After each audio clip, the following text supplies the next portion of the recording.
All right, here we go. It's the final day of the Asia RMR, and we've got 2 spots at the Blast TV Paris Major to give away. 4 teams remain, Mac. And of course, at the end of today, only 2 will walk away quite happy with themselves. The other 2 going to be quite disappointed. Is it 4 or is it 5? Is it 5? 4? It is 4. It's 4. It's 4. It is 4. It's I 4. just can't count. Twisted Minds, Rare Atom. Don't do maths on stream, Grayhound, guys. and the MongolZ. You've used your fingers. I'm gonna take that as gospel. Beautiful. Right. Well, look, yeah, 2 spots, 4 teams. So half the team's going through, half the team's going home. It is D-Day. It is, you know, a little bit cloudy outside. It's sort of really It's getting gloomy. Tone, the atmosphere, really dry here in Ulaanbaatar. So we're hoping it is going to be a great day of games. You know, long day yesterday. The boys managed to get some sort of sleep. We went to bed early, so we were a little bit lucky. A bit more chipper than they are right now. But we'll see if they can get some caffeine. 3 a.m. finish yesterday for a couple of the teams. And look, anyway, we do need to sort of crack on into things. We've got the bracket ready to go for you guys. Just to update you, in case you're a little bit like Mac, you're a bit confused as to where we are at in the tournament, we've still got those 4 teams. So yeah, there you have it. The MongolZ and Grayhound, Twisted Minds and Rare Atom down in the lower bracket. But we're focusing on the upper bracket to kick things off today. Mac, we got the Aussie boys on the caster desk. We've got the Aussie boys playing in the server. I'm sure there's not going to be anyone in the chat calling us biased during this game. But look, I mean, we've got the flowery shirts out as well. So we're all happy. We're all ready to go. And I think this is going to be a fantastic matchup, right? This is a game that we've seen time and time again at these Asian RMRs. Let's just update you guys as well as to when these matches are going to be kicking off. We've got the schedule for you to have a bit of a look at here. As mentioned, it is Grayhound and the MongolZ to start off with. Now, the one thing to bear in mind today is this is a rolling schedule. So you see 16:45 there for Rare Atom versus Twisted Minds. If for some reason Grayhound and the MongolZ is an absolute blowout, that game gets pushed forward. So just bear that in mind if you want to watch the second game or even the third game today, which is the other qualification match. You might have to be sticking around a little bit earlier.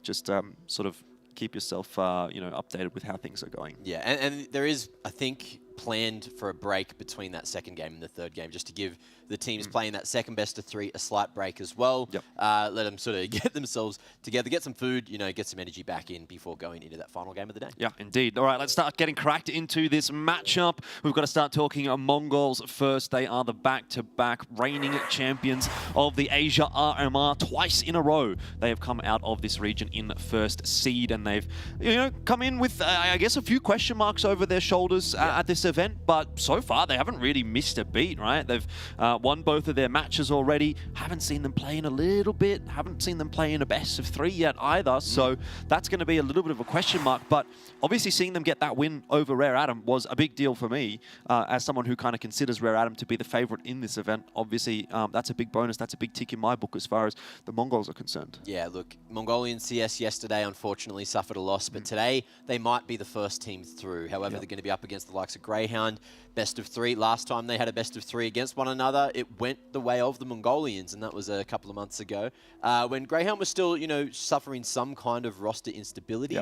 But the MongolZ, look, with this one new little shift in the roster as well, we'll see if that's going to maybe change how it all plays out. Yeah, we take a look at the Grayhound lads here as well, and for those of you that, you know, have been sticking around within the Asian region for a while, you would be pretty familiar with this roster. Vexite's still the newest member, but he's been around for, I don't know, at least a good 6 months, probably even a little bit more than that now at this point.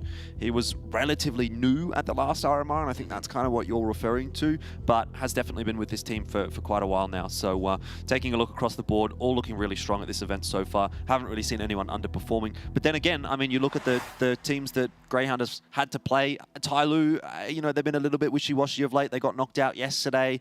I don't necessarily rate them super highly at the moment. And we also saw Eruption go down to Twisted Minds yesterday. So I think as far as the opponents that both teams have faced so far, I think MongolZ have been tested a little bit more.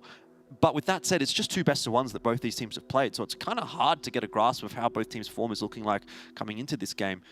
Really until we see them play against one another. Because this is a big test. This is a bigger test than what they've faced thus far. Or even really like their map pools as well. Like we see the stats, you know, what they can play. But when it comes down to it, when it goes head-to-head between these 2 teams, last time they went up against one another. It was an interesting affair. It was very exciting, very explosive. And I don't know if we're going to get the same map pool. Obviously, you know, there has been that slight shift. So Dust 2's not there. We've got Anubis. And I believe both these teams play Anubis as well. So we might be seeing that slide in. Yeah, they do definitely dabble. I mean, again, if we're talking about the last time they played against each other, it was quite a close matchup. matchup, even though it was a 2-0. There was an OT in there as well, and I know that Grayhound would have felt like they probably could have gotten that one over the line.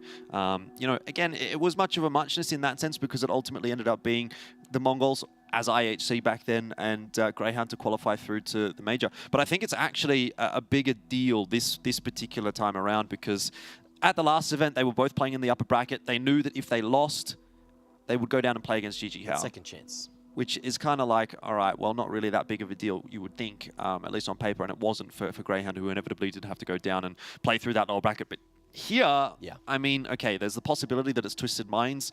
I'd be very surprised if that were the case, but Rare Atom down in that lower bracket, man, that is a scary prospect for both of these two teams. And granted, I know IHC, rather, the Mongols, rather, have already beaten them today, or sorry, at this event, but it doesn't necessarily mean that they're going to be able to do it again, and it doesn't necessarily mean they're going to be able to do it in a best of 3. And also, last time they played against each other, right, on day 2, you know, Kaze was not feeling so great still. So are we at that point now where maybe he's starting to feel a little bit better, starting to kind of get back in the game? I don't know, but yeah, there's always that kind of question mark in the back of your mind, and you don't want to be leaving anything to chance, right? If you can get through this upper bracket, then that's the way to go, because then you qualify to the Major. The fast route, man. The fast route. You'll come in as a higher seed going into the Major as well, which might put you up against some slightly easier teams than if you go in that second seed from the Asian RMR here. But look, over in Paris, it's going to be a whole different ball game, because here we've got you know, Twisted Minds bringing in their chaotic play style. They're just sharp mechanics. You got Rare Atom, who, you know, arguably are a bit of a slower team, can throw some disruption in there, but really smart in how they prepare for these games. And then you've got the likes of the Mongols, who you just never really know what they're going to be throwing at you. And Grayhound have been relatively slow, but from the sample size we've had here at the Major, they've been going pretty aggressive on the CT side. So I don't know how it's going to play out today. There's just so many different play styles all clashing. Yeah, I mean, I definitely think that that's something that we could expect to see changing in this matchup, right? The last 2 teams that they've played against, you could make an argument that they can kind of disrespect those teams.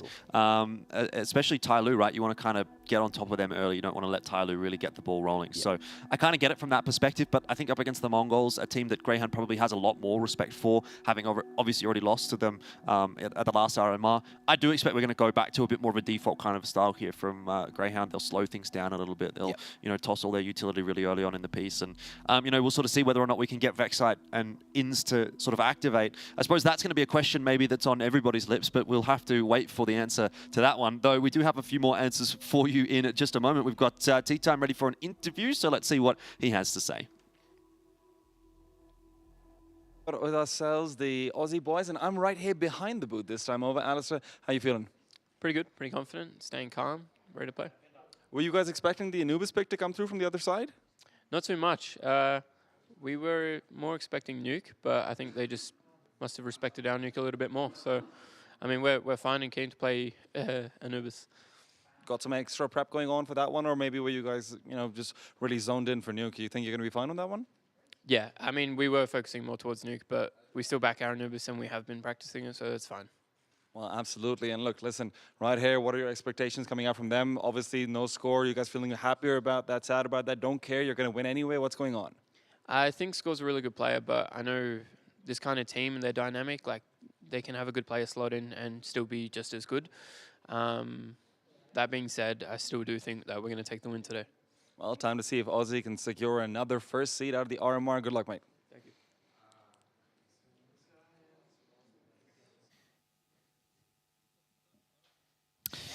All right, nice to hear from Alistair as usual. Obviously, pretty cool, calm and collected. I don't think that they tend to give much away in the interviews. We haven't seen the Veto yet, guys, all right. That's but thank you for letting us know that it is potentially Anubis first map. If it's not first map, it might be second. But look, either way, we got the Vetos here, so we can see what we're going to be playing on for the first series of the day. And there you go. So Mongols picking Anubis, you know, hasn't quite blindsided Grayhound there. But look, we'll see if Nuke is maybe that third map decider. Inferno, interesting pick for Grayhound. Of course, they are very solid on it.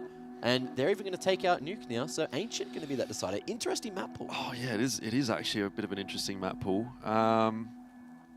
I don't know if I like that necessarily for Grayhound, right? I know that they've got Anubis and Ancient in the map pool a little bit here. I mean, I think Ancient at this point now is a bit of a staple for Grayhound, but Anubis, I mean, I know they do have some reps on it internationally. They were scrimming it a lot over in Malta, but you know, obviously it still being a new map in the pool is a real wild card for me. Arguably, they were talking about how it was so hard to find anyone to prac back in Australia, but also no one plays Anubis, so no one really wanted to play him against it. Yeah, certainly. Anyway, that's a discussion for a little bit later on. We do have to jump into our predictions for today, and we know you love to hear from us. So we've got Grayhound and Rare Atom for the majority, 3 out of 5. You've gone Grayhound, but not Rare Atom. Twisted Mind's interesting choice. If I've got an upset team making a lower bracket run, you have sold me on that storyline, and I'm believing every day of the week. Look, Rare Atom, I still definitely think they're the favourites in that matchup, but Twisted Minds have just upset one too many times for me to not, you know, bite into that cake, so to speak. Yeah, let's take a look at the unicorn odds here as well, because that will maybe give us a bit of a better insight as to where we're sitting as far as this matchup is concerned. Very tight, just slightly leaning towards Grayhound. You know what's funny is... I'm a little worried about that, honestly, with, you know, the map pool that's there. I feel like that's also a pretty good chance for MongolZ right now. I did see a couple of other websites that had odds kind of favouring Mongol. So it sort of seems like jury's out a little bit in this matchup, and I think that's totally fair. In my opinion, obviously, a pretty tight one. I've gone for Grayhound. I think I've got faith in them. They've looked pretty good coming into this event. So all we have to do is now wait and see, and you're going to have to wait a little bit because we're going to go to a short break. But don't worry, we'll be jumping into the map in just a second. So we'll see you on the other side.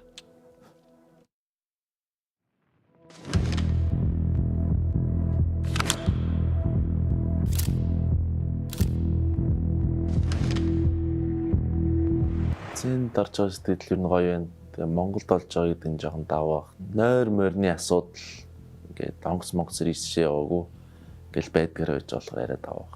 Өмнөх одоо хоёрыг болохоор одоо дөрмөн жоохон өөрчлөгдсөн байгаа. 8 баг ордог болсон. Тэгээд тэндээсээ яг шалгарах баг нь бол адилхан 2. Тэнгүүтээ бүсээс 2 баг болсон болохоор өмнөхөөс жоохон хэцүү болсон байж магадгүй л гэж бодож байна. Одоо ч юм нэг амар ялгаа гэдэг юм байхгүй болсон санагдаж шүү дээ. Угаасаа л бүгд бие бинийгээ үзэж харж байгаа.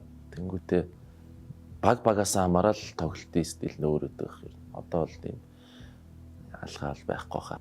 Маах ер нь тоглолтын үед ингээ хувийн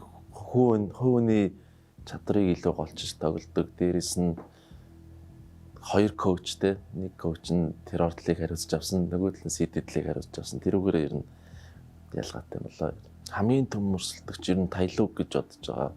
Тэгэхээр яг яагаад тэгэхээр их хэлэх юм алгаа ер нь бус нь бол гайгүй л гэж бодож байгаа. Ер нь TYLOO л ойр Аз тийм бэлтгэл хийгээгүй. Бэлтгэл хийж байгаа ирсэн баг юм өөр байгаа.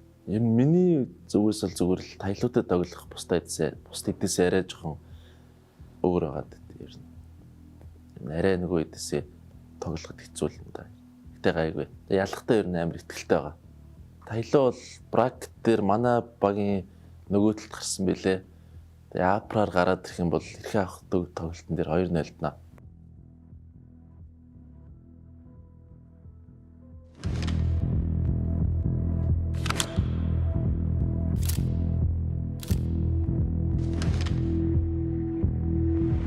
It's really cool. We took like a 2-hour drive from the airport to here, and you can see all the mountains. So I think just in that aspect, it's really cool being able to see the mountains just from the city.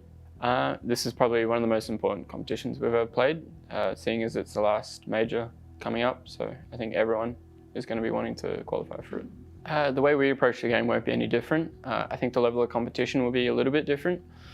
We just sort of have to take our experience and I guess level of gameplay from ESL Pro League into this tournament. I think we're treating this like every other event, although it's probably of more value. I think we just have to approach it like every other one and come in and just pretty much come out swinging, basically.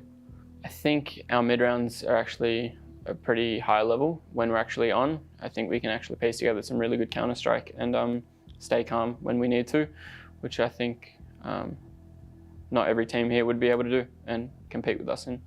I think our strongest competitor here at this event would have to be Rare Atom. They're probably just one of the most strongest teams of all of Asia. So yeah, Rare Atom, we're coming for you.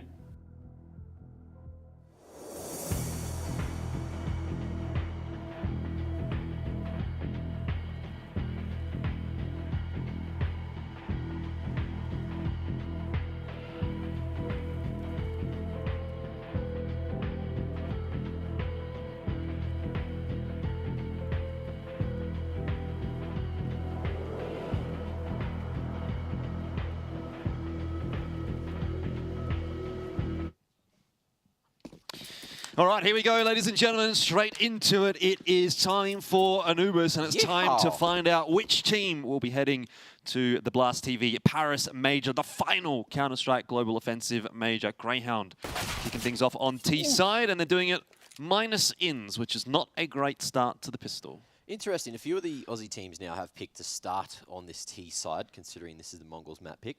But very much we've seen this be quite CT-sided for the most part. See if that changes. Grayhound looking to try to make their way through mid and split A.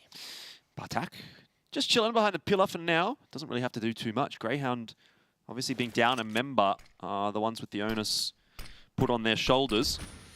Annihilation's feeling confident, and he's going to take that peak. 2-on-1 will go the way of Grayhound. Brings back the numbers.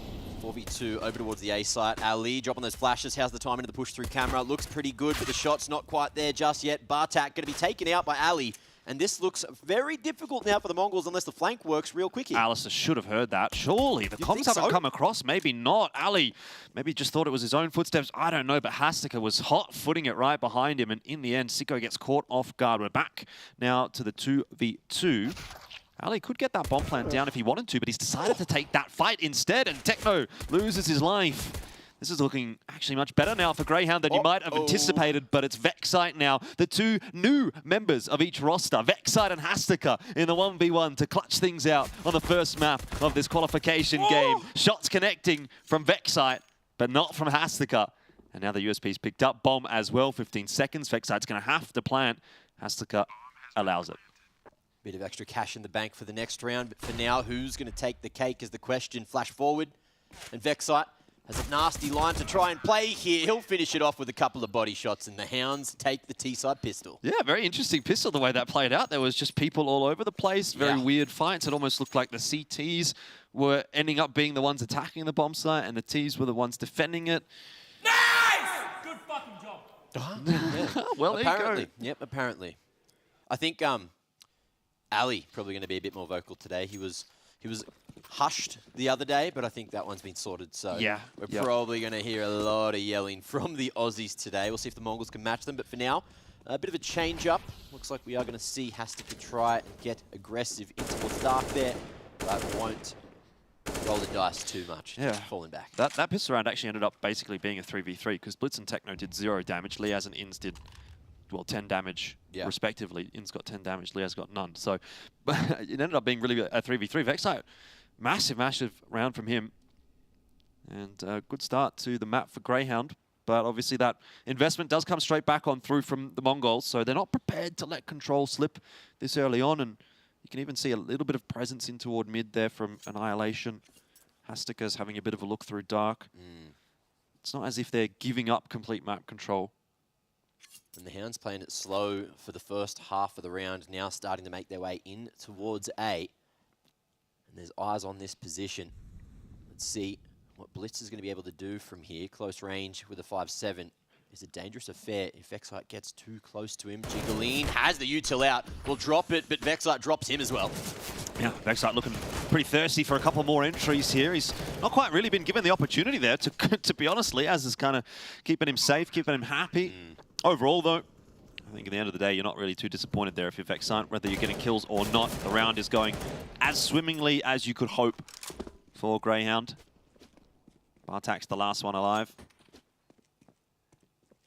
Solid entry routes coming through there. Vexite, as you mentioned, he didn't get too much work done. Everyone else clearing from behind, but just creating that space by pushing up forward and getting that initial entry was huge to get this round sorted up against the force buy from the Mongols, and now they're just going to be going into another one, probably with USPs. There was some cash in the bank, so we might see a deagle here or there, but nothing too scary just yet. I do like the way that Grayhound utilizes Vexite, right? He's kind of that get-it-done guy. Yeah. Anytime you need someone to get in and get dirty, it's usually Vexite that's just been getting sent forward to your CT side.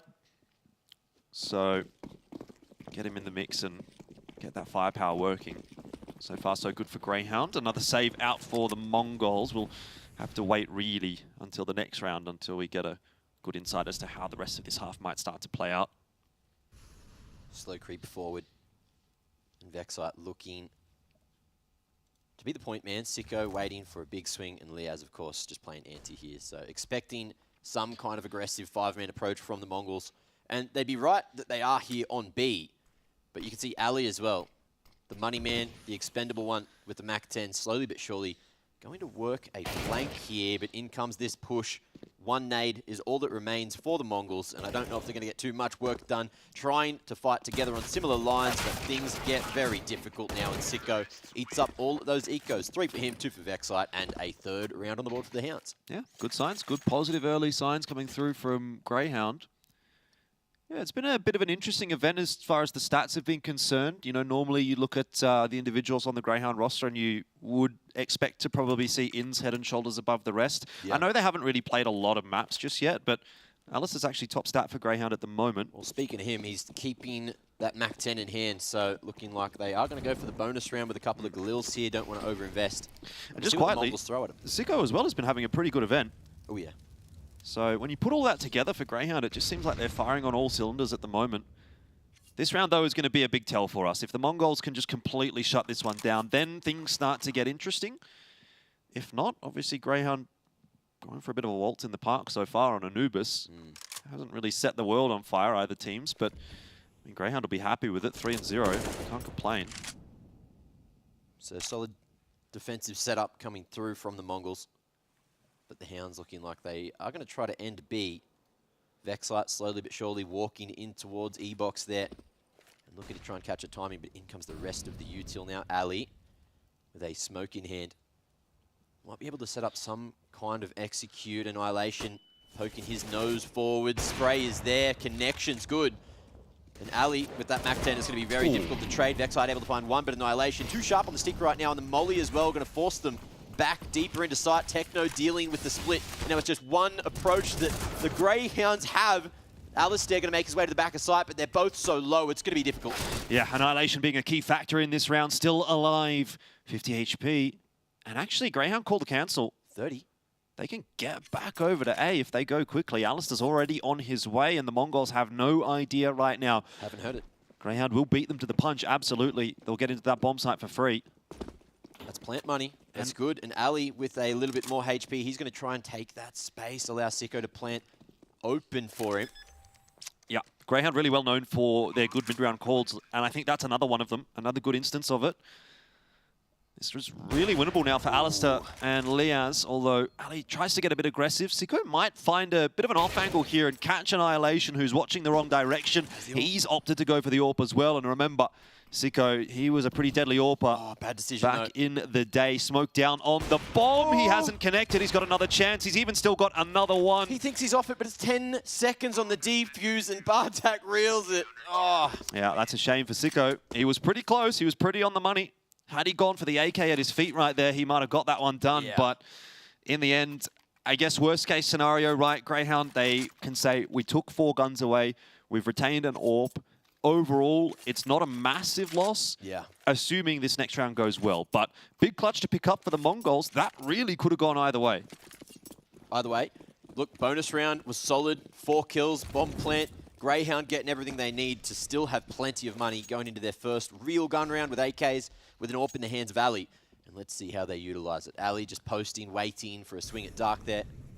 But you can see Hastika, he is paying respects. He knows that that's a dangerous line to play, and now the shadow advantage not going to quite be there for Blitz. Vexite able to take his head off, and that's some mid-control for the Hounds. Yep, AK versus Famus doesn't seem very fair to me, and Vexite proves the point. Substandard weaponry there for Techno. MP9, he's been their best performer at this event so far. Which, again, might not necessarily be what you expect, although Techno has been known to have some pretty good games in the past. Ooh, while that's all happening, though, B main push comes through. Techno gets the info that they need. Ali able to get one more pick onto Hastika, and now we might see the bomb rotate back towards this B site, but it doesn't look like that's the case. Yeah, well, there's that saved AWP coming into play.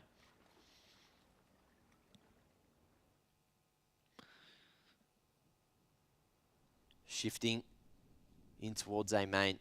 You could see that Bartak was worried that maybe a flank was happening, but Inns just drew up and off the bridge. That's so nasty. And dropping the last B-site defender. Annihilation still tucked in the middle of the site. Now Vexite heads up, swings around just in time, and that's going to be the round. Bartak looking to save and lick those wounds. The money not too good, so it might just be the only rifle in the next for the Mongols. Yeah.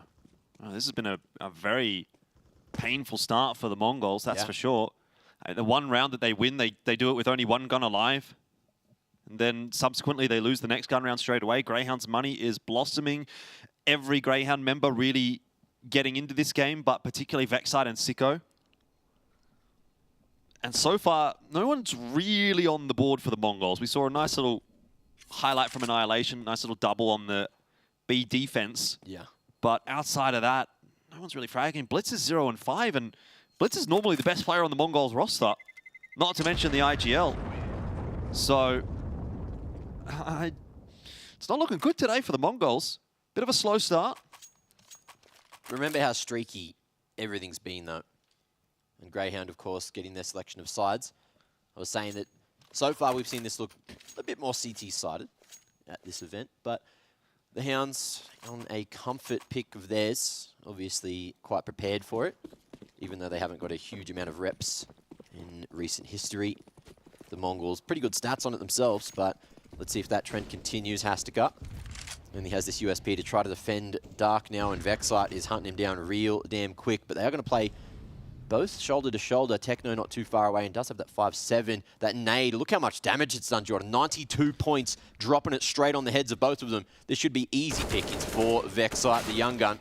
Oh, you might have cursed him a little bit there. I mean, to be fair, obviously, when those first couple of shots don't connect, things can start to go wrong. Deagles are dangerous. Oh, no. This should have been a shoe-in round for Grayhound, but they're going to have to slow it down again.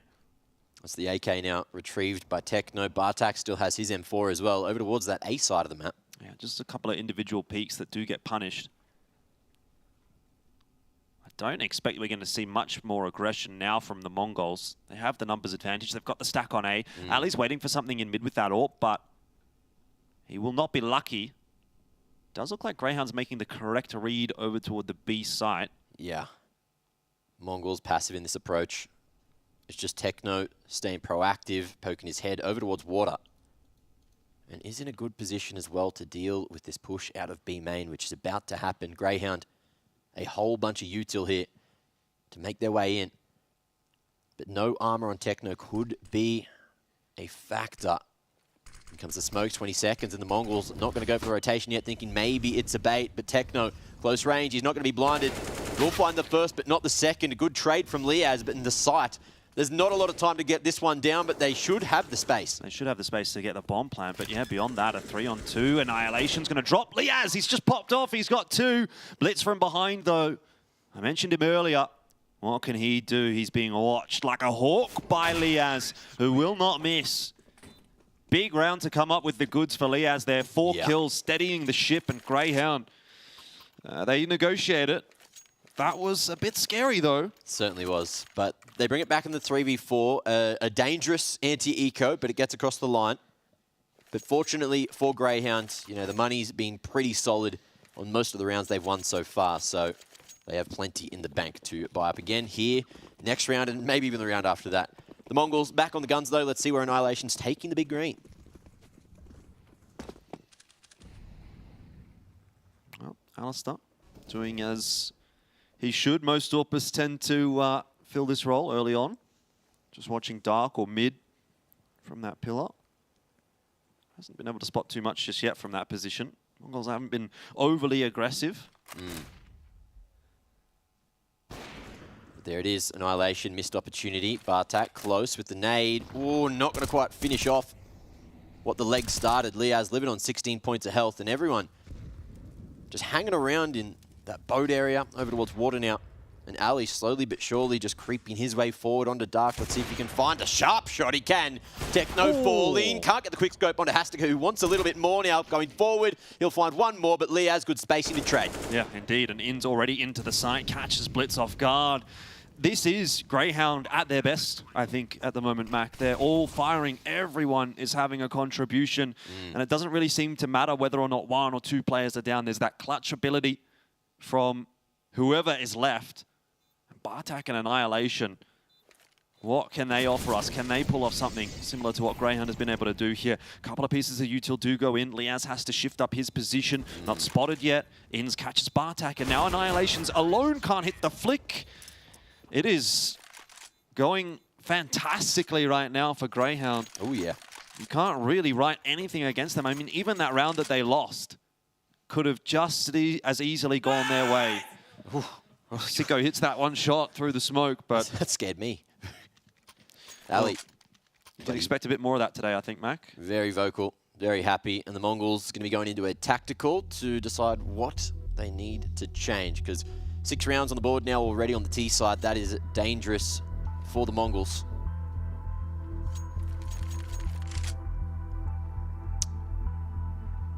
Should be down to half-wide territory again for them. You've got Blitz going for the hero rifle. Let's see where that one goes. Looks like he's looking over towards mid. You know, in a way, Mac, I'm a little bit disappointed. Like, part of me is really happy to see Grayhound doing well here, but I wanted a close match. And we're not getting that. You do this thing, Jordan, where we are 7 rounds into the game and you're like, oh, it's such a disappointing game. But there's going to be a point where Greyhound's money gets broken, Mongols come back, and then the second half's going to be great. We shall see. Just stop getting disappointed. Look, Annihilation, he's got a deagle, but he's got no head. So unfortunately, it doesn't work this The sad thing is, right, the Mongols have looked a little bit more threatening when they've had the deagles. Like when they haven't even had the bye. That's when they've been having these rounds that have kind of looked a bit scarier. But at the moment, you're just not really getting anything from the Mongols. Greyhound is kind of running around doing whatever they want. Sure, Mongols will find a pick or two maybe, but there's just a little bit too much in the mid-round for Greyhounds. And the XVX situation's pretty much always favoring the T side at the moment. So this will be 7-1. The Mongols have not shown up today. I did get a bit of insight from Ali during breakfast this morning. He said they're all rested, they're all feeling really confident going into today. And every time I try to ask the Mongols anything, I haven't gotten too much. They just hit me with a good, so.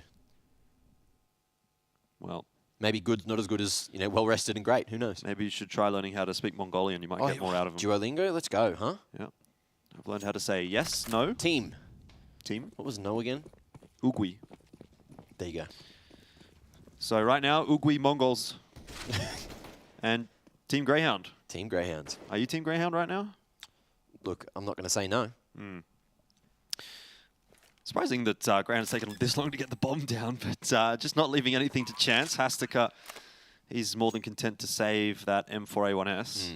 Well, it's what you got to do, right? They don't want to put any feet wrong. There was a couple of sloppy rounds that they had in the last couple of days when they played up against the likes of Eruption. They said that they felt sloppy through the first half of that game. And it looks like they're just trying to keep it as clean as possible. Just structured counter-strike coming out from the Hounds right now. Well, Liaz, Sicko, Vexite, all doing a whole bunch of the heavy lifting for Greyhound here. Got that trifecta happening. Ins and Ali. Not having to do too much just yet, but let's see where the Hounds are going. Looks like we're going to see some util used early. Ali straight on the line of Annihilation. Not allowed to play this round again.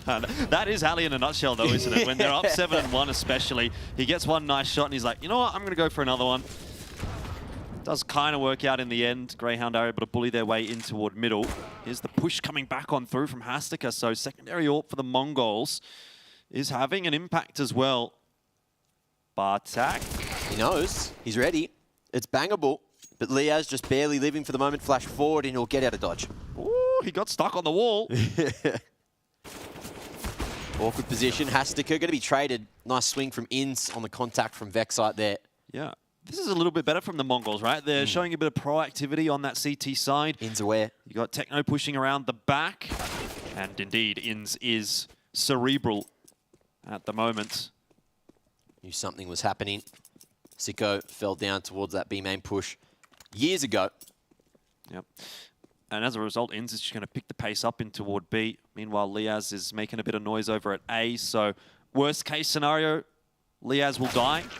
Best case scenario, Liaz will hit that shot. He jumps up, flicks around, looks bloody everywhere, and connects on to Bartak. So not much you can do about that one. And Greyhound going to get that bomb plant down at the end of the round for a little bit extra cash. Even in the worst case scenario, right? Liaz dies over there. Ins is getting a free plant on the other side of the map. It's going to take a very long time for Bartak to get across. Ins at that point can be anywhere. It's still a favorable round for Greyhound, regardless of how that one duel goes on the A-bomb site. So Greyhound are just playing the percentages at the moment. 8-1. And you can imagine the percentages are looking pretty good right now for them. How heavily weighted they are to win this map from here, I'm sure, is a conversation point. Ooh, Liaz. Nice bit of damage there. But they are going to lose Vexite on the other side of the map from that early aggression as well at mid. Techno just trying to make it happen with the Deagle, but he is going to be in a rough position, just looking for another pistol to pick up so he doesn't have to go for the reload. But Grayhound respecting them, falling back. Liaz knows one more bullet through that concrete corner and he's gone. Yeah, well, I mean, I guess this is giving us some answers as well, right? I was wondering, how strong are Grayhound really on this map? They haven't got many reps in officials, but they are certainly proving the point now.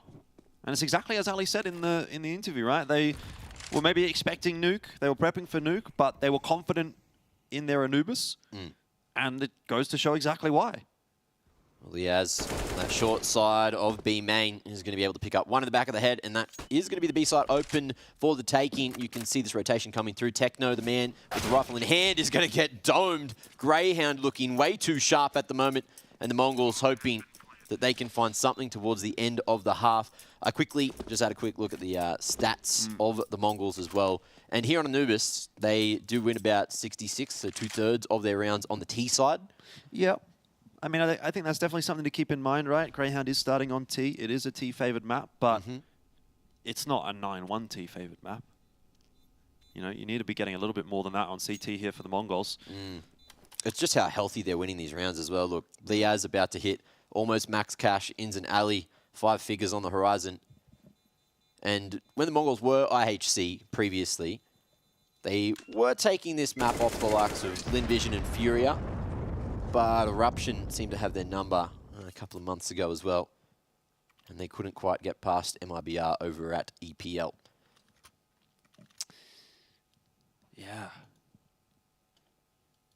So maybe they just weren't quite expecting Grayhound to be as good as they are right now, you know. Statistically, they did lose to Rooster at one point, and they managed to beat MIBR. It was very close, and they lost to Pain as well, so...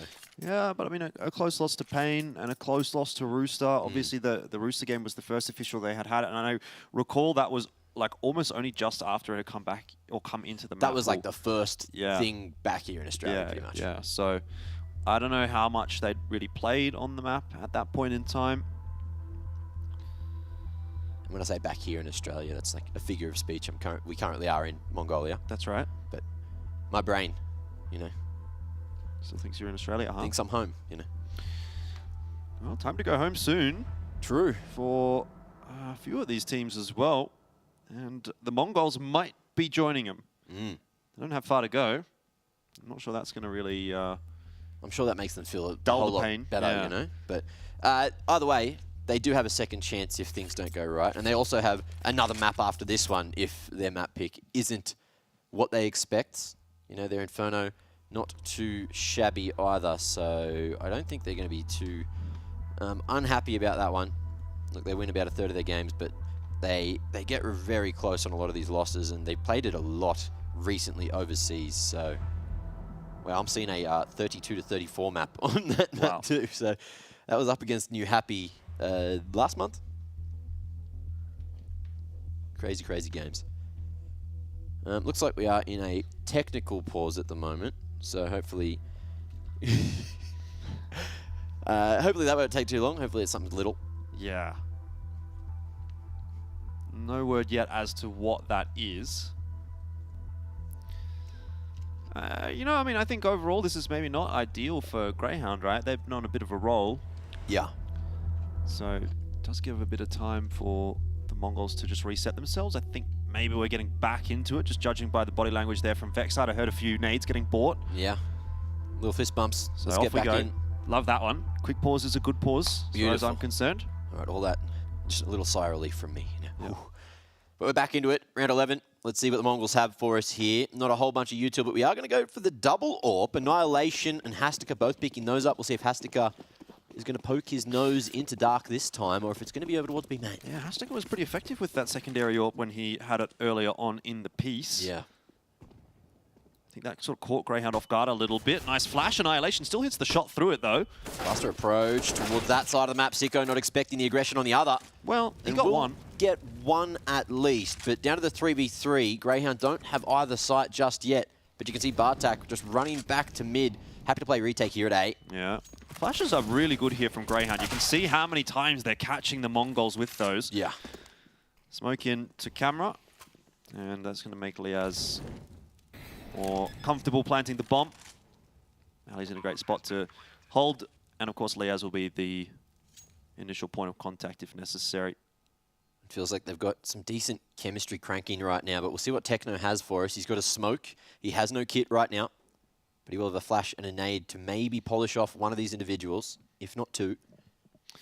He's got time, that's for sure. Spotted. And this is definitely something that he could win. Alistair, though, picking the pace up. Liaz won't be even requiring assistance. So in the end, nothing really comes from it. And that has been the tale of this half so far for the Mongols. These angles are so awkward as well to play with over on that A site, especially around that stairs area. Anyone, you can tuck away. You can tuck away. What did he say? You can tuck away close underneath that box, and it just gets so awkward. 4 CTs on the retake. You can play some nasty lines, and that, of course, was one of them. So we'll see if these rounds continue on forward. But we are going to get yet another timeout from the Mongols. They know that if they can't get any momentum in this first half, then that second half is going to be increasingly difficult. This is just looking like they're getting wiped out of the server. They're not even getting anything on the board. Yeah. And even if they do start winning now, Mac, Liaz has nearly 13k. Alice has got above that. Yeah, It's this half's also like over 5 digits. Yeah, it's like you're going to be playing against buy after buy after buy to try to eke this out to a 10-5 or something like that. And you'd be lucky to even get that because right now the Mongols, again, do not have a buy. This CT side has just gone horribly wrong for them. The pistols again. Bar the Deagles. Why is it always the Deagles? It's just the crux of Australia, I guess. Look, Annihilation going to be sliding on the ins as well. That's a 2-man advantage. Can this be the second round that the Mongols desperately need? No, Liaz will clutch this again. Okay. Liaz is 15-2, mate. This guy's not dying to a Deagle. I guarantee you. Well, we're asking the right questions. Oh dear, I was wrong. Jordan. What is going on? Look, your bias was screeching there. And Hastika said, mate, get out of here. That was a collateral, by the way. I thought that was 2 different kills. Okay, but that was 1 bullet from the Deag straight through. Didn't even notice. Because we were on the front, man. Can anyone explain to me what just happened in that round? Watch. Here we go. This is the shot that matters. It was not from that POV. not from the right POV, but we got the kills there. Yeah. Mongols, 2 rounds. Let's see if they can shift the momentum going into the final round of the half. If they can somehow, some way find 5 in the most difficult approach possible up against buys and buys and buys from Grayhound, then that has to be good for the confidence. Well, they really needed that one, didn't they? They absolutely needed that round. But they need to follow it up as well with a gun round or 2. That's the other thing. It's all well and good to get some kills and rounds on the pistols. That nade stack that they're doing over towards Dark has been so impactful, so much damage, and 2 just completely wipe out one of the B-site defenders, and they had no idea it was coming. This has prompted a push from Hastika. Vexite, though, looks like he's going to be all over it. It's just a question of can Hastika maybe find Liaz first? Vexite aware that something is awry over towards Waterside now. Oh. Gets that crosshair down in time. Hastika not going to be able to get any form of kill back there, but Blitz will. Yeah, still a good situation for Grayhound to be in right now. Just the Mongols are not able to string rounds together. They have this flash of brilliance, and then another round like this starts to play out. Bartak's on the push now as well, and off angle looks good. Good trade from Ali. Yeah, I was going to say, you'd expect Alistair to win that duel every day of the week. What can Annihilation do here? Missed opportunity. His position known now, as we are going to see Blitz start to try to go for the slow rotation back. That's potentially the bomb on the ground if he can just create this space, just close it down. Oh. He has more. Saw that flash coming. Awkward scenario, and now they know that the orb's over towards that A site, so we're going to see a sprint straight back to B. That's where Annihilation is going, and Alistair, he's all over it. He has heard this, and it should be a freebie for him. He's missed it. He's still baiting him. He's really playing with Annihilation here. Either way, he's got enough of the information that Grayhound is well and truly favored to win this one. Not that they weren't anyway. Smoke down in the face of Annihilation. Just putting them both there, creating that big, solid wall. One side fades and Sicko low. Going to be the bait on the hook, but the tag comes through. It's heard, and Liaz finishes him through as well before Annihilation has a chance to shoot back. And when it looked like Mongols might have been able to just create a change of pace, It's only 2 they'll find. 11 now on the T side already for Grayhound. And ooh, looking like there's a little bit of worry going on in the MongolZ camp right now.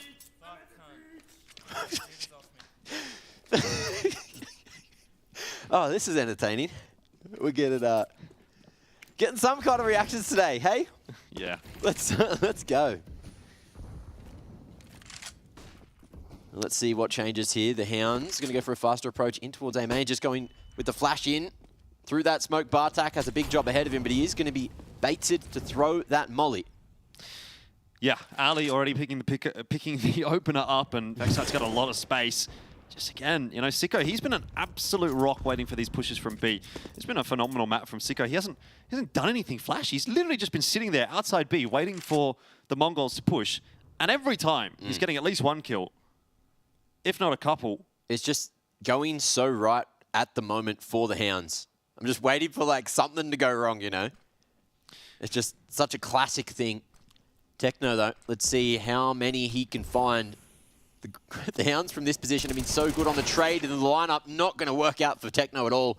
Bartak falls on the other side of the map, and now it's all down to Annihilation, who's still got the big green and has a play to make, but he's not gonna. Liaz is going to be able to regain some kind of sight just in time, and stacks on a 12th. Man, I don't think we're watching the contest that we expected by any stretch of the imagination. Not at all, man. Not right now. This is a walloping for the time being. Yeah, like, sure, I predicted Grayhound to win, but I didn't think it would be in this fashion.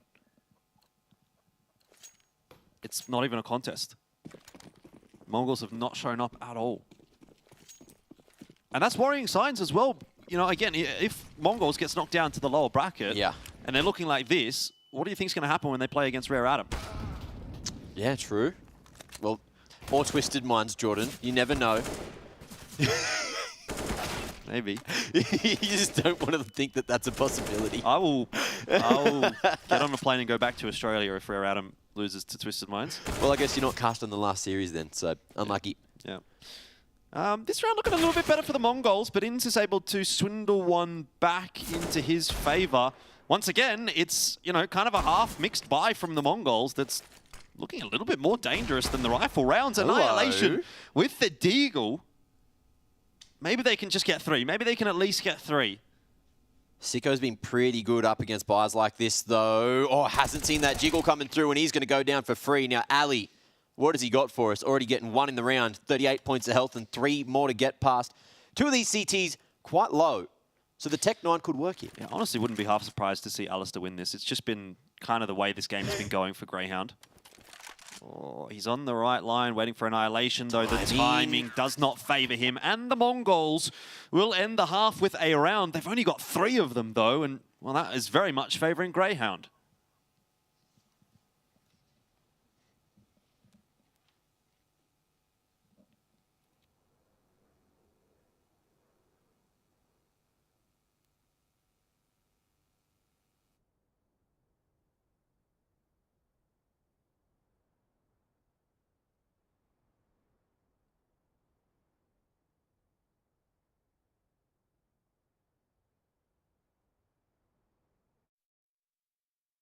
Round 2. Let's go for a rifle, I guess. So we got 1 from Europe. So now I'm beating the game, and I think we're going to North America. So I am going to say Elish. Okay, never mind. Let's type Bit. He's AK-47. Older than 25. He's not from Ukraine. So there's a big chance he's a guy from Brazil. So I'm actually gonna say Cold Zero. But is Cold Zero old enough? I'll go for Shocks. Rain. I will write Rain. He's older than 27. The mystery player is older. Let's go, get right. He played more than 14 majors. Insane, who is this guy? Actually, a European guy, maybe. And he's very old. Maybe he's myself. Damn, I'm getting old.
Well, back into the swing of things for the second half, and the Mongols have an almighty task ahead of them if they're to prove us incorrect on our assumptions based on this Anubis pick. It was a bit of a weird one. We thought it was a bit of a curveball. I gave them the benefit of the doubt just because it's their map pick, and we haven't seen too much from Grayhound on it, but certainly has gone completely the other direction. It's blown up in Mongol's face, and Grayhound 12-3 right now. They are looking like they're going to run away with this map, and with this momentum, maybe even the series.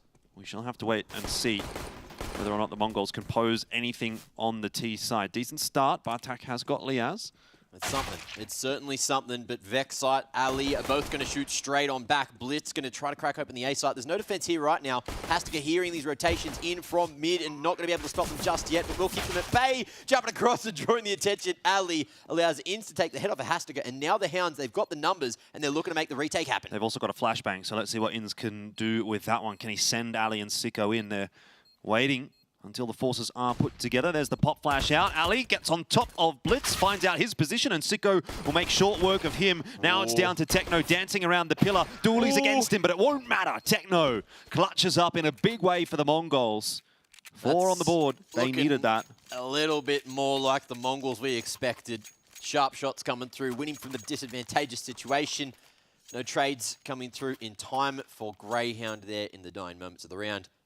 Well played from the Mongolians. Let's see if they're going to be able to stack on some more rounds real quick here in the second half and try to get back into the game before the Hounds run away with it completely.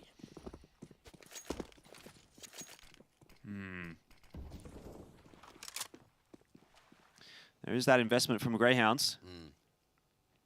And they've got heavy presence toward middle. Expecting something coming from this point.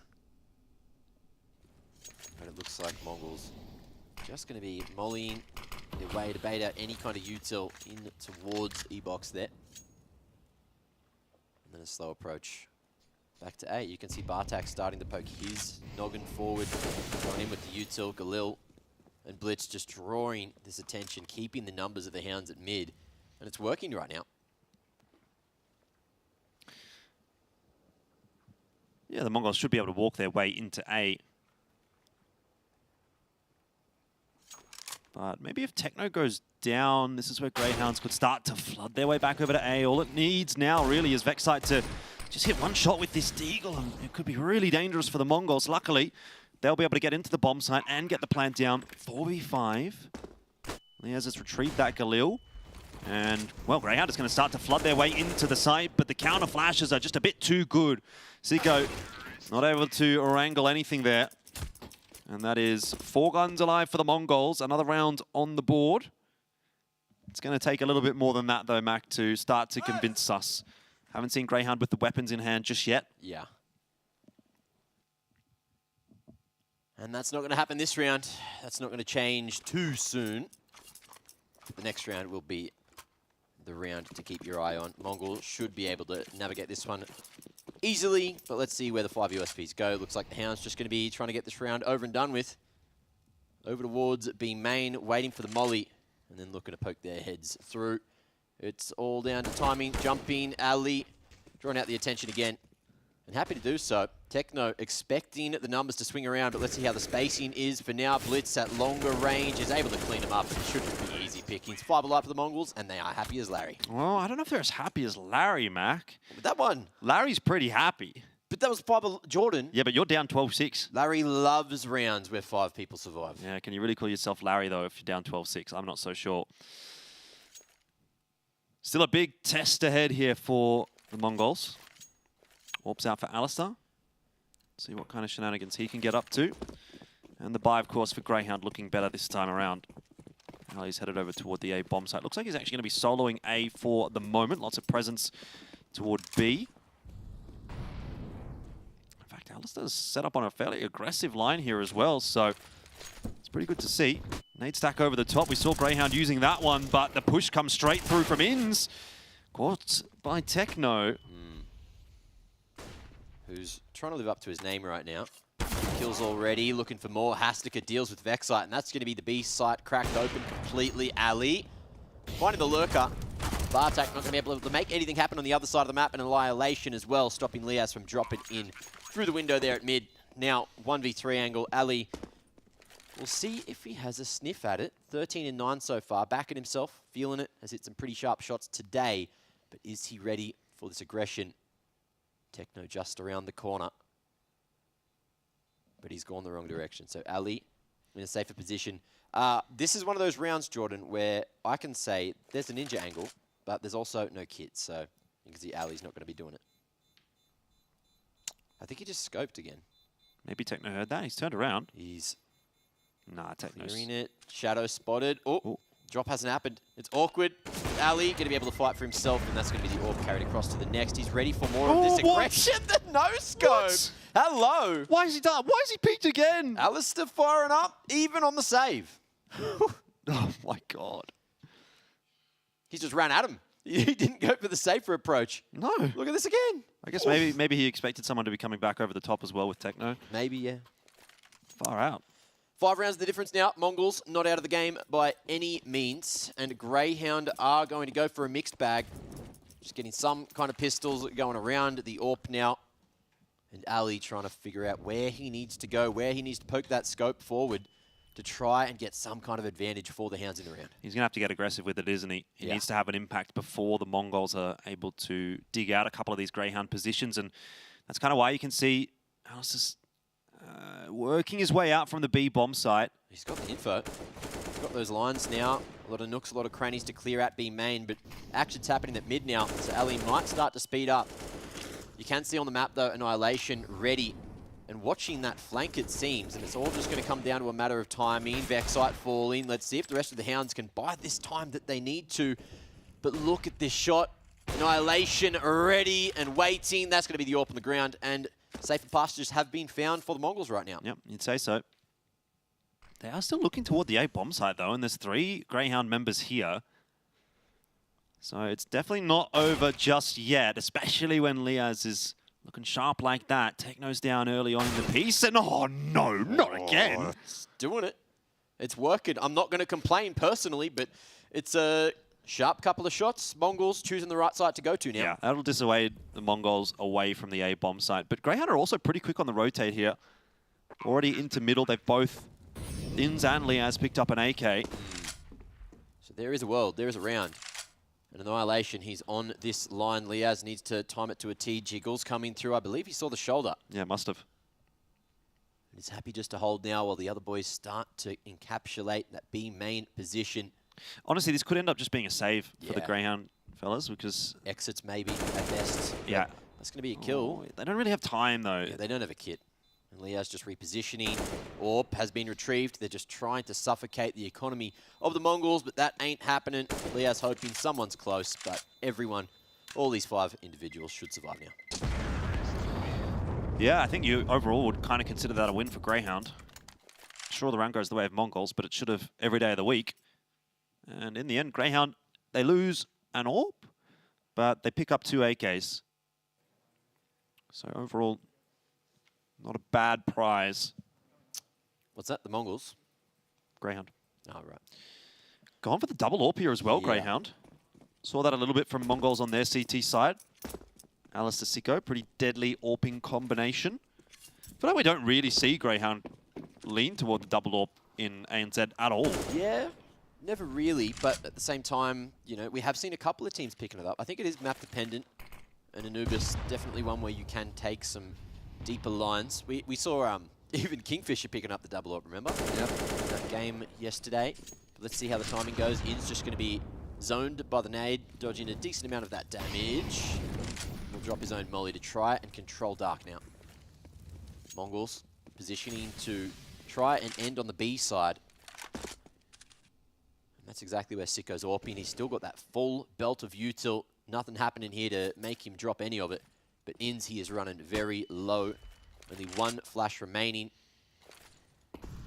What are we going to see here? Looks like it's going to be a B fake thrown with some of this util and the mid approach from the Mongols. Grayhound reading it, keeping 3 numbers still towards the A site. Vex site feeling this one forward. Spraying, well done. able to find that second, fully blind, and almost the third as well. Blitz able to trade, so it's anyone's round still. Oh, Alistair misses a crucial shot, but the second chance he gets, he's going to hit. And so he still keeps the numbers favourable enough here for Grayhound. And if I know Ali, well, I was going to say I expect him to peek off the back of that flash, but he opts not to and allows the bomb to go down. Inns wrapping in from behind. Will get caught out by Annihilation. Blitz and Annihilation both playing close angles, and now it's just down to Alistair in the 1v1 now that he's picked up Blitz. He's got that USP out. He might have heard maybe. Annihilation doesn't have any head armor. And that is going to be that. Alistair picks up a very big clutch. And excuse me, Annihilation did have head armor, but he was down on 57 HP. Crazy, crazy scenes. Ali, no kit. He had to make it happen, but that time, there was plenty of it to get the defuse off. And nice patience from Ali eventually, but an even better spray. Vexite just holding it straight on the corner. And the Mongols unable to trade for long enough. You can see, they are not very happy with how this round's going, how this map's going. They are getting close. They are slowly but surely trenching through the mud, getting back towards an even scoreline. But the Hounds now able to find their first round of the half. If they find one more here, the money is not going to look too hot at all for the Mongolians. Yeah, that's a big clutch to win. Grayhound have been struggling a little bit on this CT side, but they've gone one step closer. Still, they can very much fall into the same trap that the Mongols did on their CT side. If they win one round, lose the next one, money's going to get bad again for Grayhound, and this is going to be a real struggle. It looks like it's going to be a real grind for Grayhound to actually close this map out. Oh, Hastika going to be falling, but a nice trade, good spacing from Bartak, and now we see the rotation off of A to mid from Liaz. He'll fall as well, and that should be the round all over and done. Sicko still with Util, still with an AWP in play, but about to be spotted, and now with his position known, the Mongols know that they can plant for free over towards that A side. But an interesting affair, you know, Ali losing that fight at mid, and then instantly Inzi's fallen as well over towards that shadow area, dark area. Whoa. Yeah, this is crazy. Only 4 rounds so far in this map have been won on the CT side. And when Ali won it last round, he was the only one alive, so it is horrendous for the economy. And Annihilation, good patience as well. This flank slowly but surely coming through. Smoke being played around. Sicko going to try to fade it, but up against a rifle on the other side, things can get extremely difficult. Very damn quick, just dodging the second wave of flashes. Blitz just pre-firing, waiting for the spacing to be good. The no-scope lands in through the wall, but it's not enough. And the Mongols are 1 round away from reaching the double digits. 4 still in the deficit. But the money is looking real good with 3 alive at the end of that round. Well, they are creeping their way ever closer, aren't they? It's starting to get a little bit worrisome from Grayhound. It's no longer the same storyline that we were selling in that first half where Grayhound was just utterly demolishing this map. It didn't look like the Mongols was contesting. T-side supremacy, it seems. Apparently. Like, incredible T-side supremacy so far. Crazy amount of rounds coming through for both teams. And the Mongols knocking at the door of a comeback right now. 13-9. And everyone on the Hounds has been doing a whole bunch of work. If you look at the kills for both sides right now, the Mongols, no one's on 20. You've even got Bartak, who's having a rough affair, 7 and 16. But Annihilation and Blitz are just doing as much work as they possibly can. And look, Techno, he's had a couple of big rounds there as well. Only has 12 kills, so everything he's doing is a big impact. But into the 23rd, we're getting deeper into regulation now.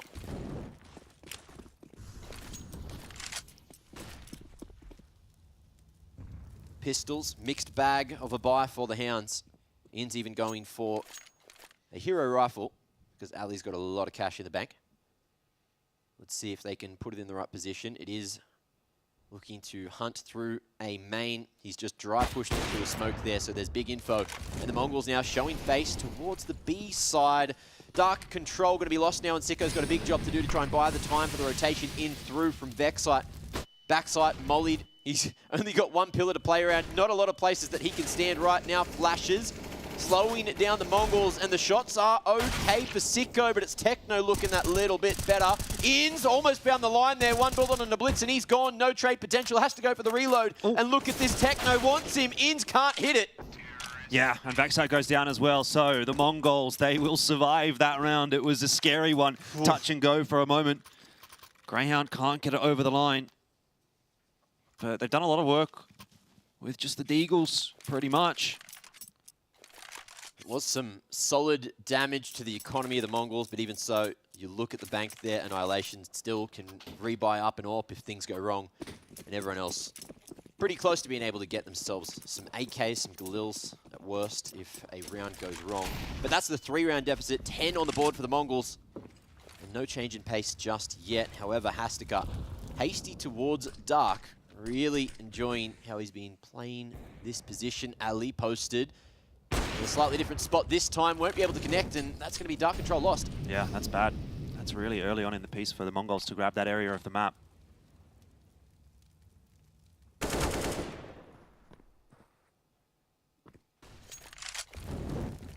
Molly into camera, separates the troops now, and Techno still wants to go forward. Vexite trying to figure out how he wants to play it. Looks like he's just playing the passive line, smoked off, will drop one of his own back, flashing and mollying to try and gain any form of map control, and you can see an A split on the cards right now.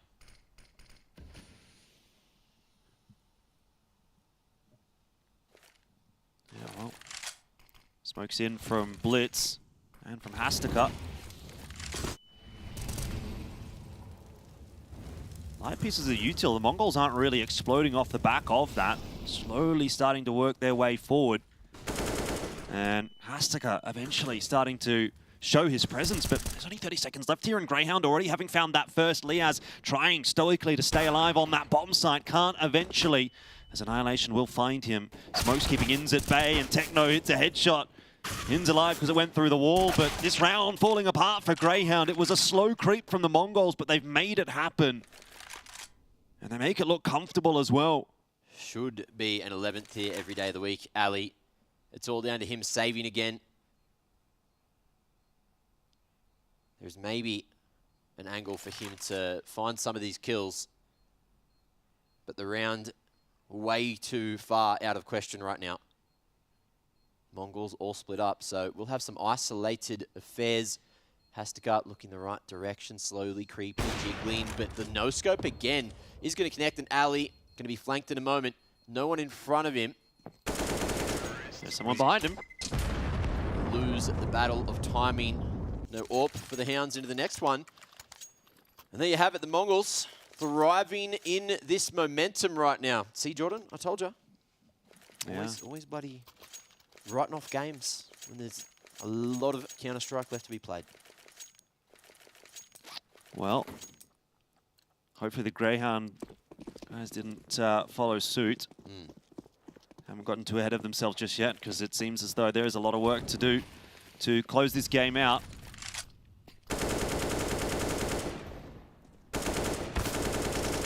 Blitz just hunting through the smoke, and he's almost found that opening onto Liaz, who's now so low just with the Deeg in hand. Flash forward.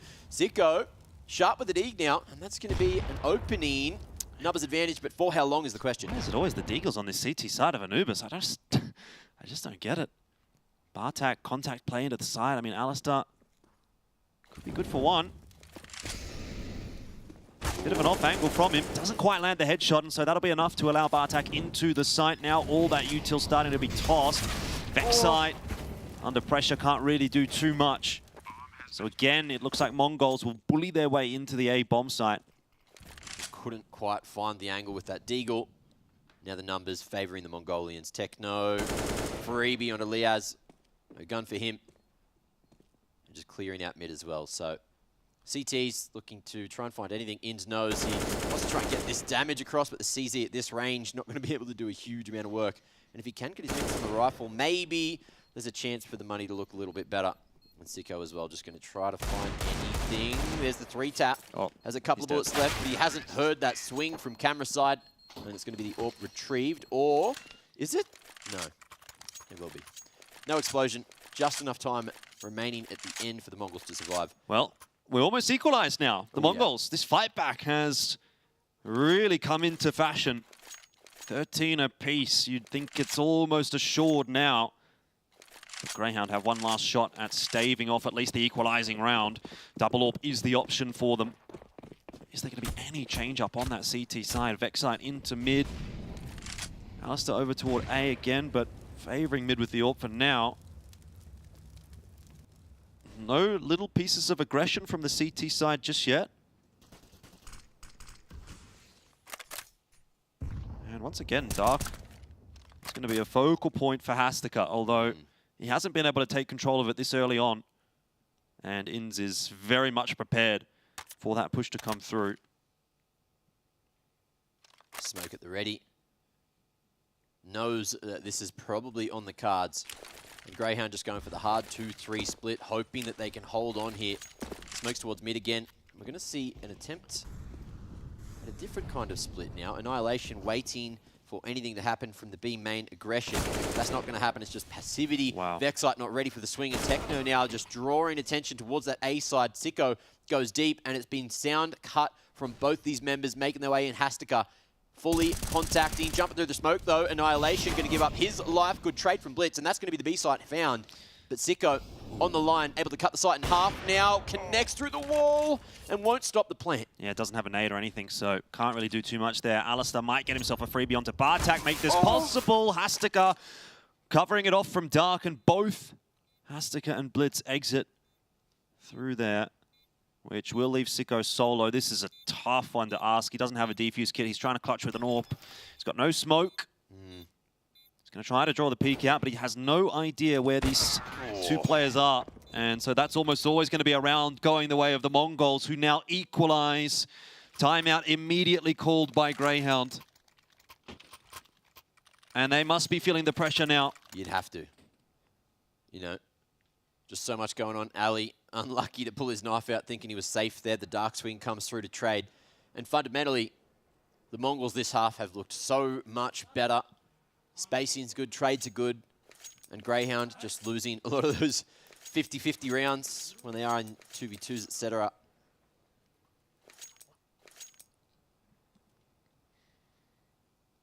Well, where to from here? The Mongols looking to keep it clean.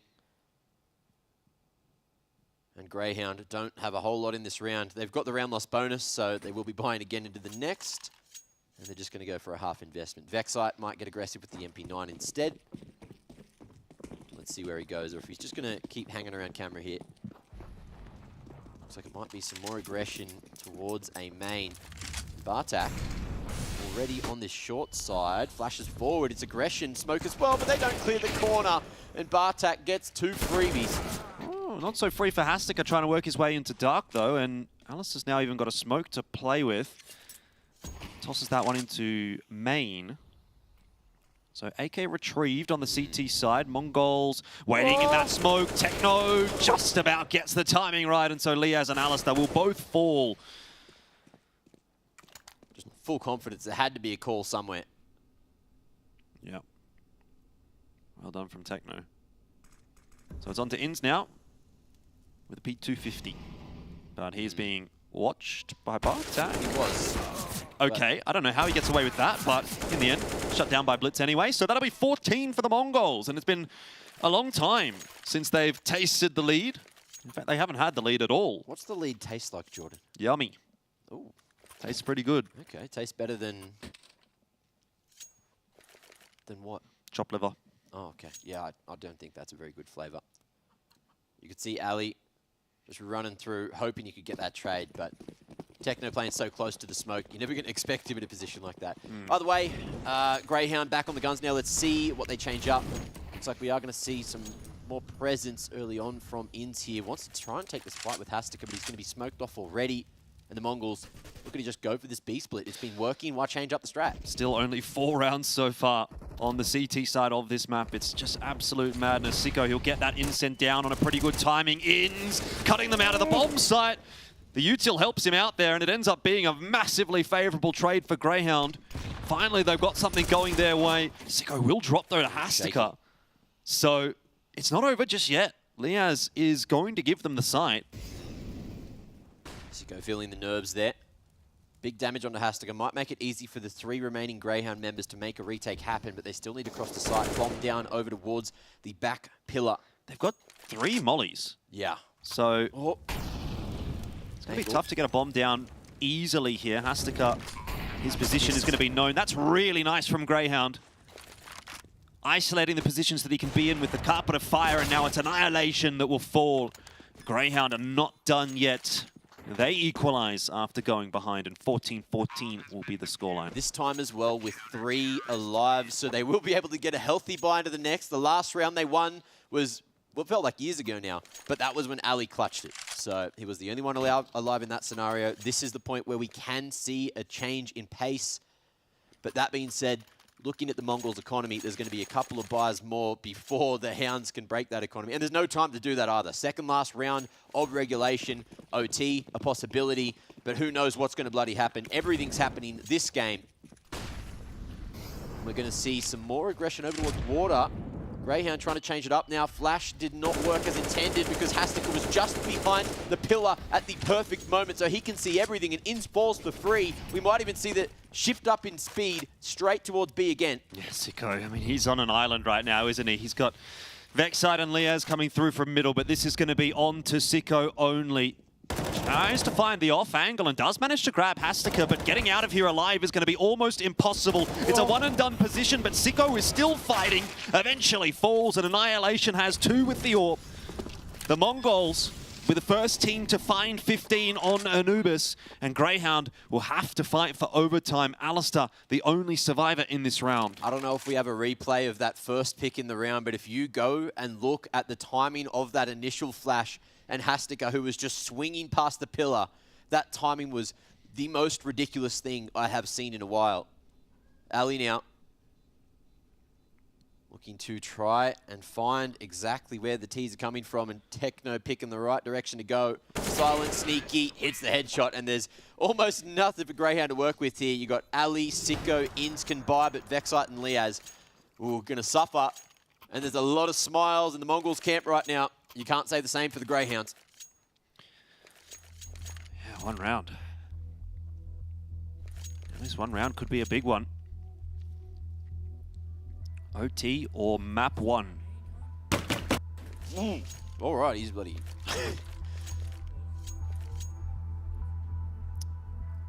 Sounds like we might have a technical. No, there was a tack timeout just in there. Was it? Yep. Okay. From the Mongols. I thought there might have been a mouse issue. I don't know why. You guys might. I mean, it was a tactical. Okay. No text. We're good. Yeah, I mean... No mice were harmed in the making of that clip. It's a pressure-building tactical from the Mongols. That's for sure. Greyhound 2 MP9s. Did they try to go aggressive again? When they tried to go aggressive with a substandard buy earlier, the Mongols were all over it.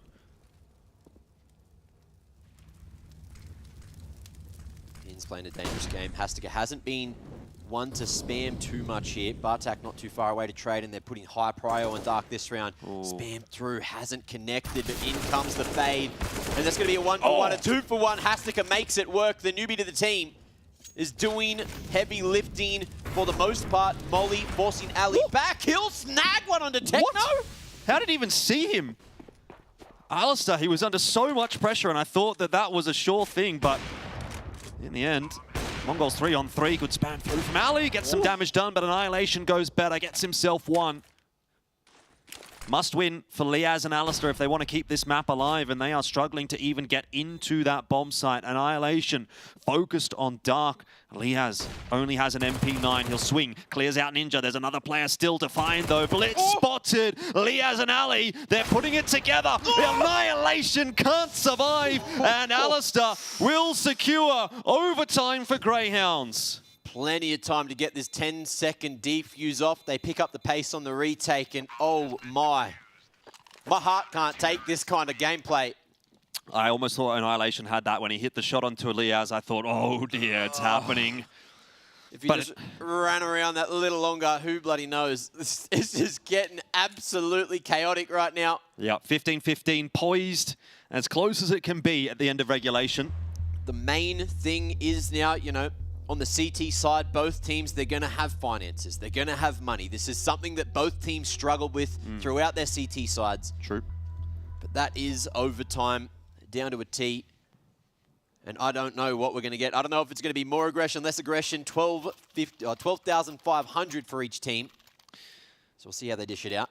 And let's see what the Mongols can do and if they can continue this tirade on the T side. Yeah, well, the last map that they played against one another was at the last RMR, and that was Mirage, 1916 in the favor of IHC, which is now known as the Mongols. So these teams are not teams to shy away from the overtimes against one another. Hasika, though, has just been incredible working dark. Does end up going 1-for-1 here, but I feel his impact in that area of the map has been a real thorn in the side for Grayhound. Techno taking down the mid man. That's going to be Vexite falling, and now it's down to Liaz to anchor. He falls. That's the ace site. Takeable. And In's hoping he can try and stop this rotation through. Finds the first one. It's going to be the bomb making its way on lane side. In's tries to get here just in time. It's Annihilation with a scope in hand and hoping Techno can help him. But look at that as well. Up above him on bridge, In's is aware that something's going on. Someone's there to shoot him in the back. Sicko could still come up with the goods right here. He's already on that bomb site, and the T's are making a lot of noise, but Sicko hasn't quite found that timing. And so his position now no longer a surprise is going to make this round much more difficult for Grayhound to get over the line. Numbers advantageous for the Mongols. Bomb plant is down. Full respect being shown to that smoke as well. They know it's a one-way, but are they going to remember Blitz, who's coming late from mid at camera? Sicko, fully unaware right now, might be shot in the back of the head. There's that first kill, trade through, info there, but Annihilation slides it onto Inz as well, and Mongols retake that lead on the first round of OT. Yeah, a bit touch and go for a moment, but the Mongols get that one reasonably comfortably in the end. But as you were saying, money is still going to allow a buy here for Grayhound, which has not really been a luxury in regulation on CT. Only 6 rounds coming from the CT side during regulation. So I'll even make the argument that getting 1 round here in the CT side of OT is going to be quite a result. Taking another timeout. Ali probably not too happy about going down first there. Quality attempt at the retake, but Mongols survive with 2, and that AWP survives as well, so there shouldn't be too many issues for the first half for them.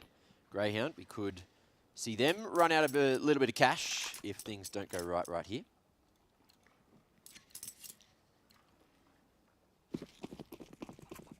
Let's see if they change it up. Again, Bartak going over towards that A main position. Annihilation going to be fishing in through the gap in the smoke at mid. Yeah, a little bit of a change up. Alistair is over toward Dark, In's over toward A.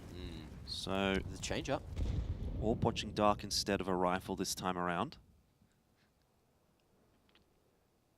That nade stack hasn't hit anyone.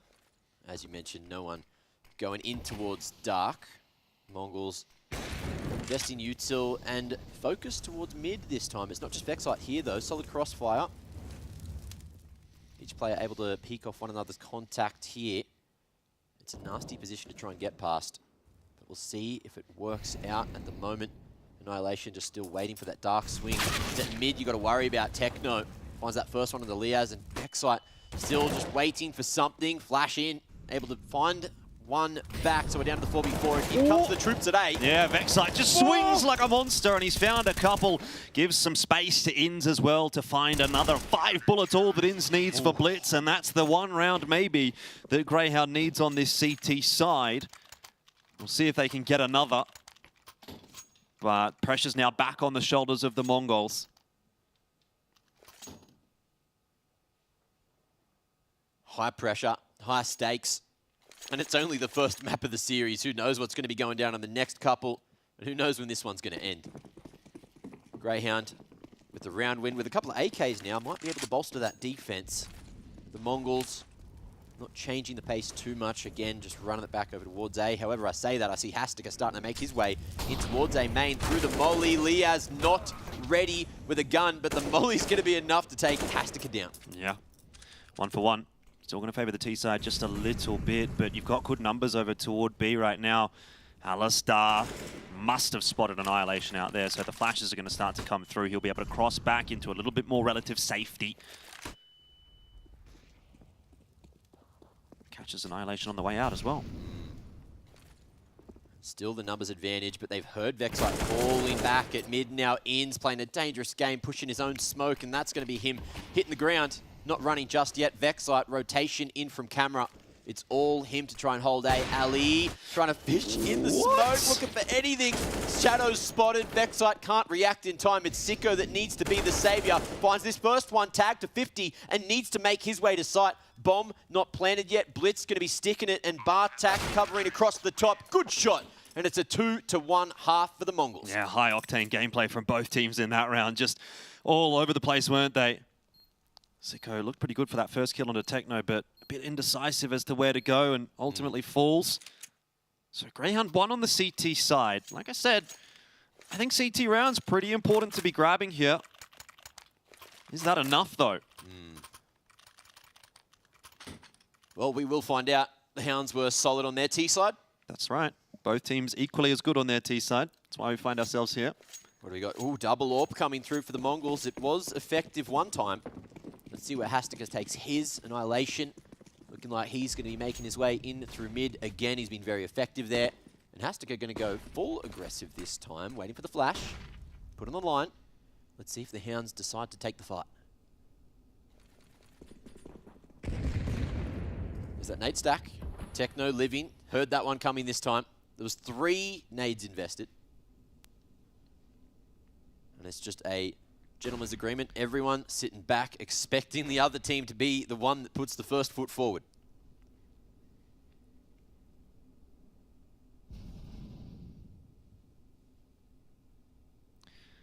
Patience from Hastika. There's the flash. Might be rewarded. It's not blinded at all. Ooh, well, Vexite might have. Takes his head off. Sharpie. It's a dangerous decision to go for it, but they've done enough. And now Blitz as well, able to answer with 1. So 4v4, the current situation. And Grayhound all grouping up and looking to hit B. But Mongols, they're bringing troops to the party as well. 4v3 going to be their situation, and they've managed to make their way forward, just playing around these smokes. In's a dangerous decision, and he's going to go down to his knees. Sicko looking to trade, wrapping on the front of sight. Now, Vexite still needs to get this bomb planted, and the time is in the favor of the Hounds. A little bit of extra smoke in the way, and Blitz hoping he can see a shadow coming his way. They look like they want to fight, Mac. I don't think they want to plant. Vexite's gone back away from the site. Molly's gone into the smoke there. Not ideal, but eventually they're going to have to plant. Time's starting to tick away. Still no push through from the Mongols just yet. Blitz will definitely catch Vexite here. It's on to Alistar 1v1. Blitz can win this one for the Mongols and put them on map point. Dangerous. Ali peeking, shadow advantage favoring Blitz. Crosshair ready for the wraparound. And that's exactly what we've witnessed. Plants as well had to be safe. And it unfortunately wasn't safe enough. All he could see of Vexite was a bloody hand, and he managed to pick him up.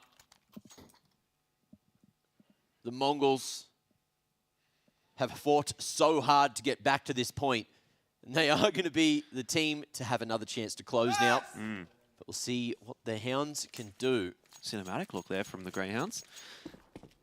Yeah, 2 rounds needed now.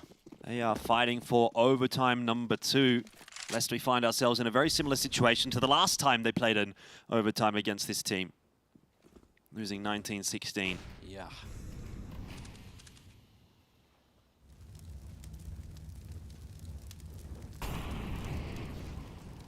Well, Molly's flooding over towards A main. But Bartak here on his own. How many times have we seen that duel? Sicko and a couple of the members pushing their way out of beat. Yeah. No one falling just yet. Ali waiting for some kind of swing at dark side. We'll see if Hastika just plays the offline or if he goes for the peak. Or missed opportunity. Vexite lucky to be alive there. He is indeed. Hastika just more than happy to back away instead of trying to take the fight. Don't know if he would have spotted Vexite. I don't think he swung out far enough. So Vexite able to creep quite close to dark. Now it's Techno that's watching that.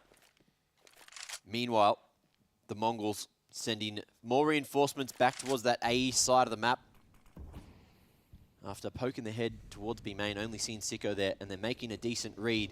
but there's still plentiful utility for Grayhound to make their way in. The same can't be said for the Mongols, and it's all down to the timing of these smokes. They're going to have to bust through. Well, flashes are getting tossed on in. Bartak in a position to strike. He's found 2, and Blitz helps out for a 3rd. That might just be it. The map could be over. The Mongols poised to find 19. Alistair doesn't get his chance, and now it's only Vexite. 19 seconds and 19 rounds. The Mongols will reign supreme on Anubis. What a massive comeback that was, Mac. Insane scenes. A comeback. Look, we've had a couple of fake comebacks. We haven't had any real comebacks, but that one worked so well for the Mongols. And look, a lot of people have them as the favorites to go through, and now they're just one map away from qualifying to the Blast TV Paris Major. And that was their map pick. So we are going to be jumping on over to Inferno as the next one, but this one, that had it all. I can hear the sound of broken hearts raining from the deep south. Yeah, look, I mean, that was just craziness. 6 rounds only in regulation time on the CT side. Both teams probably feeling like they missed a trick by even allowing that one to go through to OT. But as you can see, Grayhound on their way out of the player area. They've got a lot of thinking to do. I mean, I know obviously they're moving on to their own map choice, so you probably look at Inferno and say that is favorable for them to at least equalize this series. But man, they were up 12-3 at the half, and they weren't able to close that map out. So that's going to be a bit of a blow to the confidence for Grayhound and a massive uplift for the Mongols. They prove us correct, I guess, in that Anubis choice. But hey, I tell you what, plenty more Counter-Strike where that came from. We're going to take a short break. We'll be jumping onto Anubis very shortly, so don't go too far away. We'll find out maybe on the next map who's going to the Major.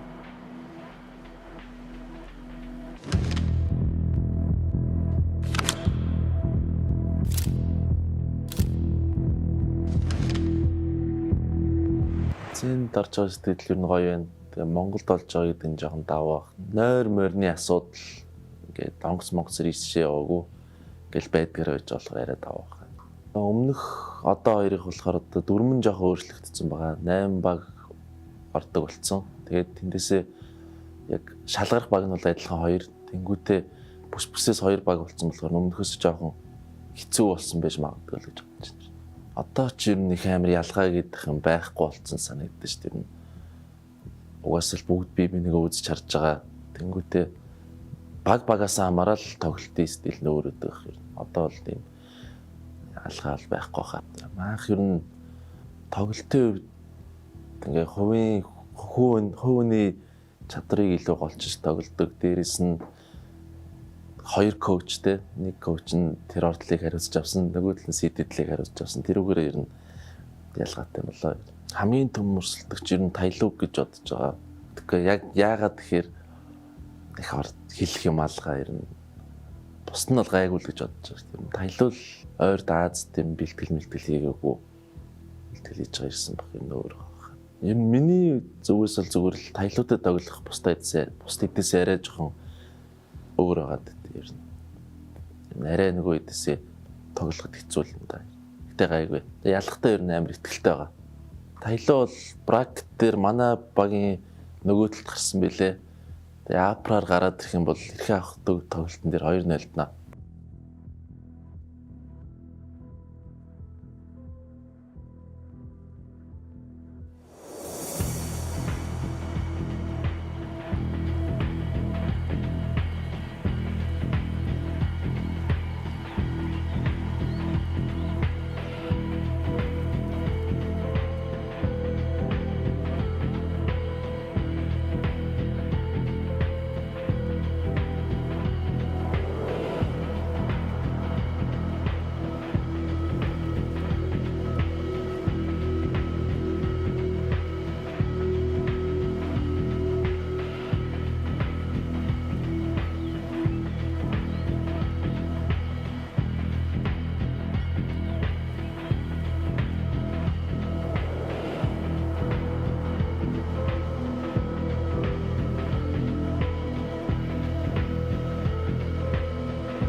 It's really cool.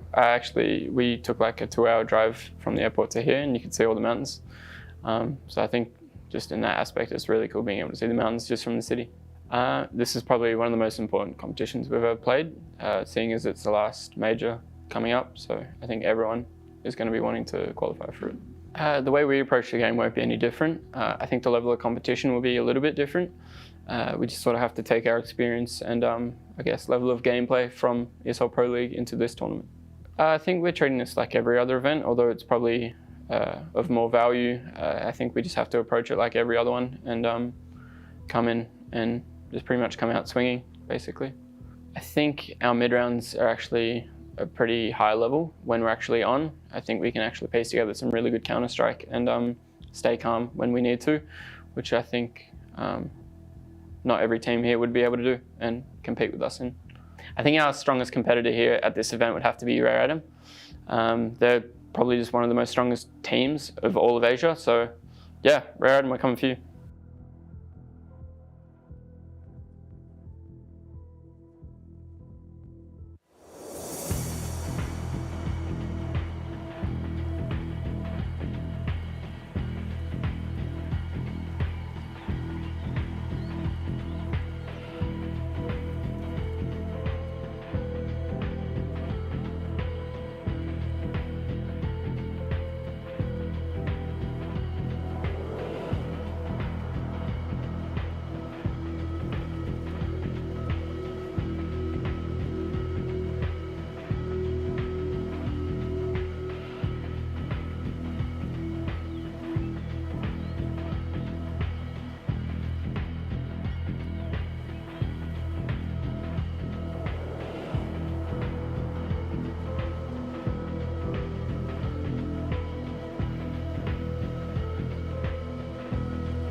Our first time Royal Arena, playing in 2017. We want to win the first time on Danish home soil. Device is sick. We have to play with Dennis as a stand-in. I don't sleep 1 second the whole night. I didn't even understand. I remember me 5 in the morning, going outside, going for a run. I was like, what is going on? Why can't I sleep? And then I go back, I try to sleep. My heart is pumping. I was like, why did I do that? Why did I even go for a run? We go to the venue the next day, and I see the makeup artist, and I'm like, you gotta help me. I didn't sleep the whole night. We somehow managed to get to the grand final. Everyone is really happy, and we're 9-0 up on third map. Easy. And somehow we managed to lose that. We were 9-0 up on T-side catch. I'm never going to watch that game back. Never ever in my life.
Welcome back. It is time for map number 2, and well, there's going to be some happy faces on the Mongols side of the field. They were able to come back from a massive deficit there on Anubis, and maybe a few concerned-looking faces on the side of Grayhound. Obviously, the winner of this goes to Paris. They go to the major, Matt. Yeah, booking those tickets, jumping on over to wherever in Paris it is. I was going to say France, but I'm not 100% sure exactly where the major is. I know the country. That's pretty cool. It's in Paris. Oh, yeah. Paris is in France. That's true. Hey, Nobody guys. clipped that. That would be really embarrassing Nobody for Mac. clipped that. Don't put it on Twitter. Anyway, look, this game, insane first map. You know, let's talk about me jinxing the game by saying, wow, the Hounds look on fire today. Insane. I mean, look, I said the exact same thing. I don't think it was unreasonable based on that first half to expect that Grayhound was going to win that first map. Yeah, we haven't seen, you know, a map be so one-sided on the T side for on the T side for a little while. You know, and this one was no different. However, moving into Inferno, that is an interesting position. I feel like, look, Grayhound, everyone was really doing a lot of heavy lifting. Everyone had a couple of plays and had some really key performances. But yeah, that comeback was one that is pretty much unforgettable, especially if the Mongols are going to be able to close this one out 2-0 or even just 2-1. You know, if we end up going all the way to that third map, things can get dangerous really damn fast for Grayhound. Yeah, I mean, it's got to be a little bit of a feeling of deja vu for Grayhound, right? They have more or less had the exact same result, right? They went through the upper bracket. They meet Grayhound in the upper bracket final. Very same thing as what happened in the Road to Rio. They lose one of those maps in OT. Exact same thing happened there. I mean, at the very least, in this case, it was the loss in the first map rather than the loss in the second map. They lost the OT in the second map last time they played against one another, and that was what obviously knocked them back down to the lower bracket. But Grayhound still have a chance here. I mean, Inferno, we know, great map for Grayhound. In my opinion, it's their best map. I think they do their best work on that map. And, you know, it's a little bit wishy-washy, actually, for the Mongols, right? It's certainly in the repertoire, but as far as the games that they've played on it are concerned, they you know, they do lose to some of those sort of middle-tier Chinese teams, right? Wings Up, Lin Vision, New Happy. Just a difference in styles, right? Like you're looking a bit further down the list there on HLTV, and you've got like they're beating Cloud9. You know, they're pushing FaZe, they're pushing some really big European teams, but then domestically, maybe the more aggressive Chinese style here on Inferno might just be the crux to the Mongols. So yeah, we'll see. Yeah, so I mean, I don't think that this is going to be a case where we're sort of looking at this and saying, all right, yeah, Mongols is going to be pushovers, right? They only have 37% win rate on the map. It's not necessarily going to be like that. Yeah. But my expectation should be Grayhound to win this map and then to force us through to Ancient, which I think is really quite a tantalizing prospect. I'm very excited if we do get to go to Ancient. So, Grayhound, obviously, they have a bit of time to reset off the back of that one. I mean, that would have been a map that does rattle them a little bit, but something that I've always said about Grayhound, and I've said a lot in the lead up to this event, is that I think that they are quite a mentally resilient team. Yeah. They're not going to give up the fight when things aren't going their way and, just sort of roll over and die. They're going to be the team to sort of fight back, find those OTs. I mean, they sort of did a little bit of that on Anubis, even though they were leading from the front for the majority. Once the chips were down, they were at least able to push it back to overtime in a couple of pretty clutch rounds. So I think that is something that you kind of have to consider as well. This team has been together for a long time, at least the core of them. I mean, now the addition of Vexite as well, he's been around for a while. So they should know each other pretty well. They should be able to calm each other down and get themselves back in the game and get their heads ready to go into Inferno. But obviously that doesn't necessarily mean that they're going to be able to get this one over the line. The Mongols still quite a quality outfit, as has been evidenced. We all had our questions about Hastika. I thought he did a really good job in that map. He was an absolute demon at Dark.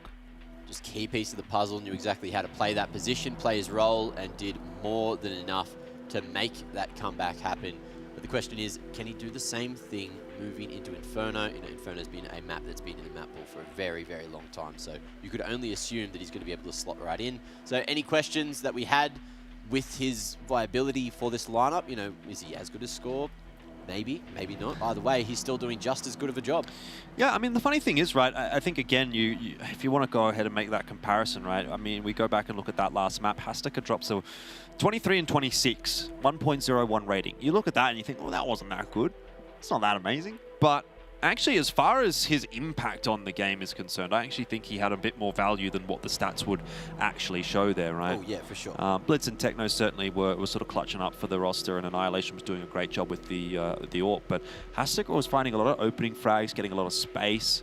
So I'm going to give him some credit where I think it's due. And yeah, I think he definitely had a big impact on that game for Mongols, particularly on the T side. Just having a look at the stats of everyone, really. It says that Blitz did the most work in terms of the HLTV rating, but I feel like he was a bit of a silent achiever, right? Like he was getting some multi-kills, getting some really good trade frags and just doing his job. But he was also sitting at the back or lurking a lot of the time, but would just have that impact when it was necessary, especially during the comeback. And even in OT, that kill in the back of the head of Sicko and that lurk through mid, definitely clutching out the game for them. Annihilation, big performance. I feel like his HLTV rating might have been a little bit higher because I remember some pretty insane couple of rounds from him, but look, maybe not to be. Yeah, the thing is with Annihilation, I don't know that any of his kills were like the round-winning kill necessarily. There was a couple of instances where he was able to pick up a game-winning kill. Yeah, I suppose, but I thought he was getting a lot of impact early on in the piece, and once we sort of found that second half, I thought it was a lot more kind of on the shoulders of Blitz, and Techno was hitting some pretty monster entries as well. So, look, anyway, I mean, we can talk about that all we like, but end of the day, the Mongols won that map, and there's not really that much more to say about it. You don't need to sort of pick down how the individuals have gone. Obviously, for Grayhound, they're going to be wanting to focus in on what's going to happen here on Inferno.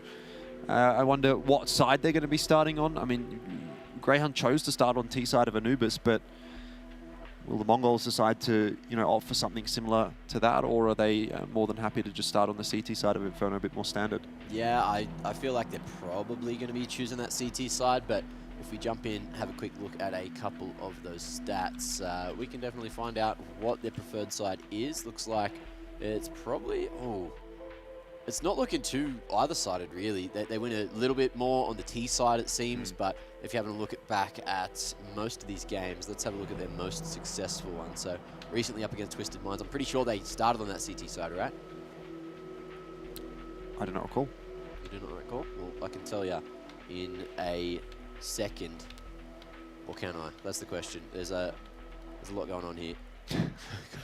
Max getting lost in the depths of HLTV. I'm getting lost everywhere. I didn't even know. I'm getting lost, man. I didn't even know where Paris was a minute ago. I thought it was a country. So we're just all over the place today, and that's a good place to be, especially when we're filming. We're pretty much here in podcast mode right now. Yeah, scouring the internet for things to talk about because something's going wrong, it seems. Yeah, I think I can obviously update everyone at home as to what's happening at the moment. There is a tech pause. I'm told it shouldn't be a long one. Oh no. Yeah, so I mean, all the players are just sort of chilling, waiting, and hoping to get ready to jump into game as soon as possible. Yeah. Inz has got himself the hand warmers here. I don't know if would you do you reckon you'd be a hand warmers guy, Mac? I feel like you wouldn't be. No. I get sweaty hands. Yeah. I get sweaty hands for sure. You know, that's when things get a little bit difficult. I think I've run really warm. You know, let's think back to when we walked outside and you're like, oh, it's chilly. And I started nice. shivering in like 30 seconds. I was like, nah, I'm going inside. I mean, to be fair, it was like 1 degree or something like that. So, I mean, it was pretty cold, but it has started to warm up a little bit here in Mongolia since we've arrived. It's, all the snow's gone. I'm sad. You know, the hills, they're just trees now. There's a little bit of snow left up on the mountains, but other than the mountains, you know, it's just back to a bit more of a grayscale sort of area, this one, you know. A little bit more browns coming through. Yeah, I think Mongols are kind of bringing some color to the world for the Mongolian fans at the moment. That was a really big map to win. For sure. And the way that they did it as well was really, really cool. Lots of mental fortitude in this Mongols roster. And maybe we are consistently underrating them. You know, time and time again. I don't think they've ever really come into one of these Asia RMRs as the favorites. It's always been Rare Atom, or, you know, people have obviously got Grayhound up there as well. But they're well on their way to the hat-trick. They're well on their way to getting 3 in a row. Finally, I found the stat I was looking for. So Mongol started on that T side up against Twisted Minds, coming in as the higher seed, choosing on the T side. So we might see them starting there again up against the Hounds, unless, you know, during the amount of homework they've done over the last couple of days, they've expected this map. Maybe they've worked something out on the defense instead. I'm sure they would have been expecting this map in some way, shape, or form, right? You can't ban everything, and pretty much the go-to map for Grayhound is to go to Inferno. I don't know if this is true, but our observer has hit us up with the Grayhound on the T side, so looks like that might be where we're starting. It makes sense. Definitely makes sense. I think the standard option is always going to be to take the CT side. I mean, Annihilation definitely pretty keen to see what he can do with that AWP here on Inferno. Yeah. It'll be dangerous. Double AWP as well. Inferno, a map where that one works out, so we might see Hastika picking it up again. Similarly, it's one of those maps where if Grayhound want to dabble in the double AWP, they can make it happen as well. I would be a little bit surprised to see the double AWP come out. I don't think we're going to have Grayhound, but it is an option. Yeah, definitely. Definitely. I mean, with that said, I don't half mind Grayhound on the T side, to be honest, to start things off here. I think they're the kind of team that will probably like to sort of pick themselves up by the bootstraps and get back into Inferno and sort of get down and dirty rather than, you know, having to be the one to play a little bit reactively. I mean, admittedly, they do sometimes tend to play a little aggressively on that CT side as well. Just sort of depends on how they're feeling. But yeah, I think they'll be happy enough to start on T here. Should be feeling pretty comfortable going into the map. What kind of concerns me a little bit more, of course, for whichever team does end up going down to that lower bracket is that, I mean, it's a scary prospect with Rare Atom down there. Even if we go back to the last RMR and we remember the game between Grayhound and Rare Atom, that was super, super tight. I mean, that could have honestly gone the way of Rare Atom. I think maybe the argument could be made that it should have gone the way of Rare Atom. Alistair, actually, the man on our screen, won a very, very crazy clutch against Advent. Also, think back, there was a lot of frustration in his camera. There was just timings where things weren't going his way. He was getting very, very aggravated. I'm not sure if that affected his performance going towards the end. HLTV says he had the highest impact for that rating. So, look, we did see him hit some crackers, but we also saw him getting caught, you know, knife out, trades coming through from good spacing from the Mongols. It was just one of those things where there's like not a lot you could do. So I guess we'll see. I guess we shall see where we end up. And I guess we'll see if we jump into the game. But look, Ali, he's got the headset back on now. That's a good sign. Yep. Looks like he might be one of the players having the issues. Most players in the server, most players ready. I think the Mongols are right to go. Is that a Grayhound mousepad? That is. It actually is. It's a little bit funny. That is a little bit funny. Oh well. Wonder where he's got that.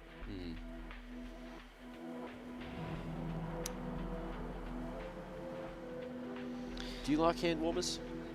I've never used them. Yeah, I think Liaz threw one at me the other day, and I felt it. It was weird, but it was also like one of the ones that had been sitting there for... I was going to say, it's probably an old one. Yeah, it was an old one. Yeah. It wasn't warm at that point. Just felt like... It's just a beanbag, basically. Like fabric. Yeah. You know?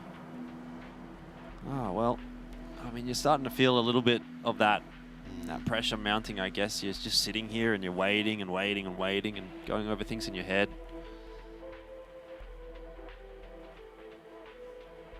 So, for Grayhound, unfortunately, not being able to get back into the map straight away. They've got to sit and stew in the knowledge that Anubis could well have gone their way. Okay, here's a topic from our observer, Loxar. How many bells are on Inferno? That's a hard one, man. I can count like, isn't there like 6 in T-spawn? And then there's like more around the map? What makes it even harder is that the map changed as well. So like, you might like be like, oh, there's a bell there, but then you might be thinking about the old map. I haven't gone out of my way to run around. That's what I'm saying. Bells. Yeah, exactly. Who does that? Personally. Maybe observers do that. I just know that this map is going to be a bit more like we're expecting it to be, you know. If site hits go well for the T side, then the CT is just going to be packing bags and saving. Isn't there a big bell in the middle of the map, like on the tower? Is there a tower in the middle of the map? That would count. It's got a bell. I think it is a bell tower, yeah. Yeah. I wonder if he's got the answer for us. What would you guess, Mac? 7? If I had to get, I'm just going to give it a stab and say like 10. 10? Yeah. I'm going to go with 7. Anyone know the answer to that? I'm kind of interested now. Yeah, surely someone chilling in one of the chats, Blast TV, etc., has Counter-Strike cranked open on their PC. They can just fly around and tell us. I think Loxar probably could as well. He's just hanging in the server with all the players waiting to figure out what's going down. 3. Only 3? Or is that a guess? That's from our player manager. There's no way there's only 3. I said 10. Yeah, I reckon there's 10. I think they're hidden around the map a little bit more. Tic-tac-toe isn't sprayed 4 there. So there are 4 in T-spawn, and I swear there is some more around the map. There's got to be that one in the big bell tower, otherwise I'm cooked. I'm gonna Google it and see if we already know, you know?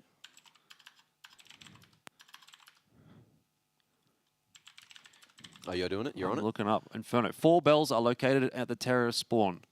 Is that it? That's what it says. Is that it? Oh. Apparently there's law behind it. What? What do you mean there's law? It's based on a place in, is it Italy somewhere? These bells will ring if shot at, with the large bells and the small bells ringing in different tones. Yep. These are also found in the original Global Offensive version of the map. Yep. The bell located at the bell tower that can be seen on the map can also be rang at shooting at. So, wait, there's 4 in the terrorist spawn, and then there's also a bell. It says 5. On the tower. In the apartment area, no, this is all unrelated. This is all just... So there's at least 5. There's at least 5? Yeah. I reckon there's more. I reckon there's more. Go hunt. Did anyone in one of the chats give us any kind of answers here? No. No. Not that I can see. Okay. Interesting. Absolutely interesting. Riveting stuff here at the Asia RMR, that's for sure. Certainly is. Have you liked your stay so far? Yeah, pretty good.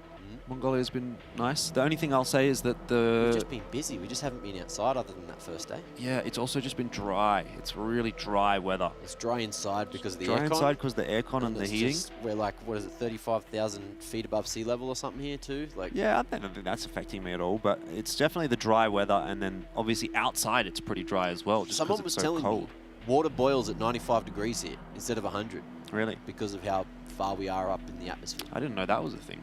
What does it freeze at? Oh, we should go and set up some long jump and set some like long jump records for ourselves, not because you can jump further. Yeah, well, you know, you're higher up, so there's less gravity, is what you're saying. Gravity, slightly, yeah. Is that a legit thing? Yeah. Probably not. No, that is when they had the Olympics or one of the Commonwealth Games or something, at a very high place. It might have been Mongolia, might have been a different country. That's when a lot of records were set because they were able just to glide a little bit better through the air. Has Mongolia hosted the Olympics? I don't think Mongolia's hosted an Olympics. I don't know if they have. I can't remember which country it was though. As you could tell from our earlier conversation, I'm not really the best at geography, Jordan. That's right. But I know I've read that as a fact before. I just can't tell you which country it is. So. Somebody in chat might know. Some other, esports sport individuals. Do we know what is Config's original Nama? I assume that means he means name. I don't know what Config's original name was. Like alias? Alias, yeah, he means name. Alias. It's Christian. I think that's his name. That's his real name. Yes, Christian. There's actually been some really interesting player names in Asian Counter-Strike as well. I've got it. It's Krell. Krell. Krelly. Krelly? Krell?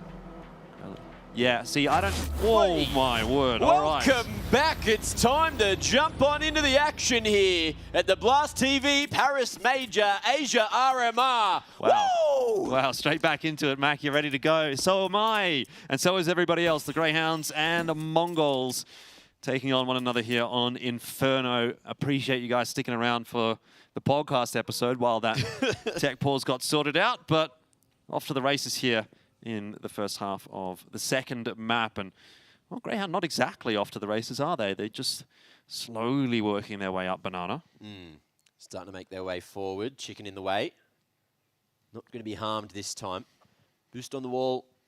This is relatively normal for the Hounds, clearing out the close angles. Mongols, only 2 men towards the B site, and Techno just going to be dropping that util as some comes through for the T's. Yeah, the Greyhound lads already tossing a few smokes in onto that bomb site. Techno's in a great spot, though, with the dualies to have a bit of an impact, and Greyhound have turned away. Now Techno gets the chance to strike, but only for 1, and that could be some dualies in the back pocket of Greyhound if they opt to choose their upgrades. Mate, I think the dualies are the last thing you're thinking about right now if you're Greyhound. You've got the 2-man advantage. You've got that bomb plant down nice and open at the back of Fountain, and you've got a double dark set up as well as Ali and Sicko all tucked away.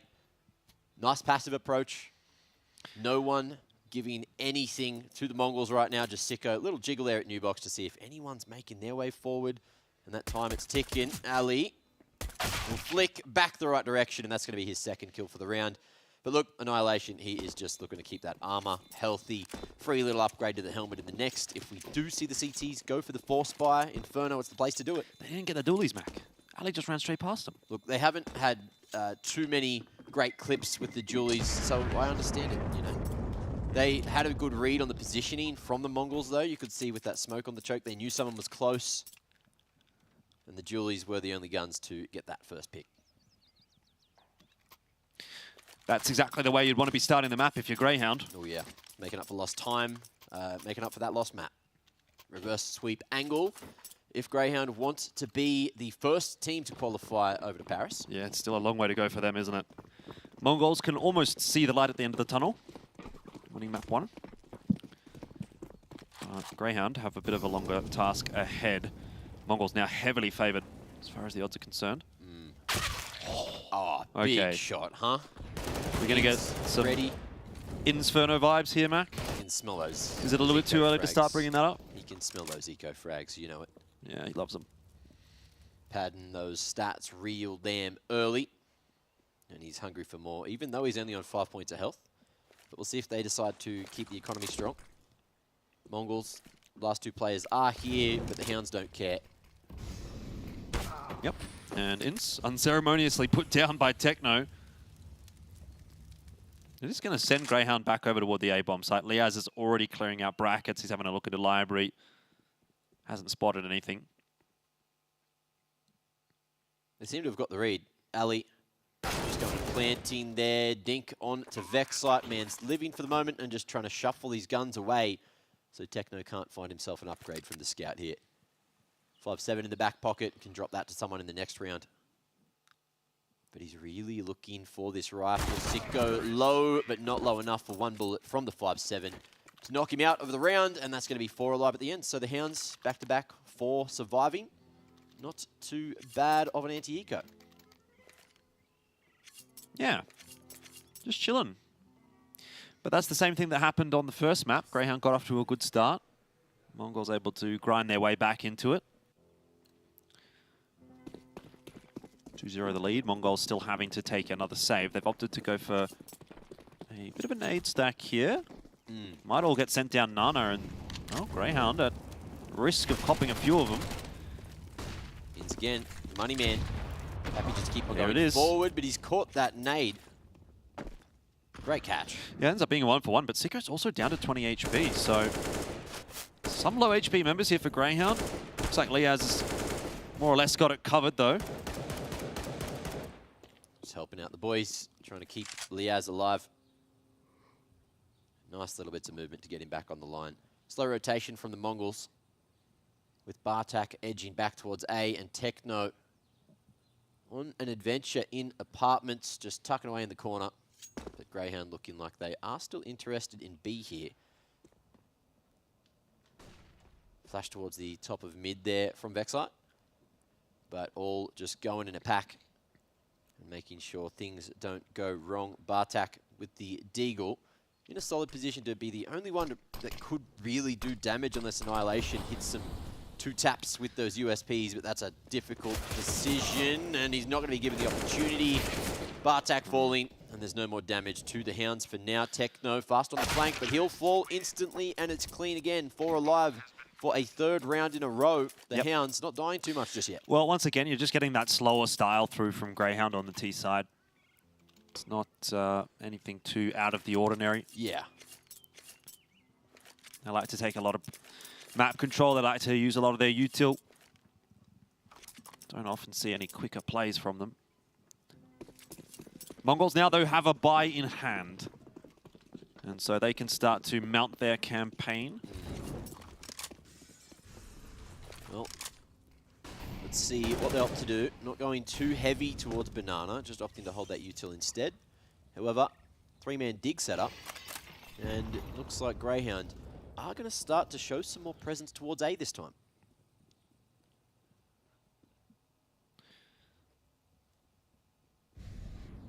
Yeah, very heavy A setup right now from MongolZ.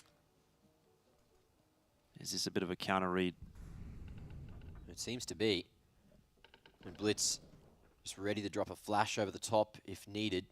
Has that extra util to block at top mid, and in comes this util. Liaz ready for this position.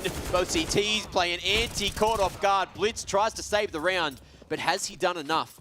It looks like Annihilation with an AWP in hand is not going to go for this one any day of the week. Yeah. And look, boils down to a 3-second take at top mid. That's just not really good enough, unfortunately, from the Mongols, right? You can't have 4 players on the A bomb side. Oh, yeah. And then trade 4 for 2. Like, I mean, Vexite and Alistair are quite low. And it was nice entries from Liaz.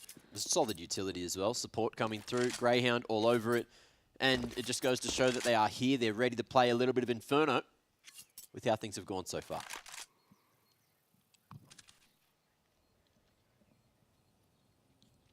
Dare say Annihilation should be okay to save this AWP. And just having a bit of a look in, but still pretty early on in the half. Grayhound are more than happy to let their money start to bloom as well.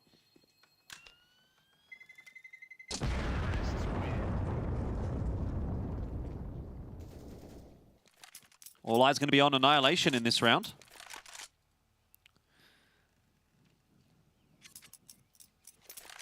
Where's he going to go with it? What spawns he got?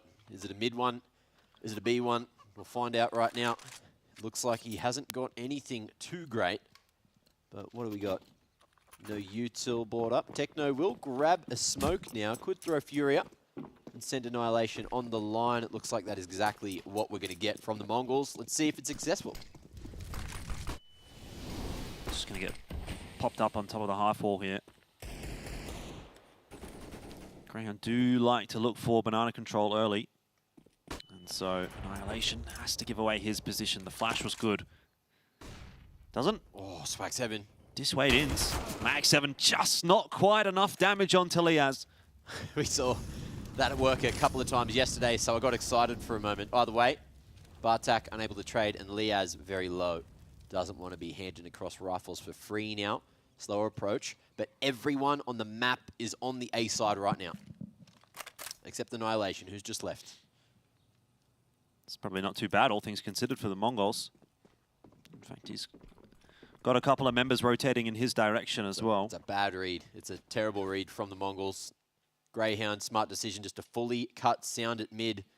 And it's all down to Bartak to make anything work. He could potentially, at best, get this AK, maybe get another kill off the back of it, but we'll see how the timing goes. It's good for him. But where to from here? Looks like it might just be the save. Keeping the AWP alive, keeping the AK alive will be good for the economy going forward. I think overall that's a pretty big win for Mongols. Annihilation and Bartak also both have armor. I mean, everyone's got armor, so there's a pretty big incentive here for the Mongols to just keep at least a couple of members alive. But with that said, it does give 5-0 over to Grayhound, so off to another banger of a start. Which is crazy, you know. Grayhound, their starts have been very solid so far here at the Asia RMR. And we'll see if that trend continues. We'll see if they need to play another series or if they can make the reverse sweep happen. Oh dear. Chickens, man, Hastika, come on. Hastika's hungry. He's plucking them, he's getting them ready for dinner. It's still a few hours away, man. Yeah. Hopefully all these players managed to grab some lunch before we jumped into this game. Otherwise they'd be getting a bit hungry now. A little peckish. Lots of money on the T side for Grayhound. Things working out. You can see as well, take stock, Annihilation and Bartak with those saved weapons means that they're going to have a little bit of extra cash to make something happen on an eco if things go wrong, but also a chance to just refresh that off if things go right. Sicko just going to be dumping his utility forward, flashed out of danger. Allow someone else to drop that smoke as well. It's going to be aggression forward. Hastika not going to be able to fish for anything just yet. Sicko on and off angle, going to be able to stop that spam, but decides to go forward, playing a dangerous game around the smokes now, and the boost looking to go up. Annihilation, are they ready? Sicko does more damage than he takes now and finds the pick onto Hastika. Yeah, they made a lot of noise making that boost. I think Sicko was pretty prepared for it. So he does punish them. Now it's just Annihilation. He's going to be bold enough to sort of half creep his way back into top Nana. Ooh. Waiting for the boost, maybe. Annihilation. If he hits this shot, if he connects onto one of these troops, it could be the round changer. But for now, he's just waiting for the swing, wanting to go slow onto the line. Ali, on an offline of his own, waiting for the pick. Annihilation. Not punished just yet, but if he falls, the B site is completely open and the Hound's about to come around the corner. It's down to this moment. Missed opportunity, and he's not going to be able to get away. The Mongols may just call to save, but we'll see what your boy can do here. Blitz just trying to find anything. Big damage through the smoke, but it's no kill. If they call to save, look where Liaz is. Yeah. He's just sitting inside of carpets right now, waiting to see if anyone's going to pop up. The thing is, if Liaz falls early, then there's more of an opportunity for the Mongols to try and get back into the round. So he's just going to happily hold this line, try to catch a timing. Knows that the Mongols may be close, could be far. He's had sound cut this whole damn time and is waiting for Inns to get a little closer before making his move. Yeah, this is looking pretty dangerous for the Mongols. It's exactly what Grayhound needs to be doing at this point in time. They've got a lot of money. Inns has spotted Techno already. You bring a third member across here as well. Grayhound, they can afford to lose all these guns. And what we might see as well, depending on how this all happens, Techno falling, Bartak going down. I thought Blitz maybe was going to run for that AWP over towards CT, but it's gone.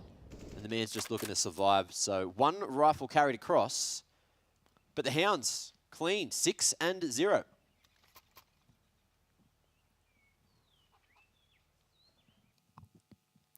Been a very streaky map and series actually so far.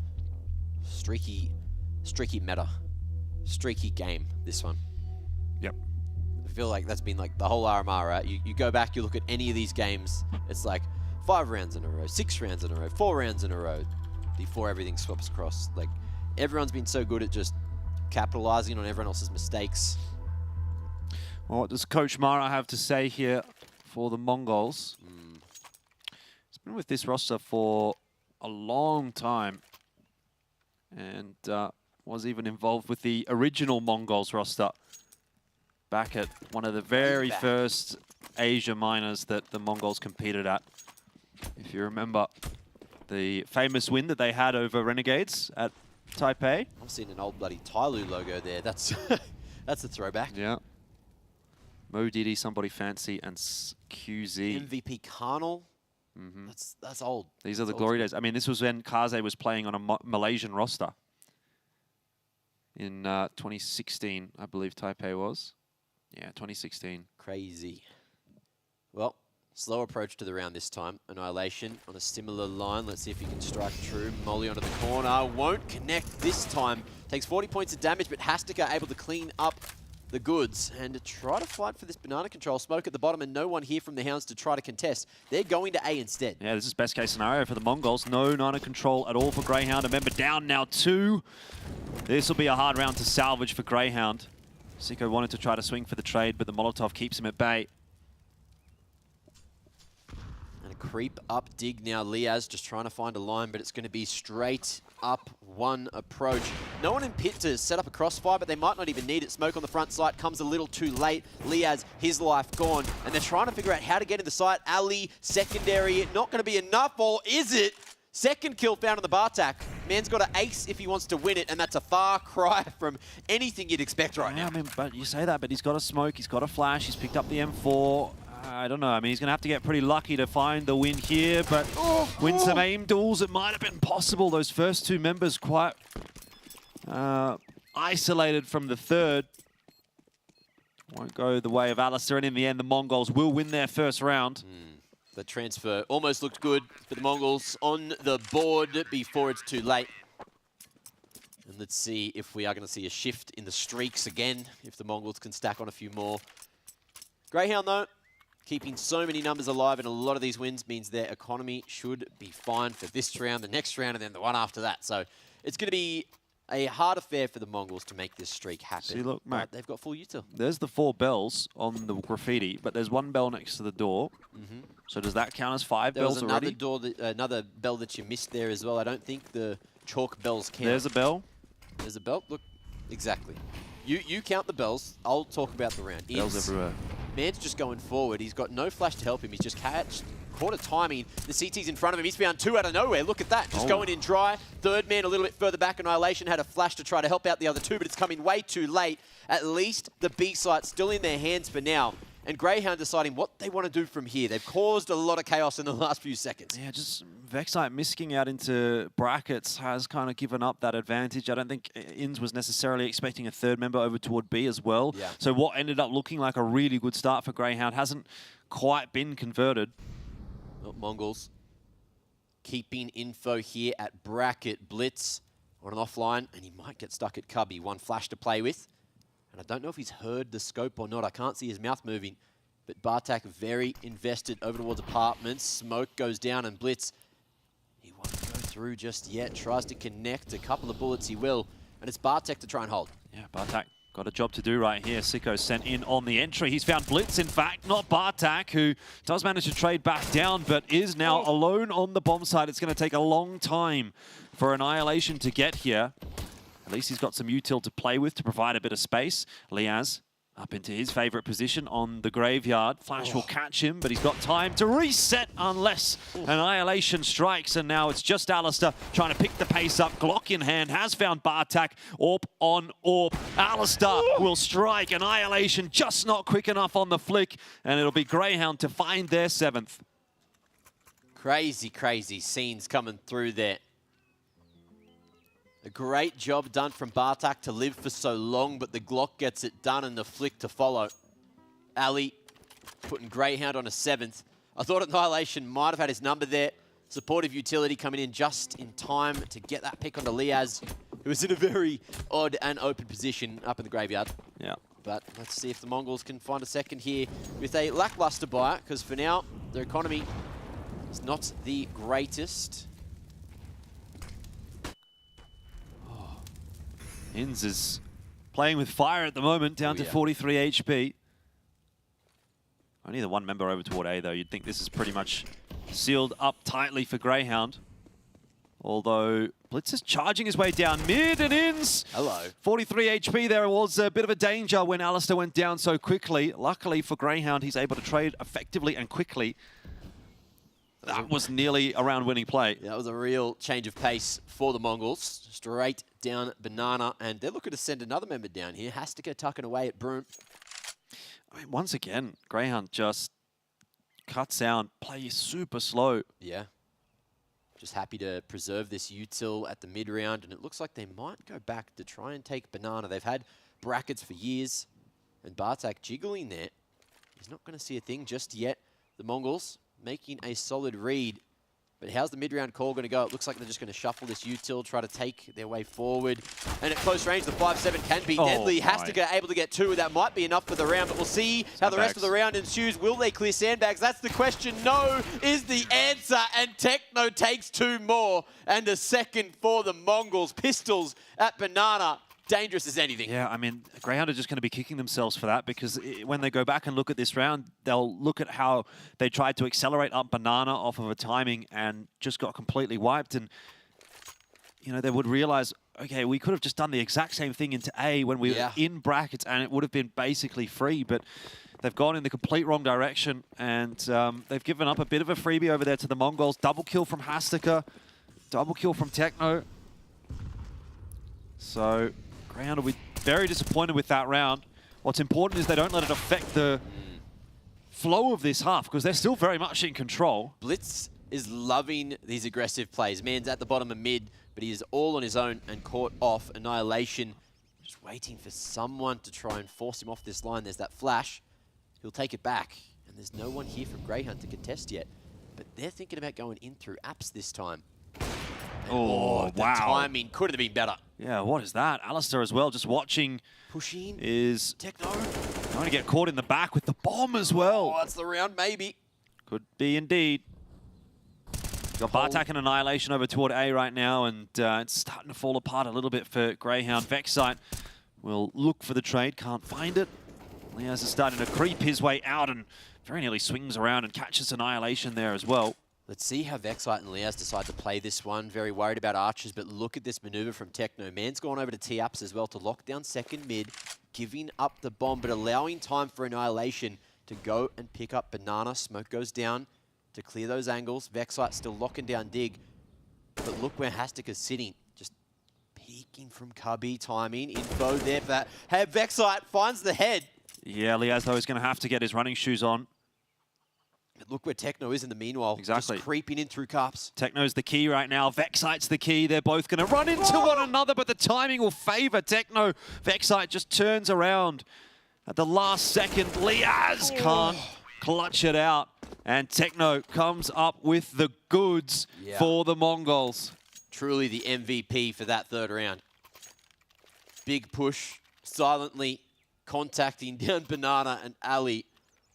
Unfortunately, losing the bomb in a very hard to retrieve position. But an intelligent play from the Mongols just to go for that slow but sure rotation around, just finding info. It's going to be the second time that Mongols have pushed down the bottom of Nana and caught Greyhound off. So something that Greyhound is now going to have in the back of their mind. And even if Mongols don't use that strategy for the rest of the half, Greyhound's going to be playing around it. Has to get ready for this aggression. Ali not going to be able to catch that timing in through the top of Banana and Bartak. He's going to be heard running back to site. Only a 2-man setup here for the Mongols on A.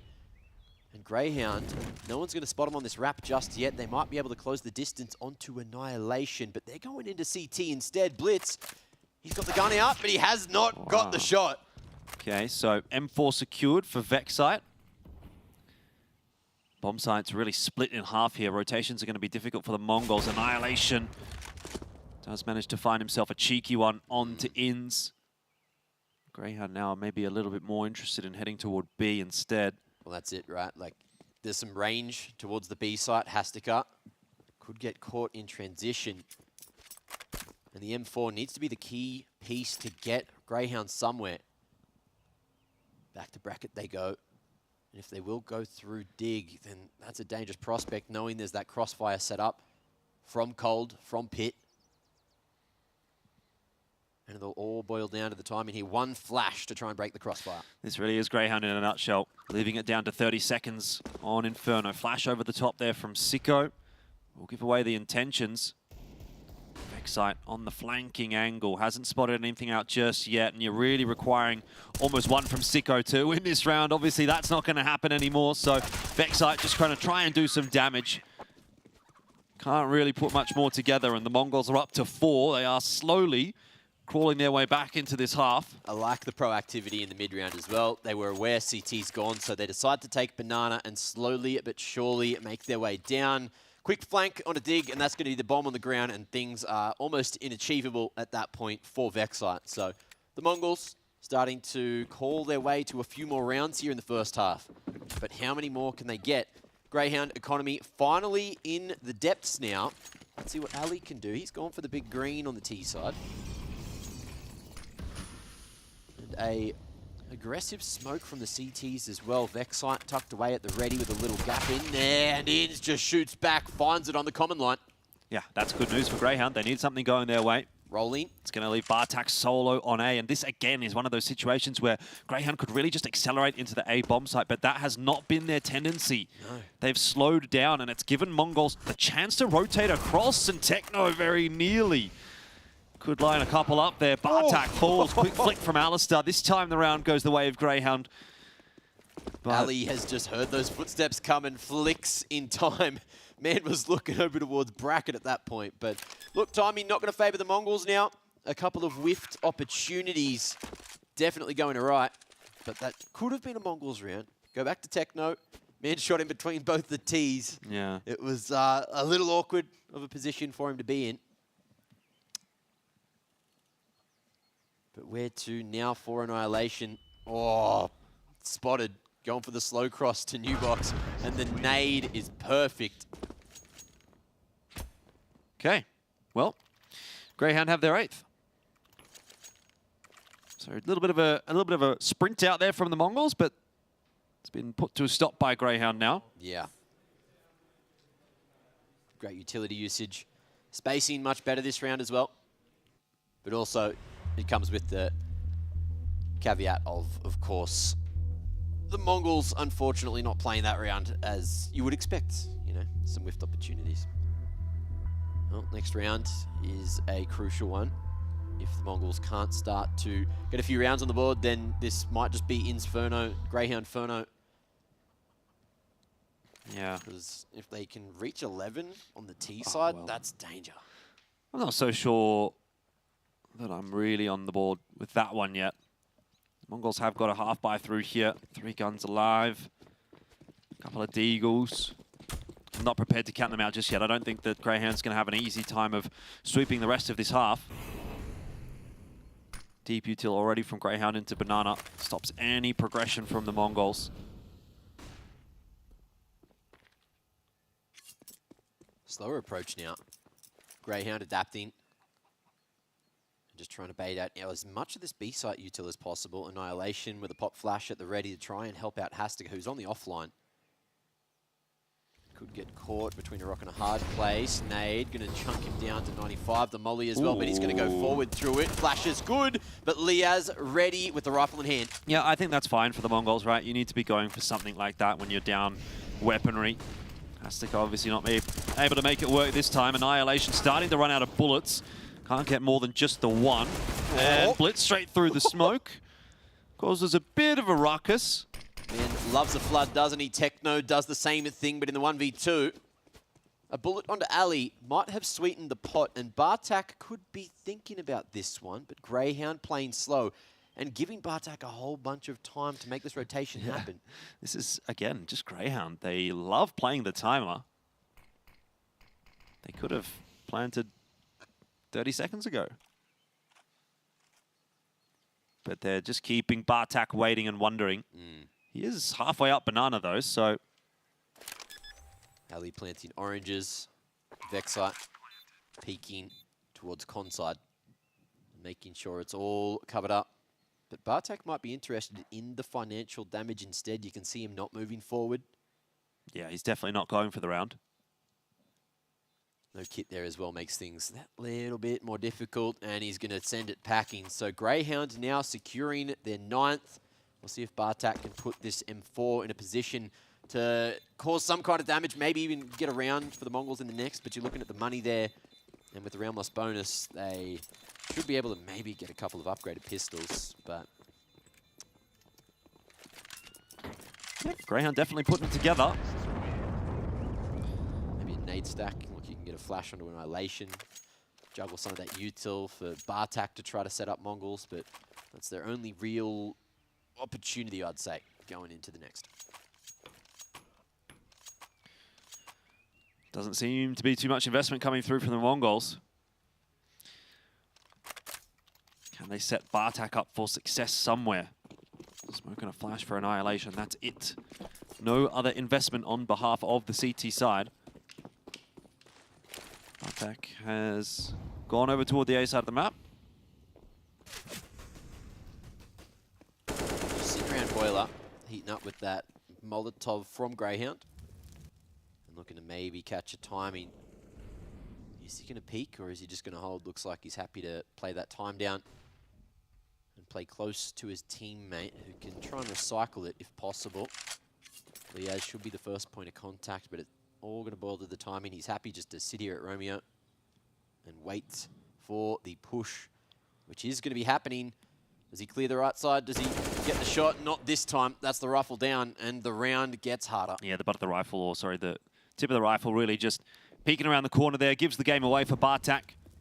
Techno's waiting to see if anyone will jump into apartments. He's not going to be so lucky. Maybe he can find Liaz, depending on where Liaz decides to go. Oh, creeping forward. Crosshair in the right spot, and we've got a Zeus in the round. And a rifle in the hands of Techno can be dangerous. That's again given Greyhound a bit of a pause for thought, and now Inns is trying to work that B bomb site. Smoke will go down. This could get really awkward, actually. 3 Mongols members over there. Wisely, Inns elects to back away, and the Mongols will lose their rifle at the hands of Vexite. And that's going to be the double digits, unless the Mongols just go for exits, you know, get themselves some kind of AKs into the final round of the half. But for now, look, they're not taking too much. They got a flash. They're just trying to hunt down Inns. I think Inns did a really good job of finding that information. He got that dink onto the CT player, heard a flash come from further away, so counted 2 and knew that there was minimal defense on A, sent the rest of the boys in. Yep. And it was a well-navigated anti-eco. Well done indeed. It's going to result in double digits for Greyhound. So, look, not quite as impressive as the first half of Anubis, but definitely up there. Yeah. It's a really good T-side here on Inferno, which we have come to expect from this roster. Doing pretty well internationally and individually today. No one really skipped a beat. Sicko had a solid first map.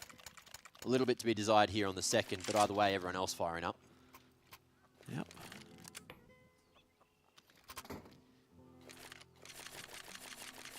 Into the last. Mongols going to be a little bit rough in the util department, but have most things covered. We'll see if they decide to hold on to some of that, or if they go aggressive. 3 players towards B. Where are they heading? It's just some shifted util. Yeah. Fairly standard stuff these days. Nade over the top is not going to be too poorly timed. Techno and Hastika just eating a little bit of damage. Top Nana Smokes is going to give Greyhound pretty easy access to parts of Banana, but keeping them at bay for now from walking into sandbags. Mongols with some pretty good map control early on. Arch smoke coming through. And Ali strikes true. Blitz peeking straight into the crosshair there. That'll do it. Inns getting 1 kill through the smoke. Alistair, another bit of an easy one on to Blitz, and all of a sudden, the round just looks like it's going to fall apart for the Mongols. This has been a very tough half for them. And deciding where to go. A few times when they've cut sound at the mid-round, things haven't quite gone right. Mongols made some good reads, but it looks like this time is not going to be one of those. Flash across the half wall, Ins fully blinded, won't be able to clear anything straight away, but the smoke and molly is going to be dropped. Techno dies to his own flames. And now it's all down to Bartak, who's going to be running into the molly himself. Annihilation coming in at the bottom of Banana now has to do it all himself in a 1v4. But the offline from Liaz is too good. Yeah, just around when nothing comes together for the Mongols at all in the half. Again, a nice one from Grayhound, but they let it slip from a better scoreline than this on Anubis. So we'll have to find out if they can convert Inferno and force us to a third.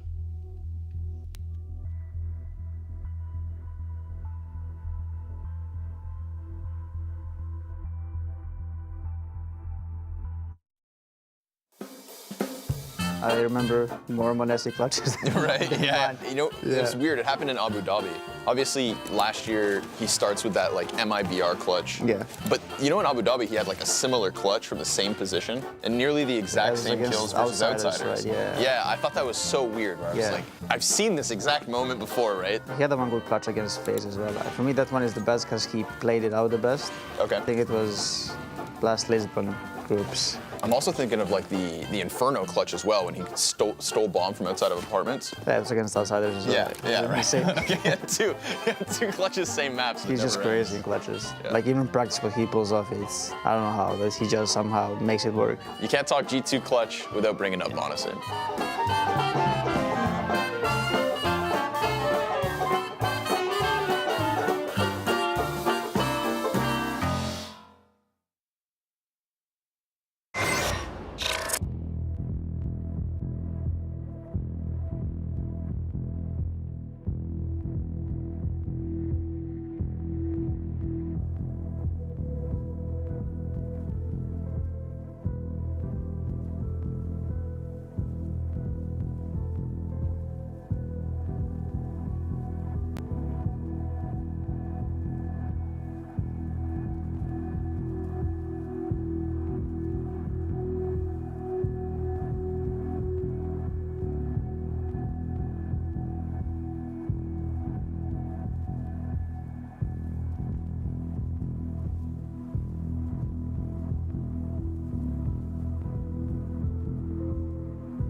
Welcome back to the second half. Grayhound are looking, dare I say, much better than Anubis? Because, like, are they?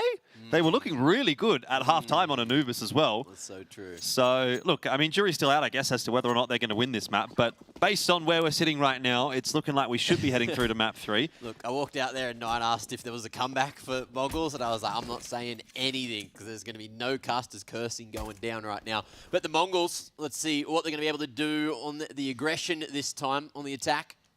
Slowing things down initially, just getting some kind of info at Banana, bit of apps pressure, but no one knows where they're going to go yet. Yeah, this is a nice setup, though, on the B-bomb site for Grayhound, isn't it? Dooley's out for Sicko, boosted up on top of First Oranges, and you got a couple of extra members on the bomb side as well. If the Mongols hit this bomb side, I don't think it really matters how much util they're going to use. Running into 3 CT players is always going to be tough.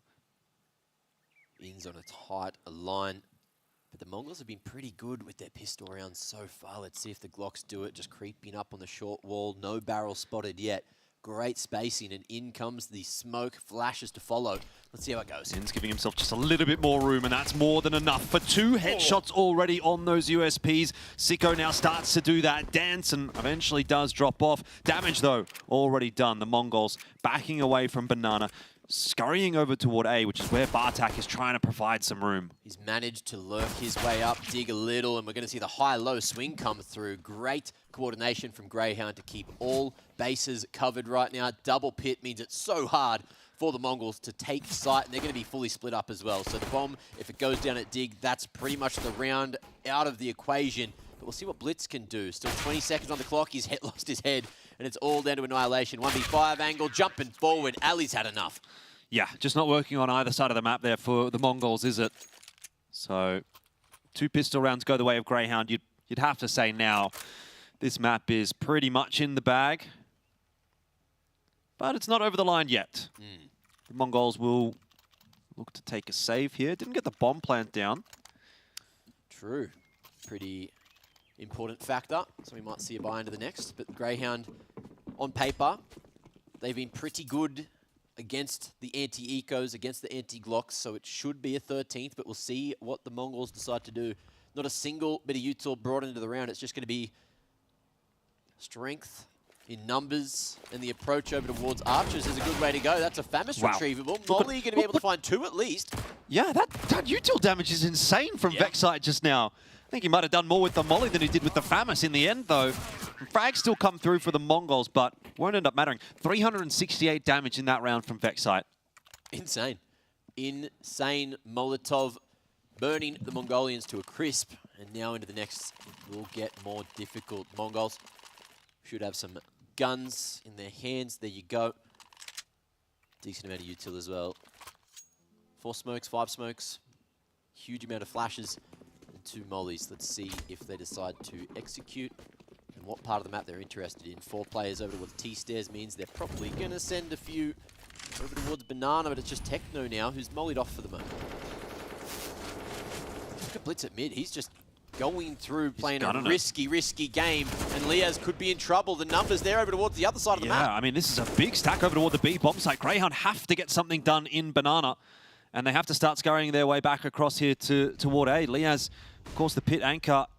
In fact, he's going to go on a bit of an expedition and has been caught out by a couple of members. Lucky to be alive right now. Headshots are going through the box, and that's kept him alive long enough for Sicko to get there and help out. Blitz falls as well. That is a stroke of luck for Grayhound. And the bomb is out in such an open position. I don't know if Grayhound are aware of it just yet, but with the Moto smoke coming through, Annihilation retrieves it. Man disadvantage for the Mongols, but they've won from here earlier on Anubis. Let's see if they can do it again right now. Bartak in pit. It's a nice pit site crossfire right here for the Mongols. Alistair, though, in apartments can be a real thorn in the side of Bartak. He's the only one with util as well. If he can't get any of this out, it makes things more difficult. Molly to pit will force Bartak into the open. Yeah, they've heard those ticks for sure. Alistair going to have that swing backed up by Sicko, and Annihilation is found out on the bomb site as well. Just in time for Grayhound. They'll get that defuse across and go to 14.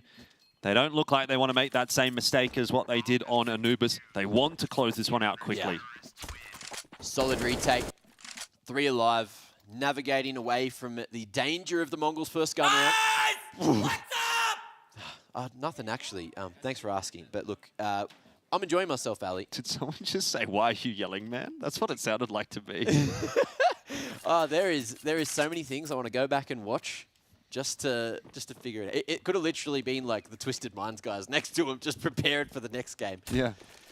Either way, I'm trying to DM here, dude. 10-round lead at the moment. The Mongols not going to be contested at Banana, but they've gone for a force, lacking a whole lot of util, and they're just hoping that the AKs are enough. Yeah, I think it's one of those things, obviously, you want to try to get into your opponent's heads. We saw the Mongols do that a little bit at the end of the last map. Some spam into bodies. I'll start sending it right back in their direction. Blitz will eat a little bit of damage from that molly, but start to try to push his way into the side, and Inns just gets the slam dunk on top of him with the nade. Hasn't dissuaded the Mongols from this B site, though. An ambitious swing, but without a CT smoke just yet. Ali looking to hold this line down from a deeper angle, but rotates to Coffin instead and ins at close range, is ready for these swings. Man's not missing too much. Bartak able to crack open the B site, and now there's another opportunity for the Mongols to find a fifth. Yeah, that said, Sicko's obviously really progressed already, so no one's going to be able to get into construction, which effectively means they're locked into the bomb site or in Banana. You've got a smoke for Vexite, a smoke for Liaz. They can smoke off a lot.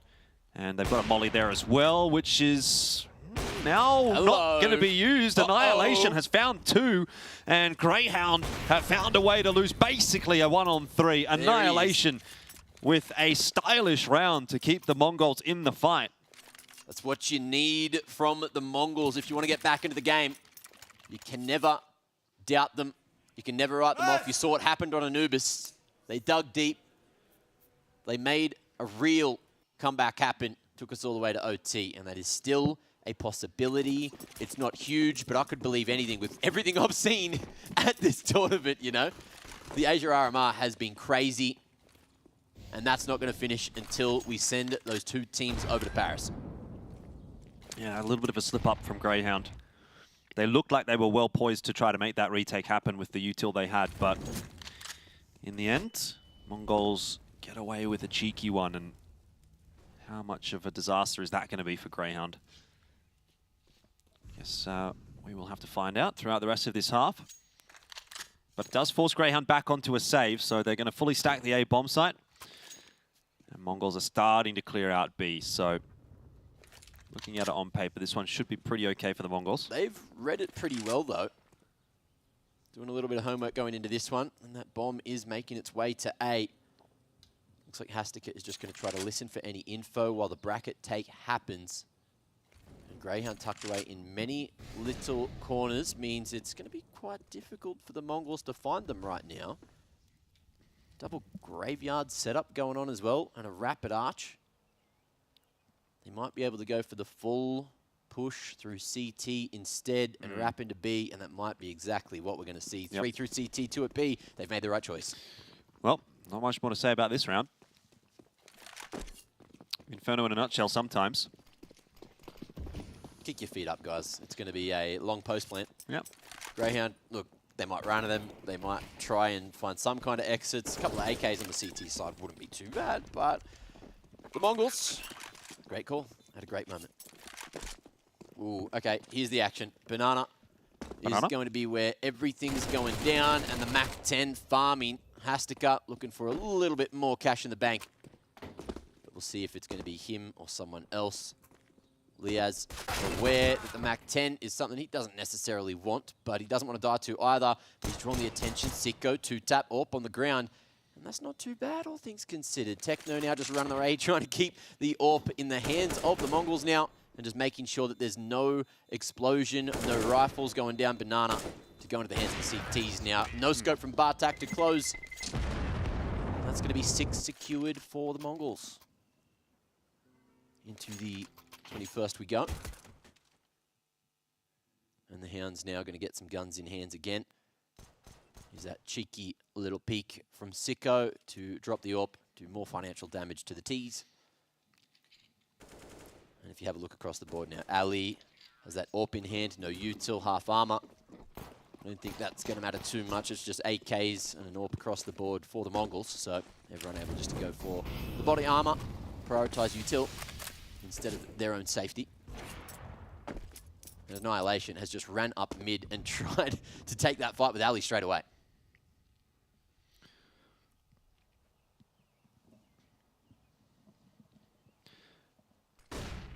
This could be the round that Grayhound puts it over the line, pretty much. But Techno's getting a lot of space in toward that B bomb site. Nicely timed smoke in the end there from Inns. Bit of a back and forth spray battle. No one going down just yet. And so Mongols are rerouted towards A. But look, what they've done at the very least, Mac, is take control of sandbags, which means Grayhound is now stuck back in that B bomb site. Hard to get info for them now. They're all playing passive on the A bomb side as well. So yeah. Not worried about going for any kind of rotations here. Ali and offline, just making sure that no one's going to sneak through archers, but they're not coming that direction either way. It's Liaz with a crossfire, Vexite on site at the pillar. and they'll have to play off one another. How good are the flashes is what we need to ask right now. Well, Alistair's also here to provide a bit of help. It's a nicely timed smoke from Liaz. It's just going to keep the Mongols at bay. Never mind, they're just going to go straight out through it. Liaz already finding himself a double. Vexite hasn't had much to do, but as soon as he does it well. And that is left blitz solo for the Mongols with nothing really to do. 15 on the board for Grayhound. Insane patience for the final kill as well. Vexite tucking away, happy to swing off Ali, who was creeping, wrapping around the back of default there, and it was perfect to watch. Liaz, I thought he might have been mollied out, but the util just wasn't quite in the right place for Mongols there. And Liaz going to be able to stop 2 from making their way out. Apps, the flood, the Apps bust just didn't work as intended. And the Mongols are running out of opportunities to make anything happen here on Inferno. I'll tell you what, Hastika got some real airtime coming out of apartments there. He was flying, landed like basically at the wall. Either way, Blitz, he's going to go quickly up Banana and catch Alistair off guard. So maybe we're not going to find the end of the map just yet. Mongols certainly still fighting for it. He's ready for the challenge though, and almost even finds another one there onto Annihilation. Very close with that spray through the smoke. Great supportive util from Sicko there, but they're running very low on anything. Just one smoke remains, and they're happy to keep it to the 4v4. But as this is all happening, creep up, dig, bracket controls in the hands of the Mongols, and Blitz now spotted. They know that he's on the other side of the map. So he's got his sprinters on, he's got his trainers going, and he's looking to make his way to A to bolster Archers. Liaz has to hold the site himself pretty much here. Yeah, decent 1-for-1. Good enough for Vexite there. Liaz is able to find one before going down as well. It's just trades across the board. Techno and Annihilation, though, are into the site. Bomb plant's going down, and there's still a long rotation to make here for Sicko, which is going to cut a bit of time off of this retake. Creeping up dig now. Ins waiting for this contact to happen. Sicko, no one looking his direction. Annihilation up and baited by the sound now. Spotted though, Ins couldn't capitalize on that time. It's slowly but surely ticking. The pre-fire, good enough for Ins to get one, but Techno so low, 14 points of health. And he's hunting for him, just looking for anything, just tapping it, waiting. Ins can't find him in the time. It's ticked way too far now. Techno, he'll fall, and so will Ins as well. But it's a round, and the game ain't done just yet. It ain't over, and it's going to be a save for Grayhound. So we might have to wait a little bit before we start thinking about our third map.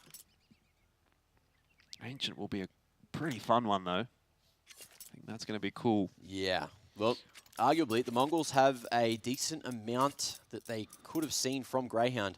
Yep. Who played Eruption on Ancient 2 days ago.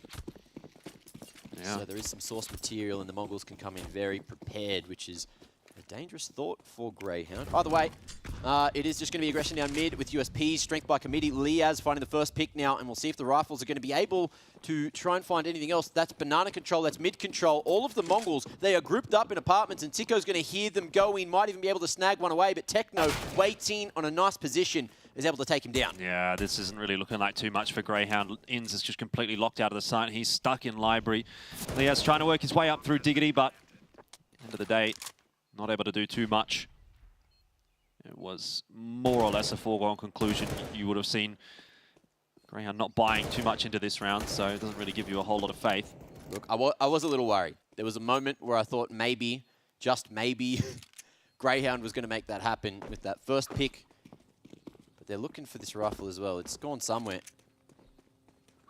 And they can't quite find it. I thought Liaz had it, but regardless, Mongols crossing those T's, dotting those I's, and yeah, I didn't see anyone near where Blitz was, so I think that rifle's just gone into Narnia. Who knows? Oh wait, no, Vexite has it. Vexite has it in T-spawn. Sorry, I was blinded by it. The flashbangs. The flashbangs, man. That's right. You know, just oof. Okay, okay. We have to be patient. Good thing to come to those who wait, Mac. Yeah. And we're all waiting for Ancient at this point. You got to stop saying it, just in case, you know. Ancient. What if we don't go there? What if we don't? I mean, that would be incredible from the Mongols. That would be something to talk about. This is where the crazy plays are made here at the Blast TV Paris Major Asia RMR. And the Mongols are still trying their hardest to get back into this one. Blitz with a flash ready to pop them into bracket. But the stack from the Hounds is over towards B this time, so it's going to be difficult for Liaz and Ali to hold unless there's a rifle in their hands, and Liaz going to be able to find at least one there. Nice shot onto Techno, and that's going to be the numbers. He can just buy some time, but the plant's going to be going down. Yeah, he's got a smoke, though, to work with on balcony. That's going to give him a little bit of space to play. If someone else can just find a cheeky frag somewhere, one of these guys coming through from Arch side could be a big difference maker. Turtled up on site now, all three trying to play together. There's a defuse kit for Vex side, so a bit of extra time here for Grayhound. When does that swing come through, if at all? Another smoke toward Moto. Grayhound, they're going to flash their way through and start to flood in onto the site. Frags, though, are going the way of the Mongols, and Liaz hasn't really been given enough room to work here. It's been a nice attempt from him. 3 kills in the round, but it's not enough. Yeah, some solid damage. That prog smoke back to site looked pretty decent, but they had no read on if there was a pit player. That smoke, of course, is supposed to deny that kind of vision, but the Mongols all on site, all fighting together, make it difficult for the retake to make it across the line. And now they're looking to make it into a double-digit scoreline. 10 if they can make it happen here. But the Hounds, again, going to be bringing everything they need into the round. Let it be known, 1 kit on Alistair, so keep your eyes on that one. And 3-2 split again, Vexite dropping that util early, but the Mongols now all grouped up, looking for a B hit. Yeah, lots of deep util early on from the Mongols here. Does try to keep the Grayhound guys from contesting Banana. They could have fought for sandbags, but they've opted to just back their way into the bomb site. Bit of damage from util out onto the Mongols, but they look to go fast, and that might have been a mistake. Sicko, 1 kill with the molly. Techno up and over the top, gets one down. Ints has a nice smoke to play around, and he's just going back and forth around the back of the bomb site. He's found Techno as well. Inferno in effect right now, ladies and gentlemen. He has done so much work at the back of site. It's allowed the rotation to come across. Blitz now tasked with the 1-on-2 to keep the Mongols alive in the map. Patience from Ali. He's creeping forward, but Blitz, can he lead by example? This round, this clutch, could put so much more confidence in the Mongolian fans, in the Mongols themselves. And from the back of sight, he's in the position to do it. It's definitely doable. You're right. But Molotov there for Liaz, smoke available for both of them as well. They can smoke the bomb off. Who knows what could happen? Dark's now been cleared out, and Alistair will hit the shot. Grayhound have done it. They will equalize the map scoreline and force us through to Ancient.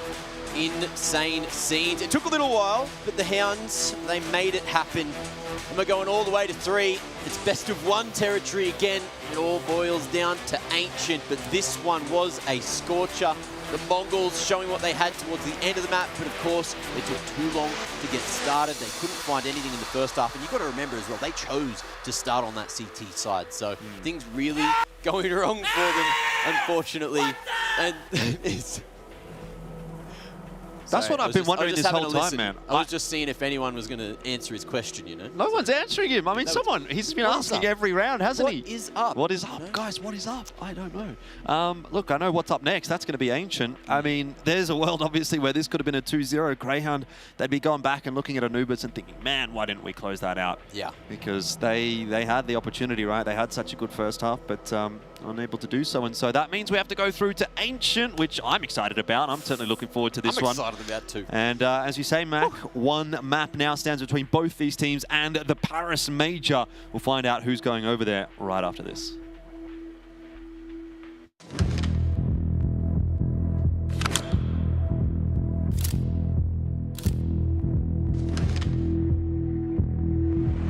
It's really cool. We took like a 2-hour drive from the airport to here, and you can see all the mountains.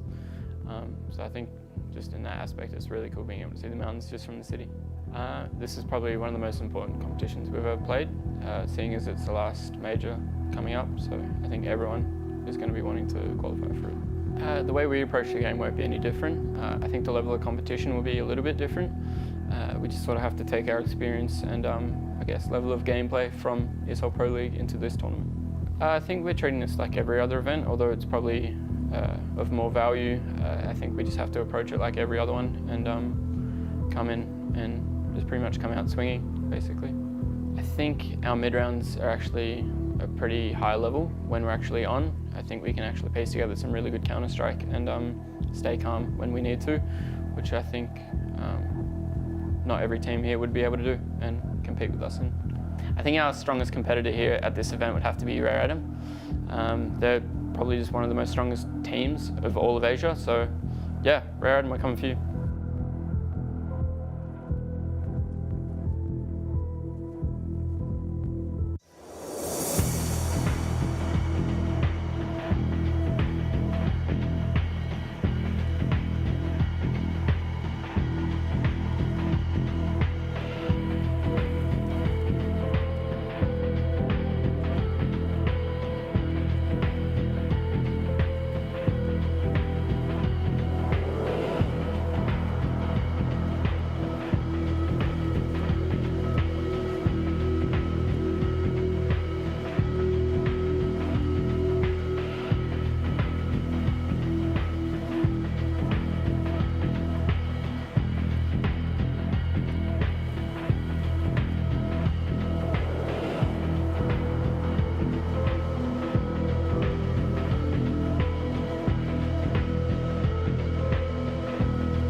орж байгаа сэтгэл ер нь гоё байна. Тэгээ Монголд болж байгаа гэдэг нь жоохон даваа. Нойр морины асуудал ингээд онгоц ришээ яваагүй гэл байдгаар байж болохоор арай даваа. Өмнөх одоо хоёрыг болохоор одоо дөрмөн жоохон өөрчлөгдсөн байгаа. 8 баг ордог болсон. Тэгээд тэдээсээ яг шалгарах баг нь бол адилхан 2. Тэнгүүтээ бүс-бүсээс 2 баг болсон болохоор өмнөхөөс жоохон хэцүү болсон байж магадгүй л гэж бодож байна. Одоо ч ер нь их амар ялгаа гэдэг юм байхгүй болсон санагдаж шүү дээ. Угаасаа л бүгд бие бинийгээ үзэж харж байгаа. Тэнгүүтээ баг-багаас хамаарал тоглолтын стил нь өөр өдөг. Одоо л тийм ялгаал байхгүй хаа. Анх ер нь тоглолтын хувьд тэгээ хувийн чадрыг илүү голж тоглодог. Дээрээс нь 2 коучтэй, нэг коуч нь тэр ордлыг хариуцж авсан, нөгөөдөл нь сэдэдлийг хариуцж авсан. Тэрүүгээр ер нь ялгаатай болоо. Хамгийн том өрсөлдөгч ер нь TYLOO гэж бодож байгаа. Тэгэхээр яг яагаад тэгэхээр их хэлэх юм алгаа ер нь. Бус нь бол гайгүй л гэж бодож байгаа. TYLOO л ойр Азид тийм бэлтгэл хийгээгүй. Бэлтгэл хийж байгаа ирсэн байна. Ер нь миний зүгээс л зүгээр л TYLOOтэй тоглох бусдаас арай жоохон өөр байгаа. Арай нөгөө хэдээсээ тоглоход хэцүү л та. Гэтэ гайгүй. Ялахтаа ер нь амар ихтэй байгаа. TYLOO бол bracket дээр манай багийн нөгөө талд гарсан байлээ. Тэгээ APAC-аар гараад ирэх юм бол эрхээ авах тоглолтын дээр 2-0 днаа.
And round 5, who do we get now? Okay, so we got Elise, we're going Elise again.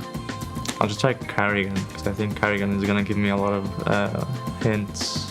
GKS, Justin Savage, Justin Kill Savage. He's older than 24. AK-47, more than 5 majors. And it seems like he is not European. It could be Nitro, but at the same time, I think he's been... I'm gonna try Nitro, actually. That's exactly the same result. Not so familiar with all the NA players, so it's maybe a bit tougher on me, this one. Okay, let's try Nico. The team is not Liquid, so no one from Liquid could be it. Maybe Rush? We can try for Rush. Twist is Canadian, so not that guy. Naf. But then again, it could be Naf, but at the same time, but maybe Canadian, I'm gonna try Naf. Hooksy. Wait, it's not Europe. Electronic. More than 8 majors, and it's not even close to the Russia or Europe. Rush is not it, but I have the age, range pretty clear now. American teams, it's Liquid. Liquid? Only Liquid. It's not OC. Stop thinking Liquid. I'm only thinking Liquid. Who else is playing in North America? And he's played a lot of majors, it seems like, so it seems to be like an obvious name, to be honest. Stewie2K.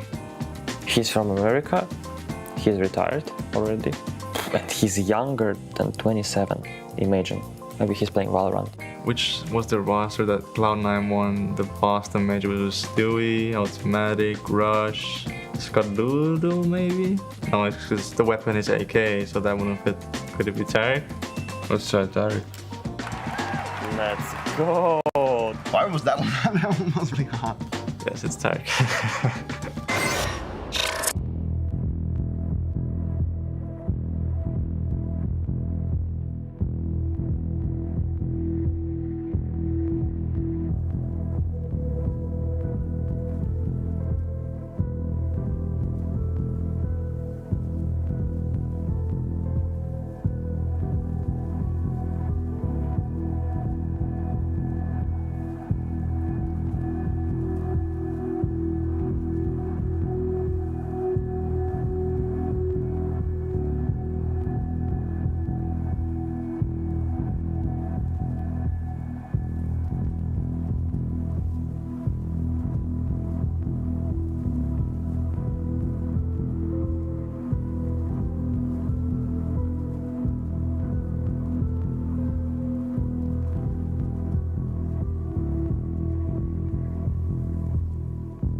Two teams are one map away from the major. Ancient is coming up for us here between Grayhound and the MongolZ. And obviously this is a matchup that we've seen time and time again.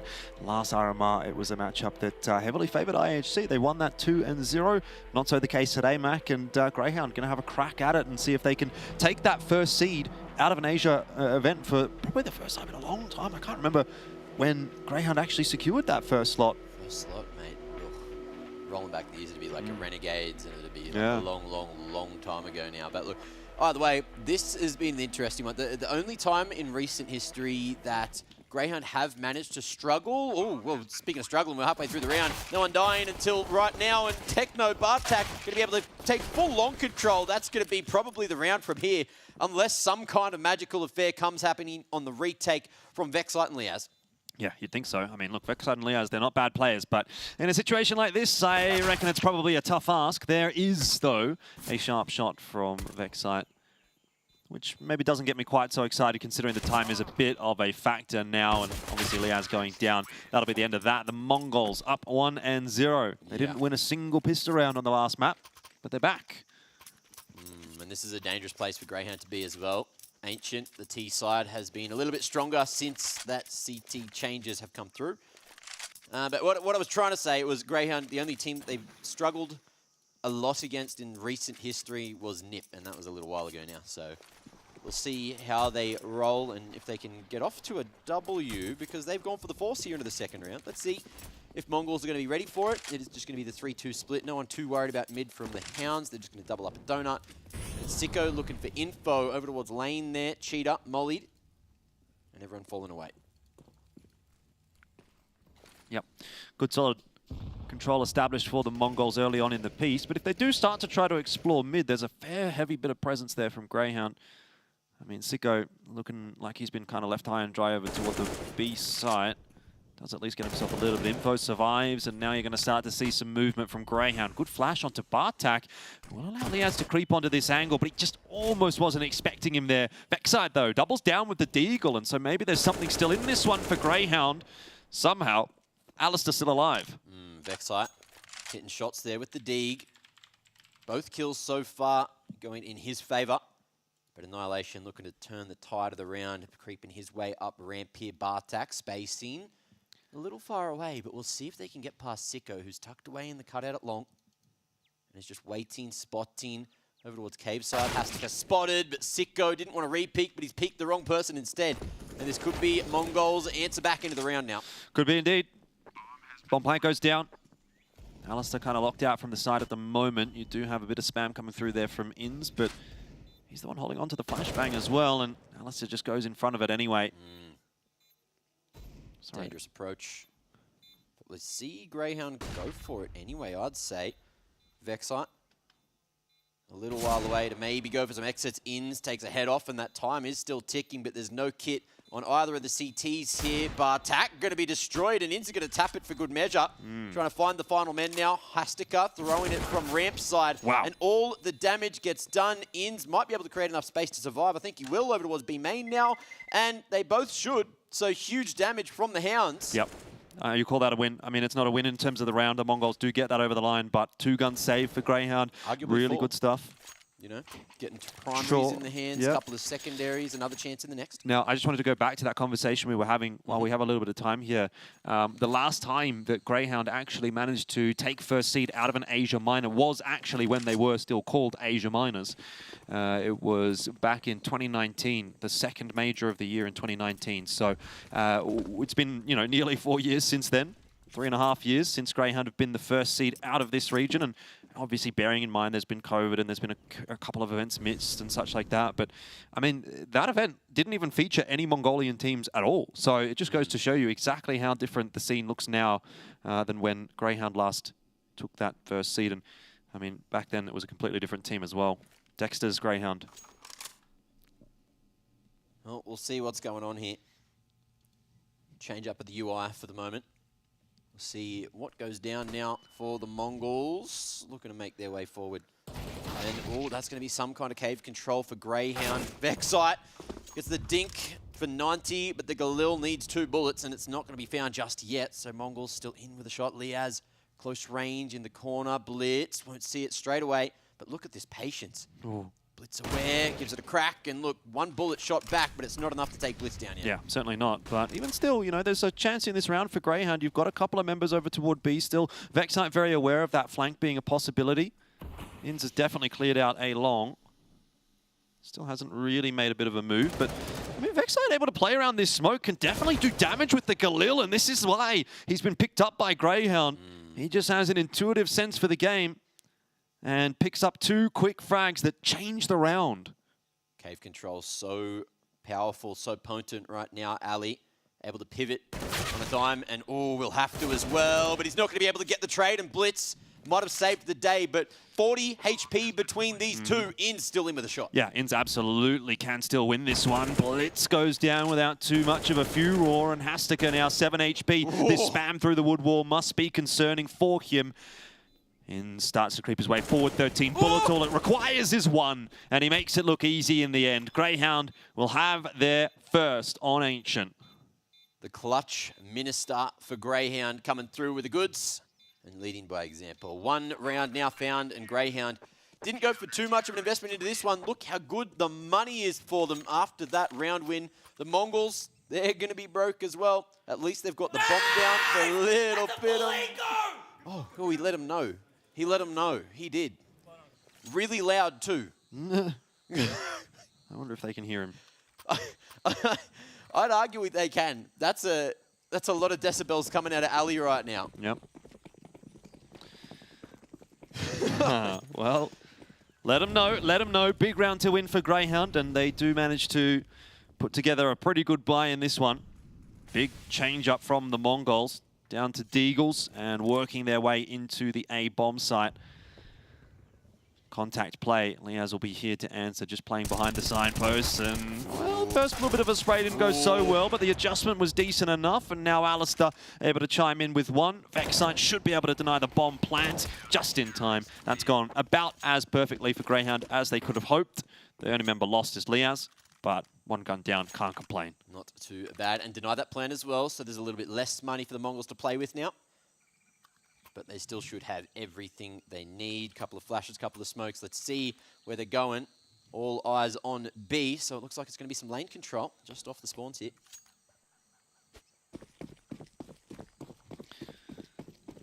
Ins once again given the sole responsibility of the A bomb site. So pretty standard stuff. 2 toward mid, 2 toward B, 1 toward A. Liaz goes late out of Red Room, but still makes it into Donut okay. Faster play up the ramp, though, from the Mongols, and Alistair will put a stop to that pretty quick, at least for one. Vexite's also able to cheekily grab another bomb is spotted. You'll start to see rotations coming across, but so far so good for Grayhound. They have the numbers advantage. Molly's there, Vexite trying to find some kind of space to stop this bomb from going down, but he can't find the line, but he will see the jiggle. Annihilation flashed off for the moment. So he won't be able to help out Techno, but he's still living at the pillar for the moment. Ali creeping in from cave side. The numbers stronger for the Hounds, but let's see how the timing goes. Techno, he's going to run straight at him. Yeah, he's done a great job. 12 HP, has managed to find his impact, and can he get any more beyond that? Not quite. Ins is all over it. But still, you've got to find Annihilation down the bottom of the ramp, and time is starting to tick away. There's a smoke on the bomb. Ins is 12 HP. 2 seconds to work with for Annihilation. It won't be done, and Vexite straight out through that smoke punishes Grayhound up to 3 now on the CT side, and they have really started steaming through this half. Really getting that ball rolling nice and early. It's been working pretty damn well so far for the Hounds.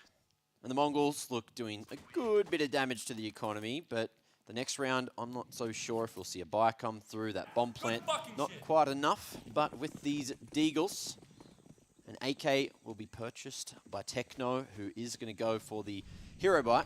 And he's got a spawn towards B as well. He's going straight up ramp now. Let's see if Ali's going to be ready for it. He's beat the molly.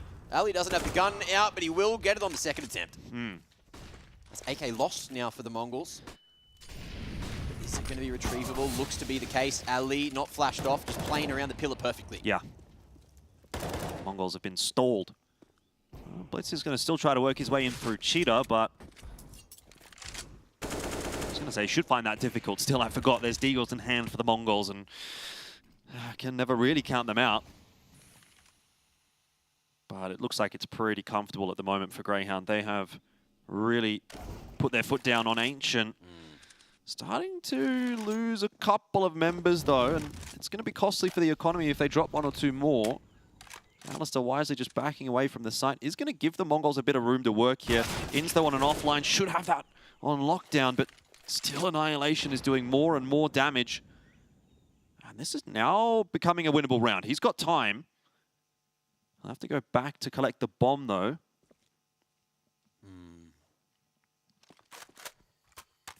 30 seconds, and he's going to go for the gauntlet. No, decides against it, back to B. But he's cut sound for long enough, and Grayhound doing the right thing, staying together. But as they split now, maybe, just maybe, there's the opportunity in Annihilation. He hears a bit of movement coming out from Ins. He spotted him running away. Vexite still shifting, but in comes this tap at any given moment.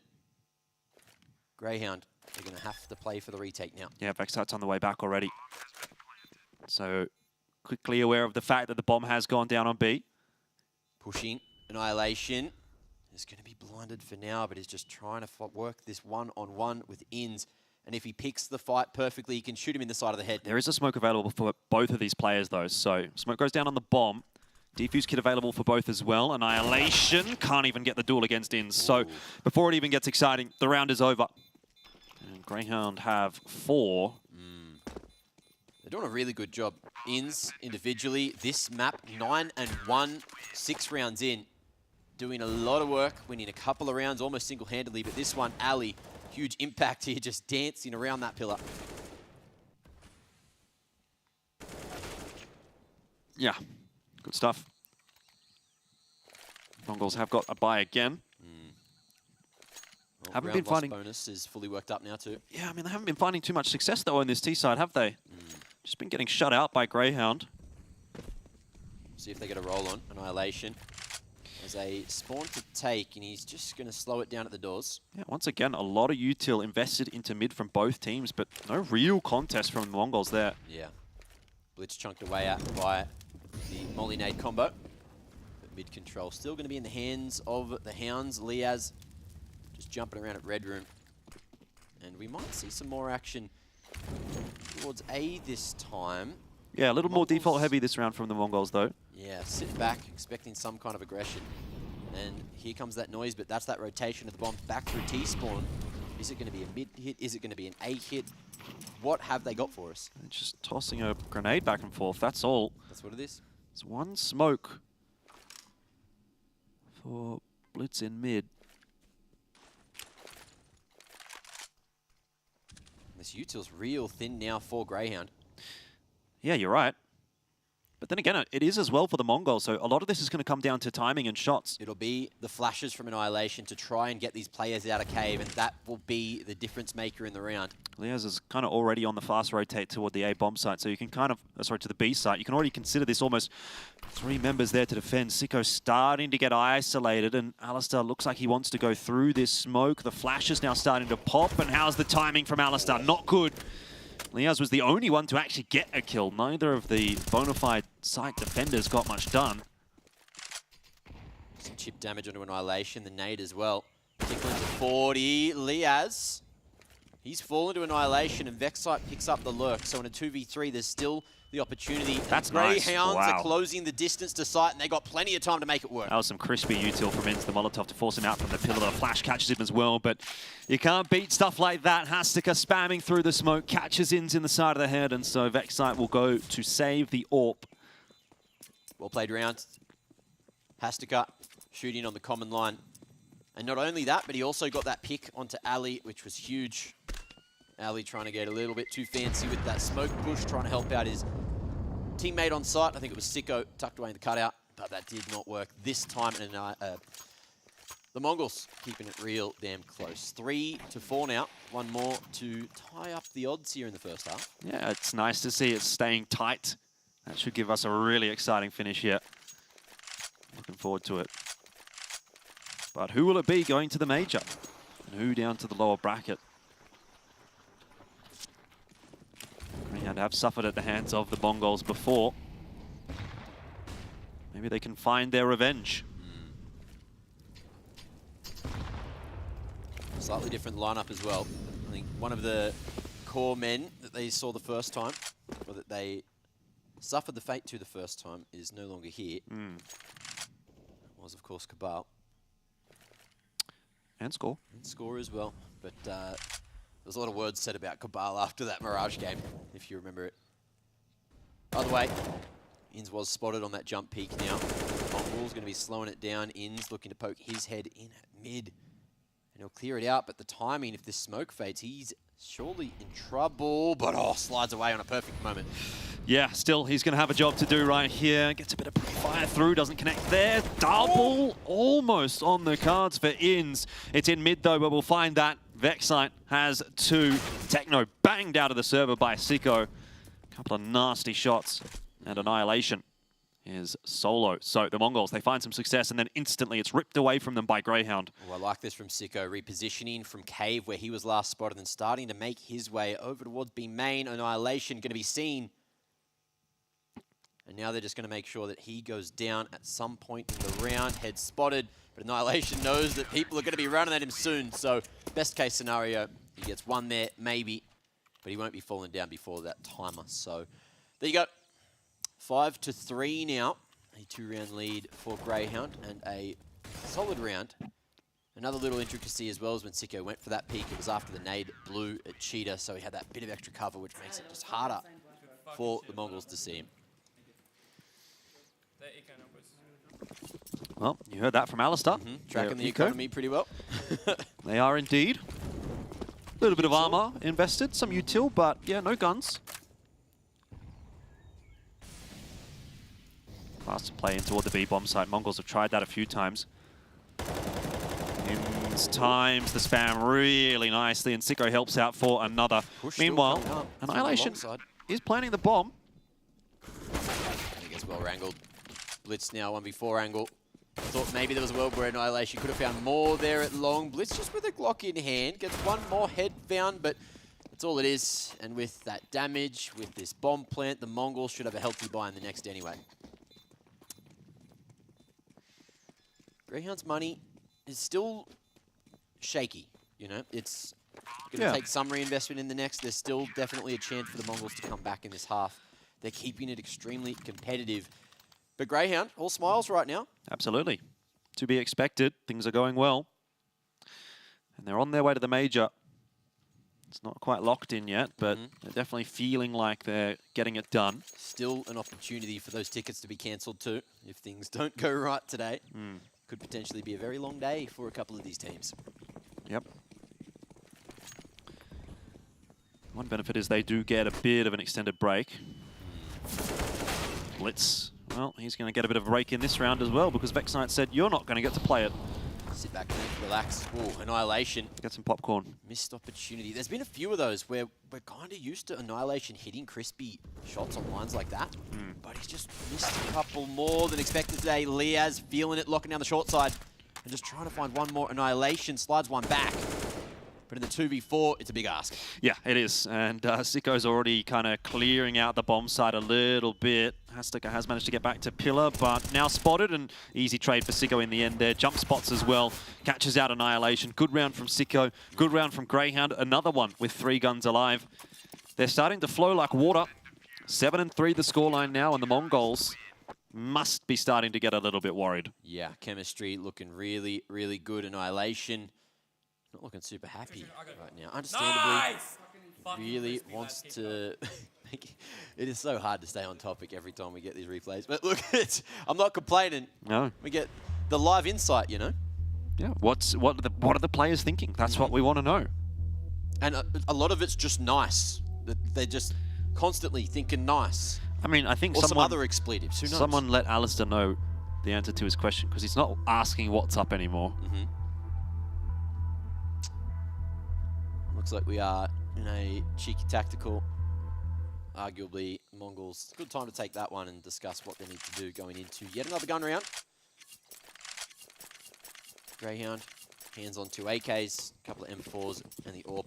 Going well for Ali. He's 8-6 at the moment, but he needs to keep this performance up. Greyhounds want to succeed. Very key piece to the puzzle. And Blitz going to be shut down again.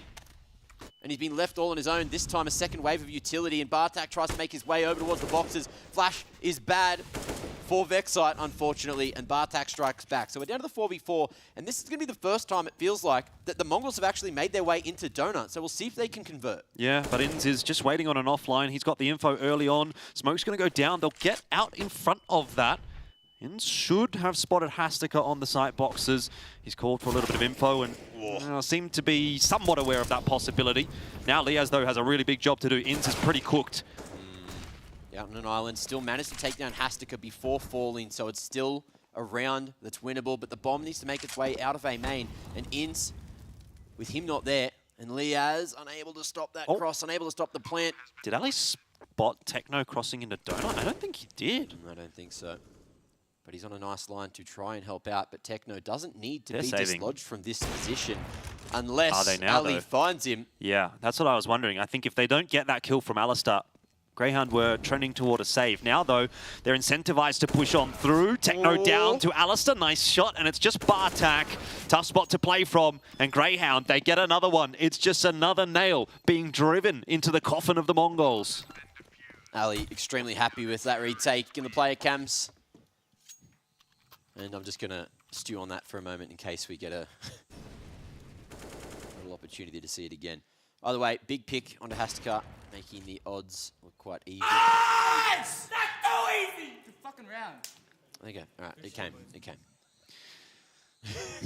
Yeah. I was ready this time. I was ready this time. You know what's funny is like every player kind of has the same celebration every time. Like I've noticed Vexite like really pulls his arms into his chest and like sits back.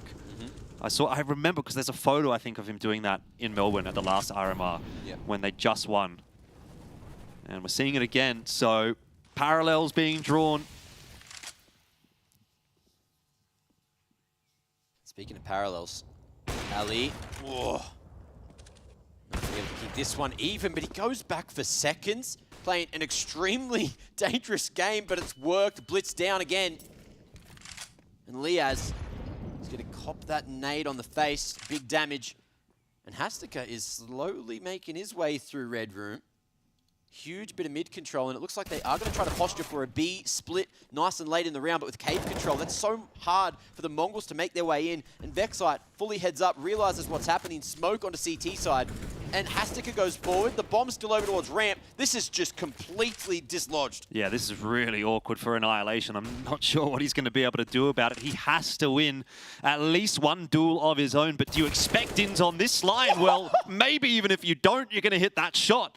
And does it keep the round hanging in the balance? Well, Hastika, he's behind Liaz. This is an opportunity for a knife if I ever saw one, but he's looking for more info. He'll punish, he'll execute, and he gets Alistair as well. How on earth have the Mongols made this round work? Pure timing, Hastika pushing a smoke and making the flank work through Temple. Grayhound unaware of the tiny, tiny gap in the defense, but it's been abused. That's ridiculous. And that might just be the round that Mongols needs to get back into this half. But that's if they convert. All three T's so low right now. Sicko and Vexite, if they can find a pick at any given moment, then the retake's on. But there's no util to deny the vision on the bomb now. Vexite trying to force out this swing. Sicko ready on the wide line. And it's a molly on the bomb. That might be enough time.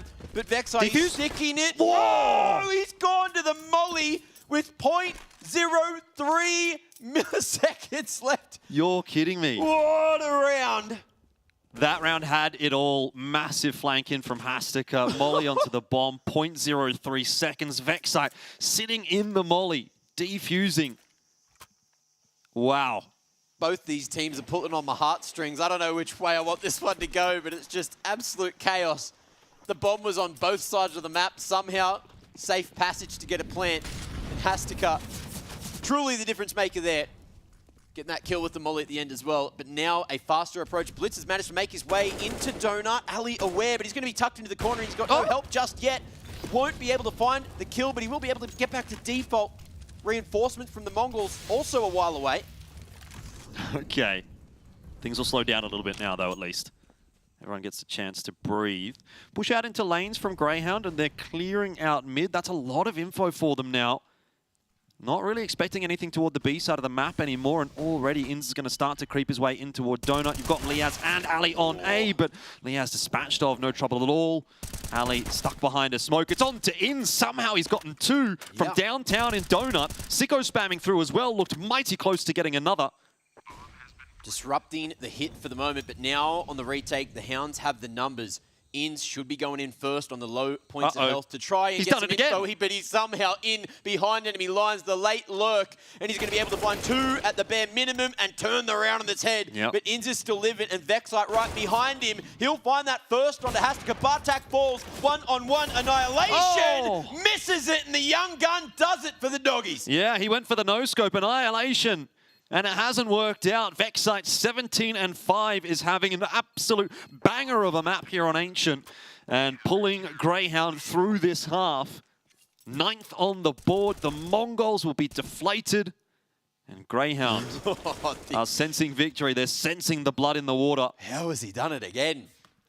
Every round, you can feel the pressure build. Oh, so much impact, but it wasn't enough that time. Yep. And especially these rounds, these really close rounds that are going the way of Grayhound is getting on the minds of Mongols. In the 2-on-3, they were the two players who wanted the live as well. 17-5 for Vexite, 18-7 for Inz. These two having a very good day at the office. Well, it's the Smash Bros for Grayhound today. Inz is feeling feeling it a little bit. Looks like he wanted to go forward there into lane. Opts not to, smokes out in toward middle. Does, in the end, have a little bit of a peek. Vexite's there as well. So this is a fearsome duo for the Mongols to be dealing with. And In's just, he's making it look too easy. Oh. What is that? That's a gun round, by the way. Just taking them all down. Man has put the team on his back, and he's on 22 kills in the first half, and there's another round to go, and another player to find. Yeah, it's just In's activating. He wanted the ace. It's going to be denied by Bartak, and even the trade through there, not quite going to go the way of Grayhound. So, my. Good decision from Sicko to fall away. Didn't want to fall for nothing. You know, still around with a minute on the clock. Bartak, there is a world where he can make it work, but he's also a long way away from the objective right now. He's going to go around the world for it, but with 40 seconds, it might just be the safe here at A-Main.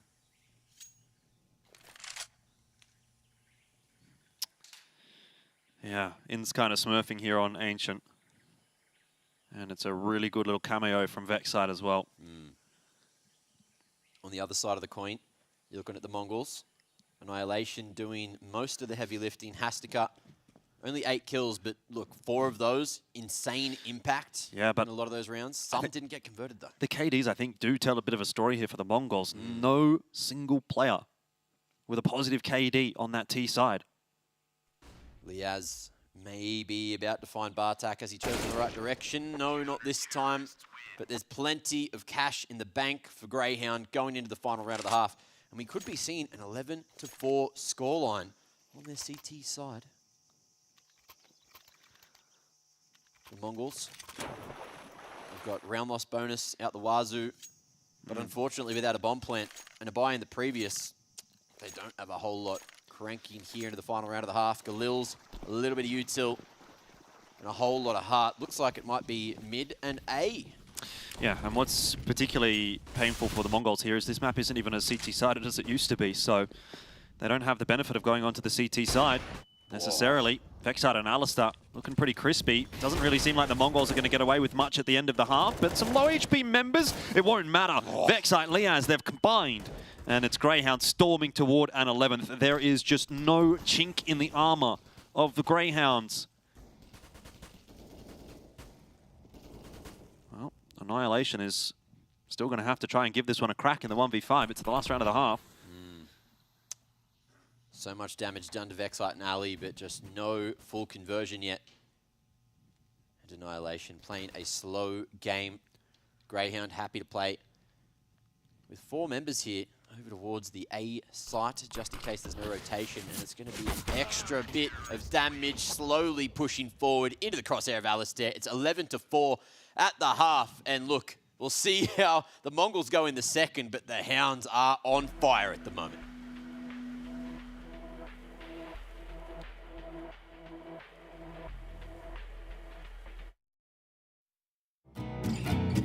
It wasn't an arena, but remember the 1v1 I had against Nav? Okay, It was like the all-Canadian round. Yeah, okay. Yeah, that one was actually funny. right. Yeah, rewatching that, I laughed for sure. This is Canada versus Canada. Nothing can go wrong here. I've never been so apathetic to an outcome in my life. Right. I'm going to apologize no matter what happens. I'm already smiling. I'm happy for whoever wins it and sorry for whoever loses. Sorry. Oh, he's just bleeding time off the clock. Oh, he's playing twist like a God, fiddle. Canadians are so smart. No kit either. It's done. Nav. And in Canadian fashion, it's full pacifist. No one shoots each other. Sorry I had to blow up your site, eh? Yeah. Oh, no problem. It's just your job. That's wonderful. Yeah, the most pacifist clutch ever. You both survived and walked away. No damage taken from either opponent. Okay.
Grayhound are on the precipice of doing something that they've never done with this iteration of this roster. Of course, as Grayhound, they have made their way out of an Asia Minor as first seed, but not since Dexter, not since Dick Stacey, not since Urcast was in the Grayhound roster have they done that. It's been a long time coming for Grayhound and for Inns in particular, I feel like, since he's been leading this team to find some success such as this. But let's find out if they can lock it in right here and now on Ancient. It looked great in that first half, Mac. 11-4. It's not quite on the silver platter yet for Grayhound, but it's very much getting close.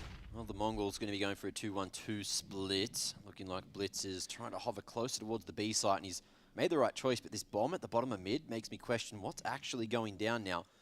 Grayhound have managed to set up a kind of crossfire, Vexite jiggling at vent, and wants to take the contact of someone poking their way into cave side. Hastika might be the one to do it, and it looks like they've done a bit of homework, and they might be about to set up the trap. In's going to be able to swing off the contact, but he's fallen. And it's not going to plan. Yeah, I mean, it looked like the plan was going to plan, but it just didn't quite end up working out that way, did it? So, in the end, unfortunate for Grayhound, but obviously they've got a lot of time yet to play with, and still this pistol round is not quite over yet. Bomb is grouping up toward B. Has to go on a very nasty, tight line here. And Liaz now just trying to take a long-range fight. That's not going to go well with the Glock unless you hit some crispy ones. Hastika, the 1 second he gets off the line is unfortunate enough, but Techno's going to be able to hold. That's going to be the bomb on the ground on sight, but won't be able to get that gun in hand in time. Liaz knocks him down, and now it's a 2v3, but Blitz can still cut the sight in half. He still might have done enough there to keep this one alive for the Mongols. Blitz catches Alistair trying to creep his way across, and now it's on to Liaz, who can't get anything done. The Mongols, a much-needed pistol goes into their back pocket. And still some rueful-looking faces on the Mongol side of the field. They know that is only the first piece of the puzzle. That's certainly their ticket back into the game.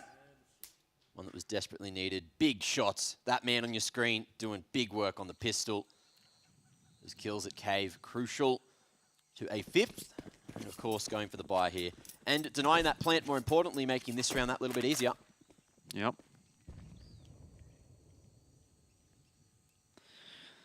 Just the full Glock round here from Grayhound. So no investment.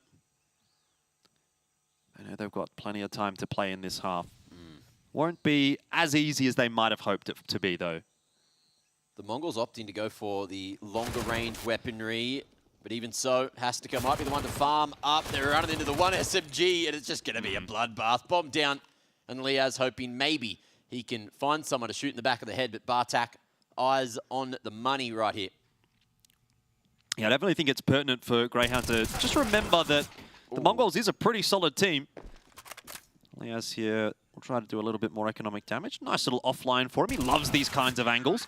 Won't work out this time, but you know, we saw obviously what happened on Anubis. It didn't quite come together on Inferno for the Mongols, but you know, we've had this period now, pretty much all of Inferno and almost all of Ancient now, where Grayhound have been on top. And it's kind of easy to forget what the Mongols was able to do in the second half of Anubis. And that is something that Grayhound definitely need to remember. If the Mongols get off to a good start here, they've won the pistol. They've not lost too many guns on the anti-eco. Start to feel a bit confident. Maybe Annihilation. CT side with that AWP can start to get things flowing. It could still be a really tough game to win for Grayhound. Techno ready for some kind of util to come forward, and it's going to be full lane aggression blitz as well, poking into mid to make sure no one sets up some kind of crossfire, but Grayhound just waiting at B main, and after this has all been cleared out, Mongols, they seem to be thinking Grayhound are going to hit A. Yeah. Liaz over there with a bit of util to try and sell this fake, and it might just work. That is an interesting read from the Mongols. They've heavily stacked the wrong bomb site, but obviously this smoke is kind of keeping Grayhound at bay for now. Techno will spot it early, and Hastika nearly lines multiple up. Vexite, in fact, does just that. He takes out the captain of the team. Not sure Inns will be too pleased about it, but even so, the site, it's starting to fall into Grayhound's hands. Messy, messy entry, but they'll get the bomb plant down, and Alistair now tries to take the challenge against Annihilation, backs off. On that close line, the shadow swings first, and that's not what you want to see. Ali, look in the wrong direction. Blitz now just trying to find where Sicko is, but it's Bartak to connect, and Liaz has so many to get past, but he won't find any. and the Mongols keep it clean enough on the retake to keep stringing these rounds together. Yeah, you could kind of see Grayhound just a little bit unsettled on that entry, and they never really felt like they got into comfortable post-plant positions. The Mongols rotated quickly across. Obviously, there was a team kill involved in there as well for Grayhound, so maybe some confusion. Fox among the henhouse. And in the end, the Mongols get through it pretty well. So scoreline deficit is starting to retract. The Mongols stepping closer. 1 foot in front of the other is the way you get back into the game. And as you mentioned, they already did it earlier over on Anubis. What's to say they can't do it again, especially with the pace they've brought into the second half. Mid controls there for the Mongols. And Grayhound on a lackluster buy. Going to eventually go for a split into mid. In's even playing a dangerous game, just running in through that smoke, that cheetah, and just dominating lane by himself. Ali with the util at the ready. Looks like he's going to throw a smoke towards Red Room and then flash the boys out. Potentially a faster donut approach and a rush to A. Oh, that flash has caught Vexite, but he's not too perturbed by it. Here it is, the donut rush. Vexite is making that kill look easy. Pretty nasty stuff with the Tech 9 jumps over the shot from Annihilation. And Grayhound will take a pause as they toss a bit of util out again. Annihilation misses a shot, and this could be disastrous for the Mongols. What is happening now? The Tech 9s are reigning supreme for the T side, and it's Techno that will fall 12-7. Grayhound are on top again. Look at Vexite, the young man on 23, leading the charge now with 4 kills in that round, cracking things open. And it feels like right now, the Mongols, Bartak seems to be a weak point. And I don't know if Grayhound are noticing that and trying to abuse it. You could see Liaz able to take him down with that Glock. It feels like he's crumbling a little bit under the pressure at the moment. And then even that round as well, the first to fall, allowing the M4 to be picked up, and Vexite finds 3 off the back of it. I mean, if we're talking about weak points, Annihilation did miss a couple of really important shots with the AWP in that round as well. So a couple of holes opening up there that Grayhound have been able to exploit. And again, just lurking at the bottom of mid, looking like they might go for a later approach at A. Money's good when you win ecos like that, with many numbers alive. And Ins, Vexite, let's see what they can do to try and draw attention here at B. It's just Hastika jiggling. I'm not going to drop this smoke on contact. The slow approach for the early round. Ins, there's that info. Yeah, he's going to try to just creep his way up the ramp here and see what he can find. He would be aware that Mongols don't have an excellent buy, so unlikely to have an AWP posted on the line and make short work of Hastika.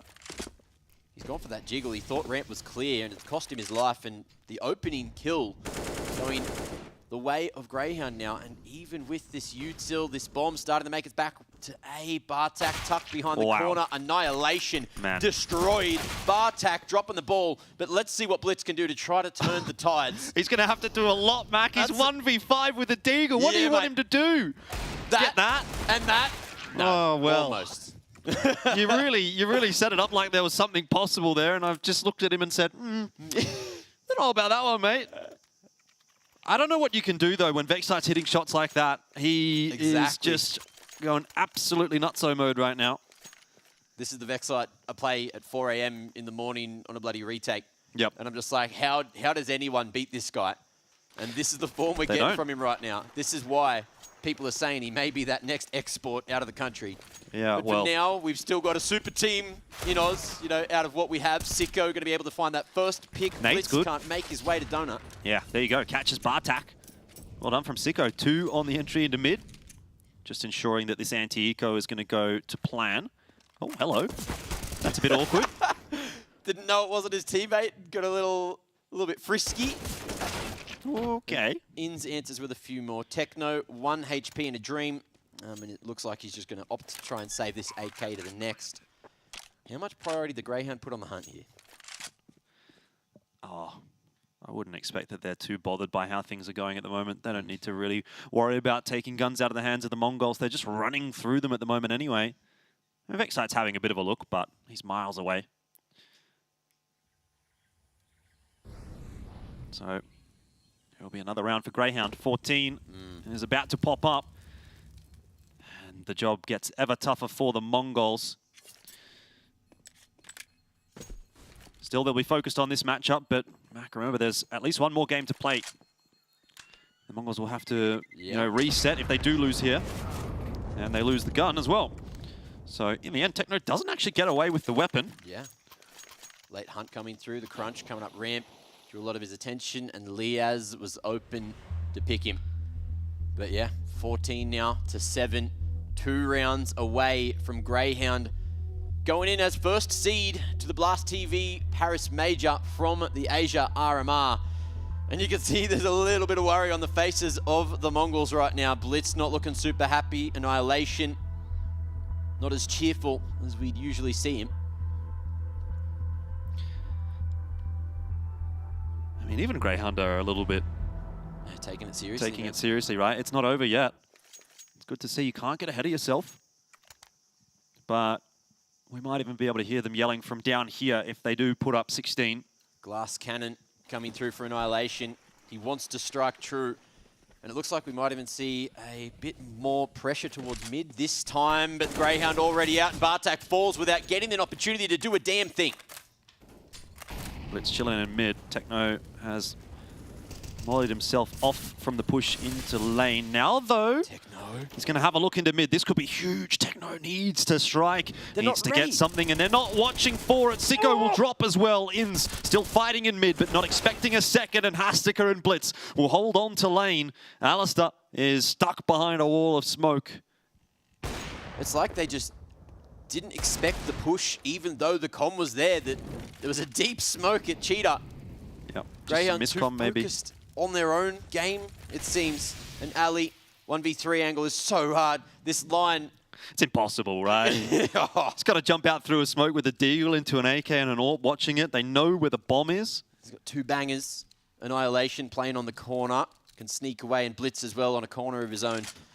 Opts for the AK instead, knowing there could be numbers here. Oh, missed okay. Opportunity for Annihilation. Yeah, it's just another one, isn't it? We'll keep that in mind. 40 seconds here for Alistair to play with, and he is going to be given the bomb. Blitz. This is a nice angle though for Blitz. Alistair not expecting that at all.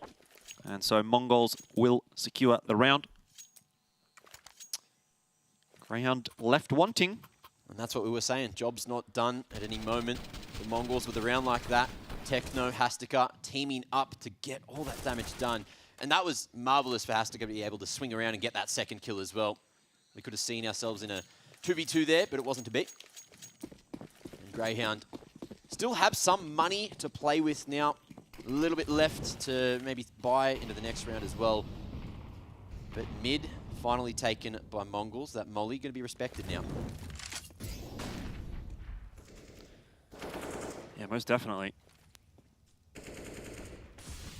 Vexite keeping a keen eye on the ramp push. Haven't really seen too much of that from Mongols on CT side. Just once, I think, the first gun round. That's still a possibility, of course.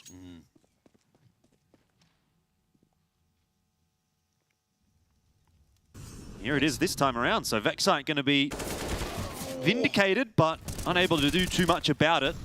In's down on 40 HP, needs to be a little careful with what he's doing as well. The pressure just forcing a couple of mistakes now. In's not done, though. Knows lane's dirty. Just needs to play for himself, but he has some backup coming up those stairs. Mid control still very much there for the doggies, and looking like they are going to try to shift into Donut. Annihilation, pre-scoped Molly.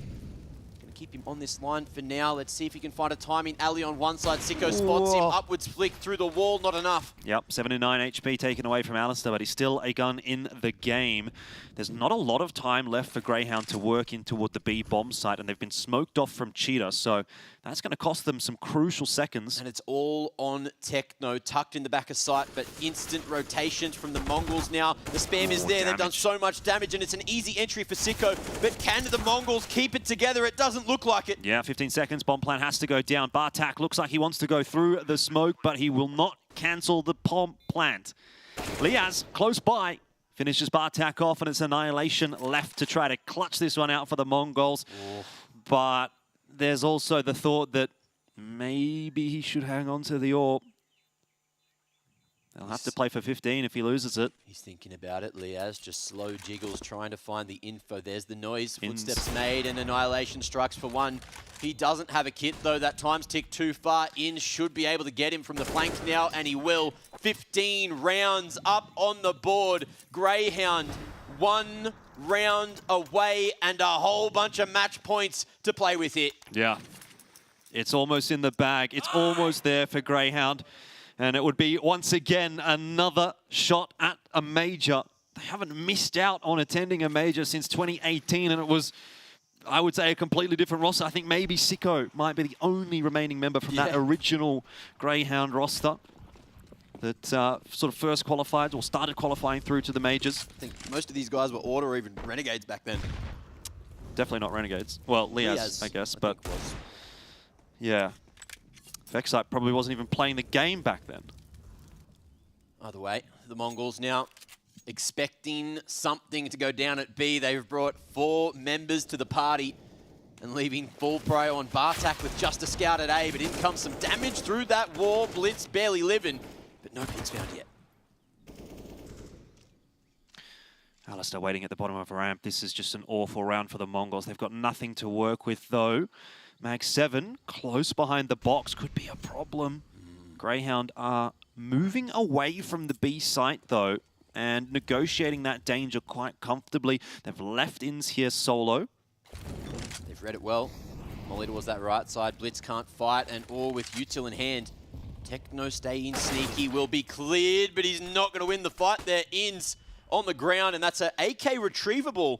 But the A site now, the rotations, you can see them on the map. The Mongols, they've cleared out lane. They know what's coming. Bartak needs to hit a shot right here. He actually gets a collateral with the scout. Ins the only member down so far for Grayhound, but starting to see some chip damage come through onto the Grayhound members. Mongols are fighting for their life. It's 3-on-3. Annihilation pushes through the smoke, does go down. Hastika, AK in hand, wants to try to deny the bomb plant, and he has done so. That's crucial. 15 seconds left now, and Grayhound are scrambling. Vexite cannot keep it alive, and 9 is up for Mongols, denying 16 from Grayhound. It's not over yet. Bartak, he's had a rough game, but he saves the day for the Mongols in the dying moments. Of course, softening up both Vexite and Sicko when they tried to make their way out of main was crucial. Hit those tags and got a bunch of assists. Everyone else doing a lot of the work now. But that Deagle, the saving grace. Yeah, Hastika, the headshot onto Liaz while he's planting. Oh, yeah. I thought he lost it. I thought he'd missed it because he sprayed, and I was like, uh-oh.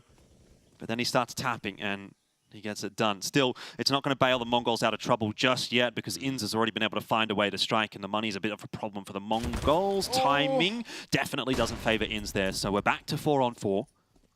He just wasn't aware that Techno was facing on the cutout, thought it might have been a different setup from the CTs. Yep. And that, of course, is going to be the rifle on the ground. And we'll see if Grayhound can bring it back. You know, they won a pistol when there was a few Tech 9s in the way. But Bartak, he's got a FAMAS this time. Grayhound, bullets to deal with. They're already into the bomb site, though, Mac. And this, again, can be a little bit dangerous when there's pistols involved. Sicko, Vexite, Alistair all fall in quick succession. And so, before we even get excited, the round is over, and Mongols find double digits. With 4 alive as well, the money building. It's what they need to make the comeback a reality. There's still a few rounds before we start believing, but we know they've done it before. We've seen the most insane comebacks here at the Asian RMR, and it could be on the cards. But the Hounds now going back to some guns. Oh, well, it's going to be a really tough ask for the Mongols to make this comeback happen and bring it to OT. But they did it on Anubis. Maybe they can do it again here on Ancient. It's been so successful for the Mongols, just changing it up to a 4-man stack at B. Grayhound unable to find these entries, but look how much damage is on Sicko. And the full crunch, it's working. The spray, Techno making it happen, and 2 towards B main. It's hard for them to go through double doors right now. Yeah, Liaz is on the lurk, though, over toward A, and it's really going to come down to whether or not Bartak wins this duel. AK versus FAMAS will go the way of the subpar weaponry. Gives Grayhound a disadvantage in the numbers, and Bartak is looking for more info. He's pushing his way forward. Alistair's heard him. That's bad news for the Mongols. It's opened up the A bomb site. Alistair's got the bomb. Annihilation just cutting mid open, waiting for any kind of contact, but Techno as well is going to beat Ali on the rotation. Flashes drawing him out and maybe keeping him hanging around. But if Annihilation gets the pick from this position that's bombed down at mid, Ali playing it mid. Super safe. It might be the lurk through. Yeah, he's going T-spawn. Safe approach. Indeed. But how long does Annihilation hold that position before turning around and focusing on the bomb site? Because Vex site now is starting to have a bit of a look in through lane.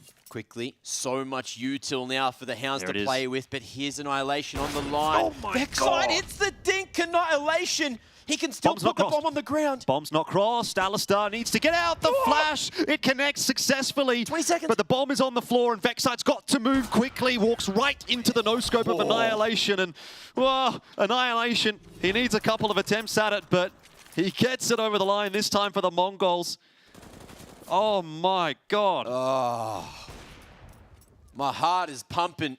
It's thumping. if Vexite has an AK instead of a Galil, the round is over. Grayhound wins. That's true. But look, many other things could go many other ways. Who knows what's going to happen now? 4 rounds left in regulation, and the Mongols with a much better buy. Grayhound back towards the B side again, and the Mongols going back to a 1-2-2 split. We'll see if this comes back to bite them. Just one flashbang here for Grayhound to work with. In the hands of Liaz. Maybe they just take a bit of a slower approach in this round, get the opportunity to have a chat. Okay. A couple of members, I think, went back to grab some more util.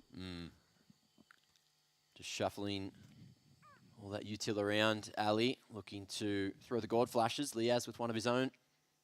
And it's all going to boil down to the timing. Hastika with this molly in hand can burn them to a crisp, but it's all down to the timing and the tease. They're going to make it through in time. Oh, that's so much damage from the util, though. Mongols are not going to have any difficulty holding onto the bomb site this time. Great round. Everyone right now outside silent. All the Mongolians watching along. They just need this to happen. They want this to happen so badly. And Ali, this range with a Glock, probably not going to happen. Man's too thick, been squatting too much, and that's going to be a downfall this time. 3 rounds away. Ooh. Mongols have won 4 in a row now on the CT side. There is 5 out of the last 6. intensity in the air. Yep. Even in those cams as well. Greyhounds taking it seriously. As we mentioned, like 4 rounds ago, you know that the job's not done. And it's very, very difficult at the moment because the Mongols, they got money and it's a faster approach. This has worked before, but Bartak starting to fire up. This time goes down and a flash forward. Blitz, he's insane and he's in the bin. Yeah, good flashes, but just not quite the timing there for Blitz. It ends up being numbers advantage for Greyhound. Sicko in red room can cut off rotations in toward mid. Hastika walking into the crosshair, and Sicko will pouch another. B site is open. 2v4 now, and Techno, he saved a couple of these rounds, and he might be able to get in the position to do it again. Sneaks into long now, and Annihilation, the impact man, he's still alive at Donut, so anything could go down. 1 minute on the clock. It's going to have to be Techno, though, isn't it? He is going to play a bit of a cheeky angle, work his way down the ramp. The timing might be good. Techno needs more than one, and he can't get it. Vexite will shut it down. It's just Annihilation left alive now, and he clutched it out before for the Mongols, but this task will be even harder. It's a huge ask. 1v3 seems inachievable. And Greyhound just don't have a read on his position. Yeah. He's got a defuse kit. He's got a smoke. If he can get 1 or 2 kills, maybe there's a smoke defuse in there somewhere, but this is going to be so hard. Annihilation, Deagle in hand, but it's Vexite to close it. And Greyhound will be the first team through from the Asian RMR to the Blast TV Paris Major. They've done something they haven't been able to do in the last 4 years. They've taken first seed, and they've knocked the Mongols down to the lower bracket. A huge sigh of relief and a lot of happy faces there. Inns in particular doing a lot of work going into these matches to try and help the Hounds qualify again. Oh, look at them all. Will, of course, happy there, the manager, and we'll go and see them shake some hands with the Mongols as well. Wow, a crazy moment here. and the Hounds. They will be representing Australia, the last team here at the Asia RMR from our region, and the first team to qualify through. And that means that it's going to be a very interesting affair later on in the day. MongolZ might have to make this lower bracket run happen. Well, they definitely will. That's their only way through to the major now. Look, they got pretty close. That was a very, very tight game on Ancient, but end of the day, obviously, we see Grayhound reign supreme. They get their revenge for the previous RMR, and they've actually put the MongolZ in the same position that IHC put them in at the last event, which was going down into that lower bracket to potentially play against Rare Atom. Obviously, it didn't happen at the Road to Rio. They played against GG How and made it through their Grayhound, but potentially an even more difficult task ahead here of the MongolZ now.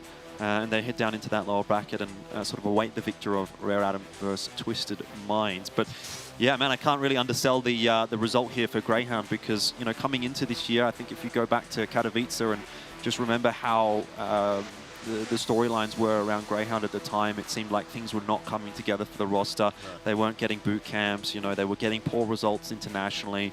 And I myself was thinking, okay, well, is this not the end necessarily, but is maybe someone going to leave or we're going to see another change or something like that? They stuck with it. They went to Malta, they had a good sort of run there, and they've built up a little bit of confidence. It looks like things are really coming together. Obviously, Vexite has come into his own as an individual as well in this team, and so he's been given time to really flourish, and now finally the fruits of that labor have come into effect for Grayhound as they become the first seed out of the Asia RMR. I'm sure they're super pumped by it, so I want to hear from them. We'll send it down to the stage for an interview. The Australian line remains unbroken, and this is one of the many fine men who guarantees it. Vexite, how are you feeling? What a performance from you, man. Pretty insane. Yeah, no, I don't have anything to say. We just owned. It was good. Were you worried after the first map? Because everyone's watching, it's like 12-3, oh yeah, easy, they've got this, and suddenly, you know, Mongo starts bringing it back? Yeah, no, we choked. Yeah, it sucked. It was really bad. But I don't know. I guess we just have to reset. There's not much to do apart from like reset. Like if we complain and just dwell on it, we're just gonna lose. I mean, I think we all understood that heading into the next two maps. Josh did a really good job of staying composed throughout the whole series with the calls and stuff, and it's really good. It's really easy for everyone to play when he's calling well. I mean, things looked like they were going fantastically on Ancient as well. I mean, look at you. You were just swinging out mid, getting double kills, multi-kills, seemed like every single round. What are the comms like in the team when you're doing that? I'm pretty much just saying flash, flash, like most of the time, and everyone's kind of just like supporting and helping. But most of the freeze times and like round layouts we kind of built, like we built it in the game, and we were just like playing around each other well, and we just understood what we had to do pretty much, and the shots were hitting, so definitely felt nice to play. Well, look, my last question from me. Last year's Go Major, right? Australia's back at it. You guys are going to be the 4th seed in the contender stage. This isn't like we're getting 7th or 8th seeds, anything like it. Asia's back on top, baby. How far are you guys going to be going at the Major? I don't want to get the expectations too high, but we're definitely in way better form compared to the last Major, is all I have to say. And we're confident, ready. And also, you shouldn't shoot bodies in map 1. That's all I have to say. You should never shoot bodies in map 1 because that happens and it's not good. Well, some great advice coming out, and obviously, you know, we heard it right here. Australia back to top 4 at the Major. GG's, boys. Thank you. I knew it, Mac. I knew it. I knew that was going to sting at some point. I could sort of get that sense there was a bit of a back and forth between the teams. Yep. I wondered why Alistair was being so vocal. Like, I know he's a vocal guy, but he's not normally like that kind of vocal. Normally he's cheering vocal, not that was an eco, or blah, blah, blah, whatever he was saying. He was really trying to sort of throw it back, I think, at the MongolZ there. But, well, Vexite gets the last laugh, and so does Grayhound. And so now there's a little bit to think about, of course, for the MongolZ, that they do go down into the lower bracket. And we can see here on the bracket as well exactly where that's going to leave them, awaiting the victor of Twisted Minds and Rare Atom. And that's the next story that we have to turn our attention towards. Twisted Minds have... I mean, I would say done the unthinkable, right? They've beaten VERTEX, granted, with a substitute, whatever. They've gone into Eruption now and beaten them as well. And now Rare Atom? I mean, that's just another scalp that they're going to have to try to deal with. And I think it's gone from difficult to tough to impossible almost if you're Twisted Minds. But hey, I mean, they've got to have that self-belief, right, going into this game. And if they can get through that, then they face the MongolZ, and who knows? Maybe it's Twisted Minds at the Major. I just don't know. I don't know how it's going to go down. I did pick Twisted Minds, of course, for that matchup. You know, Rare Atom, they have looked a little bit weak. No one even knows, you know, each day if Kaze's feeling better, if Kaze's feeling worse. And it has been a big factor, but look, TYLOO definitely pushed them last night, which means maybe they're not shaking. Maybe TYLOO are in good form right now. We can't really tell. But that being said, Twisted Minds are just constantly bringing in more strats, more security, and more things that are just completely upsetting teams and proving us all wrong. And I'm right on that storyline. All right, well, let's have a look at the schedule here as well before we take a quick break. We've got a couple more matches still to get through today. Just about 10 past 5 local time, you'll be getting to take a look at Rare Adam and Twisted Minds. Yeah, we're pretty quick between the matches here at the Asia Minor. The Mongols, of course, are waiting later on this evening, the winner of that next matchup. And that final game will be the final major qualifier here from the Asian RMR. So definitely looking forward to seeing who it's going to be to join Greyhounds. I did have my prediction, which was Rare Adam and Greyhounds. I had Rare Adam 1, Greyhound 2, but so far, so good. For Greyhounds, we'll see whether or not Rare Adam can keep that one alive. Yeah. I tell you what, Mac, I think it's time for us to go to a break. It's been a pleasure covering that upper bracket final for you guys. It's tea time and Yumi on the other side of this one to take you through the lower bracket.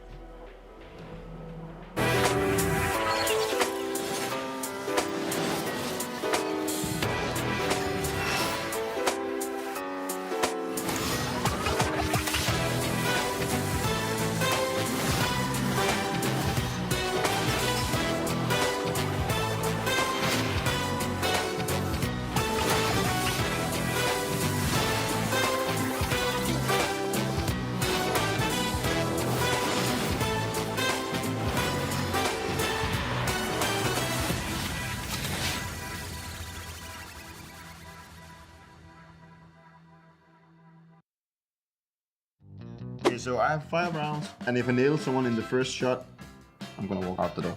Flusher is the first guy I'm gonna get. No, it was not Flusher. Let's start with Simple as the first guess. Let's try. Okay, let's have MongolZ, okay? Let's start with him. I heard he's a really good player. Okay. So he's from Europe. And he's young, it seems like. Let's try. I'm gonna go further down south. I'm going to say Kenny S, because I'm gonna try and see if I can hit an Arbor. I guess I can go for Saibu, since that fits. So he's from G2 and it's an Arbor, so I'm kind of close. G2 and he's an Arbor. He played the last 2 majors. MongolZ, alright? I just have to go for MongolZ here, I think. But MongolZ is Russian. Wait, what? Well done. What? Is Russia part of Europe? Wow, I'm actually insane. I told you before that I'm a really good player.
enough of the men down under. It's time to see what the boys out west can do. It's kind of weird calling the Middle Eastern boys out west, but I guess technically in the Asian context it sort of are. Welcome back to the Blast TV Paris Major. The Asia-Pacific RMR continues. We are now once again in our lower bracket. I'm Tea Time, joined by Michael, Yumi, Cassidy. And we're not fighting for immediate qualification here. You know, we just had high stakes for looking at the MongolZ versus Grayhound, and congratulations to the Grayhound guys. They played absolutely phenomenal. But we have to find out who's going to find themselves in the lower consolidation final, where that will be a qualification game. You know, we already have the Mongols in a position where they are patiently awaiting to find out which of the teams that we have next up on the table are actually going to be up against them for a position in Paris. And our match right now is an interesting one, right? It's Twisted Minds going up against Rare Atom, and obviously one of these teams we expect to be going in deep, and the other is Rare Atom.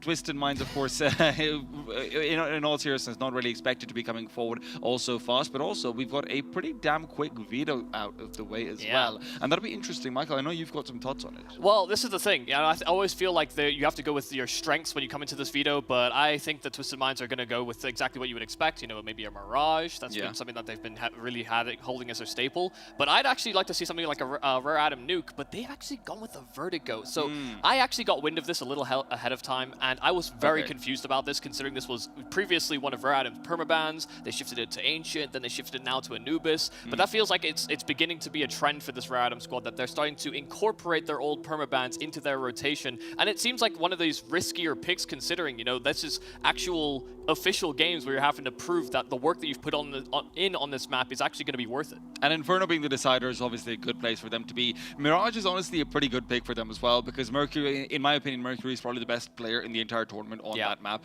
He's fantastic. He's set up for very well, but at the end of the day, he does deliver in a wonderful way. But at the same time, we've seen Twisted Mind looking absolutely stunning. But before we can talk about them, let's talk about the boys on the microphone over up there. All right, thank you guys. Here with Loba, obviously from Twisted Minds. It's a big day for you guys. It was a big day yesterday. Tell me, what's the preparation looking like this morning? What do you get up to before a match like this? Today, finally, we had 6 hours of sleep. That was the first prep. Second prep, breakfast. Third prep, some coffee. And that would be it. We didn't even play or talk. Awesome. Well, it sounds like you're well prepared for this game. Now, yesterday I want to talk to you about some of your gameplay. I saw you really enjoyed the SMG buys. What's going on there? Were you just like the money man for the team, or you just genuinely like the MAC-10 and the MP9? I like the MAC-10 and the MP9 because I can W, and then I have no aim. So I'm here as meat, you know? So they send me in, I run in, and the guys behind, they aim. So I don't even need to shoot. I'll be just jumping 360s. This guy over there, talented, he shoots and we win. Is that the stratch for today then as well? Same. But completely same. We don't change. We keep it simple. W and trade. W key against Rare Atom. We'll see how that one goes. Now, look, speaking of predictions, I will have to say I did predict against you.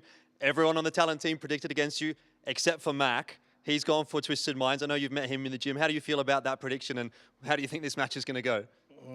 I think he just wants to give us some love because he likes all of us. So I think that's all. All of you. Maybe not just one of you in particular. Either way, thank you very much for your time. Obviously, we'll let you get ready for the game. Guys, take it away. Listen, I'm not going to lie, I heard nothing of what he was saying, because all I could see is just the Tupac staring back out at me like, oh yes, I still live in Loba's arms, but no. And listen, you know, listen, I did hear actually what he had to say, and he's just saying he came in with no prep, you know, breakfast, sleep, and yeah, they're here to play, you know, that they didn't even come in with much of a game plan, didn't even really talk about it that much. So. Absolutely. No, and listen, that's exactly what you want to hear coming out from them. And listen, just talking a bit more about the lineups as well, in particular, I think yesterday Twisted Mind just had a fantastic performance on Spawn. Yeah. KD was able to step up as well despite having a slow start to things. And I'm looking to see those same players activate again. And one key man that you have not mentioned there is one that I think has really seen the activation that is an important piece. Doc, you know, very quiet in the opening game against the Mongols. Did think that he was being very proactive, playing very, you know, reserved. But then we suddenly saw him get a little bit more unleashed. You know, we got Doc very mobile, hitting shot after shot. So yeah, a lot of different players are can really pop off for the squad. I think Doc in particular, there was one round that comes to mind where it was a 2v2, him and Loba are alive. He just pushes through CT spawn, gets 2 kills, and just the foresight and forethought to be like, actually Loba has a kit and a smoke, and he's the one with the rifle, so I'm just going to completely abandon everything, let him be the one to get the defuse out. So as much as Loba's kind of memeing around, there is an increasingly higher level of communication between these guys, and I love to see that. I think Vertigo is going to be interesting though, right? Because Vertigo is a map where, man, it can get puggy as anything, and that's where these guys will really flourish. Yeah, they don't have like super set strats, but they obviously understand how to approach map control and take territory. You know, that's exactly what you sort of have incorporating players from FPL. You know, you're playing a very loose style, and that's exactly the kind of gameplay they want to operate around. You know, I actually do think that you're putting yourself in a weird position now for Rare Adam, because you've gone with a riskier pick. You know, something outside of left field. They don't often pick it in first rotations. If Vertigo's going to see play, it's often in deciders, if anything else, and we've just got very limited sample size from this Rare Adam squad so far. And especially when you consider, obviously,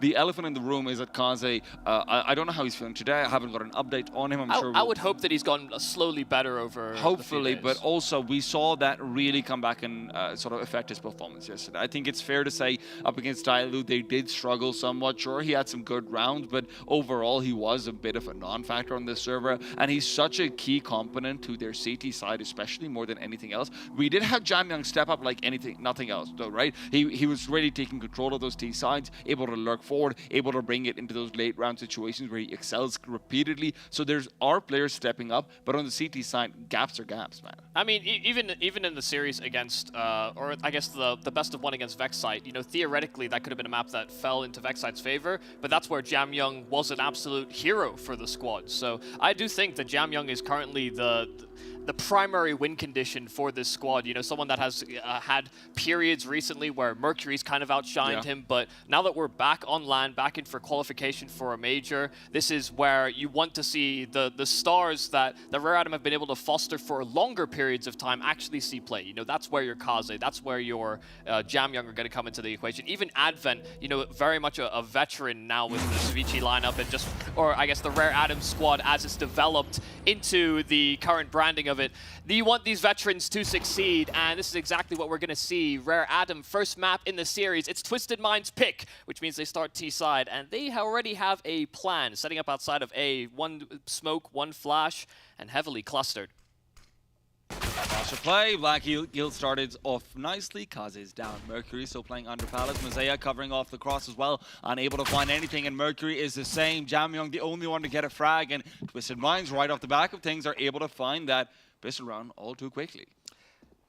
Advent could still have something to say. 1 kill onto spawn. Black Eagle not quite converted upon 3 players in towards CT spawn, and Jamyoung's inside of the site, but now has lost his teammate. No kit available here for Jamyoung either, so trying to do his best to isolate fights, but Twisted Minds are playing it safe. They don't want this pistol round to fall out of their favor, and they know Jamyoung's a big fish to fry, but this goose is cooked. Twisted Minds taking pistol and doing so nice and quickly. Greg just popped through, man. Yeah, simple stuff, really. You know, just 1 smoke, 1 flash, ran out ramp, and traded effectively. Loba saying he was a piece of meat just to be dangled in front. And, well, I mean, it seems to work out in breaking through. You know, this was a map that Rare Adam certainly had to play a lot, you know, in their effort to try and overturn TYLOO. They have already done so far this tournament. It was a map that didn't see play, funnily enough, in that series, but is one that they're well-versed on, you know, and similarly, you know, Twisted Minds, TYLOO, in some respects, play a similar style, very loose. Now full eco. Kaze and Jamyoung able to find a couple of kills, actually, and some more damage coming onto Doc. Now, you know, 3 kills would be great to take home, but doesn't look like Advent's going to be left alive for too much longer either. Loba, Mr. Meat might become Mr. Money very soon. Mercury on the other side of things. He's got a hip showing out. Loba gets the 1, trying to turn around. Bullets are going to run out, and Spawn is there to comfortably finish off. 2-0. Yeah, a little awkward there with the trades over towards ramp. The pistol certainly catching them off guard with how quick they connected on headshots, but able to gather their efforts, slow things down just a tad, and break apart those pistols. Still solid damage from the Rare Adam squad. And it's still some time before we can have a conversation about whether or not they can make it to Paris. Certainly came in as one of the favorites, if not the favorite, given that the Mongols had those roster moves to contend with. But so the Mongols didn't succeed. It's also another event where, you know, theoretically you might not have had an Asia or an oceanic representative. Yeah. Grayhound have been able to cement themselves back in place once again. And as the first seed, right? It's been a while since they've actually had that going for themselves, and it's all the more important now that you are the number 4 team in the group of the contenders teams. And I know it's a different team, but Rare Atom have been in a spot before where they have been eliminated by the Middle East. Same team on Rare Atom, though. That's for sure. Zaya fade away. Loba's able to catch him out right as he gets into murder hole. Zaya's got nothing to offer over there now. With so much information taken out, Advent is completely dedicated to making sure there's no jungle flank to come forward, but it's still an A-site focused attack. Kaze, off shot will be missed as well. Loba's Mac 10 can now isolate him, and that's a second kill coming through. It's going to be a push forward with the op as well, jumping into the third dock. We'll get the bomb plant all in the meanwhile, not being needed at all. He ain't just the meat, he's the potatoes too. I mean, Loba doing the most there for the squad, took so much space and even hammered that final nail in. This is a done deal. Black Eagle may even make it so that Mercury cannot save. Jamyang already called it quits. This alliance looking solid, not even a single casualty on the first gun round. Yeah, the only kills they've had so far were 2 on the pistol round from Jamyang, and then a couple more in the ecos. Yeah. No real damage even dealt over here. 4 deaths. So, nicely done. And look, this is also one of those things where we have to keep in mind, Rare Atom, getting pushed in this heavily early on and having very few options on the CT side will be something that defines a series to some extent later on as well, right? This is not necessarily the most mentally fortuitous for fortuitous? Fortuitous. Okay, there you go. Thank you. English can be hard. Fortuitous team at all times. Yeah, they're also probably the most passive team in the Asia region. They've been able to cement that as their style throughout, all about reads, stacks, changing setups, and man, they're certainly good at it, but it's all about how much room they have to adapt. Like you said, Twisted Minds might just be in their face, might just keep that high pace. They have slowed down here. You know, they're against a half buy. They don't want to fall into any sort of trap. That's a lovely kill from Kase. I mean, that's super fast. Barely got a glimpse of KD. Slow rolling. And Twisted Minds, you know, one of the fears that they had coming into this tournament was going to be about how they deal with the pressures of LAN. I mean, you heard it yesterday from KD, right? They are on LANers, not onliners now. It is official. Yeah, beat 2 legit teams, and what's one more? Probably the biggest head you could find, where Adam stands in their path. Spawn is doing damn good work, but is overwhelmed by Mercury's P250. A couple of kills, in fact, from the connector. Doc is still present in the area, bomb on back, and he can link up with Black Eagle towards its A site. They only have 20-odd seconds before they actually make their move through, but they have to try and deal with Advent. He's still tucking and diving, trying to buy as much time as possible, but Doc is just lightning quick. 2-on-2, but Jamyang's got his hands on an AWP or an AK, his more preferred weapon of choice. Molotov will force them out of position, and they're lining up. Jamyang getting the double. That's an overturned round, a half buy for Rare Atom to break through. Absolutely massive over here. Rare Atom will be preventing Twisted Minds from running away to a potential 5th round with the first gun as well.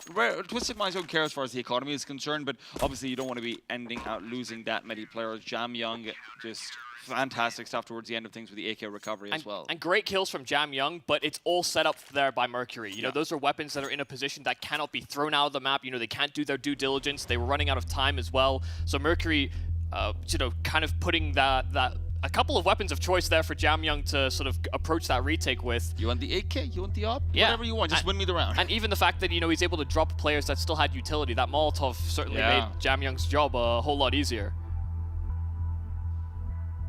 2 men that are going to be the toughest task for Twisted Minds to keep quiet. You know, we've already seen the rise of Jamyang from young star, from no team. Mercury is kind of on that same path. Talent scouted much the same way. It's going to be interesting to see exactly how that development continues, but I think one of the key components of development has to be making a major, right? You can't have the same sort of career as some of the previous Asian greats. You think back to Bintet, you think back to Slowly, somebody, Summer. Attacker, you know, something that we maybe didn't even mention when we saw, you know, Attacker, Summer versus Rare Atom yesterday, is that, you know, Attacker is probably one of the most successful Chinese players, funnily enough, in terms of making it to majors. True. Been a part of many a TYLOO journey. Couldn't make it this time, but you know, we've already seen some of the legacy, I guess the veterans of the Asian scene fall. Advent and Kaze are, I mean, they want to put some kind of a marker on the development that they've had over the past couple of years. You know, they took over in 2020. That's when we didn't have a major, funnily enough. And, you know, TYLOO actually, you know, might have been able to make it to that RMR if had it not made it through via the sort of points that they attained.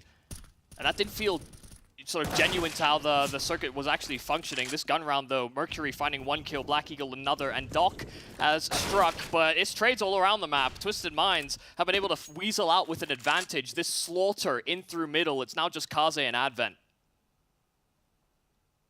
And as they head back towards the B bomb side on Twisted Minds, they will have to lean past the AWP of Advent. The only question is, how silent do they want to be? Because if they can drop down, Kaze is going to be completely unaware of that idea. Right now, Twisted Minds are frozen, waiting for the CTs to go looking for information. They've got the man advantage. They're thinking, you know what, let's play it chill. They have to try and make a play eventually, but the problem is Rare Atom is going for a stack. And this is something they like to do, right? It's stack or safe, stack or safe. Yeah.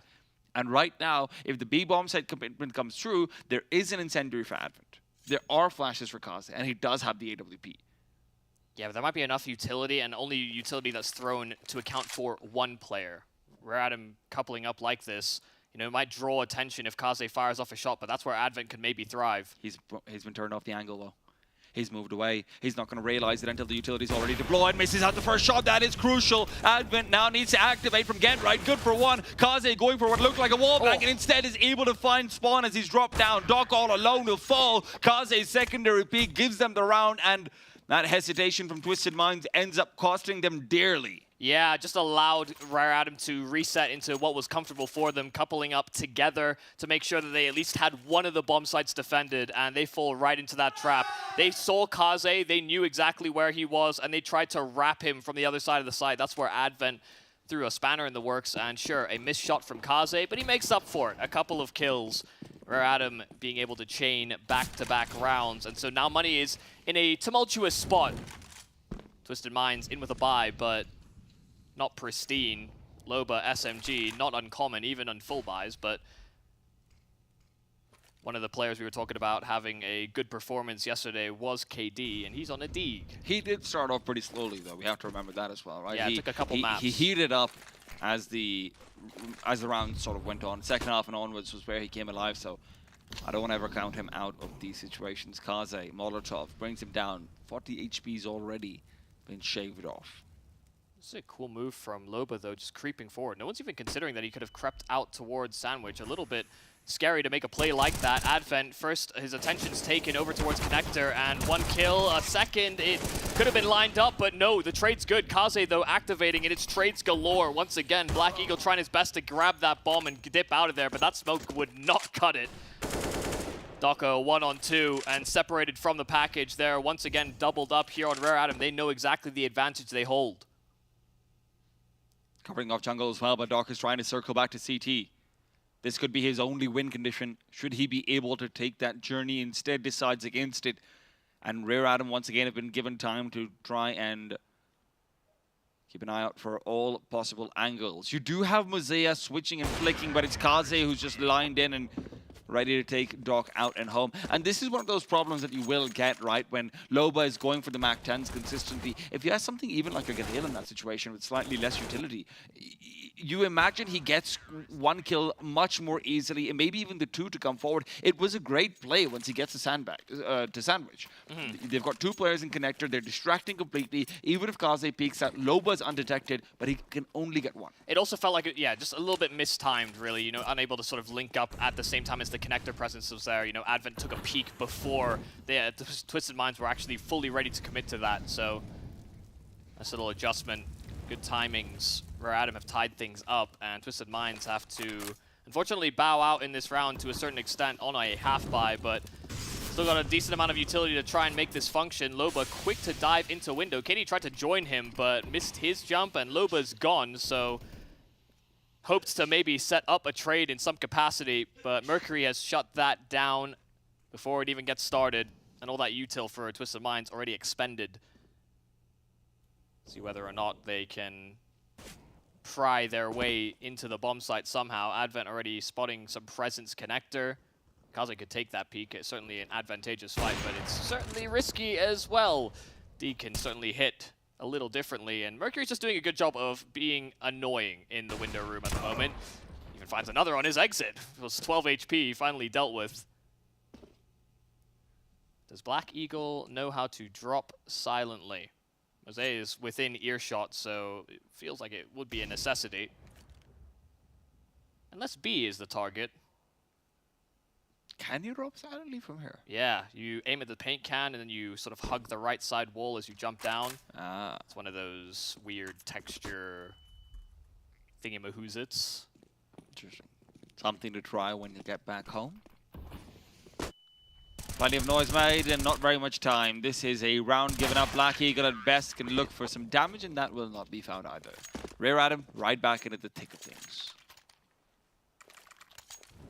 Maybe not quite going as swimmingly as the Twisted Minds had hoped. The first 3 rounds, I mean, especially when they dealt with that first gun round as handily as they did, I thought they would try and keep that kind of pace moving into future rounds, but they almost immediately started defaulting and slow working the map, you know, taking over mid control and trying to, you know, bounce between the sites, you know, kind of very similarly as many other teams would do. They don't want to overcommit to just one idea. But Twisted Minds even said it themselves, they just want to try and keep things simple, and maybe that will be where they revert to. Well, Loba could have found Mercury over there, but with a smoke down, Mercury and Messiah as well back down in middle will be able to find and locate Black Eagle. Push forward from KD, could get 1, but Messiah's covered it off. Expecting that play to be made. Rare Atom are fighting fire with fire. Counter aggression down middle comes out, but Kaze puts his gun out. The worst possible timing. Spawn's got 2 as well. They want to keep it going. Mercury responds with another one. And as Doc and Loba look to gather their thoughts and their bodies, Rare Atom will be doing the same back towards the A-bomb side. Doc resetting and looking for the fadeaway. Top con smoke won't do a whole lot. They're all clustered together. MongolZ trying to fight around the top side of that smoke, and it was fading soon, but Doc's cut him down before he could even consider falling back. And now they've got time and the map to play with. Rare Atom were really fixated on an A-side defense, and now that there's a lack of presence here from Twisted Minds, this might stew here for Rare Atom. Splitting up. This ain't like them. And Loba's being significantly faster over here. He is not wanting to get up into the same problems as before. He's gone for the read, now pulls out the gun. Mercury is on the bomb site, and Loba wants to at least have a player nearby so that Doc can potentially get the trade, if nothing else. Mercury back at the bomb site. I think his barrel might have been spotted. Loba did fire out a few shots. Doc, though, found out, taken down, and it's all a 1v2. A 1v1 on the bomb site, and it's a jumping Mac 10, which will connect. Resetting back, but there's not very much time. 15 seconds, and he crosses again back to the bomb. He knows that Jamyang is alive, but doesn't have any idea where he could be. Now the bomb commitment comes through, and Jamyang just has the timing perfectly. Loba, maybe a little bit too hyperactive. Yeah, I mean, he's jumping all over the place. You know, he had to try and get that bomb down faster, sooner rather than later, really, because, you know, Rare Atom splitting up in this regard, I think maybe just suspicious of the fact that how is he here already? You know, last time Rare Atom split up, or I'm sorry, stuck together to commit to one side of the map. And for them to be so spread apart like that, I think it really threw a spanner in the works. I have to say that with how Mercury and MongolZ were fighting down middle, and then MongolZ getting up on top of the one-way smoke as well, just to take the quick info peek out, it feels like they might have said, listen guys, We know how pucks go. And also, we should be the better team. You know, that's the kind of confidence you want out of some of the younger, newer additions for the Rare Atom squad. I say Absolutely. new, but you know they've been with them for quite some time now. Hey, what's a year and a half between friends? Exactly. And I love the idea of the Twisted Minds being a team that have been able to punish and identify cracks in other teams so far at this event. They've already knocked out 2. It's kind of a crazy run considering we had no expectations. Hell, they didn't have expectations, True. but they had breakfast and coffee. That is very much true. And meat. We at least had confirmation from Loba that he himself ate. I don't know if the rest of the squad is. I saw him at breakfast, but everybody else, you know, they might have eaten a little earlier. We've not been the earliest of risers, that's for sure. Yeah, late finish, but... Well, don't want to see Twisted Minds finished here either. And it's good news. Rare Atom have been a magnet in terms of having extended games. Things have been relatively smooth thus far. Hey, 5-3. Touch wood. Yeah, no, I am wood. I believe it. I am. Loba tends to do that to people. I am Groot. Indeed. Oh, well. I do love me some player perspective. Yeah, we're getting a full focused advent coming into this round. A pause to talk things over, and things are back into the swing of action.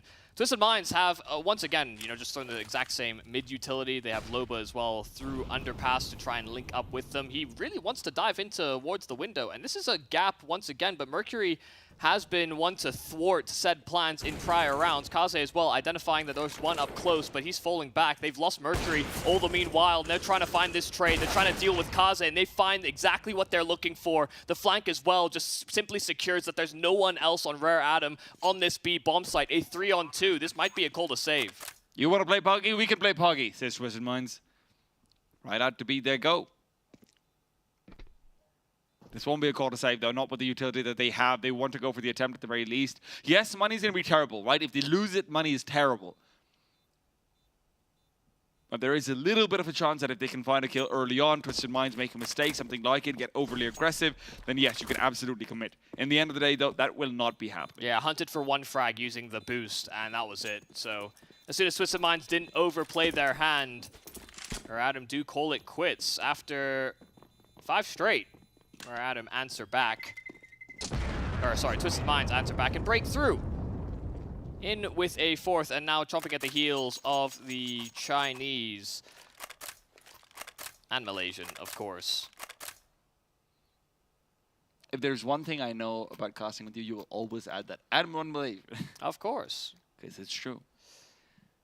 Kaze and Zayn, remnants of eras gone by, but perhaps still to be revived. I mean, the only Malaysian player to do it as anywhere near as good as, you know, the top side of Asian Counter-Strike.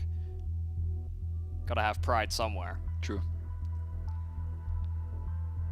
I mean, I'm a happy guy recently, really. You know, looking over the European RMR.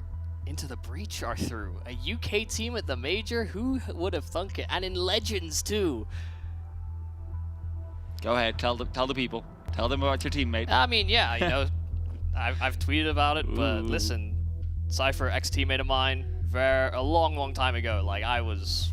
You molded him, and we know. We get it. I definitely... You are the reason why he is successful today. I definitely taught him nothing. You are the reason why he knows how to left-click. He was a little brainless back then. Before he used to shoot with the Enter key, and then he met Michael Yumi Cassidy.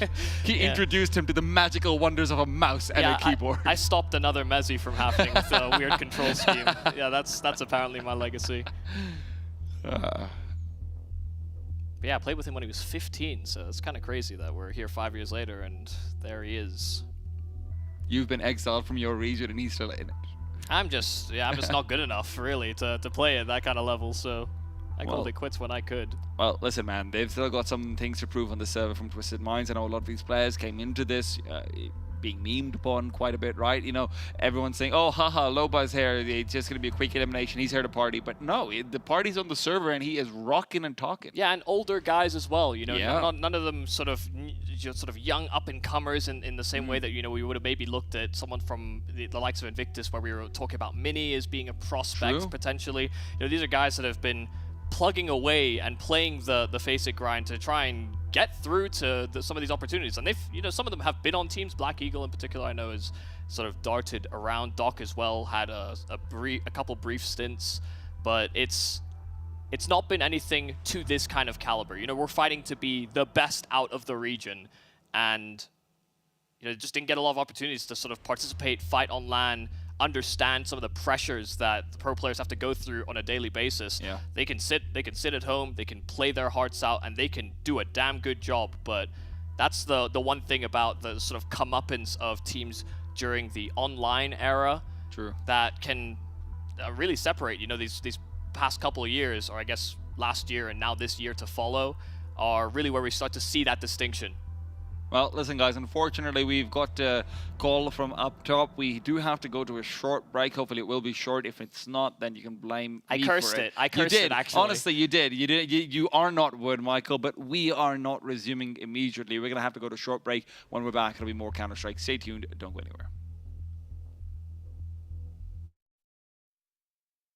Round 2. Let's go for a rifle, I guess. So we got one from Europe. So now I'm beating the game, and I think we're going to North America. So I am going to say Elish. Okay, never mind. Let's type bit. He's AK-47. Older than 25. He's not from Ukraine. So there's a big chance he's a guy from Brazil. So I'm actually gonna say Colzero. But is Colzero old enough? I'll go for Shocks. Rain. I will write Rain. He's older than 27. The mystery player is older. Let's go, get right. He played more than 14 majors. Insane, who is this guy? Actually, a European guy, maybe. And he's very old. Maybe it's myself. Damn, I'm getting old.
full steam. Well,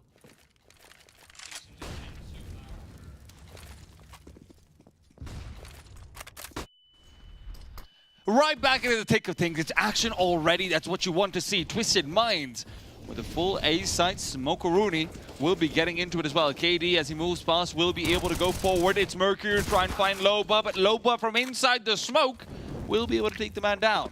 Up close, though. In the meanwhile, KD, not far off from Advent as well, wants to see if there's a flashbang or anything like it. He's been shot down by Mosea right through the triple box. Tried to get away, tried to play safer. Look at how contained Twisted Minds are playing this post plant. Very slow rolling in from Adam as well. They have a kit, they have util as well that they can utilize and burst into the scene. This is not planted for those players in at ramp, but Black Eagle holding his ground and Spawn as well will activate. The retake attempt from Rare Adam finds nothing, and Twisted Mind breaking through with a fast round on A. Well, speed is what gives them rounds, apparently. Loba was even just standing inside the smoke, jumping up and down. I don't know if that was their smoke gone wrong or someone else's, or that's intentional. Whatever it is, Loba kind of killed it. Yeah, just doing a great job of taking that pace straight to the Rare Adam side. Even the round we had before our little intermission, you know, just being able to jump through towards the window room, pressure short simultaneously, then burst onto B. You know, this is the type of playstyle I think that Twisted Minds will really benefit from. Rare Adam's defensive tendencies are something that can be exploited to a certain degree because you're not going to have early indications that something like that is going to come your way. You might even be able to sort of counteract what they have planned when they're pulling out util, sailing into the site by being aggressive yourself. That was also very impressive from Black Eagle, right? He's a player who I think I've personally seen as having a few bad moments here and there, a couple of crucial missed shots in a few difficult rounds. And if he is able to bring things together, that's going to be a whole different game changer because Spawn's clearly shown that he can get it done, right? Yeah. On this level, Doc has got the skills. KD was able to ramp up as well. Black Eagle, if he can activate now, things get interesting. Usually when we see teams, we think of 3 players that are going to be like the major reason as to why they win. And that was KD, Doc, Spawn so far this tournament. But yeah, Black Eagle's had his moments as well, that's for sure. Now as well, just barreling in towards that B-bomb site. They even picked off Advent, but it was a stack on A. Rare Adam unfortunately gone the wrong direction. These pistols find a whole lot of nothing until back. Mercury just blindsiding KD. Stuck around a little too long. Loba's SMG. Now he is the money man. Not for too long. He is a dead man now. Mac didn't give it up to Mosea. He doesn't care too much. And that is one of the nice things, right? If you want to go around and be bloodthirsty, yeah, give him a Mac 10. Who cares? They can have it. They want an M4 next round anyway, right? Yeah. So the only thing you have to make sure is you don't die to the Mac 10 after you've given it to them. Yeah, 600 extra in the pocket. Plus the kill bonus of killing you in the first place, you know. It's not ideal. But it's gone to plan. Twisted Minds overtaking. After there was a nice little streak there from Rare Adam, back in with a vengeance. They've chained 3 rounds together a couple of times now here on the Twisted Minds. Let's see if they can do 4. This next round will be more difficult than the last, however. In with a full buy will be Rare Adam, and again, I just feel like I constantly want to see them a little bit out of their comfort zone. Twisted Minds are certainly putting them there. And I think a good way to think about the Twisted Minds, teams like maybe even the Bad News Eagles when they're sort of coming up, they're teams that can, you know, if you're going to try and identify a crack in a dam, you put up a whole bunch of water in it. And so it's very free-flowing. Eventually you'll identify that crack and the whole dam can sometimes come crumbling down. Limit testing kind of team. I know you've been holding on to that analogy for a while. I also had another one, but I didn't feel like it really passed my own internal workshop. Well, one of the things I will say is that Bad News Eagles as well, before they got rig on into them for that crazy explosive play, would be very similar to this. So I think that's a great comparison to come through. The only question is who can be the rig on of Twisted Minds, right? Another team that have been able to do good damage at the European RMR. Bad News Eagles didn't come in with good form, but have really taken that next step up. See if Twisted Minds can do more damage here, though, in Asia. Rare Adam already on the back foot, but could get back into the swing of things here with this buy. Mercury taking a lot of damage for the Molotov and able to escape, but Minus 63 is not ideal. MongolZ does get traded in Kaze. The spam is great. Advent as well will find a kill onto Loba, and Jamyoung just trying to hold his best over towards this B bomb site. They kept this MAC-10, and Jamyoung may just be able to farm extra cash and bodies with it. Advent there to cover off, and Jamyoung a simple upgrade. Rare Adam break through and stop that trio of rounds right in its tracks. I have to say, Jamyoung has to be one of the most overpowered, overqualified B-side anchors that exist in Counter-Strike. Just kind of crazy that he is the man who is anchoring B-side, even if it makes sense, right? It's very much his style. You've got a lot of angles to dart around, a lot of back and forth, a lot of shenanigans you can get up to with the utility as well. Now, though, wanting to get aggressive, straight back up to short. He goes to a quick jump up. Doc's not looking to contest or compete down in middle. Jamyoung's getting aggressive, though. Has to be careful. He could be caught out over here. Needs to be cautious. Doc swings out and right as Loba's making noise. Jamyoung is caught out completely in the open. 4 versus 5 now. Rare Adam, where will they look to re-aggress? Kaze's AWP already posted on B, and it hasn't been in this position before. KD, that's bombed, spotted, dropped, and taken out of the equation. Kaze can have his players lean on over. They've got aggressive through ramp as well, so they have a contingency should Twisted Minds decide to redirect.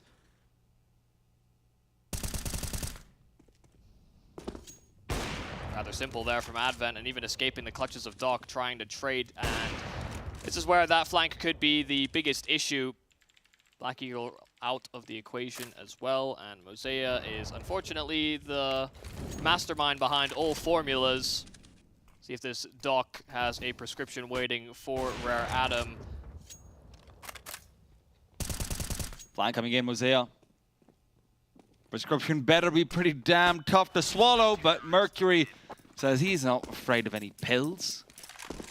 7-6, and Rare Adam will continue to be fighting strong right back into things. And listen, great start to the T side. 6 rounds is fantastic to come out. If they can get 7, they've got a real shot on the map as well, because at the end of the day, we've seen these individuals now looking like they're performing. Doc is very much here to play. He's got the AWP as well. That hasn't really seen the same sort of effect that you're expecting out on the CT side. So we're seeing some promising start to things from Twisted Minds, but Rare Adam are very much here to play. Let's also not forget that Twisted Minds had a much better CT side when it came to facing Eruption. You know, that's why we ended up in overtime on this map before. Kaze, good crazy kill. Just trying his best to find an opening pick, and this is much more like it here for Rare Adam. Assertive, didn't just let mid-control fall for free. Twisted Minds down to 2 after the initial scrap, and Doc also going to be empty-handed.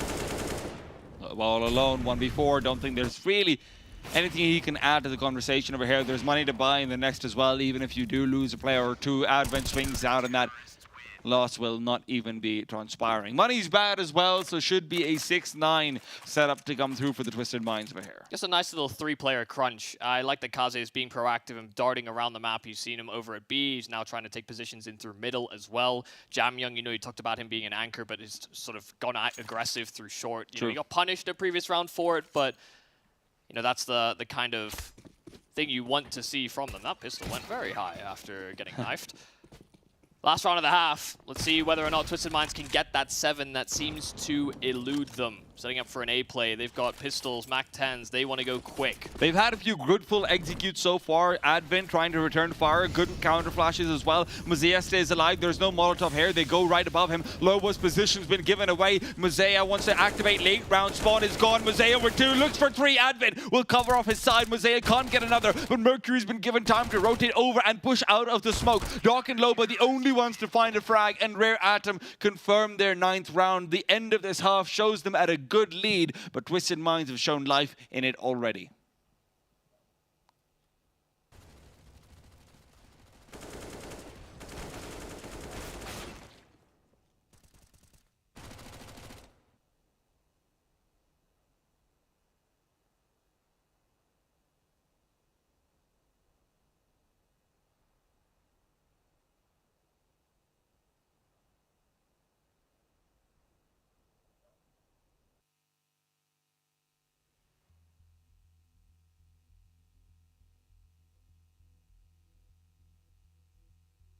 playing in 2017. We want to win the first time on Danish home soil. Device is sick. We have to play with Dennis as a stand-in. I don't sleep 1 second the whole night. I didn't even understand. I remember me 5 in the morning, going outside, going for a run. I was like, what is going on? Why can't I sleep? And then I go back, I try to sleep. My heart is pumping. I was like, why did I do that? Why did I even go for a run? We go to the venue the next day, and I see the makeup artist, and I'm like, you gotta help me. I didn't sleep the whole night. We somehow managed to get to the grand final. Everyone is really happy, and we're 9-0 up on third map. And Easy. somehow we managed to lose that. We were 9-0 up on T-side catch. I'm never going to watch that game back. Never ever in my life.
Six to 9, not impossible, but a great lead for Rare Adam to get, considering it was a slow start to things. Twisted Minds come through fast, and I think that's a fair characterization of pretty much every round they won. Yeah, we're going to have to see whether the CT side can put up much of an effort against Rare Adam. Of course, had a great showing against Eruption earlier on into the tournament. Eliminated Eruption, eliminated Vex, or VERTEX. I was going to say Vexite, so fixated on him actually making it through. But we'll see if whether the Twisted Minds can mount that defense. They've gone with all armor, no kits, no nades, no nothing. They want to scrap, and Rare Adam are moving fast to the split to A. Jamang, Mercury both come through a kill apiece, and they keep it going for a little bit more, and Kaze will get the bomb down. Looks about as easy as it did in the first half for Twisted Minds. Yeah, except they suffered a couple of casualties in their transit. Right now, nobody from Rare Adam has fallen just yet. So even easier. There you go. So far. KD and Doc will be looking to provide some difficulty, but with the D-flash through, Doc is good for one. KD is still disabled from actually fighting in with his teammate. Still, nice shot to come through. He's had a slow start to the half. Remember, 2 and 13 was where he ended it out. So a few good kills to give him some confidence leading into the CT side would go a long way. Somewhat compensated by the fact that Lobo is having a solid performance, but not going to do too much more after the fact. It will be 3 survivors here for the Rare Adam squad. Pistol round's important. It helps build that lead. They are projected now to at least 11. Hell, if they beat past this force by 12, it would be the marker we set. And that's when we want to see whether or not Twisted Minds can reactivate. But hell, if there is going to be a moment where they could get caught out, for Adam, I've said it before, the better they've gotten, the more susceptible they have been to buys like this. Black Eagle, this could be so deadly. But he doesn't go inside the smoke. Thought he would. If the smoke was dissipating, he has a chance to really get out a couple of them. But Kaze now just zoned in. The small gap will reveal nothing. Black Eagle fades back to Under Palace. Not wanting to overstay his welcome. They're actually leaning away from the A site, and that seems to be the wrong decision. Mosea acting as interference alongside Advent for a potential split through connector. No one's holding for it. Doc is repositioned with the scout, right? So at least there's a chance to come through with a few good shots onto the ramp players, and Black Eagle can then go forward and finish it off. He's been spotted out now, been naded as well. If I'm not wrong, Black Eagle has gone. Mercury to be the one to take him down. MongolZ looks for more damage, will find it, but not the frag. Spawn still alive, and the spam finds nothing.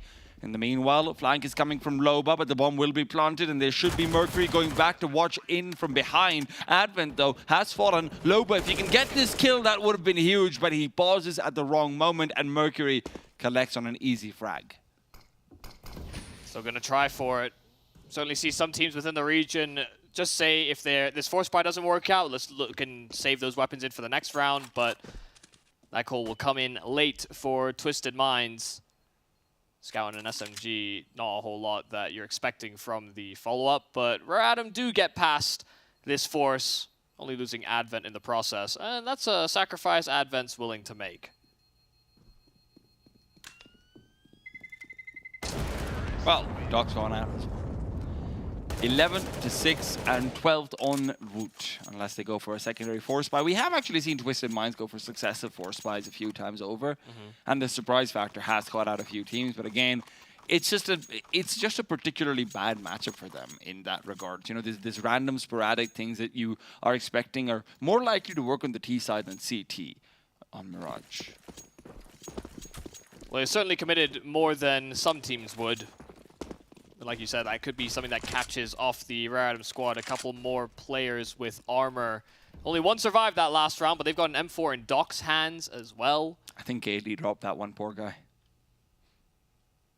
A sacrifice, but could be something that totally propels Twisted Minds into their first slow working Rare Adam. Words that are often said together. Pretty curdled up in the bomb sites as well on the side of Twisted Minds. Last time over, they had Lobo push through the apartments as well. They had a bit of an indicator as to what the intentions were of Rare Adam, but this time they're actually targeting the B side, and KD is going to have reinforcements coming his way. Loba nade out and can't get his gun pulled fast enough. KD activating Advent, not looking the right direction, and Jamyoung able to trade. It's a little late from the rest of the rotates. Rare Adam holding to this numbers advantage, and MongolZ even spotting another player over at A. Everyone else is getting rolled by Jamyoung. He's just having a good time. So it's KauZe, 17 and 8 for him. So good to see that, you know, he is back in form. Hopefully we'll be feeling better as well, especially if they do proceed through to the lower bracket final, the consolidation final. This is KauZe's flu tournament. Michael Jordan.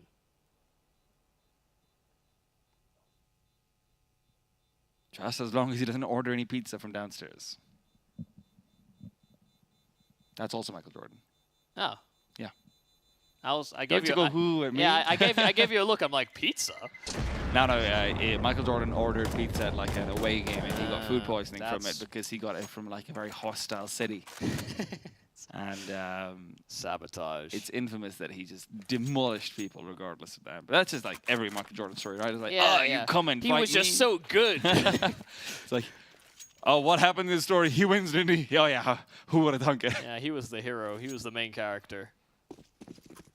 Well, double their rounds now. Twisted Minds in with the best looking buy we've seen so far in this half. Yet to see the same stopping power from them on this CT side. It feels like Mirage is a must-win in this series if they're going to threaten. You know, Inferno is a bit here or there. You know, that's a momentum kind of map that certainly could fall into the favor of Twisted Minds, but they have to get there. That's our third map in this series, kind of counting out Vertigo to a certain extent because of the fact that, well, I just don't think that there's much rehearsal done by the Twisted Minds on that map, or much rehearsal at all coming into this tournament, really. If they are to be believed, which I do. They've maintained their story. It checks out, but can Black Eagle know? I don't think he's going to be checking out his few bandages at that counter. Spawn still back in connector, looking to activate, knows that there should be alert coming in soon, but by the time it arrives, Mercury will be here as well. Spawn, good for the one. Can he find the second? Absolutely. KauZe Not expected, and he's watching out for the cross, but the grenade actually works out against him. Kaze is good for one, and Jam Young will have to find the players who'd crossed earlier on. Loba's MP9 will reveal itself with a quick jump up, but he's thrown it away for the AK, and now a 2-on-3. Kaze and Jam Young swatted out each apiece. Jam Young looking for the shots. Loba can't connect either. Jam Young is low, Kaze as well, and as they swing out, Loba's good for one. Doc seals. 7 secure. Twisted Minds off the back of a great double kill from Spawn. Yeah, that round was hanging in the balance, and that's the couple of kills that suddenly swung it right back into the favor of the Twisted Minds. It was chaotic on that site. You could see the positions that the CTs were having to take. You could see how it disrupted the push there, the intention to scale into that A site. They didn't want to lose that bomb, and Kaze actually had a route over towards that B bomb site had he sort of realized it, but 40 seconds, they didn't want to take a chance running the time too low. Great move from Doc, just took a firm outs challenge. No one smoking off window. A mistake that is punished. That's the thing you have to respect at the very least, where Adam have to run the same contingencies, run the same sort of baseline game plan against the Twisted Minds, because they are players that are categorically in a spot where they will hit their shots. Gotta make it difficult for them. 18 and 12 on Doc, so yeah, I know who's hitting his shots. Interestingly enough, he is leading the server right now, if not for Kaze, coming through on 19. Not too far behind, though. I mean, Mercury's tied with him as well. Yeah, but so you can lead together. Great leaders know how to take people side by side. Not in CS, though. Co-leadership. The double agents? Maybe, I don't know. They're from enemy teams. Regardless, though. Enough about leadership. It's all about the assault on the B-bomb site. Loba, MP9 once again, but long range, and it's not the best angle for it. Doc is good for one. KD as well. Nestles himself away. Right back to get right. It is still the B site where the attack is focused in on. Jamyang and Advent putting their heads together. Jamyang creeping through. KD's playing the close angle. Swings out. Has the advantage. And the first few bullets being missed mean that Jamyang had no chance in the duel. Advent now alone in a 1-on-3. He's been very good in clutches in the past, but this tournament necessarily hasn't been the same. But maybe this can be the start of change. 10 seconds on the clock. Peek out from Spawn.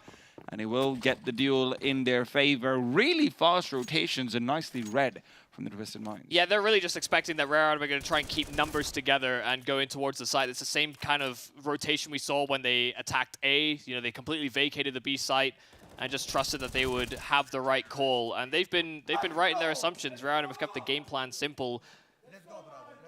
Just trying to work together, trade effectively. Very uncharacteristic duel from Jamyang on short. That felt like it could have been the way back into the round. Advent had too much on his plate after Jamyang fell. And it's not as though he's done anything totally crazy this game. Jamyang's had some important kills along the path, like it sort of alluded to before, but Mercury, man, he's just some talent, isn't he? Indeed he is. And this is his map, right? This is one of those maps where, honestly, sometimes it feels like a few times we've seen Rare Artem actually pick into it, right? Online especially. And it feels like Mercury's just asking for it. Because he just goes out on T side, gets these crazy entries on the A-bomb side, especially if he's allowed to go in as an aggressive lurk.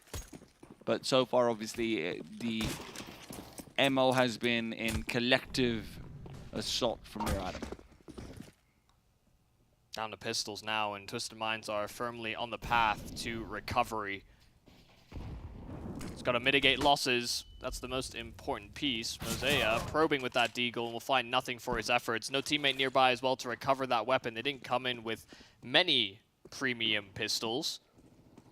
P250 for Kaze, another deagle for Mercury. Glocks surround them. But a lot of space, considering that they had very little to work off of. Steps are made. Doc, that's a free kill.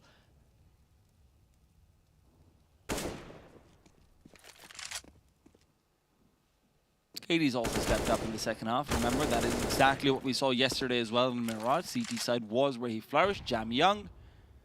Sorry, buddy, that nade is pretty chunky. Just a very reserved from Twisted Minds, all things considered.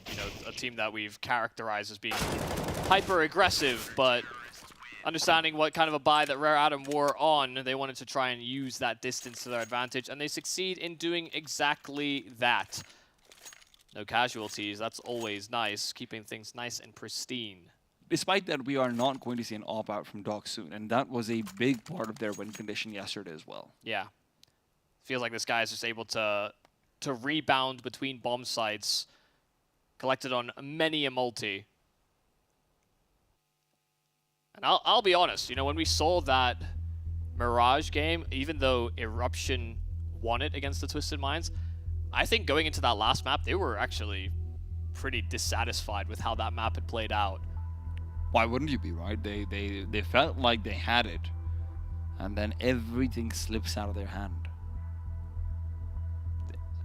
The Twisted Minds actually have like this weird psychological advantage. You know, it's kind of funny that they're called the Twisted Minds. But because they're a team that have no expectations, they have said they've not practiced, the fact that they've beaten legitimate teams that are fixated on getting better, taking that next step up, yada, yada, yada, you know, making it to big tournaments, big international chances, to lose to a Twisted Minds, it can affect you more so than just getting hit by an underdog team. You know, at least you know that they've put in effort, or they maybe anti-strategy you. All Twisted Minds were concerned about is apparently breakfast.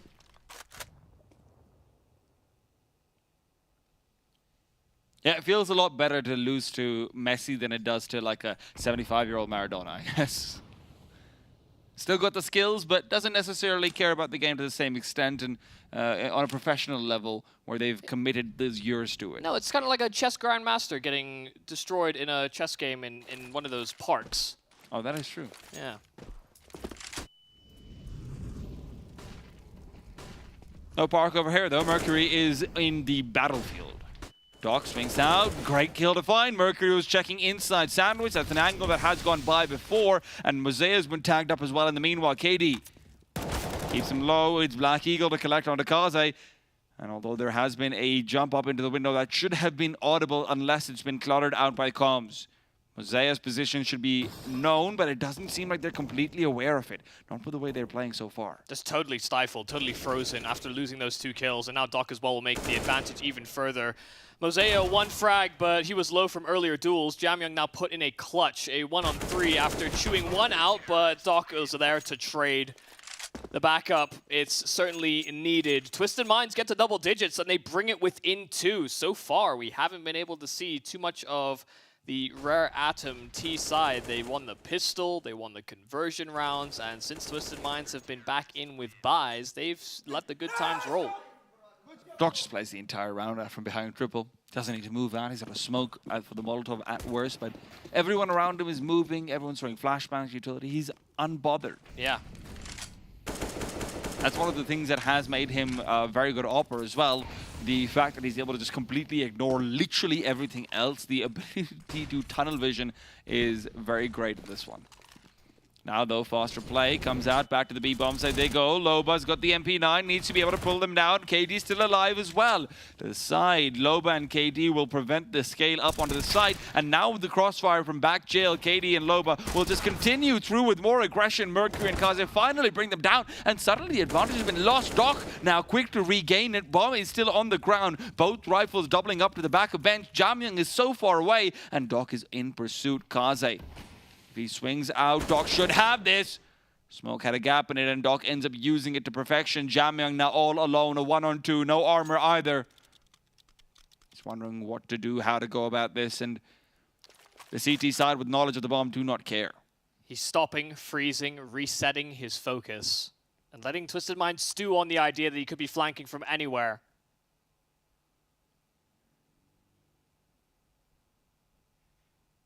Sees it. Gun barrel. That A1S is long, so he knows exactly where 1 is. Doc swinging out, and Jamyoung wasn't ready. That's 5 straight for Twisted Minds entering this second half. The CT side is looking reinforced, and that crossfire built between KD and Loba stopped Rare Atom in their tracks.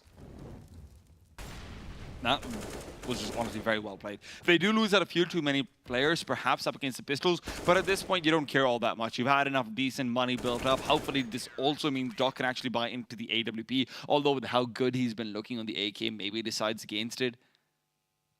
Now he's on it. He's on it. You know he's going to be picking that one up. You get your question answered almost immediately. Let's see if he can find the same kind of production, though. I'm right there with you. You know, his rifling has been impeccable so far. He's been in the right places to succeed as well. Whether his teammates have been buying time or he's been on the right site. A lot of damage by the Molotov. Good control utility here from the Twisted Minds, forcing MongolZ back. This will be a little bit of a read, perhaps, that they might want to get aggressive through the apartment. So suspicions should be raised here by Rare Adam. But they're clustered up together. They've got strength in numbers. Jamyang will be a late activator. They want to, again, attack this B bomb site, but they'll have to wait for the util from Jamyang to be deployed.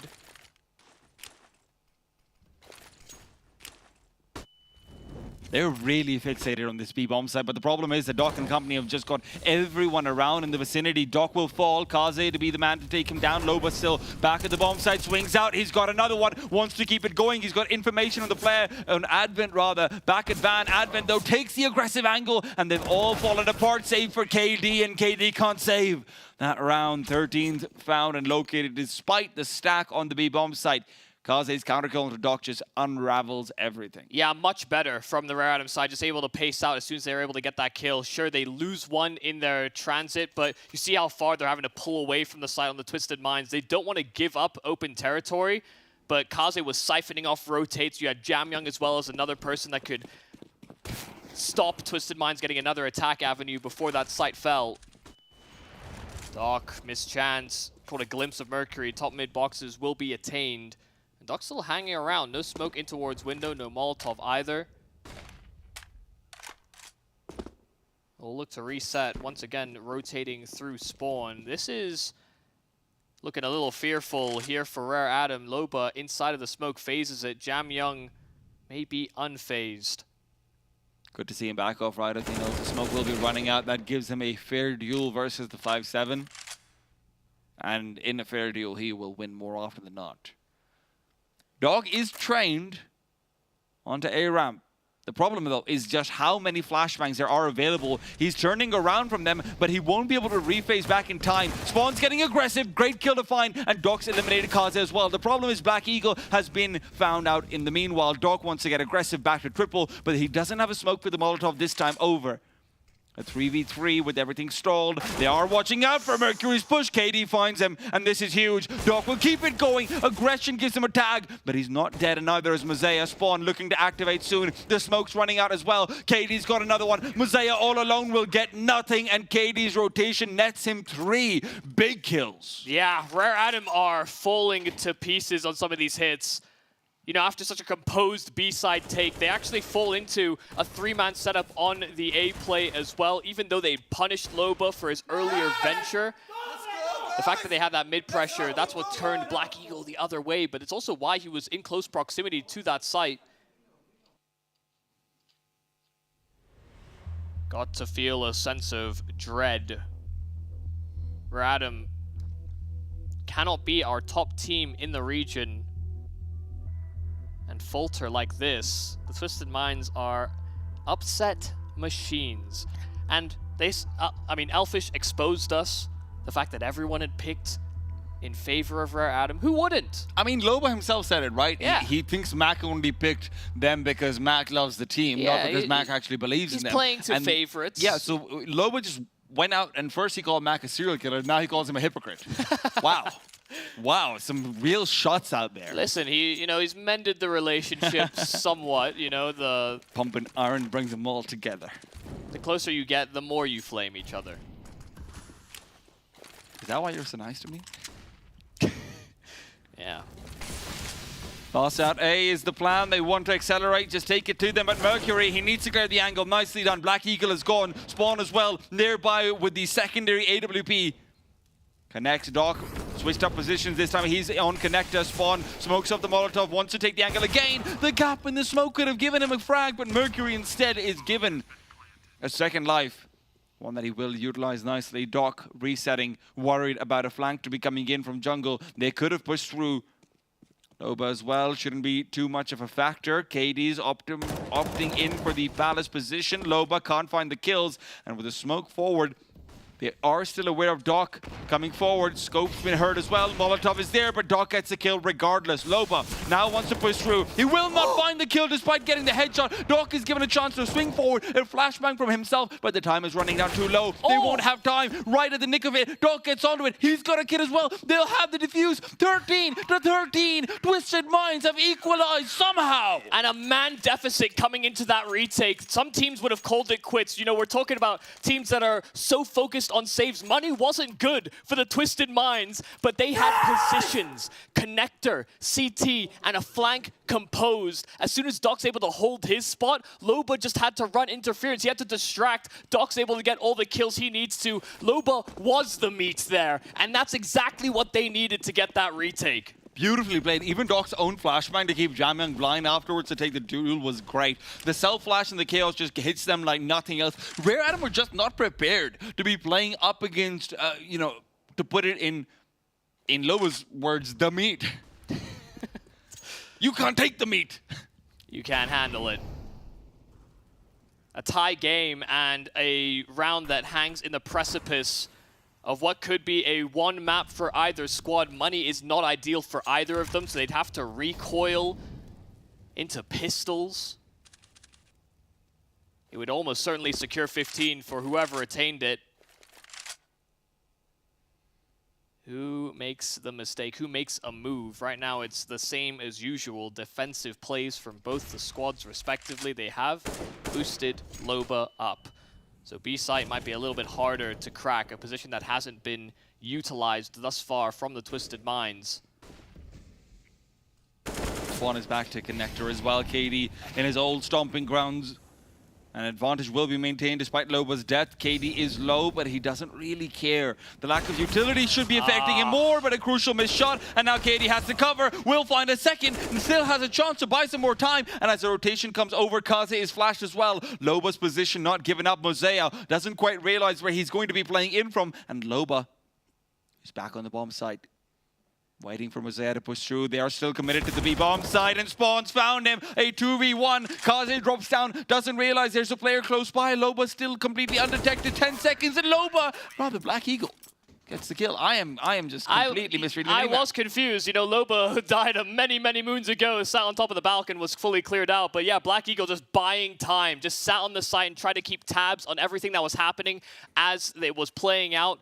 A slow working round as we got into that 2-on-2. You know, you could tell that Rare Adam were trying their best to force a problem, force an issue, but they haven't been doing a good job of, you know, when they've met initial resistance, they haven't even thought about rotating around to the other side of the map. So Twisted Minds just doubled up together, sat in their spots, and held it well. I said that round was important, and you see what Rare Adam come into this one with. I won't lie to you, I feel like the minimap is really sometimes coming back to bite me. But regardless, they're still really heavily committed to this idea of faster plays. KD is again in a great position, but the Tech-9 overruns him. MP9 at the back of the bomb side. Doc is good for one, but Loba taken down. This time it's him for sure. Yeah. Dead man and a free site. Those two kills from the Tech are super important. Gun that's retrieved as well for Kaze. MongolZ still doing his damnedest to keep it difficult. 3-on-3 now. They've got kits, they've got smokes, and Doc has even plucked Kaze out of the equation. Advent recovering an M4 in transit and does cover off for Mercury's position, but Mercury hard cleared. A 1-on-2 now for Advent. The in-game leader has to step up big. The dad of Rare Adam. First kills there. Doc's gone, but Black Eagle sticking it, and he gets so damn close, but Advent pulls it off. The 1-on-2 to keep Rare Adam in it. That first player just needed to stay alive, Advent.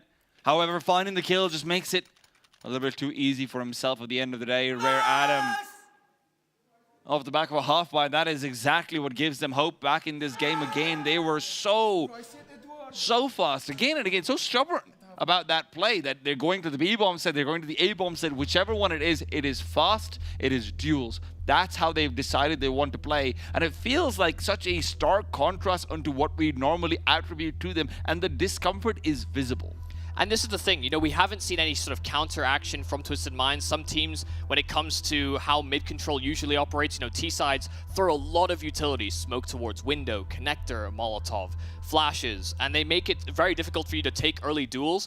Teams will sometimes go into at sort of the 50-second mark to hunt for that information, find and disrupt what is to be a split on the B or A bomb site respectively. Rare have been holding for Twisted Minds to actually go for aggro mid setups, but nothing's ever come. So, you know, to some respects, mid is a redundant position because of how much they're bleeding out the clock. That might be why they've decided to attack sites directly. And now that we are finally on an anti-eco, I wanted to bring something up quickly, Michael. Last I discussed Doc's numbers, he was on 18. Kaze and Mercury were on 19 and 18 respectively. Now he is on 33. Yeah, he's been having Mercury and Kaze are on 23. This is the best player on the server right now, in a server with Mercury, with Jamyoung, with Kaze. This is, I mean, insanity, and he's being set up for it, right? He's being given every spot he wants. He's going wherever the hell he wants to go, but he's getting it done. If you can win rounds, if you can produce, teams will give you those liberties. Missed smoke, missed Molotov. That was supposed to be set for a topside connector. This Molotov will hit and will connect though. KD put in an awkward spot, has to let them pass towards B, and that's an open site. That clutch pulled Twisted Minds into pistols, and Rare Adam are pretty much set up for a secured 15th. KD was the only one that could maybe throw a little bit of an awkward duel ahead of them, but MongolZ is now taken out of the equation. A couple of kills from him. No surprises on this pistol.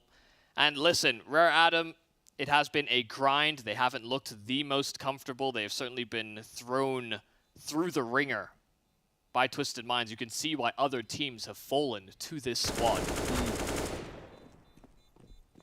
And while Doc's efforts have been commendable, he's on to 34 now. Hell, he might get one on his exit, who knows? Never mind. But 34 kills don't always cut it. We saw that. I think this RMR has been a story of that very fact. God, man, this is gonna be a real big one for Twisted Minds. They don't have the AWP of Doc. They've got very little utility as well. Have to wait to find out what exactly they can provide. That could be a change-up. Could be something different. Aggression early on the CT side is not something that they've necessarily gone for or had the opportunity, right? Rare Adam have been so fast in these hits that feels like aggression can't really come out anywhere except for Palace that one round. Yeah, and maybe one push from Loba on, you know, an SMG. He's got it in his hands, but considering they've been fixated on, you know, targeting sites, big risk to take. You have to have a firm grasp on what Rare Adam's intentions are, and they have never really made that clear. They are again flying blind, and Jamyoung, same strat that they had over on B last time. They're going to try and break through again. Spawn's going to be able to come through fast, though. He's in a good position already, having exited the murder hole. KD just has to buy some space, but Kaz has actually found Spawn somehow, and Mercury's got the second as well. It's all falling apart. Doc and Black Eagle, the only ones left alive, and they're so damn far away. How on earth do you pull this one off? Black Eagle certainly had his moments on that T side, but now has to retake with Doc, who has had a stellar game. But it might not matter. This map will still fall into the hands of Rare Adam. A 4-on-2 where they hold great post plans. Black Eagle, first kill is great, and he gets that Molotov down and extinguished, but Kaze able to trade. Doc, a 1-on-3 ahead of him, needs 37 if we're gonna go to the OT, and he cannot get anything more. 16-14. Sure, it's a close cut, it's a close shave, but Rare Adam are fine with having no facial hair. This is absolutely true, and this is where we also have to start thinking over towards the idea that, look, Vertigo is going to be a nightmare for this for these guys, because the amount of chaos that Rare Atom embraced themselves is something you can probably expect from Vertigo as well, right? If you want to go for these faster plays in Mirage, you're probably thinking about going for a lot of those solo plays on Vertigo as well. The problem is they are consistently getting swept up into the tempo of the Twisted Minds. Yeah. And that's just this vortex, this vacuum that they bring in, that everyone comes back and they're playing on that exact same wavelength. Right? They're playing on the, hey, let's fire some guns wavelength, when maybe you should be thinking a bit more about tactics, slowing things down, seeing what you can isolate, seeing what you can figure out. One of the big problems also is they keep changing positions on Twisted Minds. I saw 3 different players play Connector, Doc, Black Eagle, Spawn. How do you actually try and make a read? Yeah, no, I mean, just the simple idea that there is so much that could be sort of improved on this Twisted Mind side. The idea that they have come in with little preparation, you know, that's one of those things that could have been ironed out if they had prepared in advance. And yeah, this is part of the conversation we were having as well. Doc, very active on the map, constantly moving about. You know, that's where some of those rotations happen. We certainly see that from Star Oppers in the sort of top level scene. So I'm not so surprised that we see those moves, but at the same time, we had a Rare Atom that were coming in with a game plan that we haven't really seen them use against other teams. Yeah, absolutely, and I think the problem for the T side was pretty obvious as well. KD just not able to get anything done without that extra structure. But the question is, what exactly are they going to be bringing in on the T side of Vertigo? We're going to find out very soon after a short break. Stay tuned. Don't go anywhere. Hello, my name is Kaze from Rare Atom, and I'm the sniper of the team.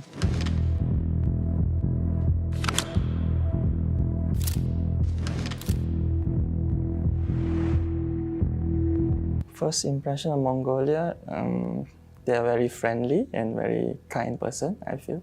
Yeah. I feel this will be the last major for CSGO because Counter-Strike 2 will be launching a new game. So this is very important for us to pursue and compete this major. Compete Asian team now is quite hard because there's 8 teams. Before this, there will be always 4 teams. So I say this competition will be very tough right now. We have been boot camping for 2 weeks in Malta, so we have been practicing very hard, and we hopefully qualify for this major. Mostly practice on the game more, I would say.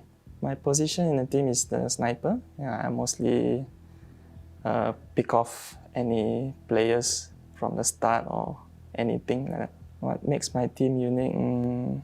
There's 2 young players with hungry to win, and I would expect all of us are hungry to win. Yeah, I would say that. My nickname is Kaze. It's from a Japanese word means win. Very fast, I would say. Yeah, I'd like to wish the whole RMR Asia team good luck and have fun.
My name is Nikola Mijomanovic, known in the game as Lobanica. I stream and play CSGO on Twitch and YouTube.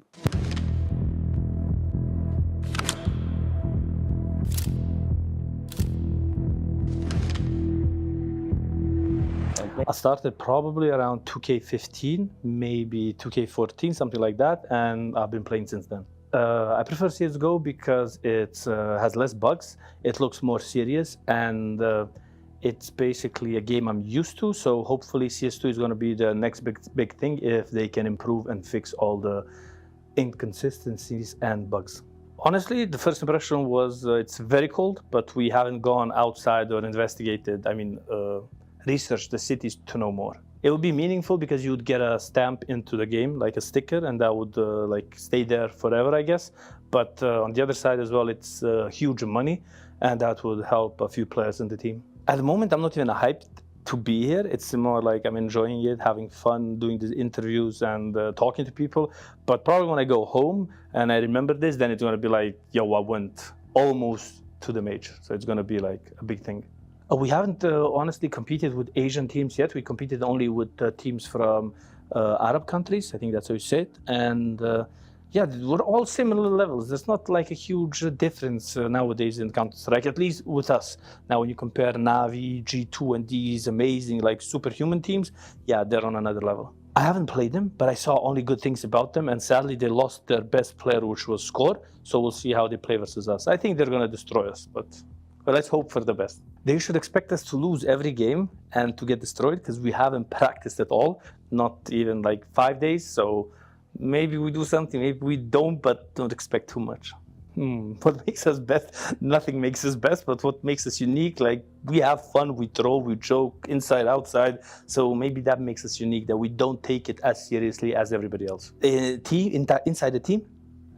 Outside the team? No, we don't have beef. No. We went to almost every team to meet, and we only didn't meet the Australia guys. We went to TYLOO, we went to Rare Atom, we went to the guys in Mestal, and them were trying to, joke. You saw them in the interview. We joke with them. We're trying to be cool with everybody. We won, so that was good. So we tilted them, they didn't tilt us.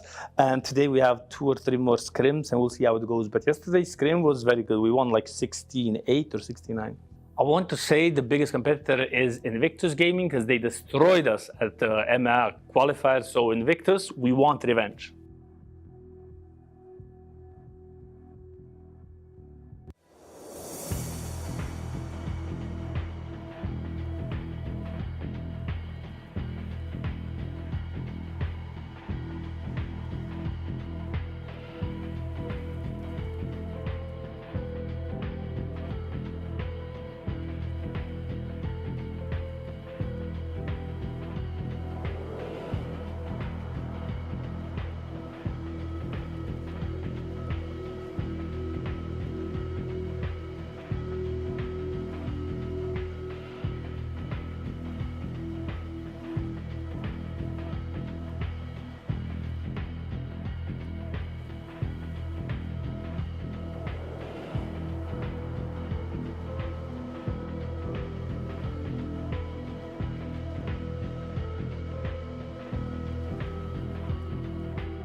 I think it has to be last 4 finals, I think. That's 4 finals in 2021 in Copenhagen, in Warrior Arena, with the last dance of the French team. That was like so fun to play. Just we did the final against Navi. We had a lot of fun moments playing against Australis just before in semi-final. Like just, I said that a lot, like just making quiet the crowd. Yeah. It was pretty fun to be honest. I just had a really good moment back in the day when the French team stopped at some point, and we had that World Final in Copenhagen. I remember I didn't want to cry, but it came out without like asking. It's still emotional for me to talk about that because that was a really good moment with the French the team, and most likely with Extase we had like a really good like chemistry together, and we did a lot of things, good things together. So, but yeah, it's a good memory.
Well, they say all good things must come to an end, and Mac, maybe that is the case for Twisted Minds and this lower bracket run. They just don't quite get it over the line on Mirage, and that obviously means they're now down 1-0 in this series, facing elimination in the Asia RMR. Gotta feel bad for Doc. What a performance. 34 frags, and you still lose the map. So insane. Insane performances. Towards the end, it was going so well. They made the comeback happen. Yep. They got that 14th round on the board, and then they lost to Pistols. MongolZ, I think it was a 2K with a Tech 9 that made it all start crumbling down, and then Advent clutching in the 1v2. You don't see it often, but he is a big game player when he wants to be, and he's kept them in it for that map. He did lose one of those very important clutches for Rare Adam at the last RMR. Hasn't made the same mistake here. He's been able to put that map over the line. And look, now we're moving on to Vertigo. I know that's a map that's definitely in the Rare Adam map pool. They really like to play that one. We haven't really seen much Vertigo, as you've said already, at this event. So, you know, it's kind of going to be an interesting one to sort of sink our teeth into. But, yeah, look, I mean, Rare Adam, they're a bit wishy-washy on this map sometimes, but I know that they do play it a lot, and they've been playing it a lot for a long time. So they should be feeling pretty comfortable going in. I will say I'm a little bit surprised that that last map was as close as it was. I mean, Twisted Minds continue to impress me. They continue to surprise me. Yeah. But at the end of the day, obviously, the map's the map for Rare Adam and not for Twisted Minds. And like I said, maybe this is where that fairy tale storyline comes to an end. Yeah, it'll be interesting for Twisted Minds to see how they end up playing Vertigo.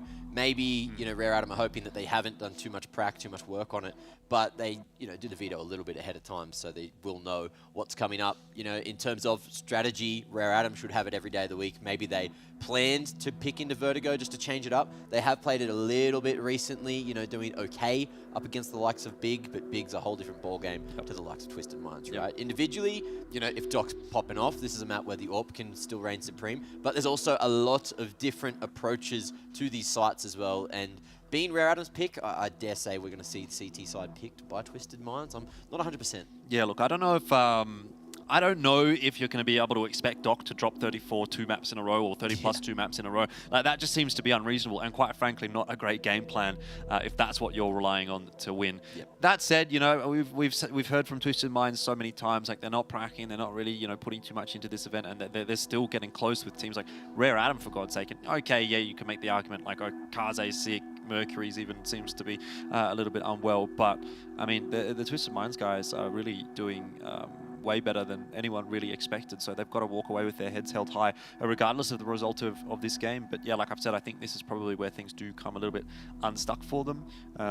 Obviously, we have a very, very strong team in Rare Atom that a lot of us have even predicted to go through all the way to the major. I mean, that's a different ball game. They'll have to play against the Mongols later on today if they win.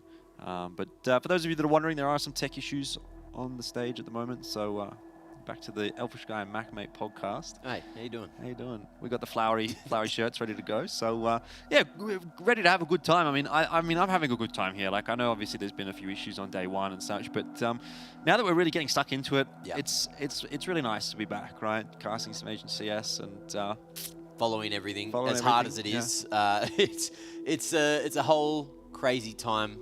Look, there has been a lot of controversy surrounding everything at the moment, but we've got games played and we've got games going on, and that is what matters, right? It feels like every single time Rare Atom have managed to get back to the PCs, something's going wrong. Every single I don't know time. what's going on there. It just seems they're cursed, man. There was they're cursed. Yesterday night, there was like, oh, we're feeling lost, but then you look at the server and it says 0% lost, so it's like, I don't know what's going on there. But anyway, you know, we got it done in the end, and whether or not this will just be another repeat of what we saw yesterday, where it takes a little while to get into the series, but once we get going, Rare Atom's able to sort of get it over the line. I mean, they did a pretty reasonable job against TYLOO. Yeah. I think that's one thing that you and I haven't really got to discuss too much. We haven't really casted too much of TYLOO, to be quite honest. And well, I tried to watch last night, but it just dragged out on that first map. But every time there's that cycle of music that you're listening to when there is those pauses going, and there's a slight gap. Yeah. And every time I'd like take my eye mask off, like look at my phone, no, game's still not going, and then shut my eyes, go back to sleep. And, you know, it was a good decision because that one went till 3 a.m. I think. So, you know, we got some shut-eye. We're ready for that first game of the day. You know, shout-outs to T-Time and Yumi who pushed through, made it happen. You know, got that cast online for you guys and brought you all the action. But again, look, Graveyard shift. Rare Atom off that graveyard shift. Hopefully they got enough sleep. You know, looking at that last map. Kaze hitting shots. You know, Mercury looking pretty damn smick as well. Like, both the AWPers on both sides were running around really, really well in the likes of Mirage, and Vertigo, I feel like it could be a similar thing. Yeah, most definitely. I guess it's one of those conversations that we've had time and time again, and can only reiterate as many times that we think that Rare Atom should be the favored team in this matchup. But yeah, Vertigo is obviously going to be an interesting prospect. I don't think, like you said, we've seen any Vertigo at this event so far. I'll double check. You want to have a quick check on that one, get the stats machine sorted? Why not? Why not? We've got nothing else to do. We got time to fill. So fill this time I shall. Where are we at? Scrolling down. How do we see? Map pool. No, not quite there. I think you have to go to stats on the left somewhere. Yeah, up top left. Here we are. And, beautiful. All maps. I don't know if you can see the scroll sorted by maps. Vertigo. Yeah, there's no stats. So there you go. That'll tell you a story in itself. This will be the first game of Vertigo. It's kind of crazy. Maybe I thought the last. we'd see a lot more. You know, interestingly enough, we've got these best of threes. I feel like it's just one that teams know when you pick into it. Other teams can get off on the right foot pretty easily. But look, we're floating on player cams now, so that's usually a good sign. Yeah, I was told that the game is starting soon in my ears, and normally I don't get lied to, so hopefully that was correct. What I will say, though, is I see 2 players without headsets on the Rare Atom side, and I think there was at least one for Twisted Minds that didn't have a headset on, so probably still a little bit away, if I had to take a guess. Yeah. Well, either way, Vertigo should be a fun time to run it back, see what both these teams have for us. Of course, Twisted Minds have played it once before, and that was in the qualifier up against Invictus International. Taking 9 rounds off them, so, you know, they have an idea. And with the form that they've brought to the LAN, to this tournament, you know, there is every chance where they could maybe cause some kind of upset. Rare Atom, though, you know, up against the likes of Linvision, they've lost it multiple times. One time, you know, very convincingly they lost it, and then also beat them over at a Perfect World event as well. So it doesn't look like a strong map for them on paper, but maybe they've just done some kind of crazy prep overnight. It's weird because I remember it being a map that they actually did play quite a lot of in that online era when we were talking about it, and we saw no shortage of contests between Rare Atom and TYLOO on Vertigo. So it's not as if the map has changed a huge amount since then. Yeah. And I mean, the roster has, to be fair. Like during that online era, it was Zoking and Orman still in the roster for Vici Gaming.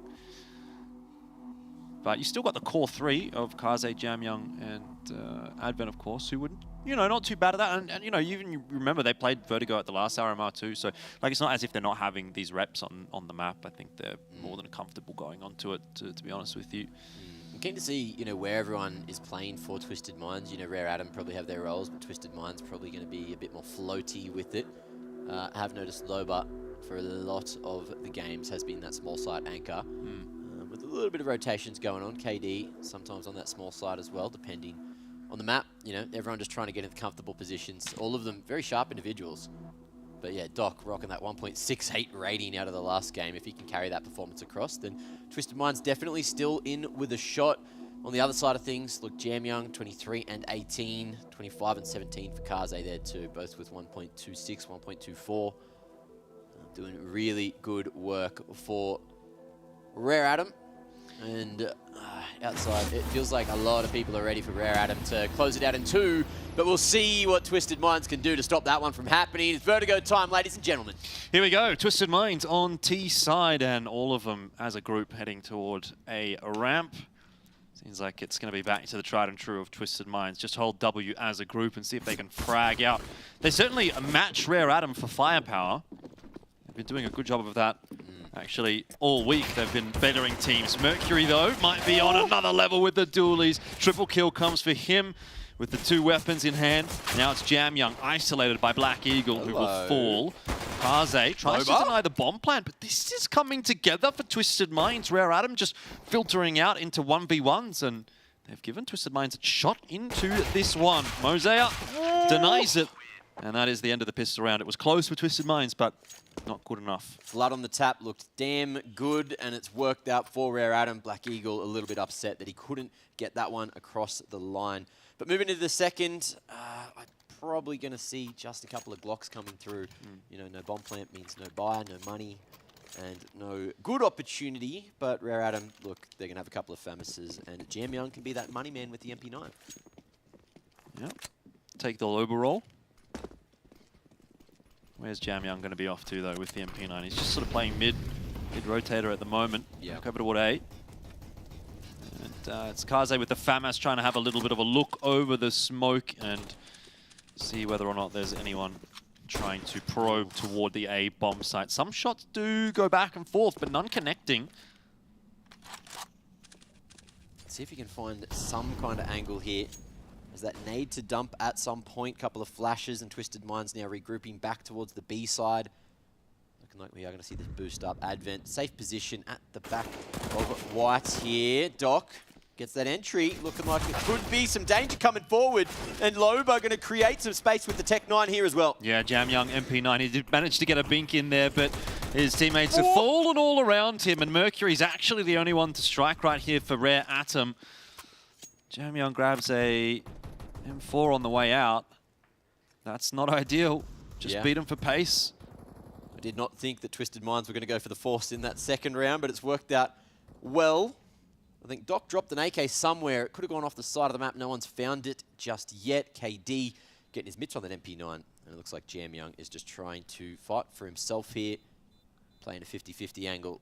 But Twisted Minds probably going to be happy with a round and 4 alive. Let's see. Jamyoung the only one in danger right now. And Loba running. Can he find him on the full wrap around? Corner not going to be full cleared. And Jamyoung will snag a rifle out of their hands. So, consolation prize.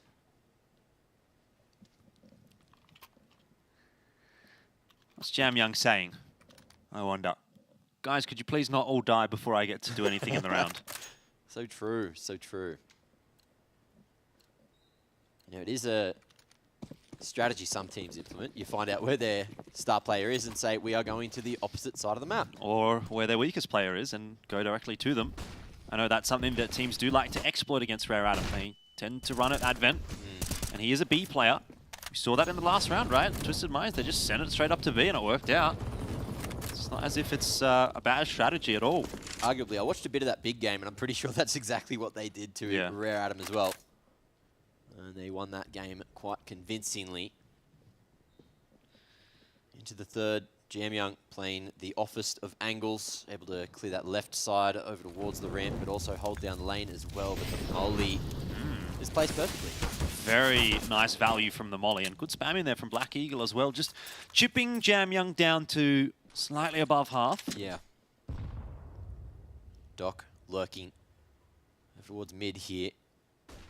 MongolZ was pretty sharp earlier on. If he can get a cheeky two-tap with the P250, that's a rough retrievable spam there in the corner. Decent damage, respect shown from Rare Adam, giving up part of that mid-control. Kaze falling. There's now Twisted Minds interested in B again. Yeah, Spawns looking for those entries, and it's Advent here with the Deagle. We did just highlight him as a weaker member on the defense. Goes down without much of a hitch, and so it's Twisted Minds that have steamrolled their way into B once again. Ooh, Jam Young not quite poised to strike in the end there, as Black Eagle will cover him off. It's 2-1, Twisted Minds getting ahead early on the second map. In the meanwhile, while that was all going on your screens, Loba as well, just solo pushing up A-ramp, finding the pick over to the Mercury, so really just hedging their bets, putting pressure on both sides of the map in case something went wrong on one of them. Into the next round though, Rare Adam not bringing too much in. One flash, a couple of P2Ks, Advet and Kaze using a weapon you don't see every day. USP's generally favored by 95% of the players, but a stack at ramp could be dangerous. Black Eagle, the money man, just looking for the info, and he's going to be able to tear him apart with the MAC-10. Indeed. Easy as you like. And Advent just chilling. Not really much for him to do left in this round. I will say Kaze's been a P2K user for a very long time. And I feel like you have to be. No one really swaps when the game's this old, right? No, but it's also, I think, the part of the fact is that he's an AWPer. So sometimes you just value that extra little bit of firepower maybe for the close range fights if you get stuck into it. Hello. Oh, this would not... Nah, this can't happen. He doesn't have a defuse kit. He doesn't have a kit, but... And KD, yeah, he's still here. He's thinking about it. Yeah, it's all good. It's all good. They're looking for him. Fortunately, yeah, KD's that man that can make the difference. He's spotted. And Advent, the sneaky individual, gets some damage done. KD thinking, what are you thinking, mate? Knocks him out. And Twisted Minds will secure a third in a row. Not too bad for the T side of Vertigo right now. Great cover coming through from Spawns. Loba, $600 kill with the MP9 in hand. And we're probably going to see TM go for the bonus round into this one as well. They are fond of a MAC-10, right? Yeah, no reason not to. It seems to align with their strategies. Yeah. Oh, it's going to be a long day for both these teams as well, right? Like, whoever wins this, they have a quick hour break to try and get a feed, get some caffeine and hydration going. Yeah. And then just jump on into the final game of the day. Final game of the Blast TV Paris Major Asia RMR. One remaining after this one. I will say it is really nice to have 8 teams back at the RMR. Oh, so much action. Well, we both worked the last RMR, and you know it was nice, it was cool, but it didn't really feel like much of an event. And even short days, right? Yeah, even with all of the tech issues and whatnot here, I think for me, I'll have fonder memories of this event personally. Just it has felt like there's been so many more storylines and interesting games to watch. The last one, it just sort of felt like, oh, okay, that's over. It's over already? Okay. It's not enjoyable, but hey. We've got 4 good days of competition. Well, 3, I guess, debatably, but... True. Rare Adam still fighting for their lives. 3 huge days.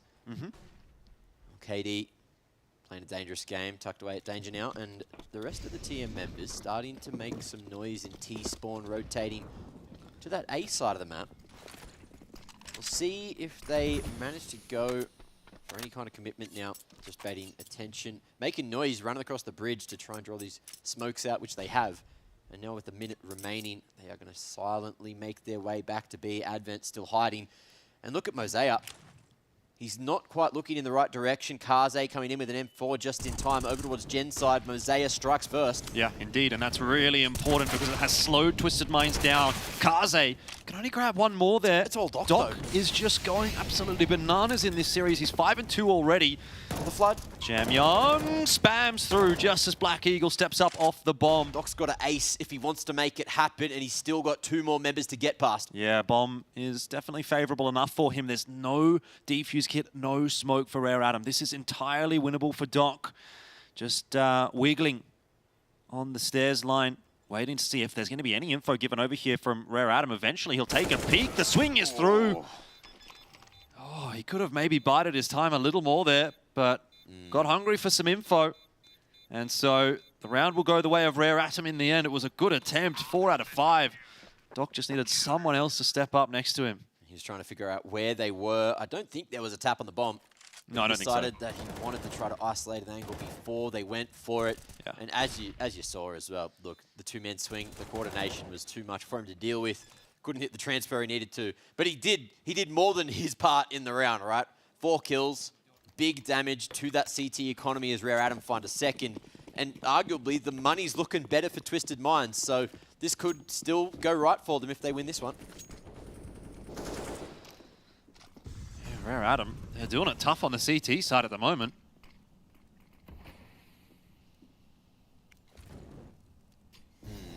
Looking to fight for a ramp control. Jamyang's peeking through the line next to the sandbags.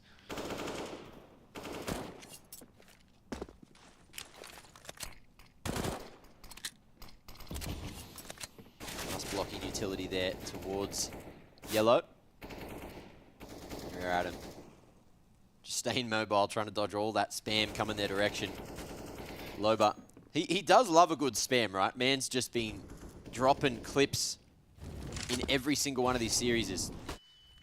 You miss every shot you don't take. Indeed. Well, already Spawns has managed to crack open Mercury. So that leaves Jamyang solo on A. It's a very split defense. Heavier over toward B, which has been where Rare Adam have had real problems holding. So you can understand why, but Kaze now getting mollied out of mid. This is really good from Twisted Minds until MongolZ finds that timing onto Black Eagle. Jamyang, he's exited A. Yeah, it's drawn all of the rotations from the A-site members, but Twisted Minds just taking that little bit too long, allowing Rare Adam to start to shift back towards Elevator. We see them cross to Tetris side now. Jamyang might be able to go across the top, one-way smoke thrown, but it's coming in too late. And KD, he's got a lot of space to get this one planted. You've got a player walking up the ramp, Advent with an MP9. No one is even paying attention to him. He's done it. Somehow he's going to get a double kill. That just feels illegal at this point. And that's going to be a massive tilter for Twisted Minds. They did such a good job of running Rare Adam around the map, but they forgot to check behind themselves. You could see slowly but surely Advent, he was playing up towards the wood at the B stairs, but made that rotation in underneath. And as you mentioned, just at the perfect moment as well. Twisted Minds didn't think someone could be there so fast on the flank, but Rare Adam getting away with murder. 3-3 now, and Twisted Minds with the bomb plant should still be able to buy again. Black Eagle, so much money in the bank somehow. Man's been doing decent work. 6-3, bit of money farmed up on the SMGs earlier. And Rare Adam looking solid, everything they need to put on the 4th. Once again, very similar setup at the start of the round for Twisted Minds. Smoke halfway up ramp. Just milling around at the bottom of the ramp. KD is going to try to get aggressive. A little bit of a peek there into the B bomb site. He's lucky to be alive. Yeah, that spam as well coming in from Jamyang over on the rafters was very dangerous, but that's going to be the B stairs control taken from Rare Adam. And on the opposite side, you're going to see a push now from Twisted Minds. A deeper positioning from these Rare Adam members, knowing that they're happy to play retake at A. This is a nice line for Kaze. Just wide enough that the peek's going to come through from Doc right into the crosshair. And Loba cannot see a thing. MongolZ will get the easiest kill of his life. Now it's on to Mercury, Jamyoung to try to hold the A bomb site, and so far that's going okay. Advent's here to reinforce from heaven. Kaze for the swing. Well done by Rare Adam. Much better round. 4-3. Yeah. Kaze firing up on first map, second map. Looking like he's finally feeling it, finding his groove. And just expecting Doc to go for that late aggression at mid was a very solid read. And that's going to be the lead. Rare Adam, 4-3 now. Twisted Minds, money finally about to get cracked, but they've also, in the meanwhile, worked up a nice round loss bonus. So bomb plants mean more buys here on the T side. It's true. And they've been pretty effective with substandard weaponry, Twisted Minds. Maybe not going to be quite so easy in this round. That's a pretty nice molly from Mercury. Jamyoung's even peeking up and over that smoke. He'll get himself one. Insane. Jumping up. I never get the luck of that kind of accuracy. No. But Jamyoung, a master with that M4. And now with a two-man advantage, it should be easy, but Loba got to try to slow things down now. Jamyoung in the open, no one punishing as he falls back towards the site. Yeah, still overall a win for Rare Adam. They've got the numbers. Jamyoung does need to be a little bit careful. He's quite low. Molly in the right place, forcing Kaze deeper. And there should be space to plant here. Loba even finds one through the smoke, spraying the common line. Jamyoung sends some back. Loba doing work now. And it's down to a 2v3. Very winnable position for Rare Adam. All the Twisted Mind members so low. Yeah, just some massive battles through the smoke that very much do end up favoring Twisted Minds. Loba's low though. This is still winnable for Advent and Kaze. Advent's going to be the one to lead into the bomb site. Needs this duel against Doc and cannot land the shot. Sharp headshot from Doc, and that'll be Kaze on his way. Off to CT Spawn to save. The money shot coming through. If they can manage to find Kaze here, that's an AWP retrievable, and Loba, he's thinking about it. But that time is ticking down, and he's low. He's got to get a wriggle on. Or he might just go down with the ship here, forcing forward. Kaze hits him with a no-scope. But we're all tied up again. A real close map once more. Mirage looking like it might not be the only one that goes all the way to the end of regulation. It's an early time to call that, but both these teams right now feel like they're almost matched.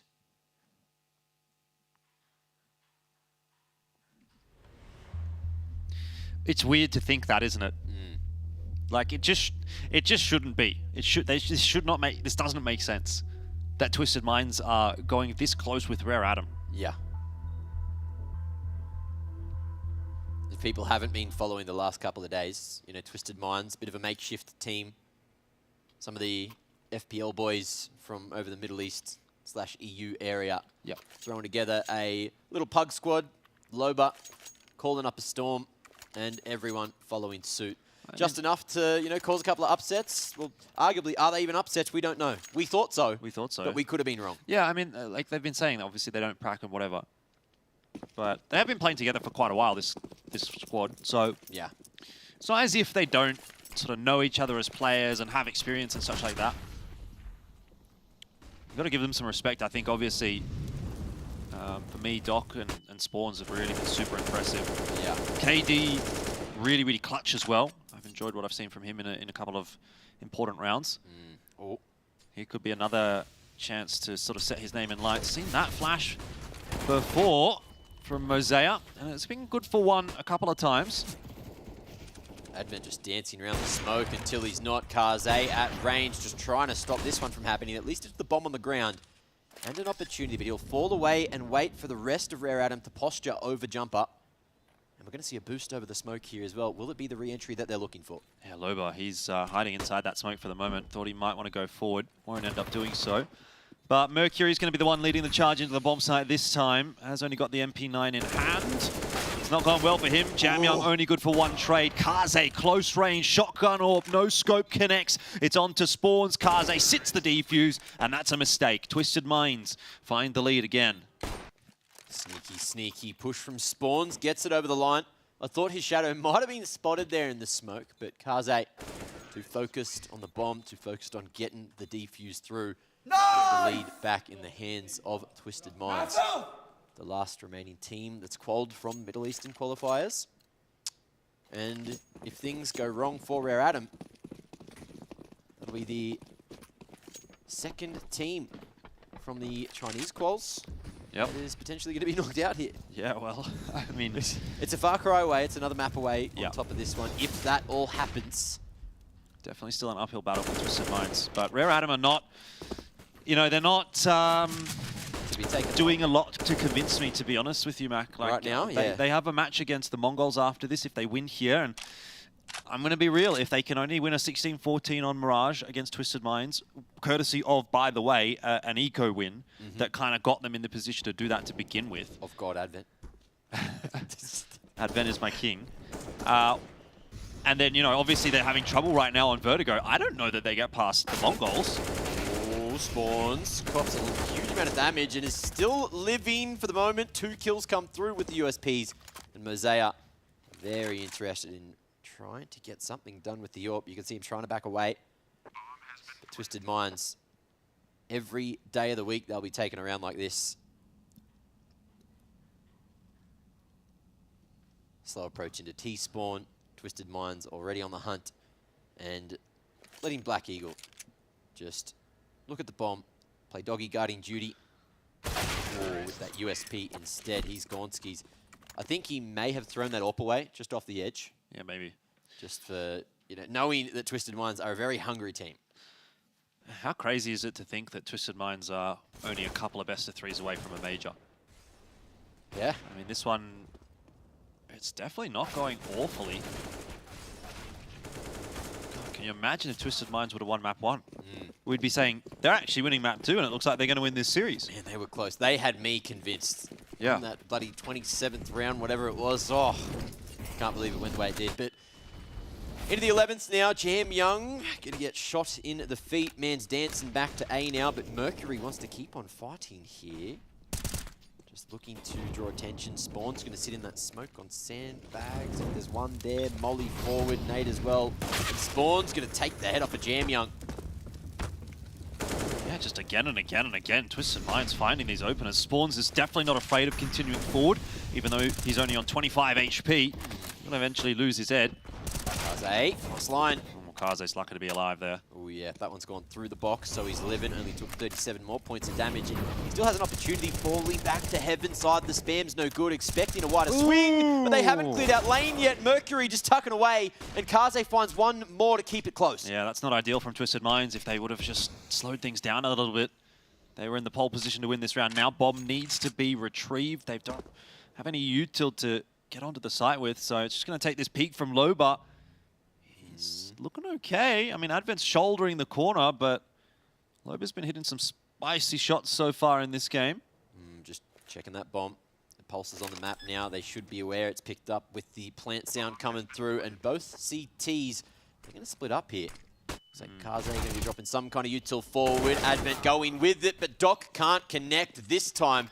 And it's another for Rare Atom, keeping it as close as possible. 5-6. Yeah, but a streaky one for Rare Atom, to be fair. 5-6. Money's still not going to balloon out for Rare Atom. They're going to have to do it the hard way in this half. I mean, we're getting quite deep into it now, so it's no longer, oh, let's build our economy out for the rest of the half. It's, I mean, it kind of is the rest of the half right now. Still happy with that. But lots more to do for both teams. Rare Atom can be safe in the knowledge that they've got one map under the belt. This would be such a tenuous position for them if they hadn't won the first map. Twisted Minds, though, it's a must-win map if they want to stay alive in the Asia RMR. Good chunk of damage there under Loba with the HE.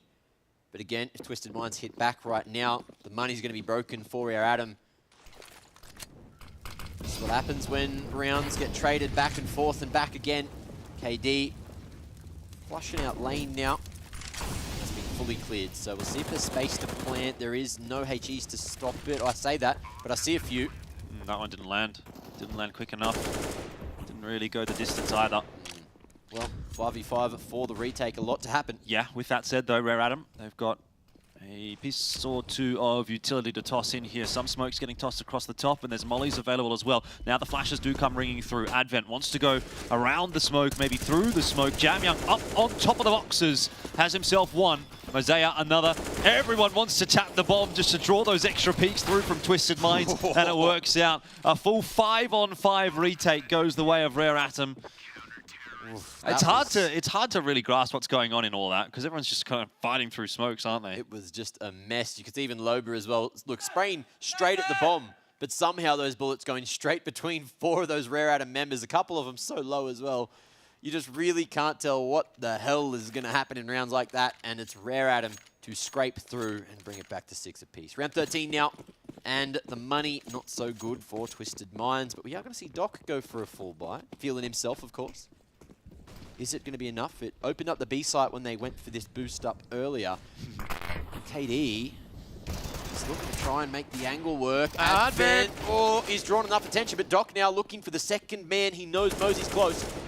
Yeah, Mosaic just fancy footwork, gets himself back up onto the stairs, and I would say to relative safety, there's still going to be a progression from Twisted Minds. This is the thing about this team. They're not going to slow down, so they don't give you time to resettle like some of the other teams might.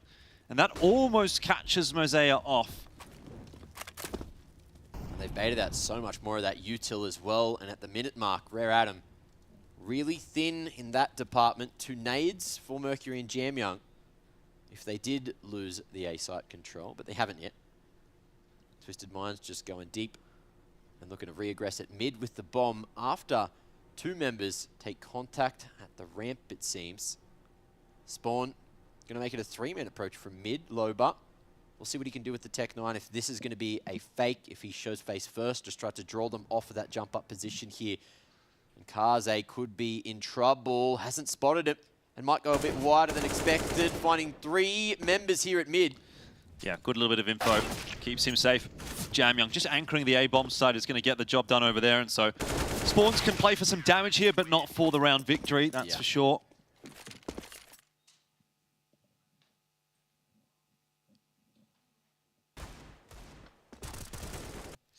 Crazy approach from Rare Atom, knowing that things could go wrong. They'll still throw everything they have at that B stairs position. Rare Atom back in the lead. Little streaks going both ways. No more than 3, as you can see there on the round history. Yeah, 3, 3, 3, 3. And 1. 7-6. The half is about to end. But who will draw ahead at the end of the half? It's kind of hard to say. Well, you're looking at this as well. Twisted Minds going for a heavy investment in terms of the weaponry, but not so much the util, and they're just going to contact in through mid, hoping that they can get past the likes of Kaze, who's been solid with the AWP. Deep on an offline here at CT. But it's a safe position to be. Can fall away and have all that util filtered from the B site over towards mid. And he's even got a helping hand in Mercury. Kaze ready and watching with the AWP. Swing's going to come through. That much is almost certain from Twisted Minds, but it's less of a swing and more of a peak, and that's not great against an AWP. Still, Mercury will drop, and that means Kaze now has to watch in towards CT Spawn. Nice little right-click on the nade. Should do a bit of damage and slow things down. He's safe. Mosaic not. That's a little bit of a masterclass, though, from Kaze in repositioning with the AWP. Yeah. No one going across the trash, across the jump up, means it's not the pincer, and Kaze able to get away with his life. So 8 rounds secured on the CT side. Stabilizing the ship. If they can find 9, then we'll see what goes down in that second half. But a 2-0 still on the horizon right now. Twisted Minds, yet another buy with minimal util on the T side, and it looks like it's going to be a faster approach on the ramp this time. Spawns finds Jamyoung, and the defenses start to crumble. Indeed, they do. Mercury looking a little bit worried now that Jamyoung has gone down. But there's no push through from Twisted Minds toward the A-bomb site this time. Grouping their way up toward mid. Doc waiting for the boost. Waiting on the boost. Can't land that kill onto Advent. It's towards the B site, though, that Twisted Minds will turn their attention and look for their 7th at the end of the half. Okay, man advantage and site control about to be found. Advent Nobody wants to jump up, and it's a freebie. Ulaanbaatar straight through with the Mac 10 and the smoke fully dry. And he's looking for more as well. Meeting up with Doc, Mosaic falling, and Mercury, a 1v4 angle might be a bit too much to ask. 8-7 at the half, looking like it's going to be the scoreline. Yeah, certainly seems that way. I mean, look, he does have a little bit of time to work with. He's got a defuse kit here as well. And to be honest, the post plant, I mean, there was potentially some isolated duels there for him. But end of the day, it is going to be 7 on the board for Twisted Minds. Rare Atom 8 on the CT side. Can they get it done here on Vertigo? We'll see in just a moment.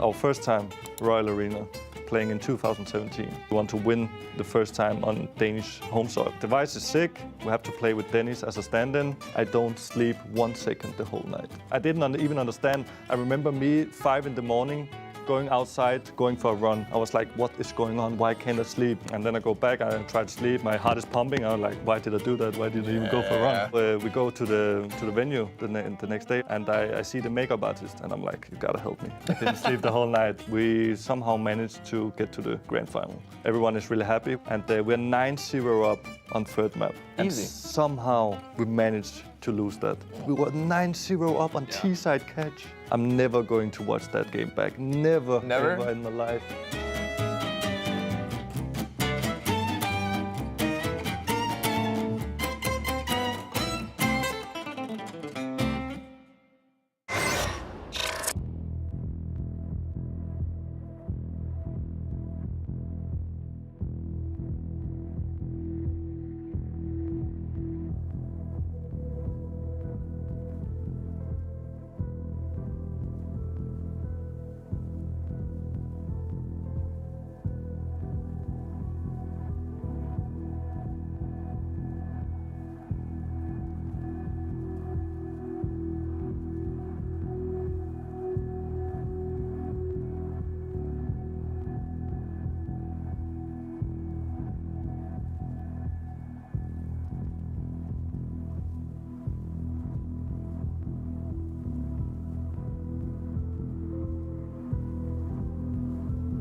Rare Atom still teetering on the precipice of some trouble in this map, but they do have at least the map advantage to play with. Twisted Minds, on the other hand, they continue to keep things interesting. There's nothing if not an interesting series when Twisted Minds is involved. Interesting, a great way to describe what's going down. Crazy 4 spies, minimal util, still working out. But look, minimal util sounds like a pistol round. That's what we got here for the kickoff of the second half. Rare Atom, what can they do on the attack now? Let's find out. Nothing too explosive just yet. Got one member watching middle, and the rest of them grouping up toward the bottom of ramp. It's pretty standard stuff for the pistol. Advent does have a smoke and a molly, so you'll see a little bit of util getting tossed in here from Rare Atom to get onto the A bomb site. Doc is in a position to strike, though. He's just taking that peek through from side halls. Hasn't seen anything yet. But Spider Sense tingling now starts to back away. Molly into sandbags, that's what that is for. And smoke just into elevator to deny any rotations. And kind of isolate Doc on that bomb site. Awkward place to be in. Mosaic will take his head off. Spawns can really only peek through from this one angle. And that is going to mean Rare Atom get the bomb down for free. He couldn't quite figure out which angle to fight, and he couldn't lock down that lane control. Interesting position from Advent. We'll see if it comes into the equation. He's going to be able to find one more and a KD. Jam Young chiming in, but he's going to get his head ripped off. And now 2v3, Angle, Twisted Minds trying to make it work. Advent living, just drawing attention and buying so much time. 1v3 spawns so low, can't land the deathly blow onto Advent, and the swing comes in. Headshots found, almost enough.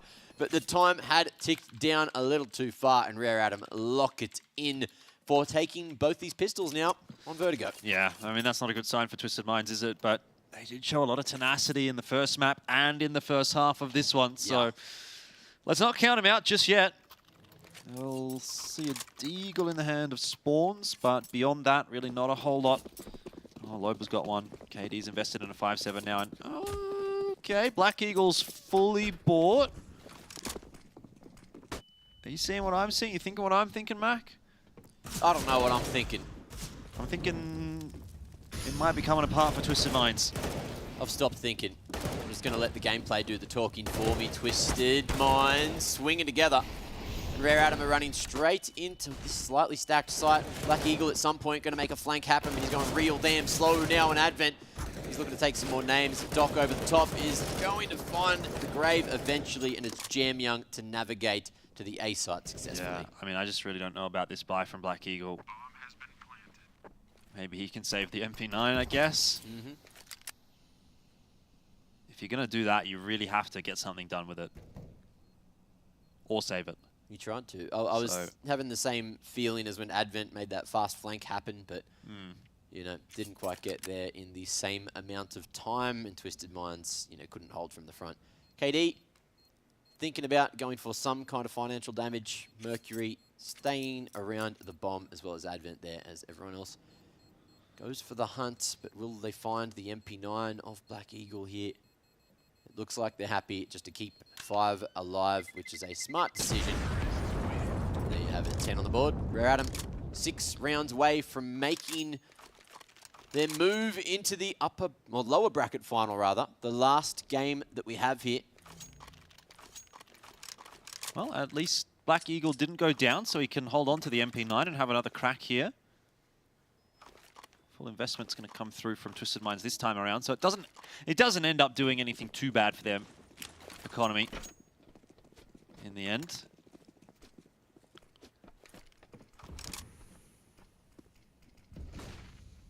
We just got Jam Young posted on middle to creep forward and see whether or not anyone from Twisted Minds is looking to defend in that area of the map. Smoke at the bottom of ramp and inside halls does make it a bit difficult for Rare Adam to get anything done on the ramp, but they're starting to push their way up. Mercury's bold, he's exploring. Doc on a bit of an off angle here, will need to hit a pretty crispy shot to start things off. Trade does come through pretty nicely from Advent in the end. Yeah. Where do Rare Adam decide they want to go? It looks like A site's the target. Black Eagle, close range at lane, but he is going to fade away. But the timing favouring Kaze for the information. And he sees that barrel going straight back towards elevator side. Is Black Eagle ready for a swing here? No one's going to be able to trade him if the peak comes through. Molly 2, forcing them through into elevator. Yeah, they've got smokes available, Rare Adam, but they've just decided to take that fight to Twisted Minds. It's worked out favorably enough, but KD, I mean, he's a pretty clutch player, and he spotted out Mazea with the bomb. Kaze now has a choice to make, and he makes the right one. He's doing work, 17 and 8. Making a lot of right choices, it seems, this map. It's that cooling patch on his head, Mac. I think it's increasing his brain power. Need to get me one of those. Can we organise that for the desk, you know? I make wrong decisions every day. And with one of those, there'd be no way I'd ever make a wrong decision again. Nice, very true. Rare Adam, comfortable in their position now with a 4-round lead. Twisted Minds on the CT side, hoping they can find something, but these force buys constantly coming through. Loba down to 1250. Black Eagle again, hoping that the MP9's enough. So far it hasn't been. And Doc certainly slowing down after a cracker of a start to the map. Yeah, I mean, the Deagles might definitely be able to do some damage here. Twisted Minds have been really one of the sharper teams, actually, at this event. Yeah. It's kind of everything else that's letting them down a little bit. Although, what I will say is I don't feel as though they've individually been as good on this map as from some of the previous maps we've seen from them. Exception maybe being sort of Spawns and Doc doing all right for themselves, but you mentioned Loba slowing down. Let's see what KD can do here. That first shot was crispy, second didn't go anywhere, but Doc now with a deagle in hand from behind Generator. Maybe he can get something done. He'll come knocking, and the result is in. He's living for now, but Advent finishes him off for one more. Kaze trying to navigate back to safety, but it's Advent across the top to trade. Oh my, these rounds are getting real messy for both sides. It was a costly one for the T's, but look, round after round they're winning them, so they'll continue to buy for the moment.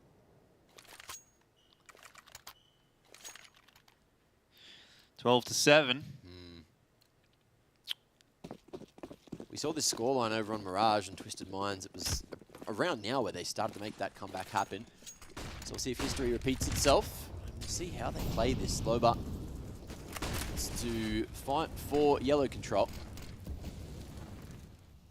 And in the meanwhile, looks like there's going to be a bit of a lurk going through over towards that B side. Mercury tagged in through that smoke, and Kaze hoping to hit the wall bang, getting real close, fishing for a contact there. No such luck. What's MongolZ up to? Just lurking around on the B bomb site. Does toss a smoke in onto jump up. Which is kind of keeping those B players honest. And even drawing a bit of a rotation into CT spawn from spawns. So A site relatively less defended than it otherwise might be. He ran back there as well, and that's why you've seen Rare Atom start to make their move up the ramp now. Spawns might be able to get back in time. Black Eagle, he's got himself a molly and a flash ready to drop to deny this plant if he can. Spawns as well, a little bit of util, and in comes the faster rotations now. 4 members here for Twisted Minds. It's all going to boil down to these moments. Yeah, again, big spam battle. Jam Young down to 19 HP, but still surviving, and Advent's able to get the plant as well without too much of a recourse from Twisted Minds. Now they have to display what they can do on a 5v5 retake. Molly's done a lot of damage. Rare Atom have so many low HP members. Lobart pushes his way forward, and the dominoes are starting to fall. Twisted Minds, 3-on-3 now. Look at Jam Young making the big wrap in through mid. He's going to be the insurance play here for Rare Atom, but Kaze's pretty much getting it done himself. Jam Young was caught out by Loba, but the round is over. He doesn't have time, surely not anymore. MongolZ does fall. Loba taps, has a kit, but Kaze has won it. And Loba will go down to the bomb as well. 13-7, one step closer for Rare Atom. Oh, it's a rough one to lose. They got so close, but Kaze again just cutting them in half. Constantly stopping the cross to the objective and stopping the hopes and dreams of the Twisted Minds members of a reverse sweep. That one slowly but surely being picked apart and put in the bin. 6-round lead now, and Rare Atom have found every round this half. Twisted Minds need to try and break this streak at some point, or the map's going to be done in 3. Yeah. I think the faith is starting to falter in Twisted Minds. Honestly, they've had an awesome tournament. They have really, really done well. They've exceeded expectations. But it seems this is where it's coming to a close. Against the titans of the region, Rare Atom. Jam Young proves to be too good for Doc. Knocking him down. Mid-control lost. And Twisted Minds. Look at the map. Look how separated they are. They're all just playing for themselves. They're all just making individual efforts. KD hasn't been having the best of games, and he's going to start to make his way forward on the offline, though. Can he get the better of Advent? Little upgrade if he can. There's this flash forward. KD happy just with the stairs control. MongolZ in the meantime finds Loba. Spawns, drops the bomb at mid, and Kaze, can he save the round again? Yeah, that's going to be the big question mark right here. Kaze doesn't know which side he's on, left or right, and Advent's going to swing and get that info, but he gives up his life. Now Spawns goes down to Kaze. It was almost the hero play, but even still, he's done a lot of work, and Kaze's trying to work through this smoke on his own. Mercury's on A. They've got 30 seconds left to get the bomb from mid. Mercury's creeping his way forward, knife out just to get that little bit of extra movement speed. Black Eagle is watching it, and he gets the kill onto Mercury. This could just be what Twisted Minds needs to stay alive on the map. Kaze in the 1v1, he's got the bomb, smokes the molly off. Black Eagle 19 HP, but Kaze will hit the shot. And it doesn't matter if he's not feeling great at the moment. He's looking great in the server. Mate, he is spreading that fever onto Twisted Minds. They're not going to survive any of these rounds right now. What a couple of shots. He's done it again. Oh, man. The MVP of this game, he has to be. My Lord, that was something. And finally, you start to see a couple of smiles on the faces of Rare Adam. It's been all business thus far, but Jamyoung, a little bit of a wry grin there. Advent getting pumped up as well. Obviously, Rare Adam know what's ahead. They know that they've still got to go through the Mongols if they want to make it to that elusive major. But they are getting it over the line against Twisted Minds. Bit of a speed bump, though, in this round with Jamyoung going down. The man you need to take out, though, is Kaze. No matter what you throw at him right now, he is doing everything. You could see Black Eagle wanted to run, wanted to play the time game, but he just couldn't get around the corner. Oh, Loba able to find one more. It's a two-man advantage, but you really just can't call out Rare Adam just yet. Not yet. It's definitely not over for Twisted Minds either. This round is just going to prove that. Mercury, he's looking to get it done and dusted, but even still, numbers advantage is there for Twisted Minds. Damage, though, being done. And it's back to 3-on-3. Twisted Minds have not had a great track record of retaking this A bomb site. He's just showing Twisted Minds no respect at all. He's living on 1 point of health, and they've won from here before. Kaze alive, still plenty to play with. The flash not enough to force him off the line. He's going to see through these smokes as well. KD able to find just one more 2v2 now, tapping at the door, and Kaze, he is doing it again, Jordan. Yeah, barely missing anything is he. Pop flash over the top of the sandbags, and Kaze will crush the dreams of Twisted Minds one more time. He's up to 15 for Rare Atom. How does he keep on doing it again and again? Left peek, right peek, not missing anything. No one able to shoot this man at all right now. There you go. There's that grin again from Jamyoung. He's looking happy, and this is a dangerous sign for the Mongols. Remember, I was talking a little bit earlier. Not so sure about Rare Adam, but Kaze, if he's going to drop 28 and 10 and come into the lower bracket final with that kind of confidence, how does Annihilation match up? How do the Mongols match up? It's crazy. He just keeps on getting away with slow peaks. Twisted Minds have been so good at punishing people for doing that in the previous series, but maybe they're just starting to run out of gas. There's no room for error if they want to make a comeback happen, but Rare Adam, they can taste that consolidation final. They can indeed. Black Eagle, he's on a cheeky angle.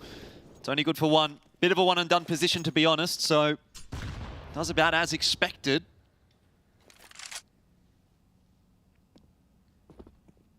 It looks to me that Twisted Minds want to keep taking this fight forward, but the spacing's no good, and Kaze, he's happily going to take these peaks every day of the week. 1 kill away from 30. Whoa. Might not get it, though, because it's just Spawns left alive. This is the dying moment. This is the last round you'll see from Twisted Minds. Enjoy it as Spawns keeps it alive for a moment longer. Mosaic drops. Famis in hand. He's actually made Kaze kill himself in the molly. It's not over yet. One bullet, and he could fall as well. Spawns could keep it alive. The bomb fell through the smoke into A. So in the end, all that hard work from Spawns, it's kind of still made for a very difficult round. Let's see, though, if he can clutch this one out. 1v2. Advent's on 12 HP. Maybe, if Spawns can catch Mercury, then there's a chance. He doesn't have a defuse kit. He doesn't have a smoke. He's got absolutely nothing to work with. Not even an M4. And Advent's been spotted, but Mercury from behind will secure it for Rare Atom. 16 on the board. It's the end of the fairy tale for Twisted Minds, and Rare Atom go one step closer to the major. I cannot believe Kaze has had such a stellar performance. You know, he's been everything going wrong for him this week, but he's finally made it work, and Rare Atom up against the Mongols is going to be the final game here. The final deciding match to send one of these two teams over to the Blast TV Paris Major.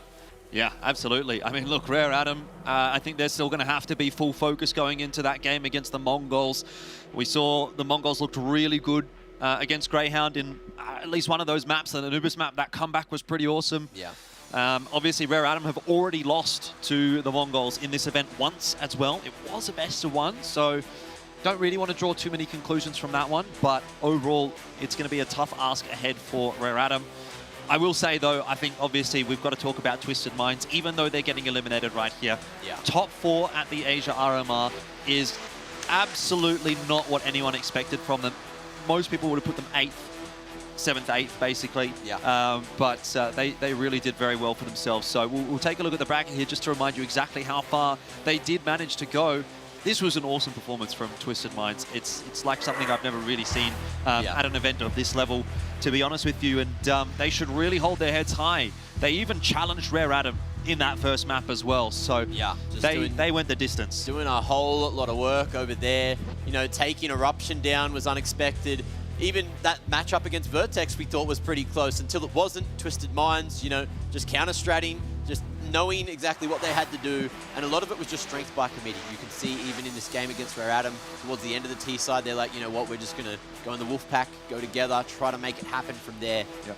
But unfortunately, it didn't work for the Twisted Minds members. Rare Adam, however, going to be completely ecstatic. You can see those smiles in the player cams right at the end. You know, everyone going for those fist bumps. Twisted Minds, I think they're still happy with the performance, but you know, you get this close, you can taste like maybe. Just maybe there's a chance that even like a 1% you're thinking in your head, maybe we can go to the major. Unfortunately not this time, but maybe next year, potentially when Counter-Strike 2 comes out. True. Guys, we've got a couple of things to get to though before we do go to a break here. We've got to give you a bit of an update on the schedule, because the way this is going to work, obviously we need to give Rare Adam a little bit of time to get themselves reset heading into that lower bracket final. We've got one more game here at the Asia RMR. It's in 1 hour's time, so 20 to 8 local time here in Mongolia. Right now it's 20 to 7. Rare Adam and the Mongols, they will be taking to the field to try to play for that final remaining spot at the Blast TV Major. Yeah, so 8:40 going to be the kickoff time there. Rare Adam, back-to-back games. You know, if we see them play like they just did in the second map, I feel like Mongols are extremely in danger. Yeah. You know, and the likes of Kaze, if he has a performance just like that, who knows what's going to go down. Oh, that's a good way to end it, Mac. That is all from us for now, but do make sure to join us back here again in an hour's time for that lower bracket final when we crown the second team to go through to the Blast TV Paris Major from the Asia RMR.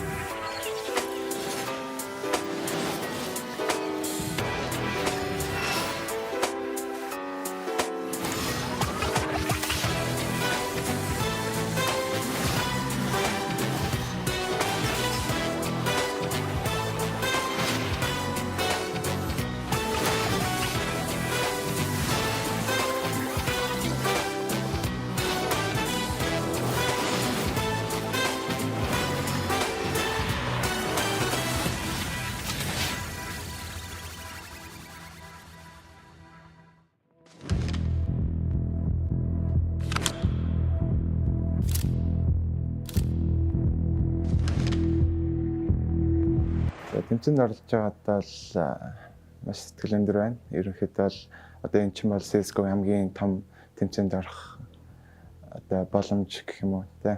За өмнөх RMR бол энэ RMR-ийн ялгаа хамгийн том ялгаа нь бол багуудын тоо нь өөрчлөгдсөн байгаа. Өмнөх RMR дээр бол 4 багтай байсан. Одоо энэ RMR дээр 8 багтай. Тэгэхээр яг хоо ерөнхий хамгийн хүчтэй Аз багууд нь ирээд өрсөлдөх боломжтой болж байгаа. Өмнө нь болохоор жаа нэг өмнөх RMR дээр 2 даржсэн болохоор жоохон гонхтой байсан. Тэгээ энэ удаад өрсөлдөх боломжтой болсон. Тэгээд ер нь л 8 багтаа болж байгаа юм байна шүү дээ. Ерөнхийдөө бол Монгол багууд бол нэлээд давуу талтай гэж бодож яагаад гэвэл өөр улсад очиад time zone difference энэ гэл нөө jet lag энэ гэл юмнууд бол орж ирэн. Тэгэл визээ хөөцөлдөн очин тэгэл цаг хугацааны хувьд бол бас нөө бэлтгэлийн цагнаас хомсдогдоод байдаг. Тэгээ бидний хувьд бол яг тиймэрхүү цагнаас бол хомсдогдоогүй, яг бүрэн бэлтгэлээгээ фокуслаад тэгэл яг тэмцээн болох өдрөөс 2 өдрийн өмнө ямар ч асуудалгүй зөв ард хэсэд аль ирээл тэгэл орж байгаа болохоор яг монголчуудын хувьд бол даваа талтай байгаа гэж бодож байна. Одоо л яг нэг бас төвүүдийн баг ерөнхийдөө нийт CSGO бол яг ижлэн түвшинд очсон. Яг Азийн баг ингэж тоглолдог, Европын баг ингэж тоглолдог, Америкийн баг ингэж тоглолдог гэдэг юм болоод бол байхгүй болсон. Ерөнхийдөө бол нэг юм левел нь бол нэлээд төгссөн. Яг аль нь ч алигаа хожиж чадхаар болсон. Тэгээ нэг юм өөр нэг юм стил гэдэг юм бол байха болцсон. Бүгд л яг ерөнхий Counter Strike-а зөв фундаменталаар ингээд зөв тоглолдог болсон.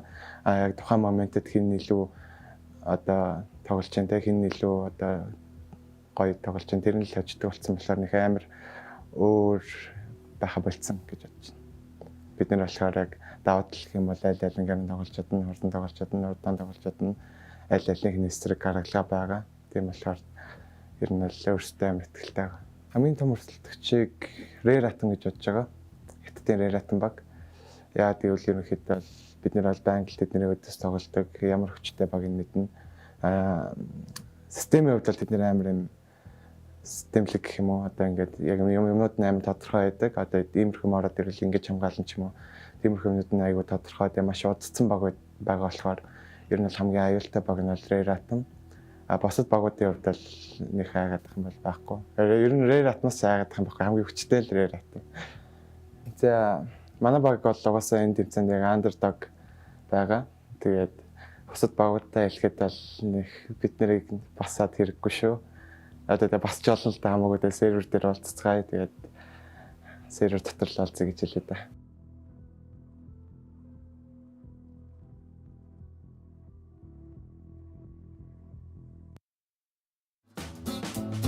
I think it has to be last 4 finals, I think. That's 4 finals in 2021 in Copenhagen, in Warrior Arena, with the last dance of the French team. That was like so fun to play. Just we did the final against Navi. We had a lot of fun moments playing against Australis just before in semi-final. Like just, I said that a lot, like just making quiet the crowd. Yeah. It was pretty fun to be honest. I just had a really good moment back in the day when the French team stopped at some point, and we had that World Final in Copenhagen. I remember I didn't want to cry, but it came out without like asking. It's still emotional for me to talk about that because that was a really good moment with the French the team, and most likely with Extase we had like a really good like chemistry together, and we did a lot of things, good things together. So, but yeah, it's a good memory.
I'm Ori. I'm playing for Invictus International. I'm 24 years old.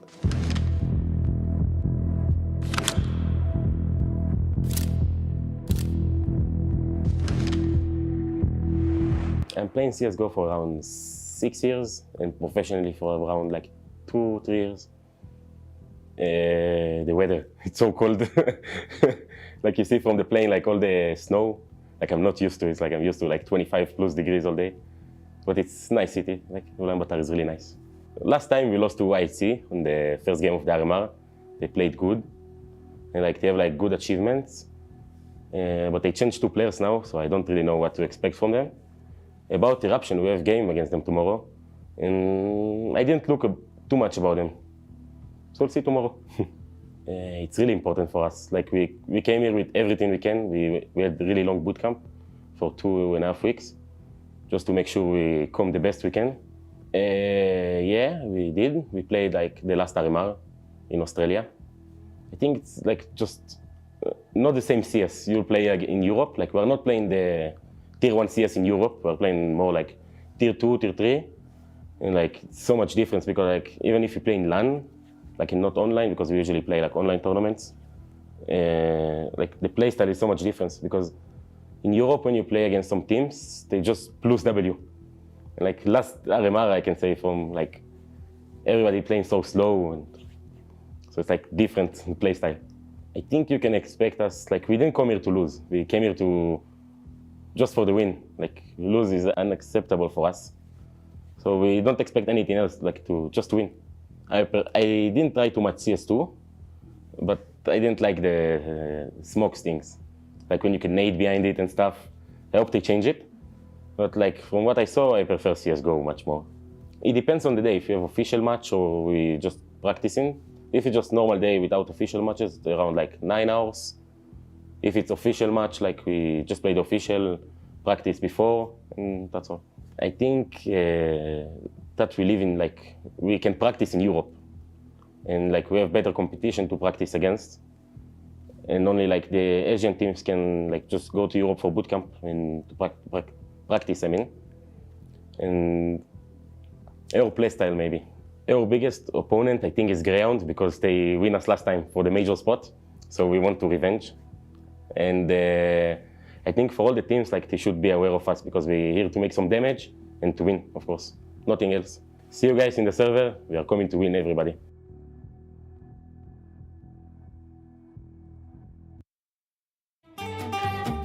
Our first time Royal Arena, playing in 2017. We want to win the first time on Danish home soil. Device is sick.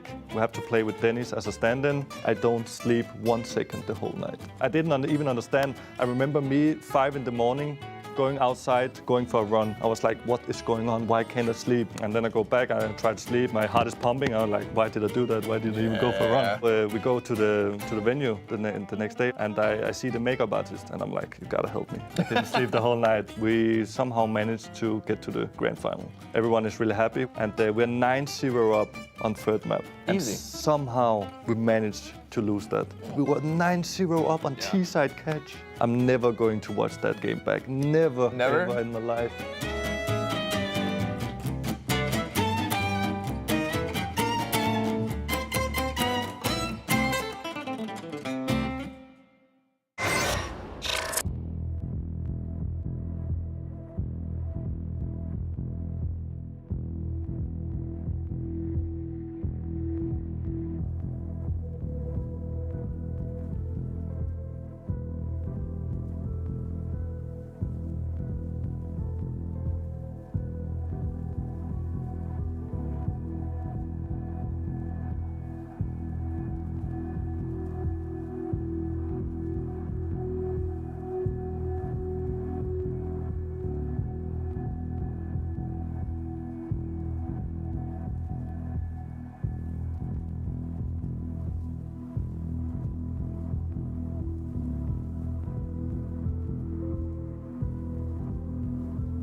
My ID is Aristo, and I'm 18 years old, almost 19.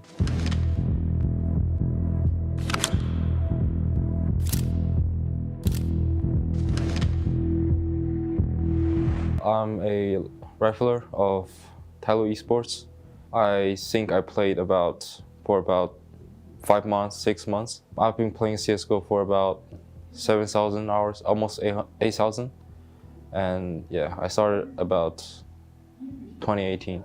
Yeah. First impression of Mongolia is that it's really natural when I see the snow and the mountains, and I feel it's really beautiful. In my own opinion, I think it's like the most meaningful for not only our team, but like for like all the teams, you know, between all the teams, because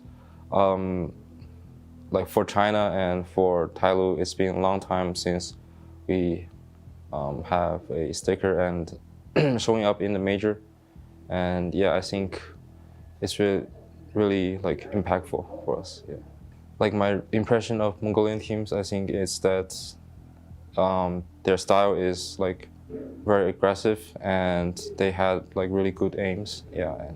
And so we had like 2 weeks of bootcamp in Europe, and we tried to improve our own individual mistakes and also our communication. And for the fans, I think we will try our best and try to like bring the best results for them. I think our style is like really like depending on like our own communication. So if we had like good communication, we'll play like really like smooth. And yes, so like also we are really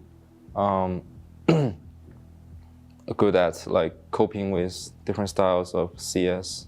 I think it will be either Jemyang from our rare item, or I think it's gonna be Blitz from IC. I think the most competitive team is going to be rare item. So the message to rare item is gonna be like good luck, and see you in the upper bracket final, I think. Yeah.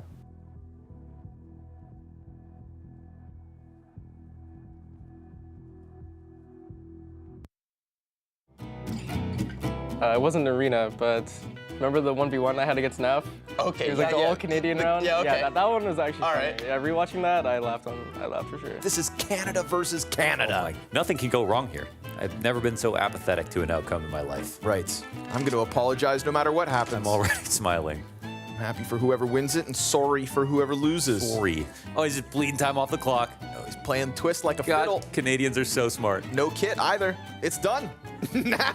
Oh, such a sick and in play. Canadian fashion, it's full pacifist. No one shoots each other. Sorry I had to blow up your site, eh? Yeah.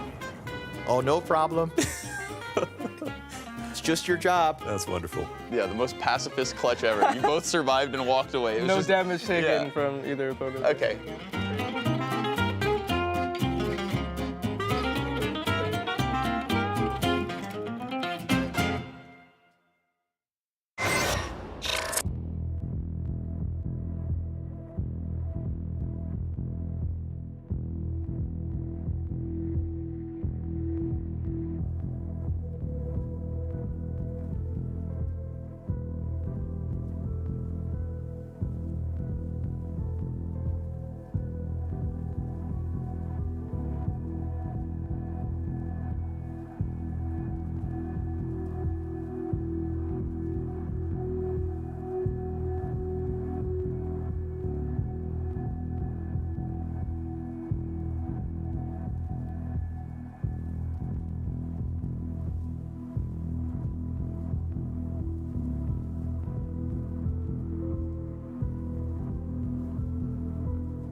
My name is Nikola Mijomanovic, known in the game as Lobanica. I stream and play CSGO on Twitch and YouTube.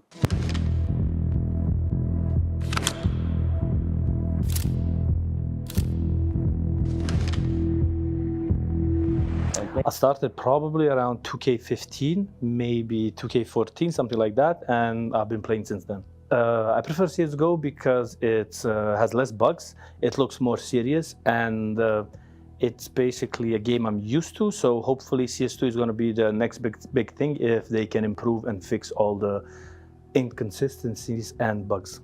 Honestly, the first impression was it's very cold, but we haven't gone outside or investigated, researched the cities to know more. It would be meaningful because you would get a stamp into the game, like a sticker, and that would stay there forever, I guess. But on the other side as well, it's huge money, and that would help a few players in the team. At the moment, I'm not even hyped to be here. It's more like I'm enjoying it, having fun, doing the interviews and talking to people. But probably when I go home and I remember this, then it's going to be like, yo, I went almost to the major. So it's going to be like a big thing. We haven't honestly competed with Asian teams yet. We competed only with teams from Arab countries. I think that's how you say it. And yeah, we're all similar levels. There's not like a huge difference nowadays in Counter-Strike, at least with us. Now, when you compare Navi, G2, and these amazing like superhuman teams, yeah, they're on another level. I haven't played them, but I saw only good things about them. And sadly, they lost their best player, which was Score. So we'll see how they play versus us. I think they're going to destroy us, but let's hope for the best. They should expect us to lose every game and to get destroyed because we haven't practiced at all, not even like 5 days. So maybe we do something, maybe we don't, but don't expect too much. What makes us best? Nothing makes us best, but what makes us unique? Like we have fun, we troll, we joke, inside, outside. So maybe that makes us unique, that we don't take it as seriously as everybody else. Inside the team? Outside the team? No, we don't have beef. No. We went to almost every team to meet, and we only didn't meet Australia guys. We went to TYLOO, we went to Rare Atom, we went to the guys in Mestal, and them were trying to, joke. You saw them in the interview. We joke with them. We're trying to be cool with everybody. We won, so that was good. So we tilted them, they didn't tilt us. And today we have 2 or 3 more scrims, and we'll see how it goes. But yesterday's scrim was very good. We won like 16-8 or 16-9. I want to say the biggest competitor is Invictus Gaming because they destroyed us at the MR qualifier. So Invictus, we want revenge.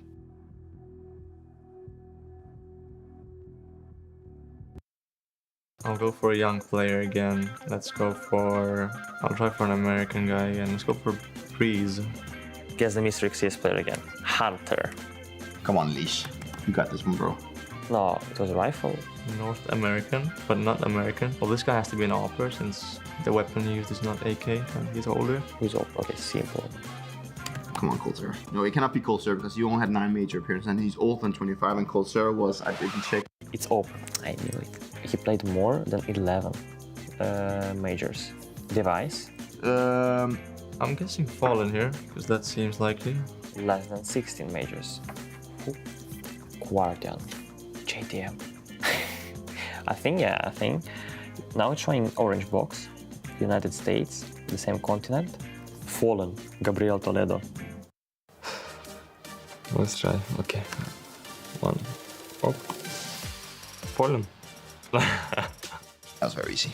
South America, older than 27, or how old he was, and a lot of major appearances.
Hi, I'm Malta from VERTEX. When we first landed in Mongolia, we saw just snow and like mountains everywhere, and it was like it's so different to anywhere in Australia. So it was really awesome to see. So the RMR qualifying us for the major is like one of the biggest tournaments in the CSGO ecosystem. So this tournament's pretty huge for us as a team. So starting out in my career, we played like a ton of tournaments in Asia. That was like the main place that we played tournaments. So yeah, I'm pretty familiar with the scene and kind of the countries and stuff like that. And I have a lot of friends and teams that were playing here, so it was good to see all them and catch up.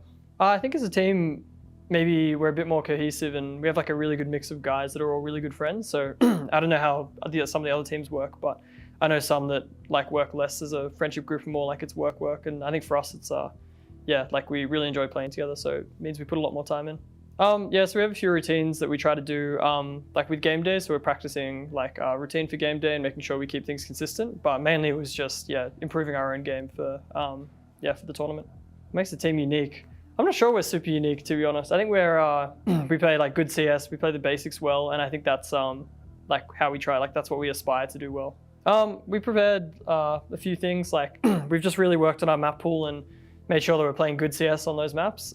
So yeah, I think the fans should expect a few upsets if they're putting us like down the bottom of the teams here. And yeah, I think we can definitely beat a few teams. So our biggest competitor is definitely going to be the MongolZ. And yeah, they've been the team to beat in the region for a while. So we're definitely coming for you guys. We're going to get you.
Welcome back to the Blast TV Major. The Asia-Pacific RMR continues. I heard that Launders was getting his own show, so I wanted to ask for one of my own. We've got the experts with us, and Michael as well. Obviously, Nine joining us in on the desk right before we go into our grand finals. Nine, how are you feeling?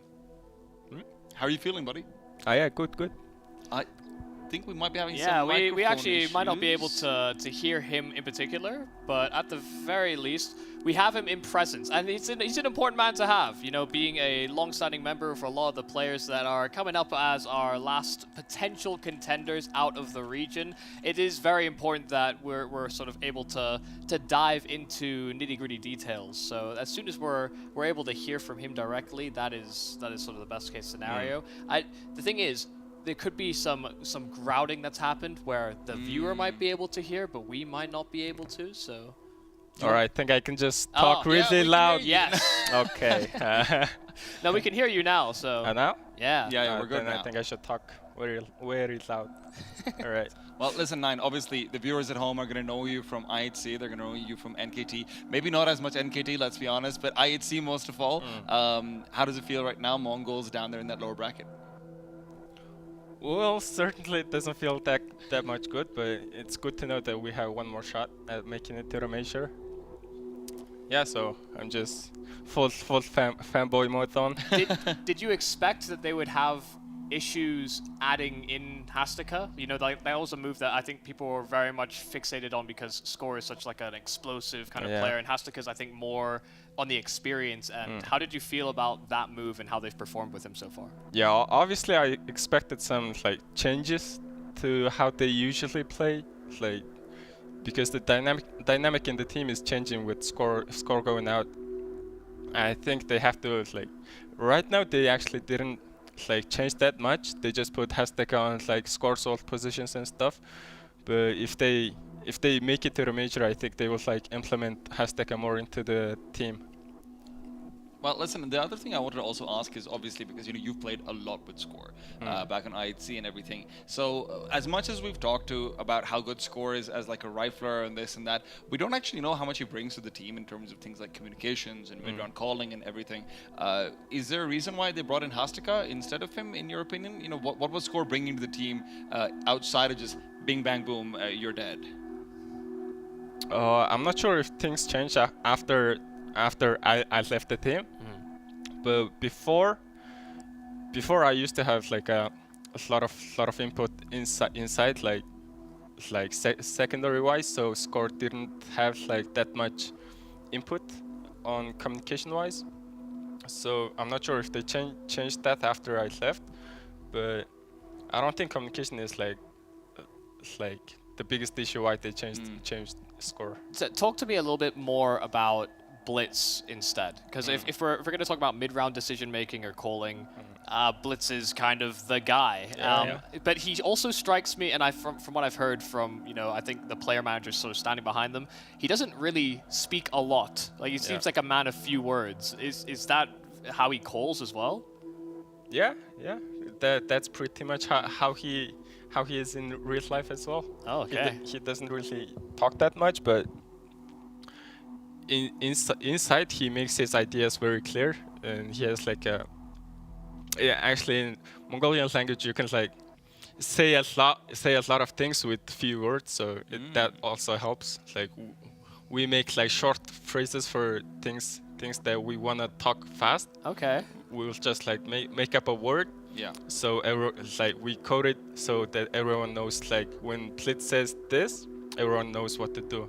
Stuff like that. You've created your own like secondary language for Counter-Strike? Not just one or two codes. Like when we're trying to like push the smoke at the same time, we don't want to like let's push the smoke at the same time. We just say one thing and then we go in. Something like this. Or when we go with either one flash or two flash, there is also like a calling. Okay. So it's easier for him to call as well on everyone as well. Honestly, that's really interesting because obviously one of the things that I think across Counter-Strike that's been talked about a little bit is about how different regions with different languages are operating really separately. And Michael, I think I've mentioned this to you as well. I've heard a lot of stories, mostly from Thorin's old videos and whatnot, about how the CIS scene also used like numbers instead of locations to sort of talk about particular locations. Yeah, that's what I thought of as well. So that sounds really similar to that, in fact. So how, like, you were saying it was only one or two, but was there something where, like, was it all entire strats could be called off of a word? Was it like, hey, it's always something as simple as let's push through smokes together? What are you sort of, what was the idea about? Yeah, also strats, I think every team is kind of same because everyone would like give name to a strat, and then everyone would know like what's the goal is, like endpoint and stuff like that. So I think on that point, I think every team is kind of similar. Well, look, man, I know you don't want to give away too much about your old teammates as well, so let's talk about their opponents. Because I've talked to you a little bit about in the green room, Jam Young, and I nerd out about him, and I know you nerd out about him as well. So can you talk to me a bit about what it feels like going up against that guy? Because he looks like a monster on the server all the time. It just feels like when he shoots, he don't miss any bullets, even if it's not headshot. Because like even when he's full body spraying you, it feels like you're dying much quicker than when you're fighting anyone else. They're also a team that you've had to play a lot against, very, very frequently, like over your tenure. I mean, it's kind of the new domestic rivalry inside the Asian scene. When you play these guys, I mean, Jam Young is certainly a threat, but the newer additions as well. I think we've been talking a lot about Mercury as like the next star of Rare Atom. Do you have any like specific thoughts on him? Not really, but just feels like he has the potential to become a good player. I think he's playing on Jemyoung's old positions, if I'm not wrong. A few of them, yeah, for sure. So absolutely. I think they're like playing really well with like how Advent wants to play, because previously they didn't have like any team experience before they came to Rare Atom. So I think that also like helps them really like play how Advent likes to play. Well, last question. It's the simplest one that I can ask. What's the score for the game? 2-1 to Mongols. Oh, you heard it here first, folks. We're going to go to a bit of a break before we bring in our next man, 9. Thank you so much for joining us. Yeah, thanks. Thank you.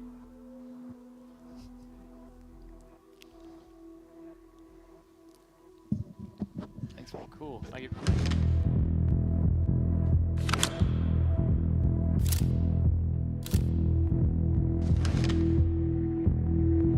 Зэнд орж байгаа сэтгэл ер нь гоё байна. Тэгээ Монголд болж байгаа гэдэг нь жоохон даваа. Нойр морины асуудал ингээд онгоц монгоцор ишээ яваагүй гэл байдгаар байж болохоор арай даваа. Өмнөх одоо хоёрыг болохоор одоо дөрмөн жоохон өөрчлөгдсөн байгаа. 8 баг ордог болсон. Тэгээд тэндээсээ яг шалгарах баг нь бол адилхан 2. Тэнгүүтээ бүс-бүсээс 2 баг болсон болохоор өмнөхөөс жоохон хэцүү болсон байж магадгүй л гэж бодож байна. Одоо ч ер нь их амар ялгаа гэдэг юм байхгүй болсон санагдаж шүү дээ. Угаасаа л бүгд бие бинийгээ үзэж харж байгаа. Тэнгүүтээ багаас хамаарал тоглолтын стил нь өөр өдөөх юм. Одоо бол тийм ялгаа л байхгүй хаа. Маах ер нь тоглолтын үед ингээ хувийн чадрыг илүү голчиж тоглодог. Дээрээс нь 2 коучтэй, 1 коуч нь тэр ордлыг хариуцж авсан, нөгөө талын CDD-лийг хариуцж авсан. Тэрүүгээр ер нь ялгаатай болоо. Хамгийн том мөрсөлдөгч ер нь TYLOO гэж бодож байгаа. Тэгэхээр яагаад тэгэхээр их хэлэх юм алгаа ер нь бус нь бол гайгүй л гэж бодож байгаа. TYLOO л ойр Аз тийм бэлтгэл хийгээгүй. Бэлтгэл хийж байгаа ирсэн баг юм өөр. Ер нь миний зүгээс л зүгээр л TYLOO-тэй тоглох бус эдээс арай жоохон өөр байгаа. Арай нөгөө эдээсээ тоглоход хэцүү л юм да. Гэтэ гайгүй. Ялахтаа ер нь амар ихтгэлтэй байгаа. TYLOO бол брак нөгөө талд гарсан бэлээ. Тэгээ апраар гараад ирэх юм бол эрхээ авах тоглолтын дээр 2-0-днаа.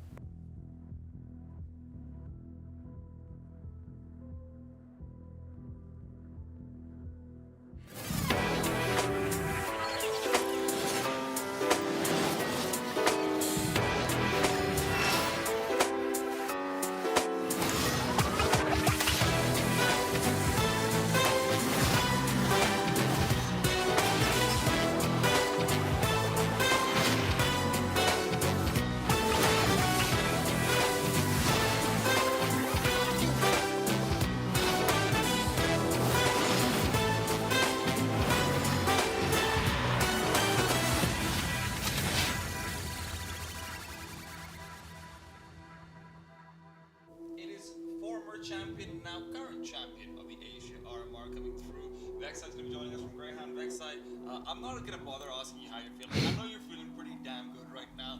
But I've got to ask you something that's a little bit more important, perhaps, as we just got our mic back on. Vex, what are you thinking about this next matchup coming up? How are you feeling about that one? Adam versus MongolZ. I don't really have like a super solid opinion on what's like the what the result's going to be. We're not really going for a certain team either, but I do think that MongolZ can come out on top, and probably will come out on top. But at the same time, I don't know, Asian CS is so unpredictable. I bet they play each other a lot, and it's really hard to just like tell what's gonna happen. But I don't know. I think it'll be a really interesting game to watch. Yeah, you're kind of fighting against Asian opposition. I mean, obviously coming to this Asian RMR, it's a bit different from what maybe you're expecting when you play overseas teams. Is there a brand or a style that you feel like works best against you? Like, what do you find it difficult to actually deal with some of these Asian teams? Not so much. I don't know. I feel there's a lot more of like a randomness sort of factor, like heading into all these games.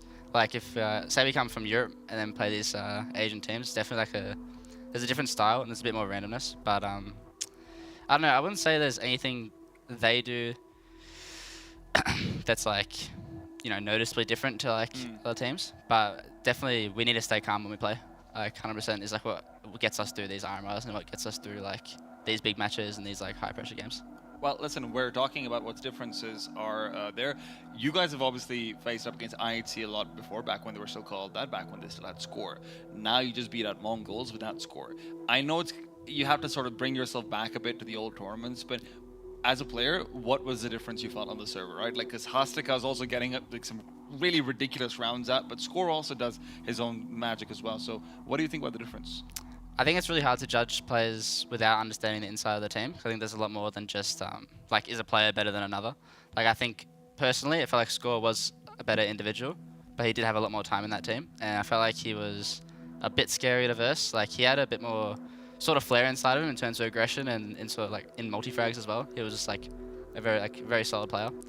And it was definitely annoying the verse. But at the same time, I think it's hard to take anything away from Hesteka because you don't know how the inside of that team runs. Like, he might not have as much space, or maybe he's playing how Blitz wants him to play. Like, you never really know how it's going in there. But I think Score was harder the verse. You also had a very, very good game against the Mongols. So, I mean, you're a player that I think people are quite excited about in terms of, like, the kind of production you can bring to the Greyhounds roster. That felt like we were getting to see some of that flair. And is that something that you've... how have you sort of tackled breaking that sort of hurdle? You know, you've taken a step up, you've joined this team, and obviously you're trying to make it further in your career, but there can always be these barriers for entry in terms of like the mental hurdles, or like you said, pressure. Is there something specific that you've sort of done to tackle that? I wouldn't say pressure or anything like that is like my sort of issue when it comes to playing the game. It definitely is noticeable, but I kind of understand that pressure's just there and you have to cope with it. Like, I don't really have... I don't know, I think pressure's always going to be there in my career, and everyone's career, it just is what it is. Or at least for me, that's what it feels like. And you just got to learn how to play with it. But the main thing, like as of recent, I feel like I've been playing a bit better, like form-wise, against NIP. I had a pretty good game as well. And I think the main reason for that is we had some role changes within the team, where I was playing these more sort of roles where I could control the map and control, like on CD side. I had these roles where I could control like the round layouts and what the rounds are doing a lot more. Which it just doesn't make sense for me to do that because I'm the least experienced player, and it just makes sense for someone else to do it. But I didn't really have that mindset heading into the team. I thought that's what I should be doing. Anyways, we made role changes, and I'm sort of just like a lot more quiet when it comes to making macro decisions within the game, and I sort of just like focus on my individual a lot more and let Josh, like Inns, do a lot of the calling, which makes sense because he's very good at it and helps me play better. Okay. I think that was definitely visible, but one of the things that, because you talked about your matchup against NIP as well, I love asking younger players this because it feels like they're the only ones who give me an honest response. The Chiron headline on HLTV once upon a time that, oh no, I think tier 1's not that good, was always funny to me. But you know, for you, you're going from Australia, you went to Europe to play, you know, such big events as well, you know, to the majors and whatnot. What was the first sort of experience like when you went up against like a tier 1 team sort of on paper? How did you feel? What was the difference? I think it was Vitality. We versed them at the major. It was like my first tier 1 team we versed. I think. I don't remember. But yeah, they dumped us. But I don't think there is a big gap individually between players. Like I think like aim and like mechanics and stuff, I think most of it, that the gap's not that big, and the main difference is team play. And if we're having a bad game, like we could get destroyed by like any team. If we're playing really bad, like it doesn't matter how good our individuals are, we'll play bad against a team that is a good team. You know what I mean? So I don't think it's so much the gap of like individuals and like skill individually, but I think it's more just like if your team is playing good, then it's way easier to play good. Like against NIP, we felt like team versus team, we were doing pretty well, and that's why I was able to get my kills and hit my shots because it felt like we were doing good as a team. Well, listen, man, I have to get the prediction from you before I let you go, though. Give me something to work with. I kind of always like going for the underdogs, so I might go for Rare Adam, and yeah, see how it goes. I can't believe he thinks Rare Adam are the underdogs, yeah, but that's controversial. Really? I mean, well, I feel like has MongolZ not always won the RMR, or like IHC always won the RMR? Well, let's see whether they can continue that streak or not, because you might have just jinxed it here and now. If they lose, it's this man's fault. We're going to a break. We're going to see you guys very soon. Hello, my name is Kaze from Rare Atom, and I'm the sniper of the team.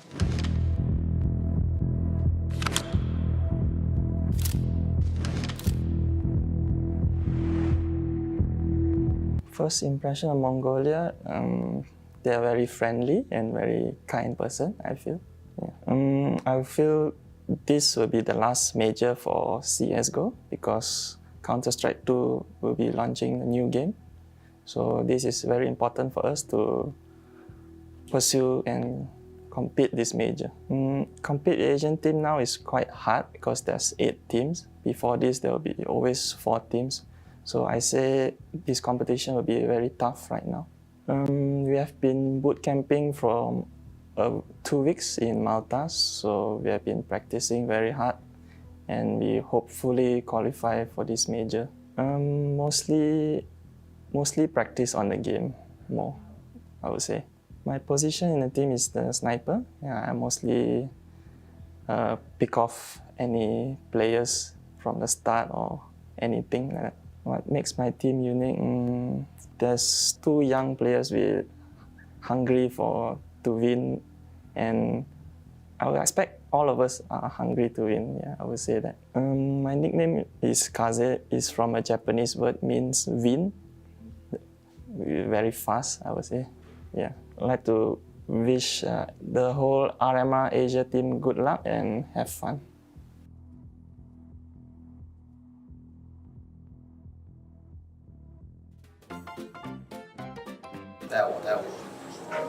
احملني نيوبيا لاعب جيد 我要 pick 中路了 عم بيك ميد 他没血了 لو اتش بي 把把狙 اعطيني اوب 打我 غطيني 发把枪吗 اعطيني سلاح 走 يلا امشي 爆脸空了 كل المنطقة. If you talk about like CSGO, it's mostly Kerrigan. If it's like outside the game, it's my dad. I don't think I really look up to anyone except Andrew Tate. Probably Nico. My favorite skin is Butterfly Fate. I can't remember the name of it, but I named it the Tanifa. It's like an AK-47 skin. Nightwish. Opasimov. My hidden talent is like I'm quite cook. No. I don't really have any hidden talents. And it's gonna be Kerrigan. Probably Simple, because he's the best. Zaiwu. It's Aircast. I think I randomly started playing it after I saw my brother playing it. And then I became like addicted to it at a young age. It's your brother? Yeah, brother. My cousin, when I was like 7, 8 years old, I played CS 1.3. I like to like meditate some minutes, like focusing on my breaths and like trying to calm myself and like be ready for game. Nothing special. Just make sure I sleep well, have some food, and then warm up before the game. Nothing, to be honest, just deathmatch. No. No. No. No. Butterfly. Butterfly. Butterfly. Butterfly. Huh? One. Straw has 2 holes. One. One. Coffee. Tea. Coffee. Coffee. Fist bump. Fist bump. Fist bump. High five. Off. On. Turn on. Off. Mirage. Mirage. Mirage. Mirage. Long. Short matches. Long matches. Long. What? I don't know. Marvel. Marvel. Oh, Marvels. Lord of the Rings. I don't watch that. Yeah, Lord of the Rings, yeah. What? I have no idea, I don't remember. Probably yes. I didn't watch Titanic. We'll check.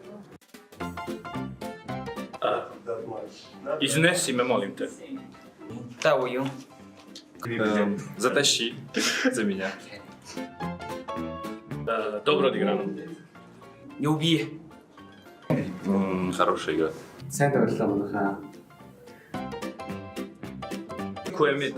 我要 pick 个中路。Бихгүй вип. Ягаад бичлээ?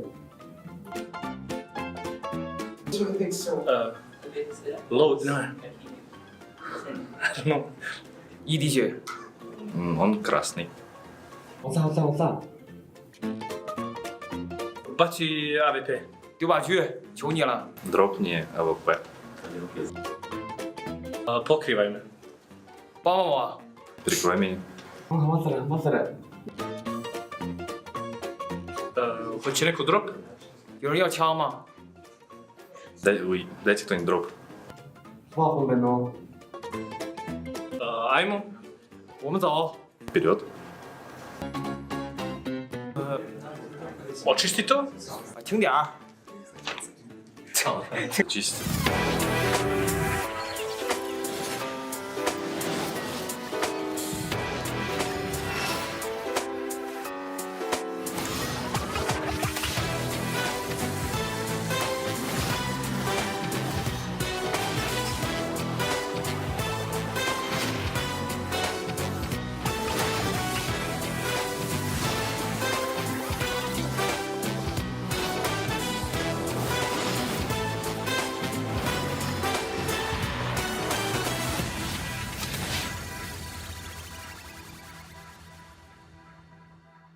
The road has been long and bumpy, but we are now finally here. The lower bracket will be populated by Asia's finest, perhaps fitting, as Grayhound already qualified through up above. It will be MongolZ and Rare Adam facing off against each other. I'm T-Time, bringing you all of the action with none other than Michael Ulaanbaatar. Yeah, I'm excited to dive into it. It feels like this is a new age classic of Asian Counter-Strike. Two teams that have been at the top of the region for such a long period and both playing very similar styles, but the Mongols having a little bit more of a dynamic. They can be aggressive, they can throw in some little bit extra.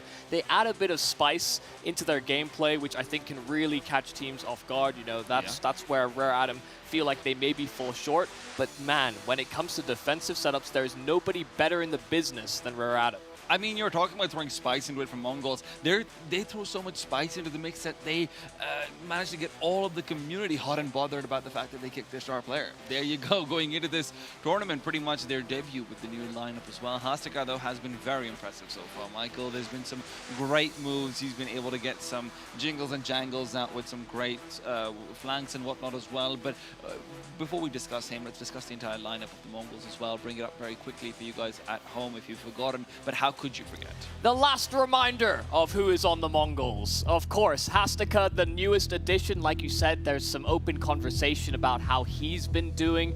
But Annihilation, Bartak, Techno, Blitz, they feel like they need no introduction. Hell, Bartak is also kind of a newer addition, you know, Cabal's replacement to a certain degree. And that seems to be a part of the transition as well over to the Mongol side. But there's been some rough outings from players like Annihilation that people also had a lot of excitement about. You know, he was winning clutches, he was just winning rounds independently, and at this tournament, you know, he's had those moments, but often in the losing games. Well, listen, a team that hasn't been doing too much losing other than the one up above, I suppose, is Rare Adam. And we're going to take a look at their lineup as well, because over here, this is going to be no introductions needed for literally any of these guys. Advin and Kaze are the old men of Asia, but these old men have got some farmer strength behind them. They can really pull out rounds, be it through calls or through ops. Jamyang and Mercury, obviously the big two, the prodigal duo coming through, and Mosea's right there to round out the edges, round out the corners. And this is a lineup that, Michael, you might be talking about how defensive they are and how good they are playing defensive CS, but we saw them getting pretty damn aggressive against Twisted Minds as well. Yeah, it felt like the fact that they were playing against Twisted Minds suddenly brought out another layer, like the slow attacks that they wanted to go for just weren't working, and then they were just like, yeah, actually, we'll just hit bomb sites. Why are we even waiting the first minute of a round out when we know that they're actually not going to do anything? Because Twisted Minds themselves played very defensive. You know, they started to sort of reel back the, I guess, chaotic style that we've kind of characterized given the way that they've played this tournament.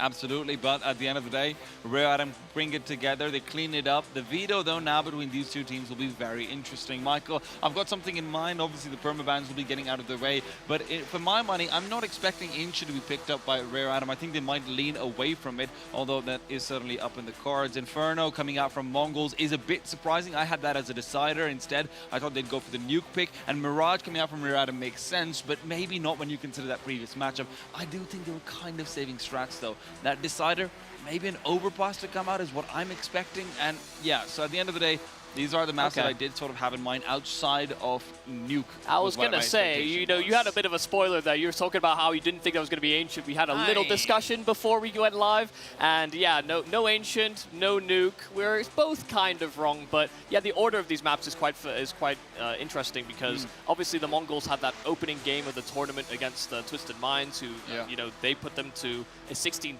scoreline. And listen, that's still close enough that you're a little concerned about what the future holds for this roster because, you know, the trading of positions and the trading of roles feels like it has affected just how efficient they can actually be on this map. And as far as Rare Atom is concerned, yes, we've seen them flounder a little bit on Inferno yesterday versus TYLOO, but that was a very specific circumstance, right? Kaze is not feeling well, Dan King's hitting a lot of shots on the comeback as well, and despite everything, that was a comeback attempt from TYLOO, right? Even though Kaze was 1-10 at some point, they were dominating. Jamyoung in particular just seems to come into his own in a completely different way on this map. He was so good in the first 6 to 8 rounds because it felt like every situation that they were in would end up into a 2v2 where he took control of the A-bomb side, he just held it down and he took it home.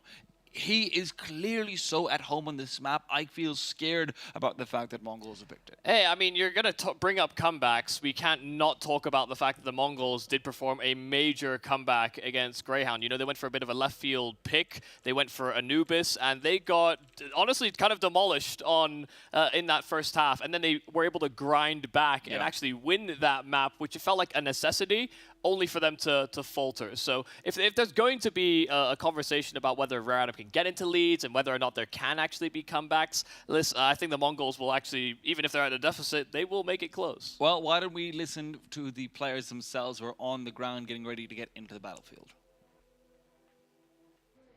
Hey guys, how you doing? Mac here. I'm here with Techno, who's feeling pretty confident going into the final series of the minor here at the Asia RMR. Look, mate, quickly talk to me. I need to know what went wrong in that Grayhound game. Did you think about it at all, or are you just focusing on the next game? Just one thing. Grayhound were better. Yeah. Okay. So just they played better. You guys, do you feel like you could have played a bit better then, or do you think Grayhound were just in a different form today? We could have been better, but we made a lot of mistakes. Something, the miscommunication, or it's Okay, so miscommunication definitely a factor. Did you keep your eye on that Rare Atom and Twisted Minds game? Were you following along, or were you doing something else during the break? I was sleeping. Yeah. Understandable. Look, that's what you got to do. And look, that answers the next question as well. I was going to say, what have you done for the last couple of hours? But I guess getting a bit of rest is always a pretty solid decision. And look, Inferno, you know, that slipped through. You guys have picked that into Rare Atom. Are you feeling confident? And can you tell me why you've decided to go for Inferno? I'm confident because this is our best map in the fort. Yeah.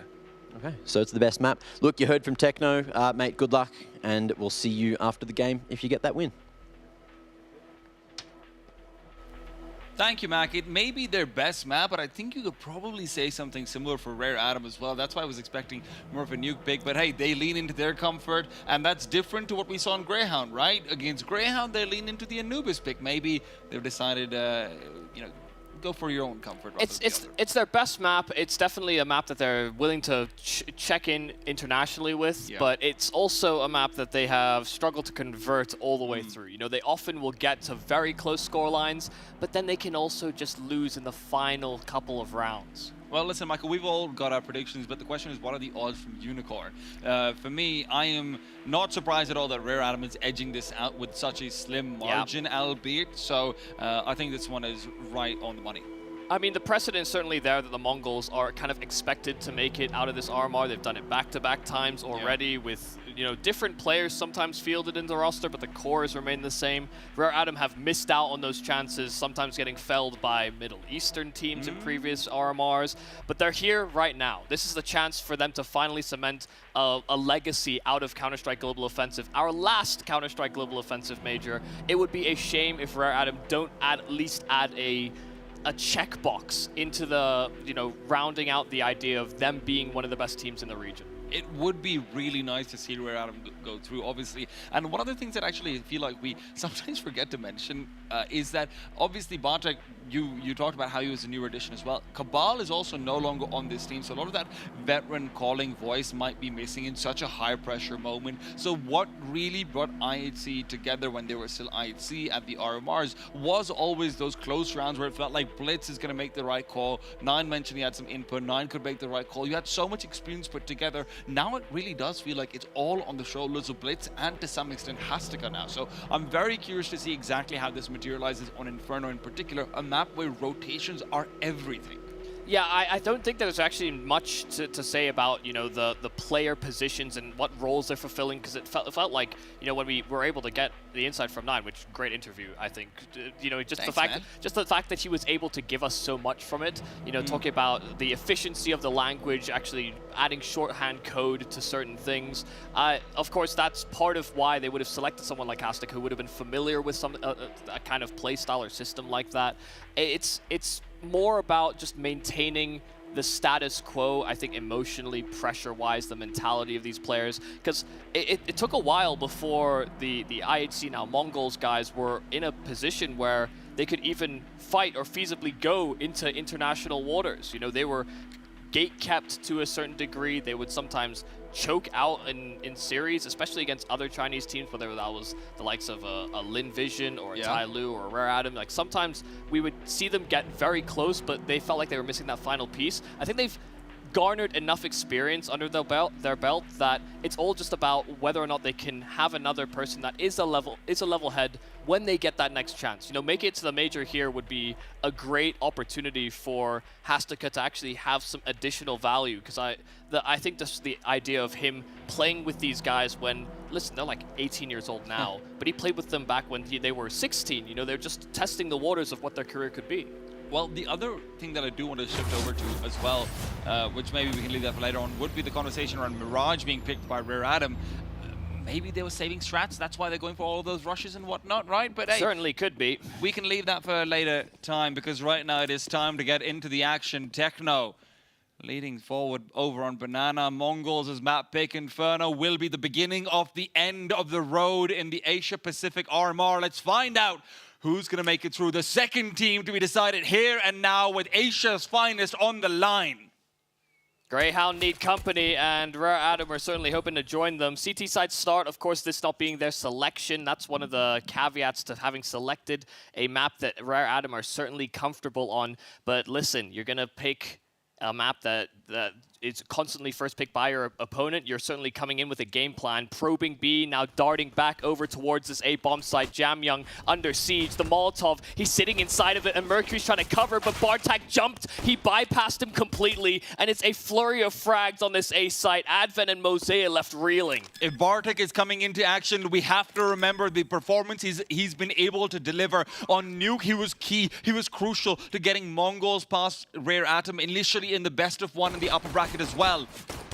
And he has to be one of the big players to perform. He serves such a crucial role on Inferno as well, and Advent alone will be hunted down. Techno with 2 to the end of things as well. Techno and Bartek are the keys to being able to go to Paris, being able to go to the Blast TV major. Yeah, the 4K kids on the side of the Mongols. I definitely agree. Techno, especially when they started to get out of the region and get these international opportunities, Techno was actually one of the more consistent facets to the Mongol side. Had some great outings, albeit with the limited amount of experience that he had, but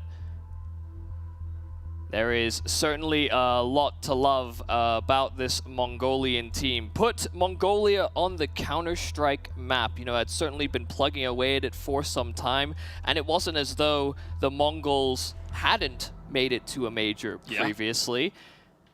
just couldn't get the passport sorted. We were just discussing that back at Taipei was when they actually qualified through in 2016. Yeah, MLG Columbus. And then hearts were broken. Yeah. You know, we really ranted and raved about the idea of an underrepresented region getting their first chance at a major back at Antwerp. But they had done it before, just couldn't actually play at the event. Shouldn't be any issues now, though. The precedent is set.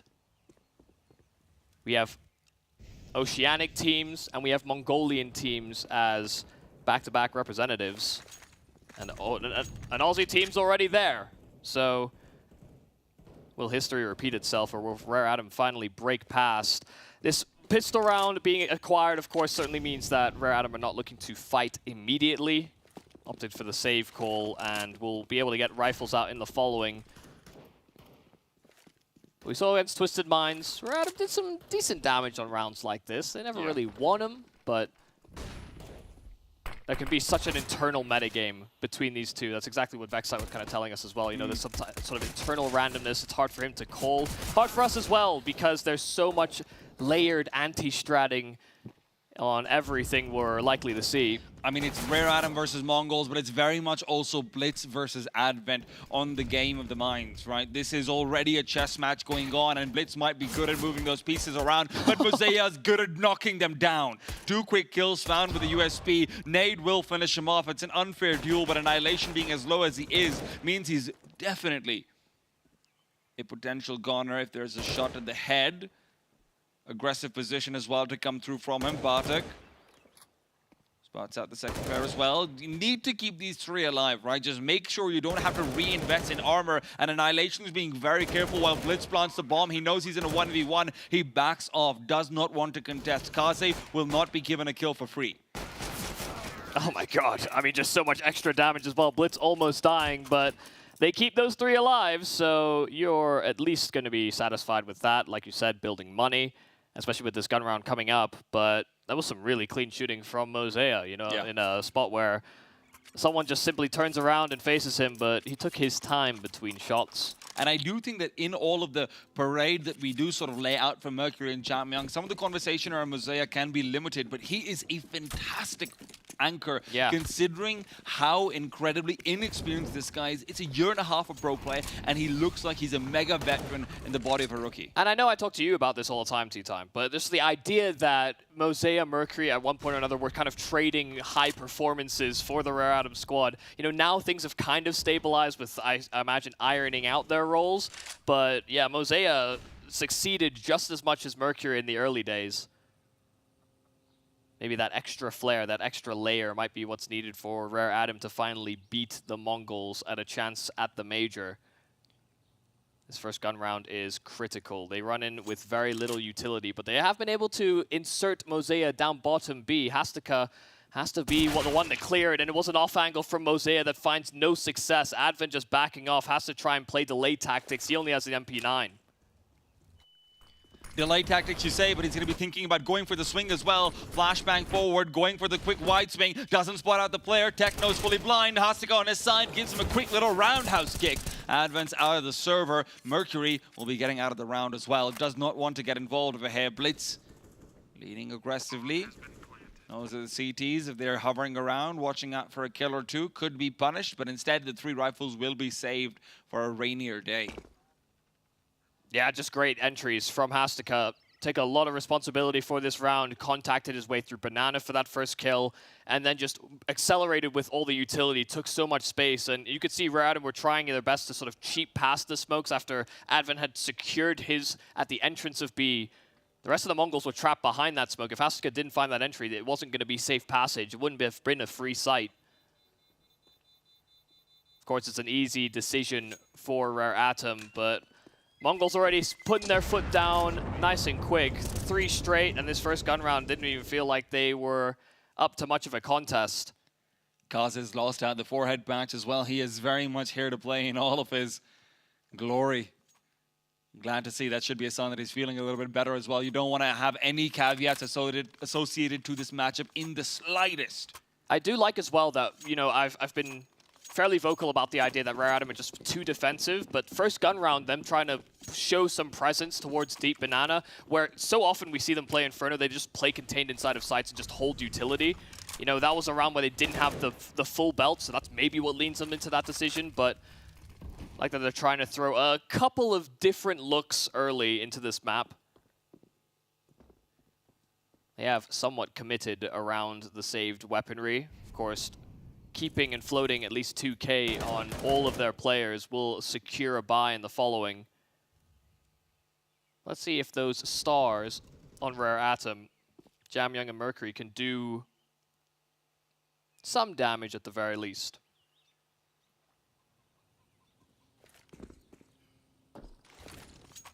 Once again, back to the stacking shenanigans that Rare Atom does like to go for as well. So despite a few offensive maneuvers that they have displayed the ability to perform, it is unlikely that they're going to be shifting out of their main focus, right? Rare Atom is very much the Great Wall of China for Counter-Strike. They are the defensive team of Asia. They are the ones who it is impossible to break past without some sort of crazy guerrilla warfare tactics, but Mongols have more often than not brought them. Nice insertion here. It's tactical at that. Mongols, they want to perform a wrap, and right now Rare Atom none the wiser. There's at least a third man here. Advent's keeping tabs on it and realizes that they're in trouble. Util sailing out now, 20 seconds. That bomb has to be the priority. Mercury the double, and so CT is fully covered. Both the Bs of the Mongols are dealt with, but this B site still under siege. Critical frag from Annihilation, but it has to be this bomb going down. Mosea, he realizes the importance, but he can't get the kill. Techno too watchful an eye, and Jamyoung and Kaze all that's left. They're definitely thinking about going for this one, but Jamyoung needs a freebie before he can commit to it. Techno was so aware that Mosea still being alive meant that there had to be a push coming through soon. Annihilation, watchful, wary. Deep smoke to come out so that the angles for a new box are restricted. Jamyoung wants to take the aggressive duel, but he's lost Kaze. Now on a 1v3, but on an island, more importantly, one which he will die on. Such a great performance from Mercury as well to make that even feasible, but it looked like the Mongols were just going to shut out that round. They had them completely boxed in. All this util, it made it so difficult for all three players on that site, even though they were in close proximity, to actually link up and take fights against the ensuing attack. Suddenly they didn't have to worry about CT anymore, but the Mongols were just trailing in and able to use the smokes that were down to section them off. A slow start from the Rare Atom, but the Mongols have been doing a good job of making it uncomfortable. I like the fact that they're using their timeouts early as well from Rare Atom. Obviously, Advent has a lot to say. Kami as well, their coach behind him, as young as he is going to have come in with a lot of research for this team in particular. As much as can be, right? That is obviously the one big advantage that Mongols have for this tournament, and this tournament in specific. There's no data. Yeah, no, that is certainly true. But the idea as well that, you know, both of these teams understood that they were likely going to have to do this matchup at some point or another, whether it was in the upper bracket or whether it's in the lower bracket. They would have been prepared well in advance. This was always a 3-horse race, and one of them is already through.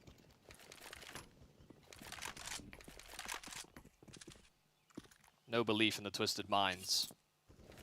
They could have been the 4th horse.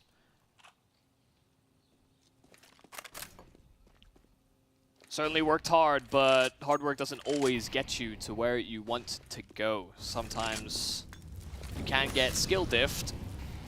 Right now, Mongols have certainly started that way, 4-0. This buy from Rare Atom is the most pristine we've certainly seen thus far. Once again, getting aggressive towards the bottom side of B. The Mongols will try and regroup, regather. They realize that Banana is off limits, even a fresh smoke. So this should likely funnel the Mongols over towards this A site. That is the game plan, but Rare Atom aren't rotating back yet either. Blitz. Lots of noise made, position's been revealed, wants to go through as well. Mercury's dodged out a flashbang, and he gets the spam back as well. Great damage on Blitz. Weakened, and now it's back over to the B-bomb site. And this is an old favorite of Rare Atom. The boost up for Mosea, Advent down below. He'll serve as a distraction, and Mosaic is now going to be relied upon to get the kills. There are no flashes, there's only one smoke, and now come the kills. Mosaic is only good for the one. Techno trades out. They should know where Advent is. Techno gets the double. Mercury is unable to find the spam either. Rotation will at least give him a sightline. Remember, there was no coffin smoke, and the bomb is down. Mercury, a deep grenade, will be connecting. Decent damage, but Bartek has no reason to actually peek out. Rare Adam are once again locked out of the bomb site. Just entries is all it takes from the Mongols. Yeah, and this time it was Techno to act as the propellant. Already 8 kills to him. Just about trying to save these weapons, and Rare Adam will peel away. No one challenging on the Mongols. They will allow this save. I have to wonder as well, you know, the Rare Adam, they got aggressive. They played towards the bottom side of Banana, and then they pull back. But they had 0 utility.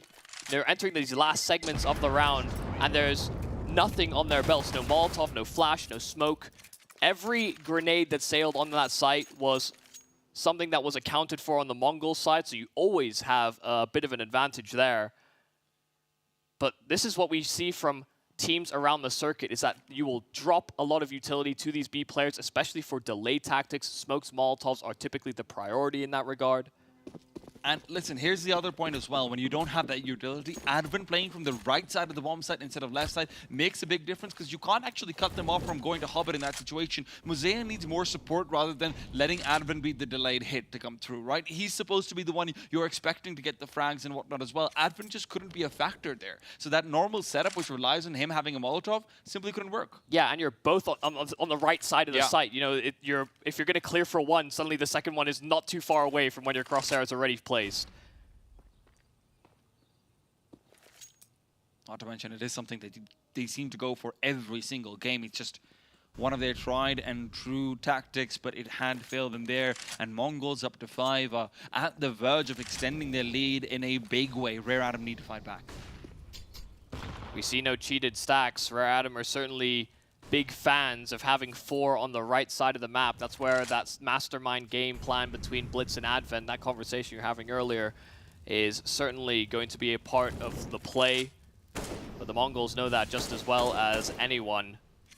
They're slow rolling, and they've shown some presence over towards this A side of the map, only to peel back again. It's the same thing. Take brackets, force Mercury into uncomfortable spots. You could see he's still floating. He still expects them to make this commitment. Someone could cheat in as a late lurk, but 30 seconds, Mongols contact, and Kaze hits the first. Flashbang overhead as well. He wants to keep the peaks going. They don't have utility to force him off, and Advent's now coming to play as well on top of it all, but the Molotov is good to keep him in the eyes of the guns, and now it's Mercury to frag out. They do have a smoke. They deploy it deep. There's no one on the bomb site, but they don't know it yet. Mercury cheated past the smoke, but he's run out of bullets. Grandmaster Blitz is left on a single point of health, and as he jumps up, it is Jam Young to his death. Mosaic, last man alive, and he has no idea how Blitz is, otherwise surely he would have just spammed. Now in hot pursuit, going after them, doubled up on the Mongols, a 1-on-2 where he has to face down both at the same time. Mosaic has so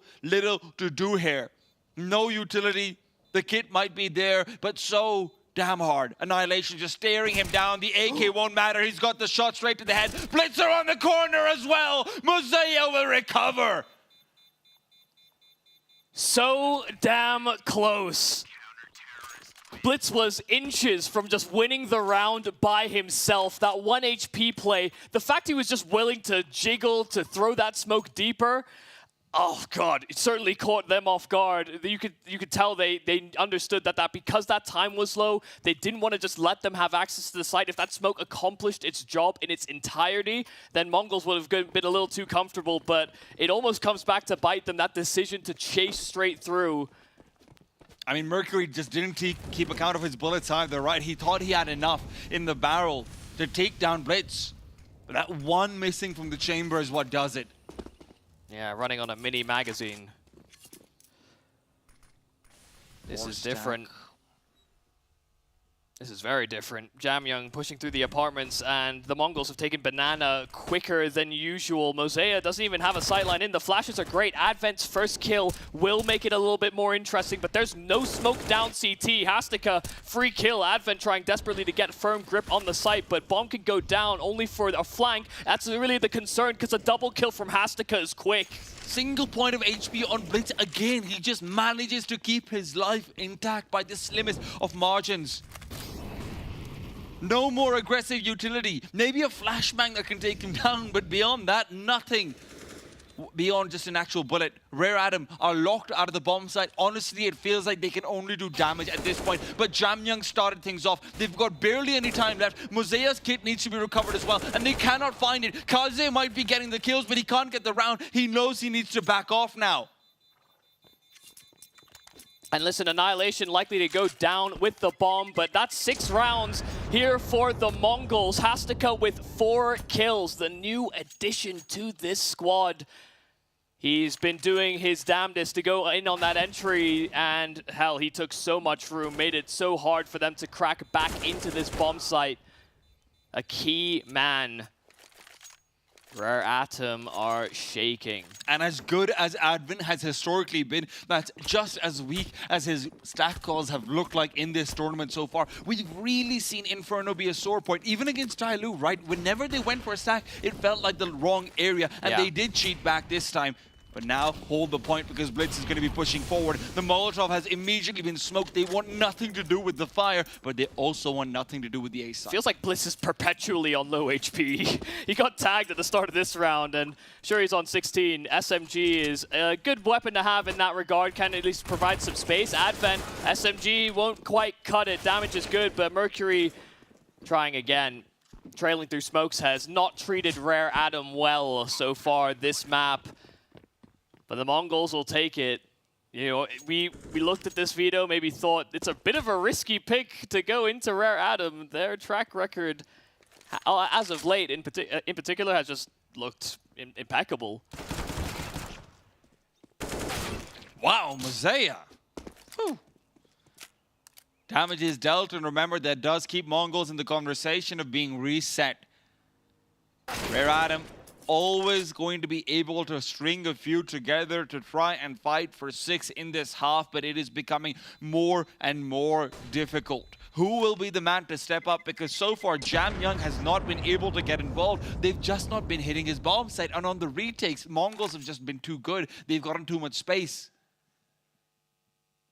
Too much time to set up that post plant every single time.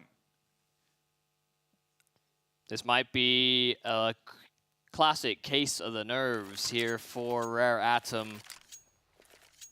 100% win rate as of late. And it's not just domestic teams. Na'Vi fell to a Rare Atom Inferno. Liquid fell to a Rare Atom Inferno. Liquid, they would argue Inferno is their best map as well. And Na'Vi's a damn good hand on any map they want to be on. Especially one that's existed as long as Inferno has. The Mongols are getting exactly what they want in a number of these rounds so far. We haven't seen any real production out of the stars of Rare Atom that we called Jamyoung, Mercury, Kaze as the trifecta. MongolZ has been the one that's been at least clawing back these deficits. And again, it goes back to what Mongols have been attacking and now will continue to attack. The B bomb site. Yeah. It doesn't matter if Mosaic gets 2. A 2-for-2 trade with the Mongols having full control and a late rotation from Rare Atom is just not enough. A stands for Alpha, B stands for Burden.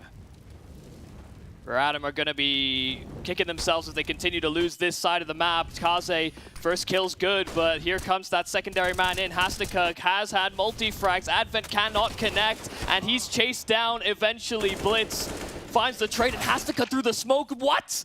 Bartak a follow-up. MongolZ is out of the equation, and now it's Jamyoung and Mercury to try and salvage this one, but Bartak went straight through, so Jamyoung cannot connect up. It's a save, an 8th for the Mongols. You don't know it, but Mongols are already on Source Truth. With the way they're hitting shots through smokes, it's like they can see.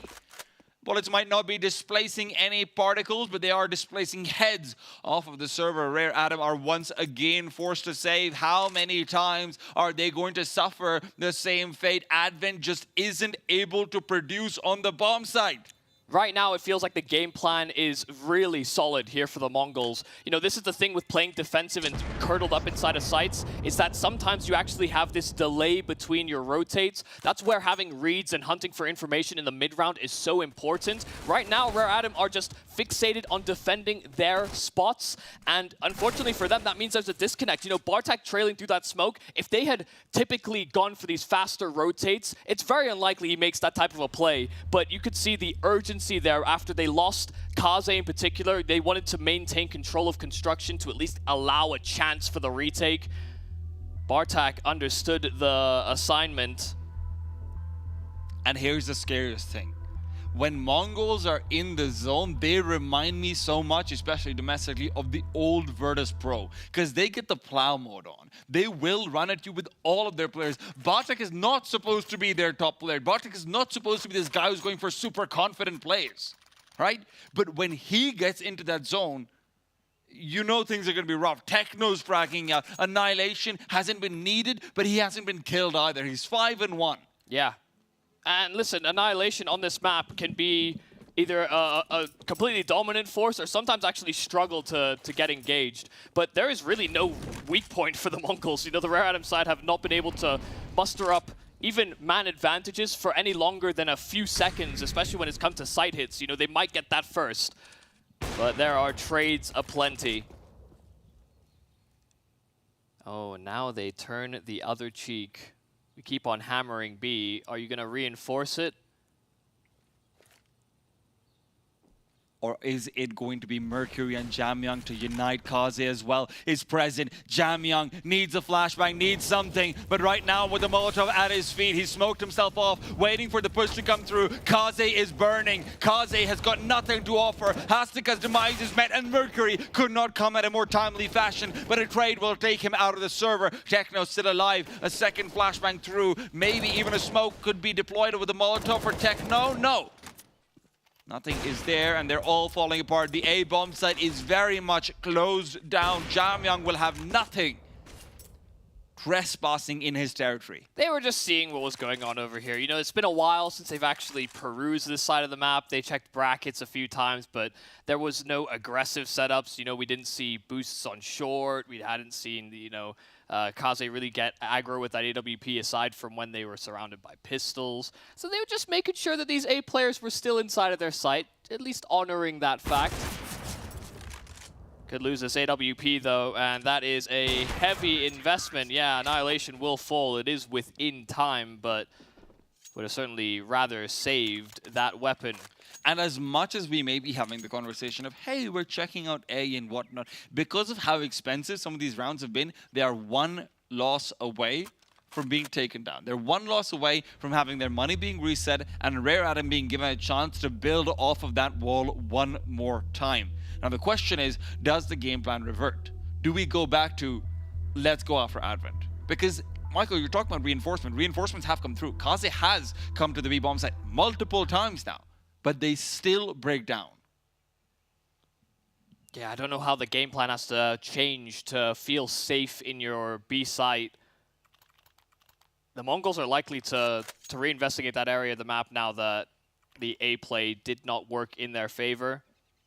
Maybe encouraged Jamyang a little too much, so let's see if they can continue to abuse Advent. Or whether that is even the plan. Certainly seems like that's been the plan. Well, I mean, whether it stays the plan or not, Annihilation down middle, getting ready for the peek from Kaze. Flash was good though. He was blinded, so he ducked out, and Kaze didn't actually deep peek it. Didn't want to risk it. Meanwhile, Mosea has been tagged up just a little bit as well. MongolZ yet to commit to either bomb site. So far, they have been A-okay with just fighting for a little bit more pressure, a little bit more control. Molotov, smoke, get brackets, presence established, and then the world is your oyster. You've got full banana, you've got full brackets. Where do you want to go? Do they actually commit to this idea? Usually they've been peeling away back and resetting towards B. A gap that's exploited. Hey, you see the fact that they started to cheat the rotate on Mercury. He's been in this position before where he thinks brackets are under siege, but now CT is exposed. Mercury holding for Blitz, certainly spotting him, and they realize that they've seen one another. But if he gets this kill, a wrap can be performed. But Hastika's hunting through A, and Kaze, none the wiser, not looking for it, jumps up, and Hastika's found him. Jamyoung's smoke already down. He's trying his best to play around it, but he's sectioned off from his support, and the B players aren't moving a muscle. If they don't perform here, this site is certainly gone, and Mercury going down means Jamyoung is completely stranded. They know exactly where he is, but no, he could have gone mini-pit. Bartak the trade, a man advantage for the post plant. And it seems like there's no way for them to retake onto the A bombs. There's no incendiaries, there's no grenades, there's no utility at all. It has to be pure firepower. And Advent, being the one leading the charge, does not invoke confidence, especially with the AWP on the other side of things. Annihilation finds and eliminates the leader of Rare Adam. And Mosea has to be retreating right now. They can still buy up into the next round if he backs off over here. Maybe he's thinking about doing more economic damage. He knows that that's going to be good enough to keep MongolZ down. They're playing for the half, right? But the problem is still, getting that economic damage will not be easy. There definitely was a thought here as well where he might have been able to techno clutch it like he did against the Twisted Minds. You know, you have to get so far away from the bomb these days, so bleeding out that time can certainly be a way back in. Rare Adam are not shy of performing acts like that. And Mercury is so easily swayed back to the B-bomb side. They're just not aware of Hastika's lurk in the slightest. Kaze is completely caught off. They're so obsessed with, what if they go B? What if they go B? What if they go B? That they forget all about the A pressure. Yeah, they've been conditioned. You know, they've been conditioned to try and cheat over because of the fact that the Mongols have run that exact same mid-take only to hit the B-bomb site moments later. It is a frightening sign when your opponents are in your head. Getting to see some of that chess mastery. Like this though, third man that was over on the Rare Adam side on that B site, providing some more utility. They take control, they start to peel away. The Mongols will look to reinvestigate this area of the map a little earlier than usual.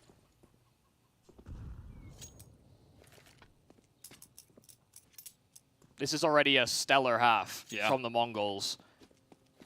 Been a one-sided story. Sure, they've taken casualties along the route, but has looked pretty. Advent is trying to get aggressive. In the meanwhile, Annihilation's covering off the far angle. He knows he needs to peek. Techno is traded out very soon, and with Annihilation finding Mosea, advantage was once again gained. B-bomb set is where the commitment will be coming through. They don't want to contend with Jamyoung, and even if Kaze is rotated, the smoke is good, but Mercury here on the bomb site, not expected.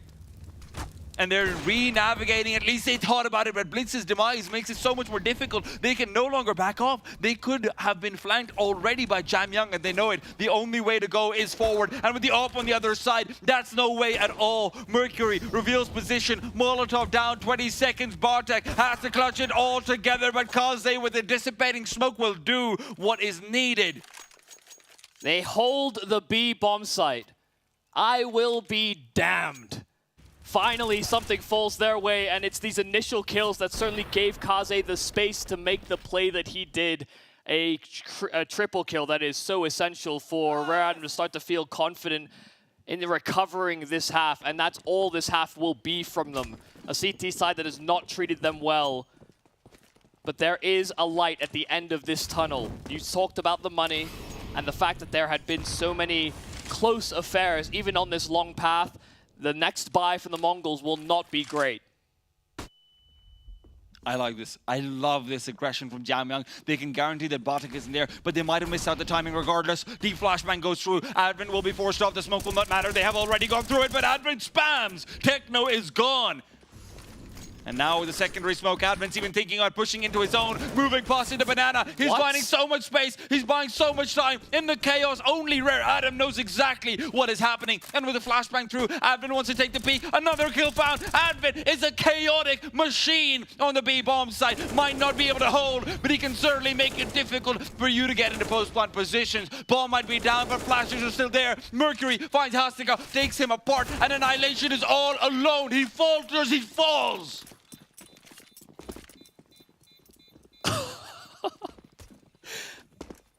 I have no idea what Advent is on.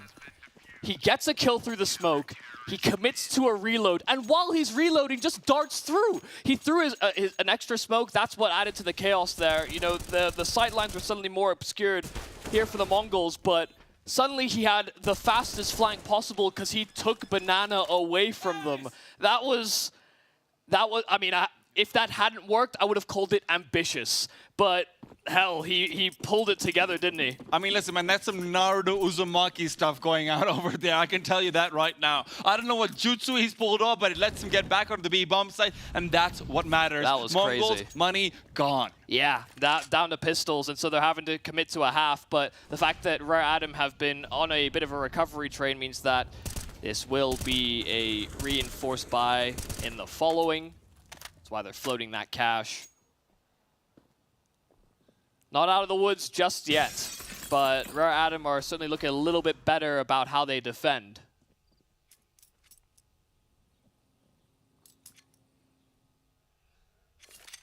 Just have to make sure you don't fall to the pistols. The mantra going on in Rare Adam's head, and look, they're good at dealing with these. But are they going to be able to do so right now where the entire half depends on it? Little more bare bones here from the Mongols, and the first smoke that's thrown. They're planning on triple nading out Jamyang right now. They know that's where he likes to play, over in the pit. If they can eliminate him, there's no one on the bomb site. But it all comes down to how fast they're ready and willing to go. The smoke actually helps them. There go out the nades. Jamyang tagged. He's low, but not down yet. He's still alive. Mercury on the bomb site, but Mercury and Jamyang are both good. Kaze as well. Blitz and Bartek. Take them apart, and now it's Mosaic and Advent, the B bomb site babies, who have to come back and go for the retake. They've got util, but will it be enough? Full post-plant positions for the Mongols. 3 in the bomb site, 1 at pit. And they've got money for the next round, so they have to go for this. They want every single moment that they can possibly get, but surely, they're peeling back, but I think coming to that realization, they're waiting for this smoke. It's taking so long. The full smoke duration, and Mosaic is looking to phase it. They're moving back. This could be big. Wait, this could be massive. They're going for the save, but now comes out the commitment. They're all trapped in apartments, but Annihilation finds the bomb diffuser. Advent trying to fight back. There is no time. There is no time. Advent will fall. Rare Adam will falter. That is a crazy scene. They take so long that the Mongols think that they have to worry about saving themselves, diving through those apartments, and Advent got lost. He threw a smoke on that bomb, tried to stick the defuse, and he got lost. Couldn't find it. Nerves are high. Even on the vets of Rare Adam, they fall to pistols. And Blades reads it perfectly. The triple nade to keep Jamyang out of the affair was so big. Fully isolating out the bomb site as well. Mercury's gone, he couldn't find anything. I mean, but all these smokes that were down as well, you know, you saw Rare Adam were desperate. They wanted to cheat in front of them, and the pistols were in their face before they knew it. They've gone in with so much conviction and pace on these site hits. You know, part of that is Hastika, but they've gone in with a clear focus. The game plan has been solid. 10 rounds already on T side, and while the confidence was starting to be raised here for Rare Adam, it may now just be shaken. Their entire grip on the map might be shaken. They were holding on. They finally got a finger up. They finally found a ledge, but now crashing down, and Kaze, maybe still a chance of a hair, finds the one frag.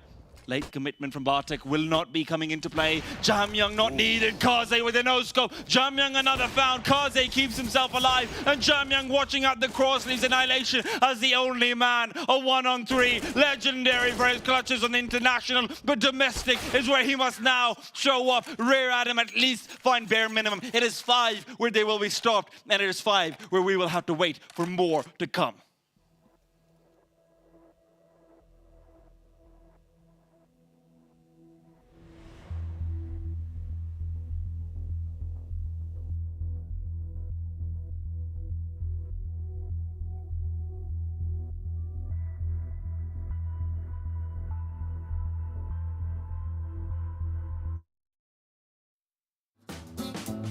I think it has to be last 4 finals, I think. That's 4 finals in 2021 in Copenhagen, in Ryan Arena, with the last dance of the French team. That was like so fun to play. Just we did the final against Navi. We had a lot of fun moments playing against Australia just before in semi-final. Like just, I said that a lot, like just making quiet the crowd. Yeah. It was pretty fun to be honest. I just had a really good moment back in the day when the French team stopped at some point and we had that World Final in Copenhagen. I remember I didn't want to cry, but it came out without like asking. It's still emotional for me to talk about that because that was a really good moment with the French the team, and most likely with Extase we had like a really good like chemistry together, and we did a lot of things, good things together. So, but yeah, it's a good memory.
Double digits and full control. That is what MongolZ have found in the first half. Rare Atom have found despair. Not how you expect an Inferno showing from Rare Atom to go. They've done it against teams that many would say are challengers for international titles. You know, it's rare that we've been able to get to witness Rare Atom or the Mongols on those stages, let alone make deep tournament runs, but to be able to beat contenders for those types of events, this is supposed to be the hallmark of Rare Atom's Counter-Strike. They, once upon a time, would pick Nuke continuously in series, but they seem to have strayed away from that as of late. They've also lost that map to some teams that maybe are out of the conversation as far as being the next team out of the region. So maybe that's where the confidence of shit has been stirred up, but considering the Mongols have not been able to replicate that kind of success against international teams, that's where the major concern lies. I think for me personally, I'm maybe a bit more concerned about how they won those 10 rounds as well, right? Because I've got to say, man, Blitz was inside the mind of Advent and he was ripping it to shreds. There is no gray matter left in Advent's brain that Blitz hasn't trampled all over yet. Yeah, I mean, it just feels like, yeah, Advent really just got outmaneuvered. And, you know, part of that might be the importance of Mercury's position on that CT side. He was certainly having to dart between bomb sites. Sometimes he was too late, sometimes he was too early. You know, that's where Blitz maybe was playing with him in particular in terms of his importance of reinforcing either side of the map. And I think that's where the curtain may fall. Unfortunately, the Mongols have just been that much better. They may have fallen to Grayhound earlier on, but they may just join them in Paris, first map in the series, so I am getting ahead of myself. First half is only done. We haven't guaranteed this yet either, because what we have to remember is that you can no longer target Advent. It is the T side. It is where Jamyang, Mercury, will be getting involved no matter what you do. So now you have to beat them with force. And this can be sometimes where Annihilation can find some issues. CT side opening, you usually think that things can go your way, but especially when he's under pressure of getting hit on the site, he often curdles up and can miss some key shots, but Mongols have looked in good form, so no reason to doubt them just yet. This pistol from Rare Adam will be key. They've boxed MongolZ in already. Down mid they went. They hunted for information, and Rare Adam diverting through apartments, diverting through second middle, and Jamyang might just get cut down before he could even make the cross with the rest of the squad, but that bomb can go down. They're looking for every single isolated fight that they can. Hastika almost found the chance to actually eliminate the bomb in the process of going forward as well, but they're still looking for Jamyang, and he is now buying so much time. Hastika has been dedicated as the only man to go one-on-one, and you do not do that versus Jamyang. Annihilation trying to even the score will not be able to move on. Advent still covers out the bomb site, and with VERTEX demise, Mercury pushing forward. The jumping Glock is unavoidable, and Mercury will be able to come through with a quick double as well. I like the idea. They're trying to isolate, but you can't isolate Jamyang. Yeah, and I mean, they got one of them. You know, they certainly made it so that MongolZ had basically a non-starter round because it was pinned in position from both sides, but really well handled there from Rare Adam, immediately circumnavigating the plan of the Mongols. Didn't just stick to a B-side attack. Rare Adam had a plan. And this is where that conversation lies. You're saying they can't target Advent.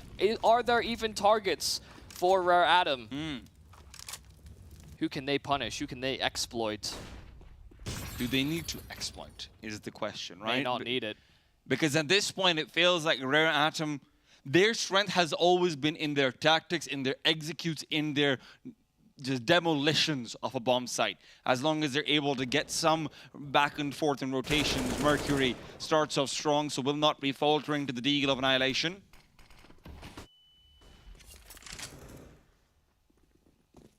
I wouldn't be surprised, to be honest, Michael, if they do actually flip the script and they target A bit more. VERTEX can be a sore thumb at times, but obviously he's been having a great tournament so far outside of the first map on Inferno versus Twisted Minds, where he was on 7 kills despite the win. And I feel just because I talked about Rare Adam and their international success, I should bring up the fact that, of course, the Mongols beat Cloud9 on this map. Furia as well, I think. It was close. I'm pretty sure they did lose that map. Now I'm having to hunt down, make sure that I'm not telling a Because they did fib. beat Furia. I don't remember if it was a 2-0 or a 2-1. That's obviously the big question. That was back at Katowice. And, well, regardless of that, Mongols saved 2 of their Deagles, and they will be looking to fight again in the next. Well, upgraded pistols, not all Deagles. Yeah, not an Inferno. Okay. They did beat him. They did beat him. That is very true. Also, but the thing is, you know, they've been able to beat Cloud9 on this map, 16-14, very close. But their other ventures were close affairs, but losses. It's all the devil's advocate I simply wanted to play. Rare Adam getting that pistol and the conversion is lovely to see. Have to wonder whether or not the Mongols will be able to answer back again. The fact that they have these pistols still in place can be just as dangerous as the last one over, and I'm sure Rare Adam are conscious of that fact.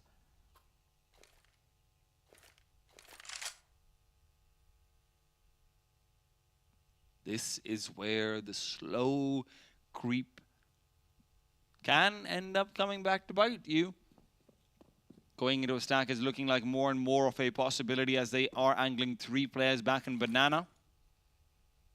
Mongols have had no reason so far to display presence, but with Hastika having 2 flashes, you bet your bottom dollar that they're going to be having a think about getting aggressive out on Banana as well. Initial utility set, bomb still the bottom side of Banana, and they have met 0 resistance thus far. A smoke that meets them at the entrance of B, but they don't know that it's all 5 here for the Mongols. They're running low on time as well, 30 seconds. There's very little opportunity to redivert. They're actually peeling. They need all of these players over towards Banana, but MongolZ is not fully committed, and Annihilation's taken one out of the equation already. They're trying to swarm in. Techno finds another, and Blitz as well will swing out wide. They've realized that it's a full-on stack, but they're at such a hefty deficit now. These rifles that are dropped in the hands now of the Mongols, so it has to be Jamyoung and Mercury to clutch things back, lest the Mongols succeed in overturning with simply pistols. It is the big 2, but it is versus 4. Mongols cannot be allowed to get away with another one of these crazy rounds. The flashes now will come into play. Blitz to take the charge forward. Jamyoung will still hold down the line, and Mercury follows up with a double of his own. Rare Atom. This is where, like I said, Mercury and Jamyoung cannot be avoided. They were trying to connect on a high-low setup as well, and that flash was perfect in disabling that kind of a play, but Jamyoung revealed himself much earlier than they, I think, had initially planned. Mercury's spray is what closes it, but that is a close call. Shouldn't have been as dangerous as that, surely not, but and it puts Rare Adam's money on the precipice of breaking as well. The Mongols can reaffirm their position should they win this gun round. Kaze's gone though, early on. Utility is all it takes. A little bit of peppering in from some bullets perhaps, but almost all it takes. Yeah, I'm pretty, it seemed like a nade molly combo might have just struck him. Not exactly what I would recommend ordering in fast food. Annihilation. Up will be flashed off and away. He tried to turn from the flashbang initially, missed the timing, but now the re-peek is what gives them the frag. Advent and MongolZ are both gone. Once again, Jamyoung and Mercury, but this time without access to a bomb site and with so much more in terms of firepower and utility to deal with. Slow peek forward, Blitz needs to find this kill, cannot afford to give himself up for free. The 1-for-1 is more than enough, and as Jamyoung fades away, a hop through the CT, his real objective can only be to deal damage. Mongols do actually push forward into Banana, so maybe there's a world where he can isolate out 2 more 1v1s, but Jamyoung, not finding anyone initially, does not have the patience to wait. An impossible task in front of him. Yeah, they're just sitting on sites. And what can you really do to break past this? Want util to section it off, but you also give up too much information. Annihilation hunting for info, and he spotted Jamyoung. 15 seconds. It's now all about saving this big green. They've got some residual cash available. Kaze wouldn't have been able to buy neither Advent or MongolZ. Jamyoung has to be worried about being hunted down, but they will try to make use of this weapon in the best way they can. Mercury could even, you know, drop over SMGs if they want to try and add some pace, create some room for that AWP. It can be actually hard to sort of link up those 2 kinds of weapons, but that is one option. Pistols could be the play as well. I love the fact that Annihilation re-aggresses back into short with just a dry peek forward. That means he is here to fight. And that's the kind of Annihilation that I want to see. I think he really showed that side of him versus Grayhound as well with Anubis, and he is getting ready. CT side Annihilation, who's going to be fighting, scary. It's very scary.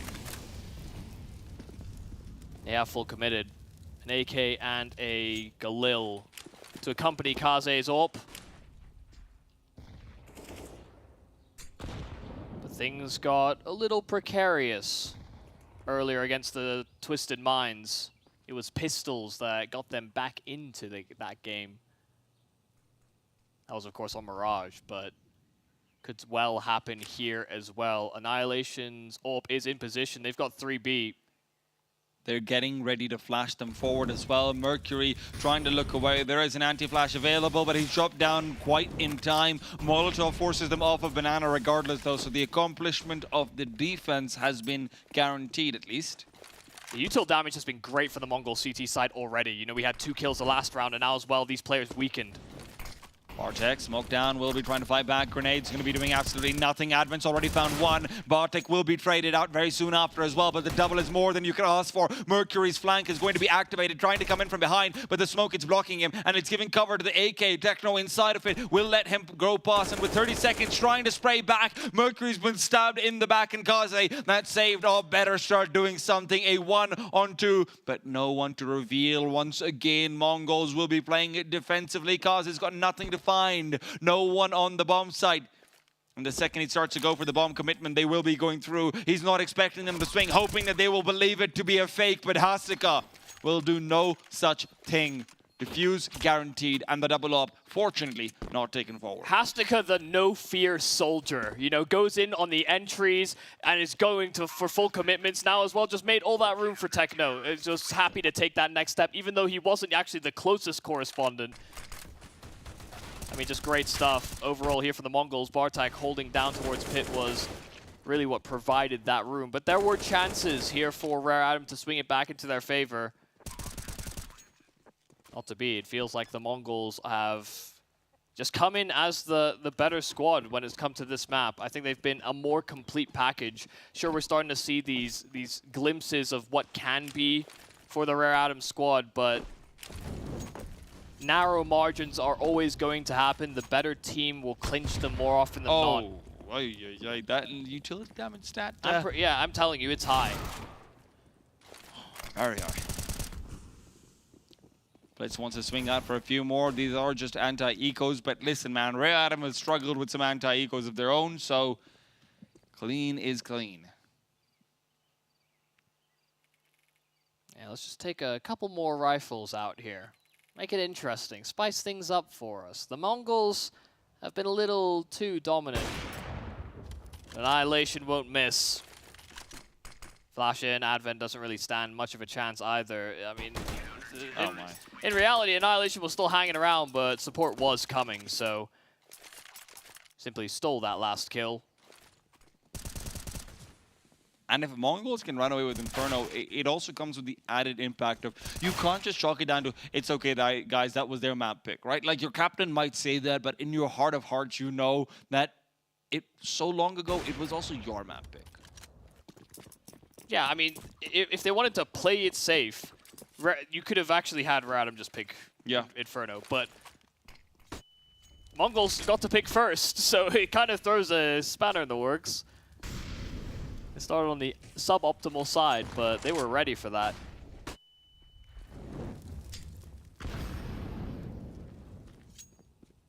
And I do really love this because, actually maybe we can hold that conversation off for a little while longer. Mosiah's looking to activate. A little bit more time has been bought. Hastika to smoke off the Molotov as well.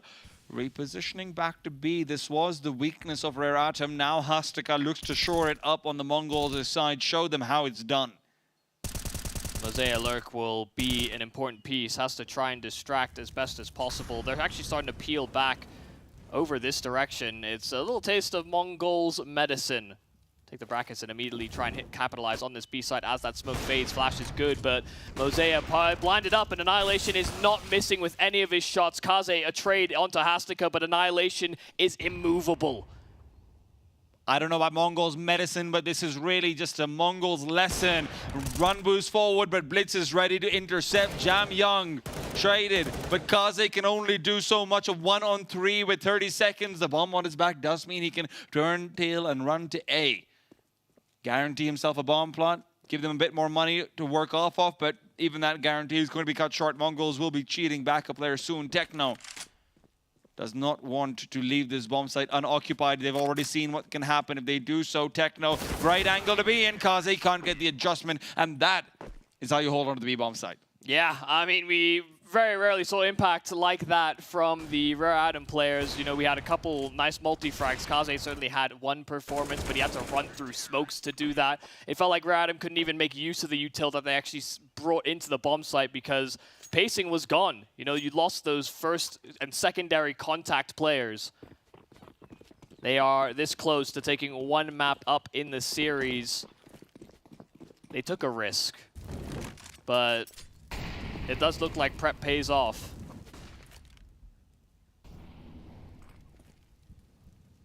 Is there any miracles? Are there any ways for Rare Atom to somehow shatter the confidence of the Mongols, who would have probably had themselves as favorites versus Grayhound, but against the rarest of atoms, they fancy themselves favorites again?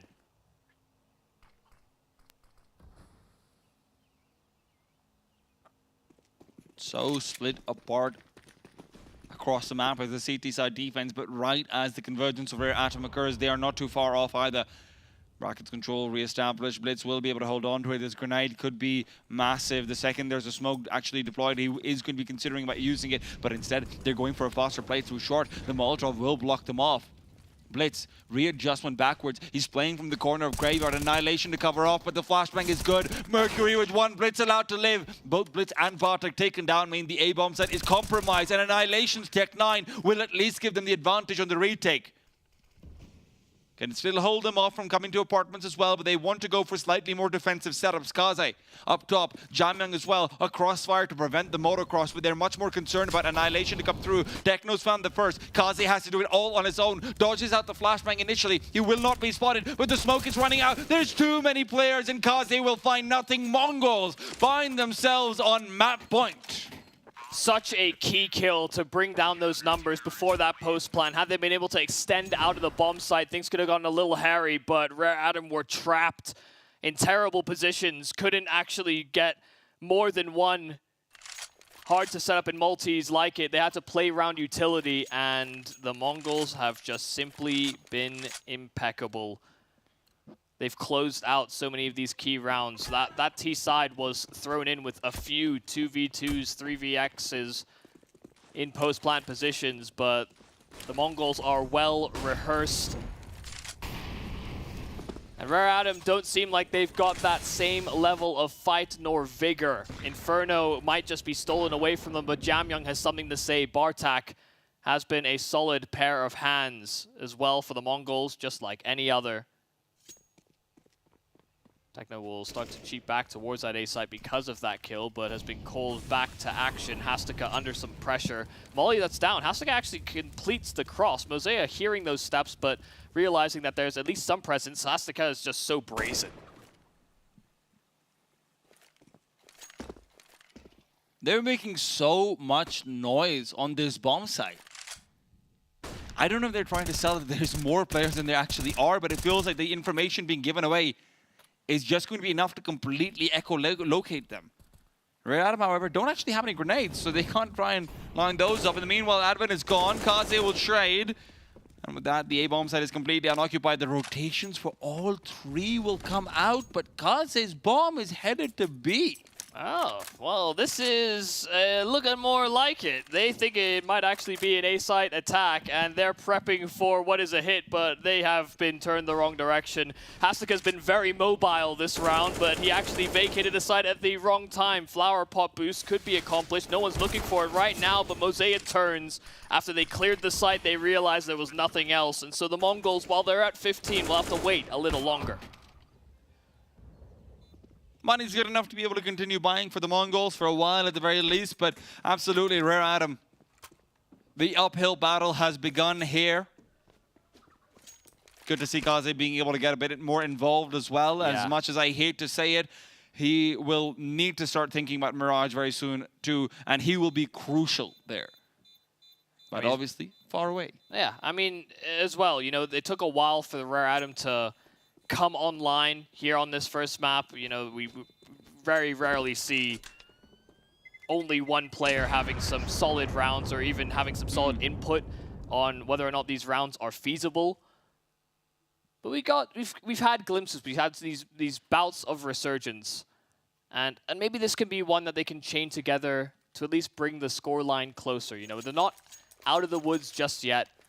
The Mongols haven't finished off Inferno, but Rare Atom need 7 in completion, 6 more to at least threaten an overtime. They cannot feel comfortable with their lead. Asika, scope out, did want to try and go for the initial peak, something that we really haven't seen over out towards Banana from either team so far. Of course, they're not going to know that was Hastika. Remember, that could have been Annihilation. So, with Annihilation playing a bit more defensively back in short, maybe they're going to start to think about going for a foray. And if they did, that would have been a mistake. But passivity, as always, is the name of the game for Rare Atom. Yeah, Hastika acting as a body double. You know, took a very aggressive peek, but didn't want to stick around for it. Like you said, they might fall into Annihilation's ult because of it. Oh, moving through the arches. Mercury actually cheating through that smoke. Sits and waits to phase it. Advent almost loses his life. Identifies where Annihilation is. They're turning the other way. They want to run back. Hastika under siege, down to 20 HP, but Techno's here to accompany him. Blitz is found. Beautiful kill from Mercury.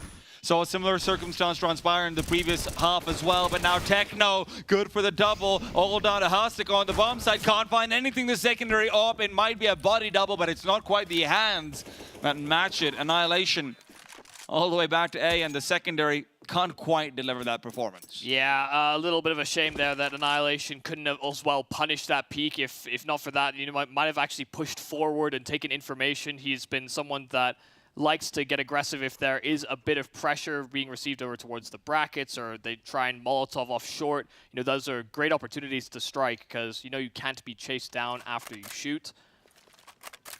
But Rare Atom doing a good job of rebounding, making it hard for Mongols to read it.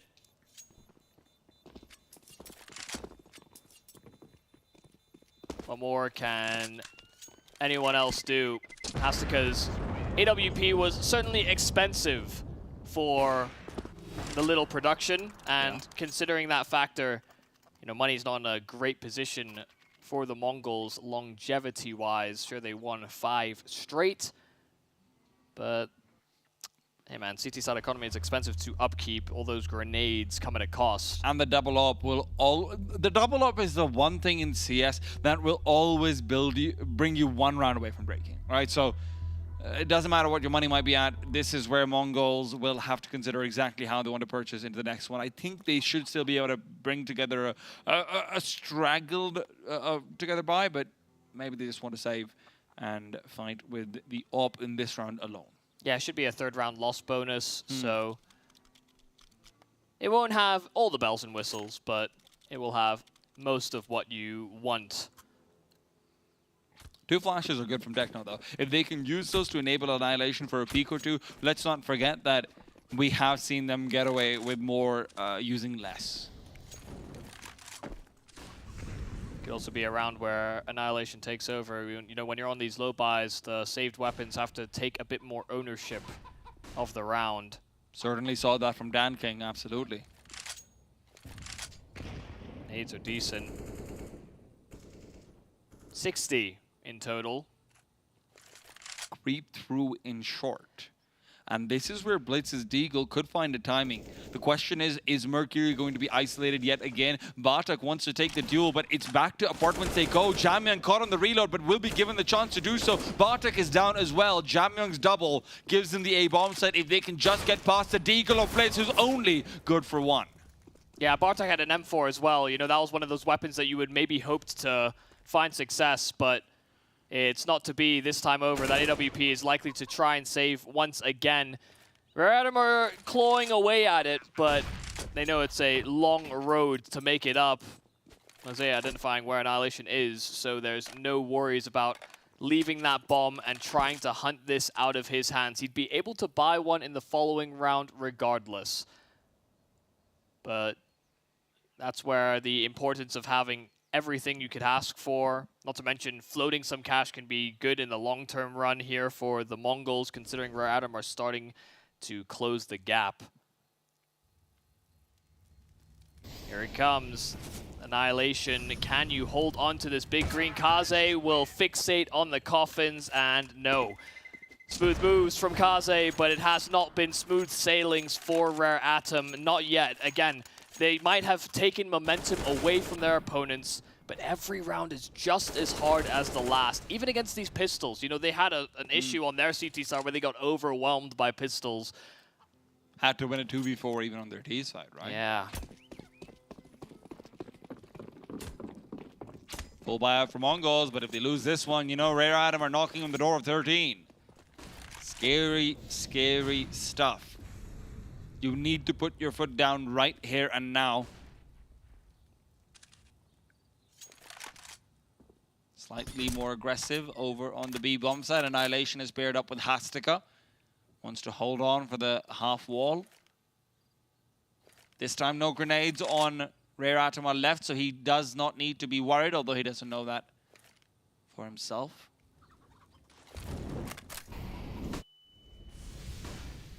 Timing on the Molotov is a little bit early. They hadn't actually thrown the Archer smoke yet. They go for something slightly deeper, and that grenade though could not be timed better. 4 players back to A. The smoke and Archers will prevent the push through as well. Hastika back in cubby, and do they have a Molotov for him? Yes, they do, but that is the last Molotov of the round. Should they desire to use it here, they will have nothing for Pit and Batuk. 4th man, and Blitz being very loud. Wow. The spam is perfect, and Hastika is set up for success. He's usually the B player, so what on earth is he doing there? That's where you need to have responsibility from your lurker. Kaze bringing it down to just 4 remaining defenders. You have to have MongolZ find success. There is a second player going to reinforce. Annihilation will not be simply alone, but now that they identified that Hastika is dealt with, this bomb site should be weaker. They have to deploy the smoke. Molotov down. Annihilation. First shot is pivotal, and they're sectioned off. There's no time really for Rare Atom to make this play. They need to flush them out of the site, but they can barely break through. 10 seconds. Kaze doesn't have it. 4 players to find, and it's all too much. 16-11 on our first map. The Mongols convert on Inferno. And it might have been a slight fight back from Rare Atom, but honestly, that was MongolZ all the way. They were inside their heads, and I think nothing could be more evidence of that fact other than when you look at the scoreboard, because no one was dominating. Yeah. It wasn't like anyone was about 20 kills. For the longest of time, they were all around that 15 to 19 mark. It was just out calling. There were so many saves. If you look back to the first half, I think about half of those rounds ended up with a major save to come through, either on the A-bomb side or from the B players who felt like they just couldn't retake. That was a masterclass on the terrorist side, and yeah, on CT, things looked a little bit more difficult, right? They did have a few stumblings, they floundered a bit, but they got it all together again. Blitz comes through with some big plays. Hastika as well, looking good, looking solid. Yeah, it really felt like we had a lot of scenarios that were, you know, you had great trades, you had equal exchanges, you had 3-on-3s, but yeah, the Mongols came out ahead in a lot of those, and that really just felt like they were working in tandem with one another. They were all on the same wavelength, where Rare Atom, it took a while for them to find the right frequency. And Mirage is going to be a scary time for them if this is how things are going to be. Another map where there can be a lot of reads, another map where Blitz feels very comfortable, but can they turn it around, or will their journey end here in Ulaanbaatar? Let's find out after a short break.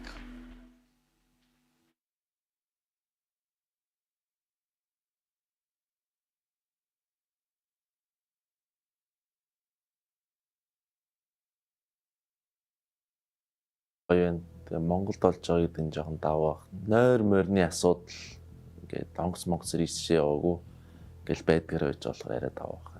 Өмнөх одоо хоёрыг болохоор одоо дөрмөн жоохон өөрчлөгдсөн байгаа. 8 баг ордог болсон. Тэгээд тэндээсээ яг шалгарах баг нь бол адилхан 2. Тэнгүүтээ бүс-бүсээс 2 баг болсон болохоор өмнөхөөс жоохон хэцүү болсон байж магадгүй л гэж бодож байна. Одоо ч ер нь их амар ялгаа гэдэг юм байхгүй болсон санагдаж шүү дээ. Угаасаа л бүгд бие бинийгээ үзэж харж байгаа. Тэнгүүтээ баг-багаас хамаарал тоглолтын стил нь өөр өдөг юм. Одоо бол тийм алгаал байхгүй хаа. Маах ер нь тоглолтын үед ингээ хувийн чадрыг илүү голчиж тоглодог. Дээрээс нь 2 коучтэй, 1 коуч нь тэр ордлыг хариуцж авсан, нөгөө талын CT-длийг хариуцж авсан. Тэрүүгээр ер нь ялгаатай болоо. Хамгийн том мөрсөлдөгч ер нь TYLOO гэж бодож байгаа. Тэгэхгүй яг яагаад тэгэхээр их хэлэх юм алгаа ер нь бус нь бол гайгүй л гэж бодож байгаа. TYLOO ойрд Аз тийм бэлтгэл хийгээгүй. Бэлтгэл хийж байгаа ирсэн баг юм өөр байгаа. Ер нь миний зүгээс бол зүгээр л TYLOO-тэй тоглох бус эдээс арай жоохон өөр байгаа ер нь. Арай нөгөө эдээсээ тоглоход хэцүү л юм да. Гэтэ гайгүй. Ялахтаа ер нь амар ихтгэлтэй байгаа. TYLOO бол бракет дээр манай багийн нөгөө талд гарсан байлээ. Тэгээ апраар гараад ирэх юм бол эрхээ авах тоглолтын дээр 2-0-дна.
Hello, my name is Kaze from Rare Atom and I'm the sniper of the team.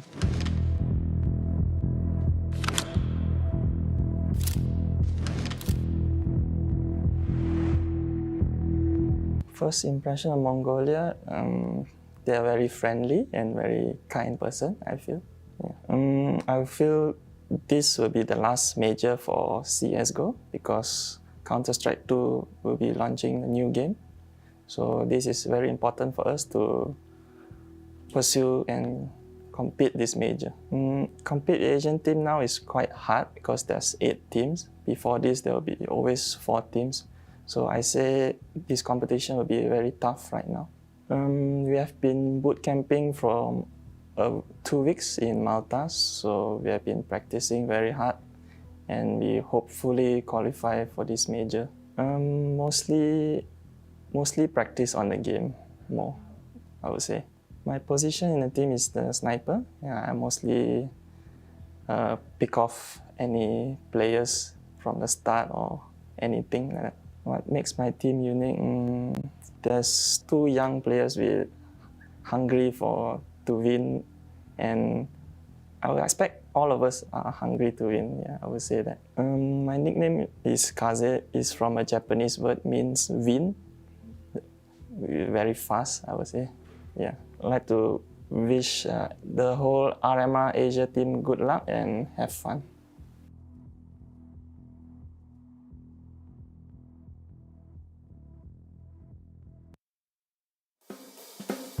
I remember more Monesi clutches. Right, yeah. You know, it's weird. It happened in Abu Dhabi. Obviously, last year, he starts with that, like, MIBR clutch. Yeah. But, you know, in Abu Dhabi, he had, like, a similar clutch from the same position and nearly the exact same kills versus outsiders. Right, yeah. Yeah, I thought that was so weird. Where I was like, I've seen this exact moment before, right? He had a one good clutch against FaZe as well. For me, that one is the best because he played it out the best. Okay. I think it was last Lisbon groups. I'm also thinking of like the Inferno clutch as well when he stole bomb from outside of apartments. Yeah, it was against outsiders as well. Yeah, right. Okay, he had two clutches, same maps. He's just crazy in clutches. Yeah. Like even practice what he pulls off, I don't know how, but he just somehow makes it work. You can't talk G2 clutch without bringing up MongolZ.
Welcome back to the last opportunity to make it to the Blast TV Paris Major from the Asia-Pacific region.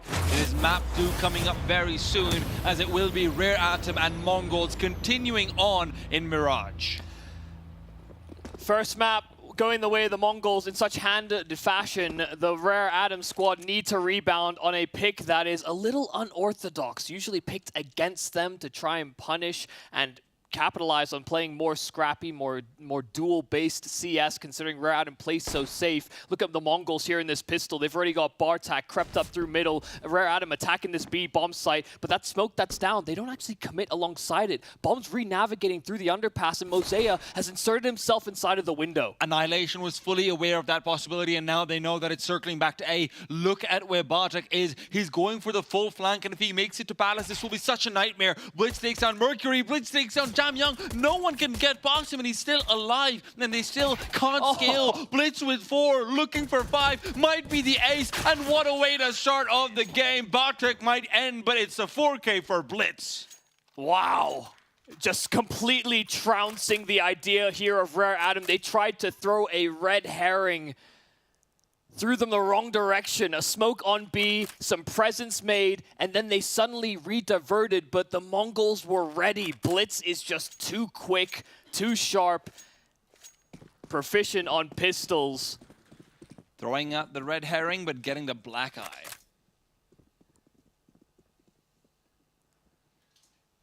The Mongols already off to a solid start. Let's see whether or not Rare Atom can make it at least a little expensive. They do have a Deeg in Advent's hands. The only one that can really break through on a round like this. You know, considering it's Advent, and you know, you've got players like Young Mercury, maybe you'd want him to maybe drop that weapon over. But he's hunting. He wants to sacrifice his life if anyone was to be dropped first.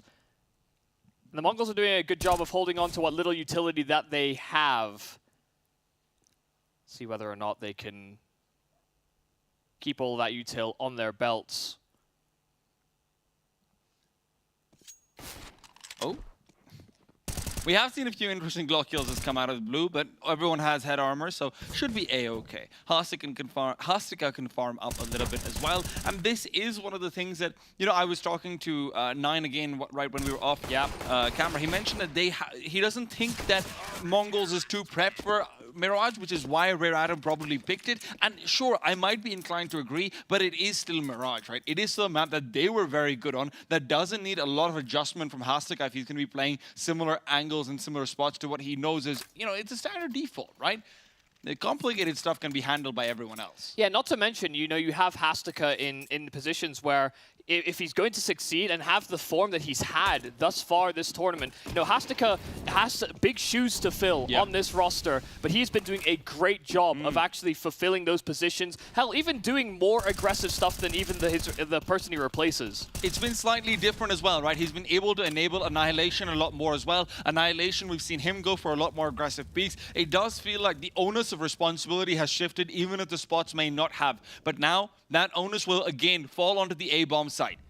Rare Atom starting to creep through. Blitz has again found MongolZ. He is a terror on this map. I can tell you that right here and now, but Annihilation is gone. Bartek to try and respond. Mercury straight shot through, and he is probably the only contender for Blitz in Mirage. Now, Blitz found out as well. Kazi to bring him down, and Hastika is the only man left alive. I call some attention to him, and now he suddenly has to perform a 1-on-3. When this is the first gun round here for Rare Atom. They've broken into the site, but they've not rushed to get this plant down. Hastika has room to operate around, and he's revealed his position. 50 seconds, and there's a lot of time to even go for repositions if that's the choice he decides to make.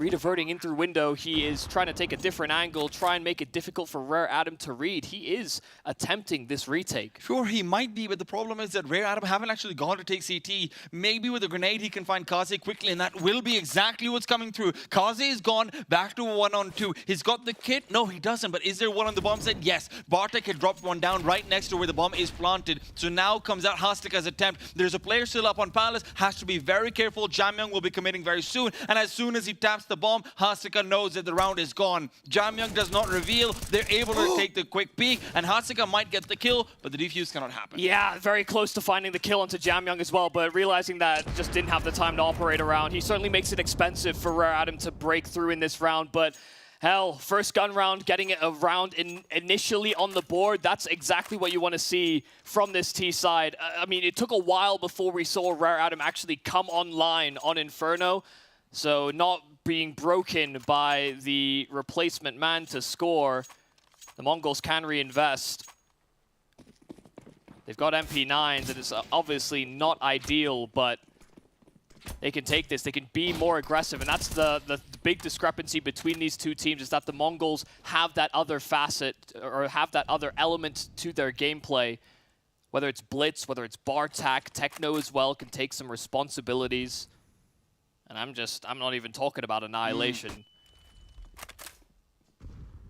Oh, well, the utility damage parade continues. Yeah. Did a much better job on Inferno and actually having those nades hit their mark. And now working in a deficit, where Adam just wanted top mid control to think about options later on. Jamyang, as you'd expect. Mirage, a map where he definitely plays very separate from the pack. Doesn't mean he's any less important. He is just trying to go for the full rotation to be brought back, but the A-side players don't need to move. They have no reason to sway. Annihilation and Bartek will be remaining on A, and soon, very soon even, Jamyang's gonna be spotted out. There's a smoke down. He can't get the kill, but will find it through. The spray continued, and Annihilation playing from CT this time needs to perform. Last time over was unable to find a frag. A flashbang's been dodged. It actually ends up team flashing, so they can't scale upstairs. He will end up falling through the smoke. Kaze, the one to eliminate. Blitz now takes the charge forward. Smoke that's down.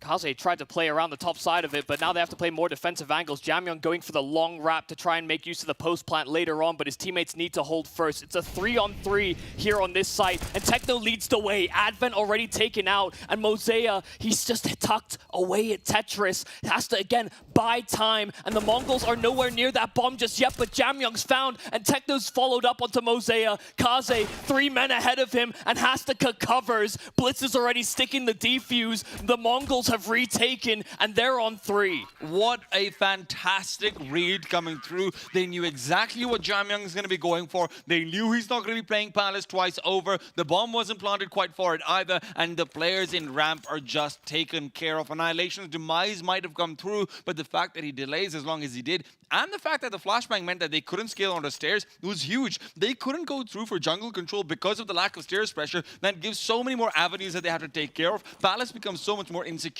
as well for Jamyang, and he feels even more forced to go for the full loop-de-loop. The 3-on-3 on the bomb said they lost, sure, but Jamyang's demise meant that it was always going to be nearly impossible. Yeah, so difficult for those post-plant stacks to contest the bomb. Much faster round here from Rare Adam, though. Immediate mid-pressure control. You could see Hastika as well trying to peer on in. Jamyang on the other side of the molly, but Hastika doubles up. 8 kills already for Hastika and 0 deaths. The immovable object on this B bomb site. Bartak's even contributed to the tally, so Rare Adam with only 2 survivors thus far from the early scrap, and you know, there's still so much time on this clock. I don't know if Rare Adam are going to try and save what little they have, or whether they go down swinging. It should be time for contemplation, really, Rare Adam, but now instead they're taking time to deal damage that will not amount to a kill, though. Economy still very much firm. And this is how you know Hastika is a true saint, Michael. He's got 8 kills, 0 deaths, but he still has only $700. This man is a giver. Does exactly what he needs to for this squad. And not a single man will fall after his early efforts. 4th round here for the Mongols. Rare Adam's scrapped together by does not succeed in finding anything. He tried to make it scrappy, draw them in with all this util, all that presence, the pressure early. But the Mongols were ready to fight. These warriors of Mongolia that have represented at majors now back-to-back times. Already leading one map in the series and now leading here on Rare Adam's pick. This might be another slow starter from the Chinese. Flash is good, but Techno doesn't particularly care. Hasika might have met his first demise, but Blitz has been given so much space back up mid. Feels like the entire map belongs to them with no one in underpass. Blitz will have no one to contend with either. Doesn't spot up the player who's already there, but with the amount of time that's crossed, he should be aware of the possibility of them being close very soon. Yeah, the re-navigating though, but Blitz is within earshot, so he's heard steps moving back over towards that A site, but no one on the Mongols is moving just yet. You know, might have been within earshot, might have heard those steps, but obviously comms can also overturn what information he's able to gather, and also the fact that they haven't had any top mid pressure. That certainly could be a bait. VERTEX in the perfect position for the Palace waterfall though, but he simply cannot stop the water from flowing through. The grenade is beautiful, the Molotov is better, but the bomb will be planted nonetheless. There will be a kill posthumously, rather posthumously, I guess. And VERTEX cleans up 4. He'll be able to get the 4K in his name. Yeah, only pistols that he's really dealing with, but really well handled from VERTEX, who has been one of the players that, you know, you come into this roster as a young guy, you want to see these young bucks really carry through. That's what we've seen as a trend across the Counter-Strike circuit. You know, we're picking up younger and younger talent, and these kids are cracked. Yeah. So for VERTEX to have this activation throughout this tournament, you know, he's been a solid man. Seemed like he was just very well versed in dealing with it. Molotov to counteract the window smoke. Blitz is playing around the side of it. Kaze peering for connector. Mercury simply just a stepping stool, but no one will peek them. Blitz is a little concerned the fact that there's just no presence at all from the Rare Adam squad. So typically they'd actually section off to try and get someone over towards those top mid boxes, but not to be this round over. They were heavily clustered B. Jamming just always keeping tabs on what could be happening over on this A site, but middle is open territory for both squads.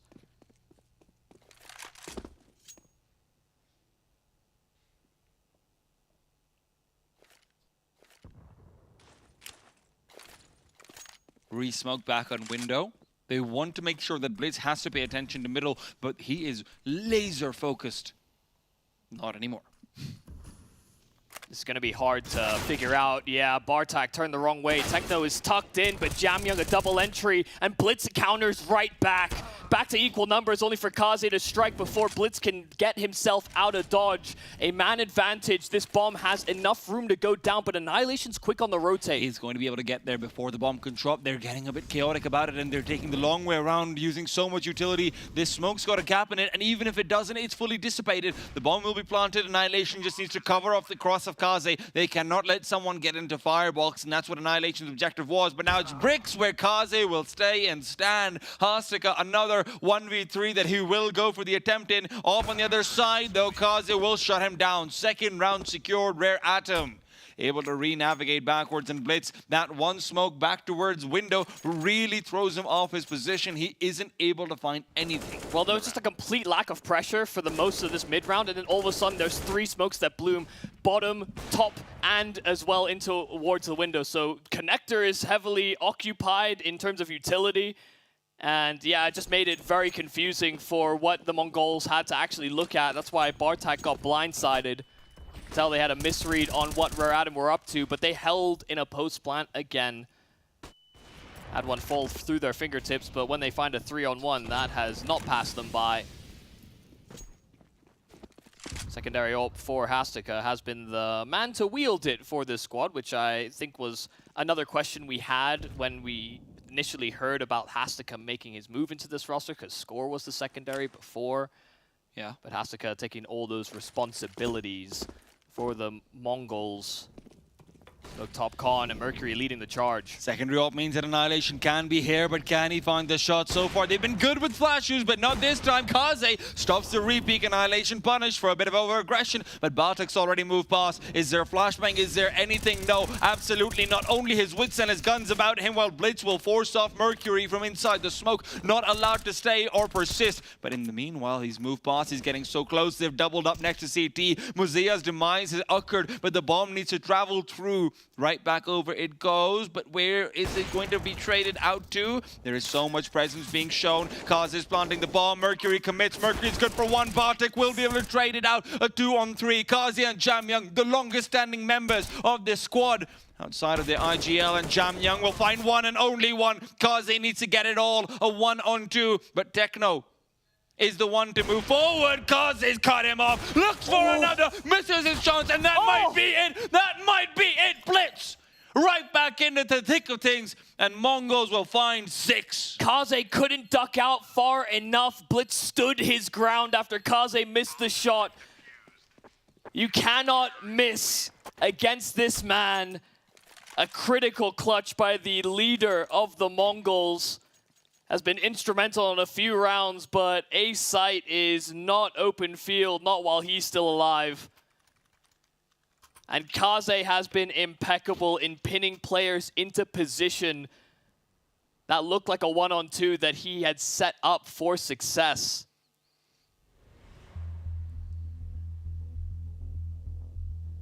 Seems like he's got the number on CT, but that cross, that's going to be haunting him. That'll be absolutely haunting him, because if you look at the money as well, that was a real chance to reset for the Mongols.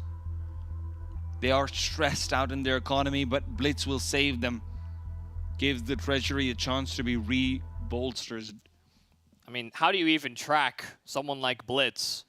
Tall guy. Yeah. Large stride. Big man. But a few words. And many kills. Yeah, 12 already, so. Leading by example and captaining his squad in what could be another major appearance. I can't stop thinking about the fact that they could be the one to perform a trifecta. Adam have been denied those chances. They've fallen at the hands of weaker opposition. They've crumbled at opportunities like this, and they're definitely not looking their best. Annihilation, that flash didn't catch him at all, so Mercury's a sitting duck, and Jamyoung Molotov'd off, but MongolZ catches off Blitz. It's back to 4-on-4, and Annihilation's pinned onto the site. MongolZ will plaster him against the wall. Bartek will join him. Hastika and Techno, all that remain, that Molotov down. Hastika tried desperately, but this time, this looks like a call to save. MongolZ does it all on his own. Just a straight push up through connector, finds timing after timing, and kill after kill. Rare Atom, they do have that second gear. Let's not forget, they don't like relying on it. They absolutely do not like relying on it, but Mercury and MongolZ will put the pedal to the metal. Yeah, if you want these guys to be heavy hitters, you have to put them in positions to succeed, and sometimes it requires letting go of the leash. This time it was definitely all about MongolZ. But how many rounds can you rely on MongolZ to have impacts like this? A fourth even found. Hastika's exit will not be allowed, and that means that money is not great. Only one weapon saved over. Enormous, but Rare Atom have to make sure that they do not stumble over the smallest hurdle yet again. This was exactly where they fell apart in Inferno. We know how dangerous it can be to give Blitz a deagle and connector. We know how dangerous Techno can be with the M4. And then the chaos that can ensue, they need to control it. Well, there's that Deeg in his hands. You were right in anticipating that. That's exactly what he'd snap to. Aggro move. Hastika's FAMAS is going to lead the way. Feet spotted, but no connections on those bullets. Mercury doesn't want to stick around to find out just how much aggression is really set up here by the Mongols. It's 4 players in close proximity to this A bomb site, and that bomb is floating by. Advent going back to retrieve it. They're not deterred from pursuing this side of the map, and that could be a mistake. That smoke actually might force them the other way, might have them turn the other cheek, but they've had all this middle pressure for so long. You know, considering the Mongols have wanted to fight for this in previous rounds, it's a little concerning. MongolZ knows Annihilation is over there, and he's managed to move past the light. No, he hasn't actually elected to go for an Annihilation. Heard MongolZ jump up, and now an AK recovered as well. There's a little bit more danger on the battlefield, and Mongols are sensing it. The weakness in Rare Atom. They've still got this stack, and right now Rare Atom are poised to take the site. Hastika finds the first. Mercury's gone. Kaze is trying to hold down the line. He doesn't feel like they can rotate, and they really can't. They're all dead. Jam Young, the last one alive in Palace. He has seen his teammates falter. He knows he is next. His gravestone has his name on it. Only awaits the body to be laid down in peace as well, and Techno will unite him with his fallen brethren. Burned by a force spy. Again. I didn't think it would continue to plague them. I thought that was early jitters in the tournament when we saw it happen. But now, of all times, last chance to make it to a CSGO major. Maybe there is no final chapter to the Rare Atom story of them rising through the ranks. Or maybe there is another story to be told. Kaze has been doing his damnedest. He's been consistent. He's found Bartak, but they're not just going to sit around and let them have this man advantage. Techno's taken space. That flash does indicate that there is presence, but he's lined up. No, only Jam Young. The trade's immediate, and Hastika's on the balcony as well. They've got knives pulled, but MongolZ finds it. He covers his teammate. Blitz on the bomb side as well, but MongolZ is keyed in. Annihilation, a flank with an AWP with 3 more players to find. Are they comfortable with 7? Do they ask this man to save, or does he have a swing at it? Techno felt like he had to get information, and once he'd found that information, he wanted to make a play. That was desire, not necessity. But Annihilation has necessity to bring it all together, a smoke to interrupt the process. Will be backing off to try and save, and Techno will regret that peek. Hastika as well tried to make up for it. He tries to swing out, but he's completely overwhelmed. They are ready for the shallow peek of Hastika on balcony.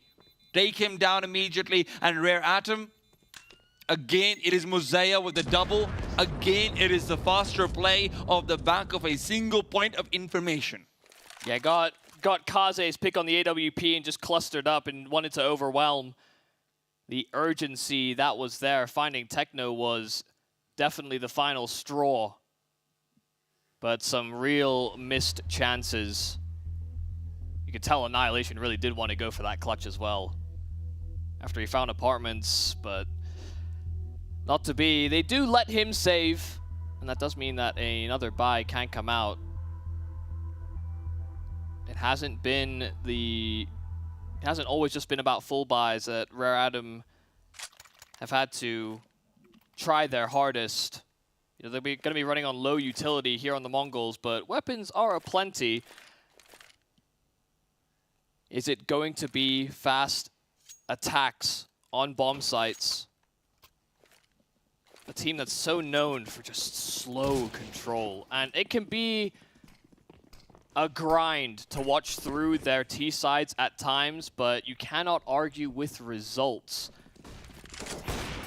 Annihilation, he finds Mercury and backs off as well now, and as the aggression on the A site will continue, Kaze is taking a forward angle, but the Molotov means Annihilation could not have re-peeked, even though he did want to.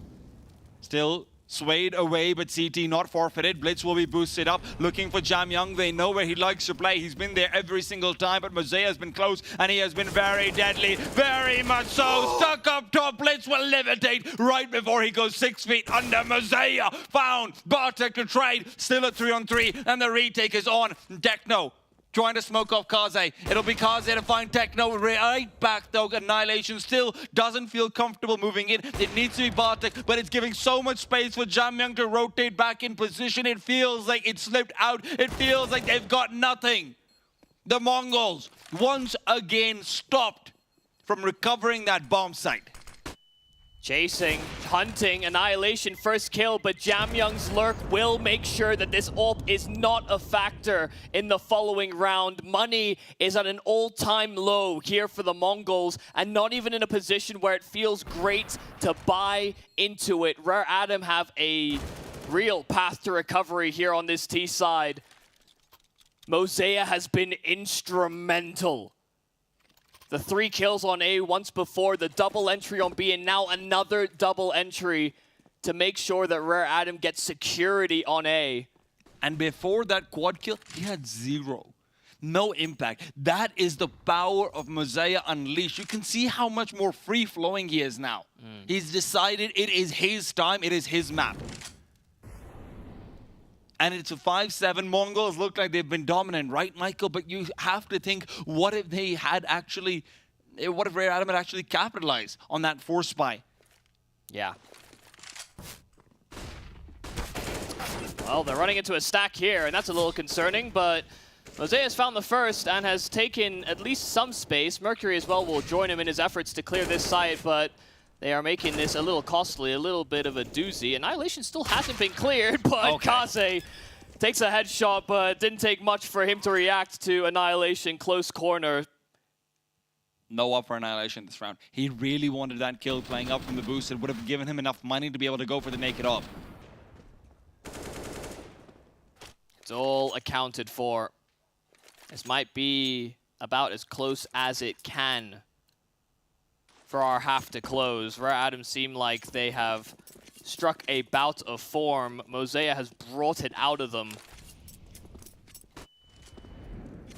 Oh, Mercury's almost caught out, but now he knows he needs to fight. He's got backup coming in as well. Advent is gone. Bartek on the fadeaway collects, and they start off a man behind. These are the kind of change of setups that Mongols are so great at implementing. Challenging mid-floor like that, they had never contested mid. And Hastika even pressuring from underpass. Kaze half considering it, but he's got his nades pulled. He's giving them over to Jamyoung, and Hastika's doubled up. Sure, Jamyoung finds that trade, but there's only 2 afloat here for Rare Adam. The Mongols might have just secured an advantage out of this half. Hastika pried out for a 50-50, but he's been given absolutely everything. And Jamyoung still caught out, trying to chuck forward. The smoke, the information is gone, but Techno might have misunderstood that MongolZ's position was nearby. Techno found and brought down, back to a 2-on-3. But where is this bomb going to go? Still a lot of room to maneuver, and we know Jamyoung likes to go for late round plays where he can try and go a little bit back and forth. Lots of time given though. Mongols rotating all the way back over. Bartek's gun barrel spotted out. MongolZ knows he needs to go for the drop soon. Double man back to the market doors. They will be pushing through the smoke right as it dissipates. MongolZ's cross back over to benches. Blitz gets one. The bomb's been dropped. It's all MongolZ. He has to get it all done. Will not get the transfer though. Blitz unexpected. You could tell MongolZ really wanted to just make that play happen, but with how slow that was building, Jamyoung took ages to get back to that site. He even rendezvoused with him in the apartments, but finally the call came that they wanted to try and finish B. Mongols were given time to reset, refocus, and rotate in. That second man, yeah, unexpected. Blitz has been in the right spots a lot of times. 16 kills. Adam will have another swing at it. Again, aggressive underpass, but this time Kaze doesn't pull nades. He's ready for it. Hastika will still get his first, and Techno as well will contribute. Techno can now duck, dive, get out of the way. Bartek has to be a stone. In the meanwhile, MongolZ has been naded. He's been tagged. He's been put into pretty much a non-existent opportunities, but he still wants to open something up. Will find nothing. Blitz will eliminate. Kaze up on the other side, but blocked off by a smoke. Can't look to find one back in 4-on-2, regardless of how low Techno is. There are 3 players around this B bomb site for the CTs, but the rotations, they're being considered. Their timing will be everything, and Advent has now revealed position. Bartek's position as well is so hard to deal with. He spots out the first cross, will be able to cover it off as well. Bomb is down, and so is Kaze. Mongols with the lead. Yet again, they go into the second with 9.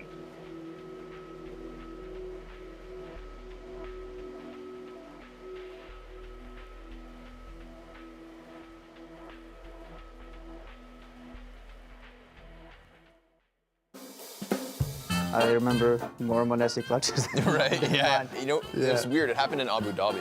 Obviously, last year, he starts with that, like, MIBR clutch. Yeah. But, you know, in Abu Dhabi, he had, like, a similar clutch from the same position and nearly the exact same kills versus outsiders. Right, Yeah, I thought that was so weird, where I was like, I've seen this exact moment before, right? He had a one good clutch against FaZe as well. For me, that one is the best because he played it out the best. Okay. I think it was last Lisbon groups. I'm also thinking of like the Inferno clutch as well when he stole bomb from outside of apartments. Yeah, it was against outsiders as well. Yeah, right. Okay, he had two clutches, same maps. He's just crazy in clutches. Like even practice what he pulls off, it's, I don't know how, but he just somehow makes it work. You can't talk G2 clutch without bringing up MongolZ.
The Great Wall of China has been battered. It has been bruised, but it has not fallen, not yet, Rare Atom.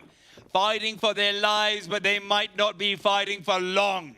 Fantastic first halves from Mongols on both maps. A 10-5 lead on Inferno, now a 9-6 advantage. Moving into their T side of Mirage, and it's a slow burner.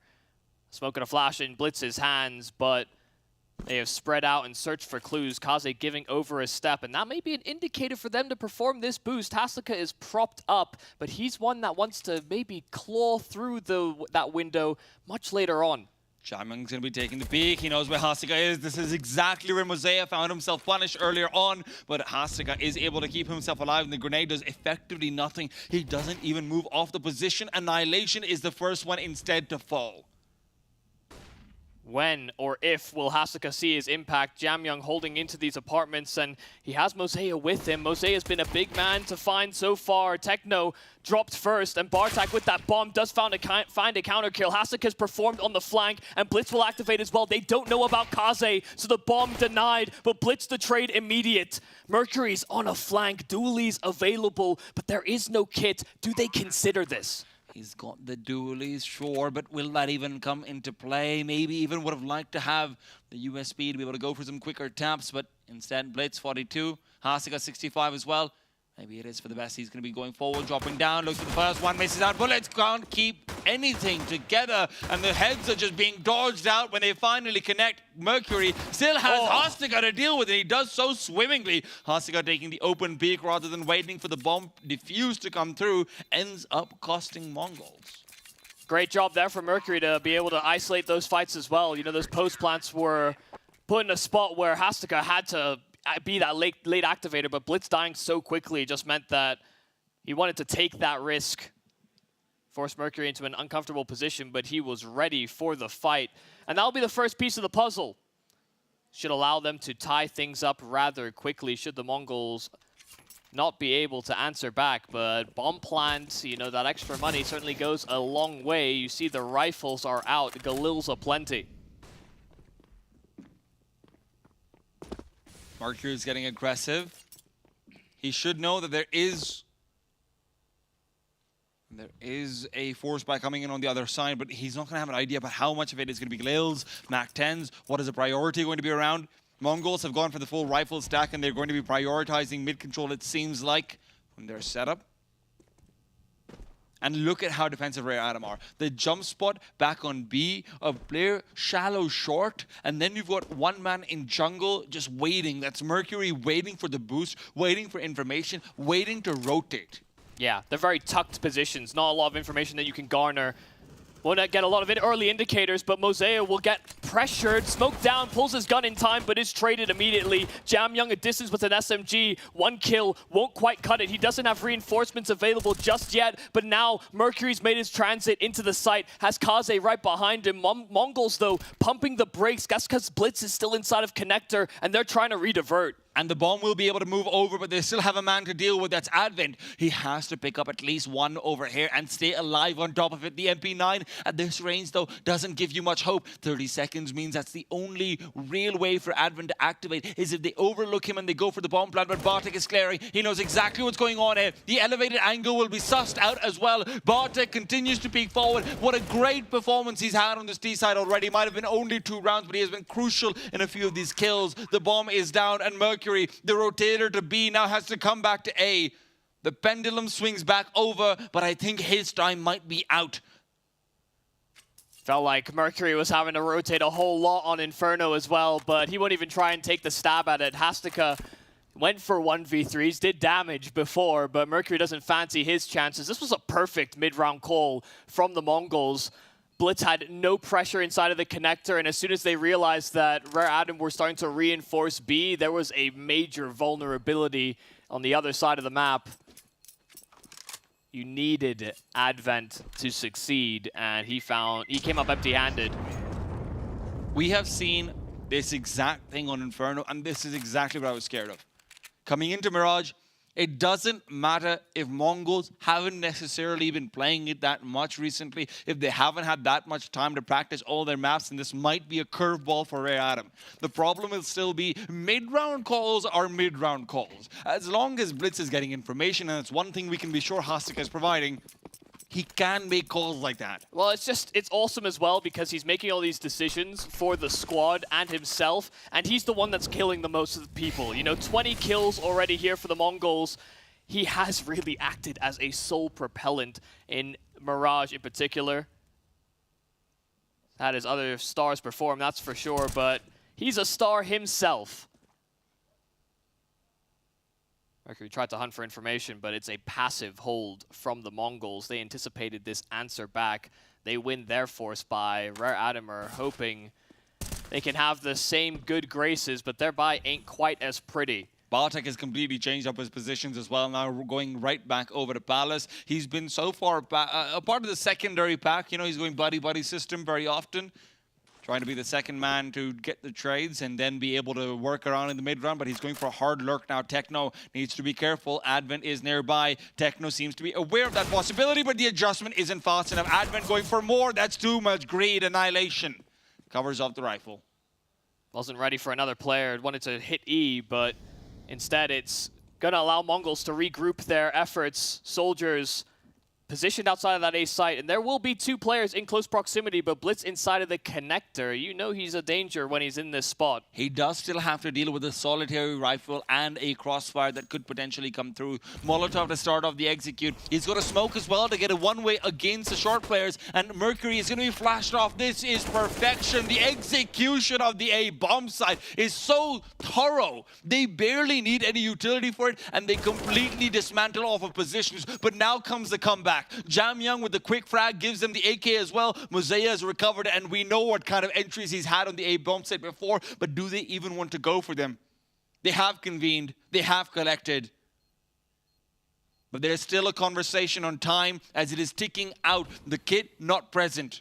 And with 2 rifles, you want to take those forward. Yeah, they had a smoke that could have sectioned off the site, but they wanted to allow it to escape the equation. But Annihilation makes sure that that AK doesn't see play. Jamyoung trying his best to re-attain it, but not to be. Cut down by Annihilation.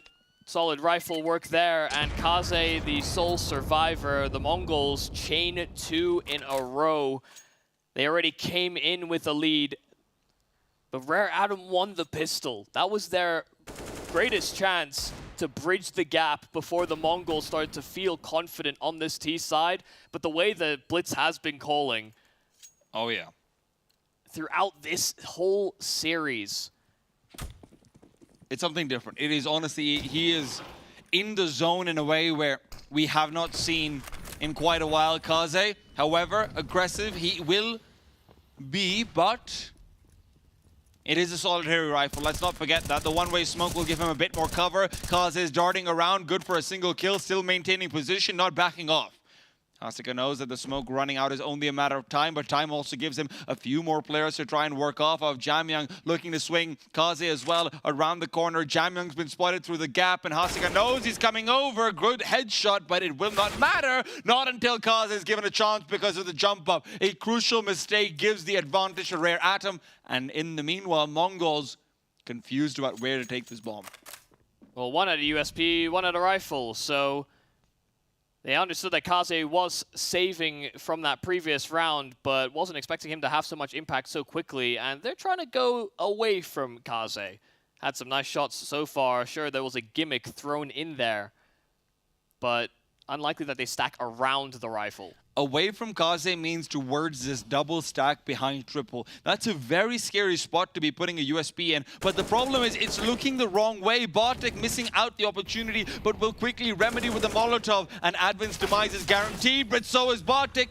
Bringing out a nade in his hand versus the USPs, and now an AK recovered as well. Mercury's coming into play. Maybe this is their time for revenge. Kaze from behind finds Techno as well. Rare Atom with the full eco, only a single rifle saved. Will take it home. Oh, I mean, for a round for that like that to happen for Rare Atom, sure, this play from Kaze is nice, but the timings for the Mongols to pull out nades as well as the bomb when they're trying to get into this bomb site, that's a massive mistake to make against a round that should have just been put to rest. They understood exactly what was happening with that stack. They broke it down quickly, but just not having their guns out for the duels. Falling apart over there, and that also means their money will fall apart. Remember, Mongols might seem like they've been going on a spree because to some extent the momentum has been carrying them forward, but momentum is not money.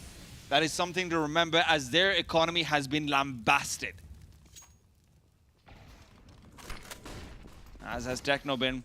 Kaze's op now comes into play. MongolZ has been without any questions around him. Throughout this series, it feels like Annihilation will find some damage, but with his HP being where it is, maybe there's still a chance. Even so, a 1-on-2, the bomb not in his possession. That's the big difference maker. He's worried about a flank to come through, but Mercury and Advent have decided it's time to go back to basics. Time to play together.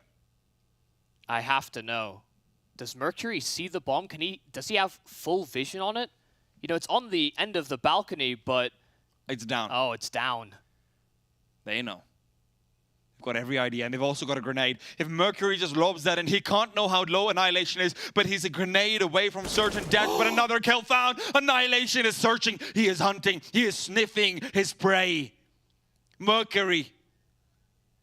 He's getting scared. He doesn't want to be just a footnote in a highlight reel coming out for Annihilation. A name on the kill field. He knows he needs to save them, but Annihilation, he knows. He's so close. He can taste it. He can smell it. He's hunting, crawling forward. Mercury will stop it. 9 for Rare Atom. And look at Annihilation's face. He is so disappointed. He knew he could have had that. Oh my goodness. I mean, from a 1-on-5 to bring it to that 1-on-1, Mercury committed to his spot, and the nerves must have been getting to him. Didn't move a muscle, stayed stoic. But Annihilation's anticipating some sort of movement, some sort of anticipation, knew that Annihilation was stuck in the apartments. The one angle uncleared, and it's certainly a close call, but the Mongols have answered back with another buy. They know that Rare Adam's money isn't in an ideal spot either, so this guy could be the knockout punch. Blitz, damage. Not a whole lot of it, but showing presence, showing face, bottom side con, and Hastika will once again take his perch inside of window. This was attempted to be exploited previously against Rare Adam, and Hastika's found it. Mercury out, and that means this A site is weakened, no reinforcements. That smoke that's down, Advent trying to cheat ahead of it, Annihilation not expecting. So it's back to equal numbers, but they have to give up some territory on this site, and it should allow for a plant. The double CT positions are just not able to get anything at all. Even though Advent chucked out a smoke forward, he can't move past it, and they have to be careful about the flank to come through. But it's so damn far away. It feels like an eternity will be finished before MongolZ can even activate. 3 players from the terrorist side going back to jungle and connector. That's what they're fighting in for. There's only one man back in Palace. It's Bartek who wants to activate, but before it actually happens and transpires, Blitz is already down. Bartek is completely unexpected. Kaze now aware, but it will not matter. MongolZ is too late to the party, and the party is over. 12 for the Mongols, and the money, courtesy of Annihilation, is broken. Yeah, Rare Adam went from potentially having a clean round the last, and now getting just completely bombarded with all the presence there from the Mongols. Hastika once again being instrumental in terms of opening up an opportunity. As soon as he found Mercury, that A site was in a terrible position. They were doubled up CT, and that's not exactly the position you want to be in to contest the site. Faster play back towards A. They just want to go in and get it cleaned up. No overthinking it. None whatsoever. But the smoke does make them think, because this is exactly what happened before. Oh my goodness. If they'd stuck with the A play, it would have been open. But that one smoke throws in some doubt. They're resetting. They're playing default. They're going to wait to see if Rare Adam probe for information somewhere. They know that their money must be screwed.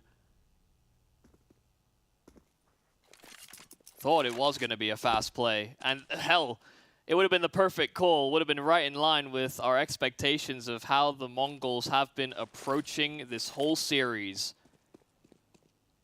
Well, it might end up back towards A regardless. Mid-window smoke.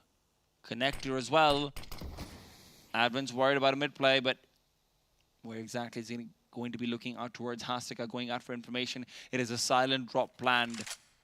Swing out from Palace, slow peek through. Techno's guaranteed that there aren't too many players around the corner. And right now, Hastika just has to make sure he doesn't lose the rifle to Advent. Good flashbang as well. They're making sure that every possible avenue of defeat is covered off. Yeah, I mean, very meticulous, considering that it was very likely to be a save call here for Rare Adam. Teeing up Hastika, and, well, what can you really do about it? They're saving with pistols. Kaze got the nice movement. That is very true. But yeah, I don't get it. This isn't a save, it's a tack timeout without having to take one, right? That's the only thing you can think about, and it makes sense, right? You've got nothing really to offer to the conversation of the round. And yeah, the Mongols clean. Maybe they'll lose one, maybe Hastika goes down. But beyond that, seems highly unlikely. Techno does want to keep on hunting, but he's been called back. And he doesn't want to give up the AK, but instead, just fights through, gets a few more, and that will be the last to fall. Kaze. At least he won't get the AK. Yeah, it could have been a little weird there, because Techno, he could have run, but understood as well he was getting chased down, so collecting a couple of kills, but gonna prioritize his life there. Just running through ramp, he would have probably stayed with all 5 alive for the Mongols. Wow, they called for a timeout even after such a lengthy situation. They knew they were in a double eco in the previous round. I'm surprised that they didn't actually buy up a little bit more. That 1v5 attempt from Annihilation really wrecked them. Yeah. Even if he didn't win the round. They had set all these stones on their path to a comeback. But Annihilation is the earthquake. That can ruin some building plans. The best laid plans can be ruined by Annihilation. That is very much true. I mean, this buy, sure they have rifles, but Kaze's been proficient on this AWP. He has been pretty key, especially on that T side. He was holding So many pivotal positions. Have to make it work on the A1S. And he had a great effort when he saved last time over. That's another way in which Rare have been able to answer back. But remaining consistent so far on CT has been a difficulty. And Mongols get closer and closer to booking a ticket to Paris. Bartek, though, found out. Not quite on the plane yet, need to be careful. Advent wants to stop them from crossing out security. And the Mongols have lost so much control with Bartek's demise that you feel like they only have one avenue, which is connector. Even the B-bomb site has had no real presence shown. They don't know where the positions are. They've got no information. Molotovs have largely been used. Techno and Annihilation do have one apiece, but would like to have those for the late round as well, if possible. And still, position for Advent is a nightmare to deal with. Techno and Annihilation, the second they start to deploy utility, they will be completely sussed out. Advent is ready for the peek forward. They're not expecting it at all. Positionally outplayed. Annihilation is gone, and Advent has done his job. But can Blitz do one better? Will be able to swing out and find the frag. 30 seconds on the clock, and 2 members on the A-bomb side. They are circling back to B. Hastika has to have impact here. Jamyoung starting to vacate from his safety within the walls of the site, but Techno's lurked out simultaneously. They're attacking both sides, and it's making it difficult to read, but Jamyoung gets the key kill. Blitz, noise made, so Jamyoung knows what's coming. He doesn't really have much time left to fight, but Blitz knows that. They're swarming him. He can't get that bomb down. His life is forfeit. They're into double digits and within 3. The entire round was hinged on the one kill that Jamyoung finds over there. If Hastika wins the duel out, no chance, none whatsoever. Blitz is able to get onto the bomb side, get the bomb plant in, and Techno had created so much chaos and panic that he would have bought 15 extra seconds even if he had died immediately. That's why we started to see Jamyoung gravitate towards short. He's thinking, okay, it might be an A play. The time is low enough, the conditions are right, but he still kept his wits about him. He was prepared for a lurk. Even in all the chaos, anchors don't move till they see bomb. The one rule of CS that is oh so very important in these key moments. Swing round now, though. Both teams have been swaying as far as their wallets are concerned. But Rare Adam lose here. The Mongols pretty much guarantee at least overtime. If not more. Mercury, what a great kill to find, but Annihilation straight in right back, swings out with the AK, quick tap down mid. AK for AK. But look at Bartek, look at Bartek. If he had only ventured through the smoke, he doesn't know, but we surely do. The A-bomb site is completely empty. They have focused on mid entirely after the first kill has been lost. I don't know if they are aware of the fact that there's no one behind the carts. It does seem like that is the case. In the meanwhile, Advent will fall, and so will Jamyoung. Mid has been completely vacated. The bomb sites are both going to be occupied by only a single CT. The Mongols have the map as their oyster. And Mosea smoked off the one sideline he was hoping to hold. But Mongols are playing it right. They are split here on the Rare Adam side, and I'm surprised that they're not trying to at least couple up and try and go for the save or hold on the right side of the map. They have Kaze peering through. He's cleared the B apartment, so they should anticipate what's coming, but that might not help when it really comes down to it. Mosea has so many players ahead of him. Saving right now does not give you a buy in the next regardless. Mosea knows it has to be him here and now to actually eliminate all of the Mongols players coming over. Techno is the first to fall. Mosea keeps on swinging, misses a chance, but will collect on the second. Bomb's been dropped, and it's a 1v2. Kaze's been given the opportunity to thrive. 15 seconds, bomb going back to safety. Will be planted, but Kaze swings out. I think he spotted the head, but Bartek uses that as a distraction. 14 for the Mongols, and money gone for Rare Atom. It has to be. It's most likely a 15th round secured, and they'll know it. A chill to creep down your spine every time they have been in spots to make it to majors. Rare Atom haven't been able to take that step. The Mongols have. And right now, it doesn't even feel like it's a choke. It feels like it's a masterclass from Blitz and company. There have been stumbles, yes, but overall, they have been looking like the superior team by far. And listen, a lot of conversation about roster moves for the Mongols. Hell, transitioning orgs. They had to use this tournament as a means to justify the trading of players. And Hastika has delivered in his efforts for this squad. The Mongols may just justify all of that criticism. They've taken it. They understand why people are concerned, but they trusted that Hastika, with all that experience, all the chemistry, the history with these players, he'd be the right fit. The only two players left from the original roster that made the major are Blitz and Techno. The only two. And yet they still look to stand one more time for the end of Counter-Strike Global Offensive on top of Asia. There are no doubts. But perhaps doubts can be created. The force buy from Rare Atom, they are desperate, but in desperation we have seen greatness as well. Can it come together?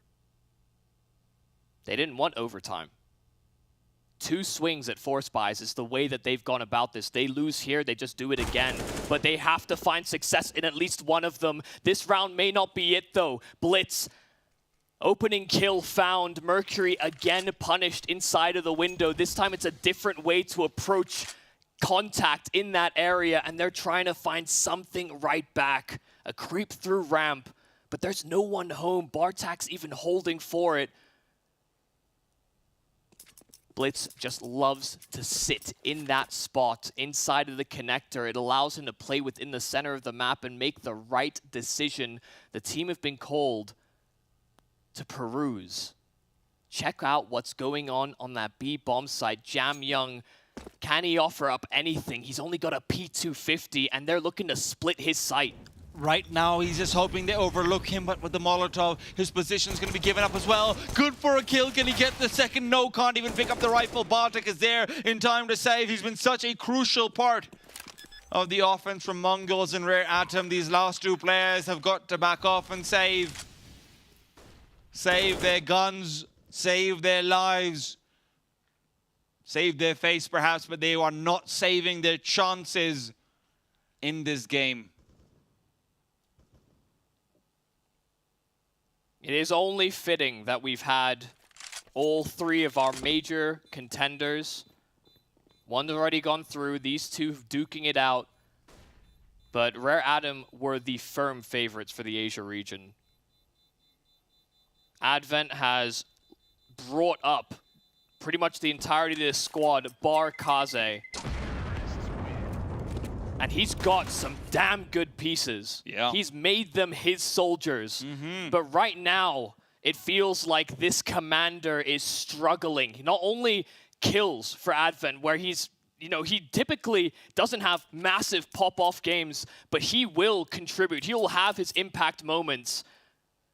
Right now, it feels like the troops are doing what they can, but it's not always enough. MongolZ has been an absolute hero in moments on this map, but it's been far and few between now that Mongols have a cushion of 5.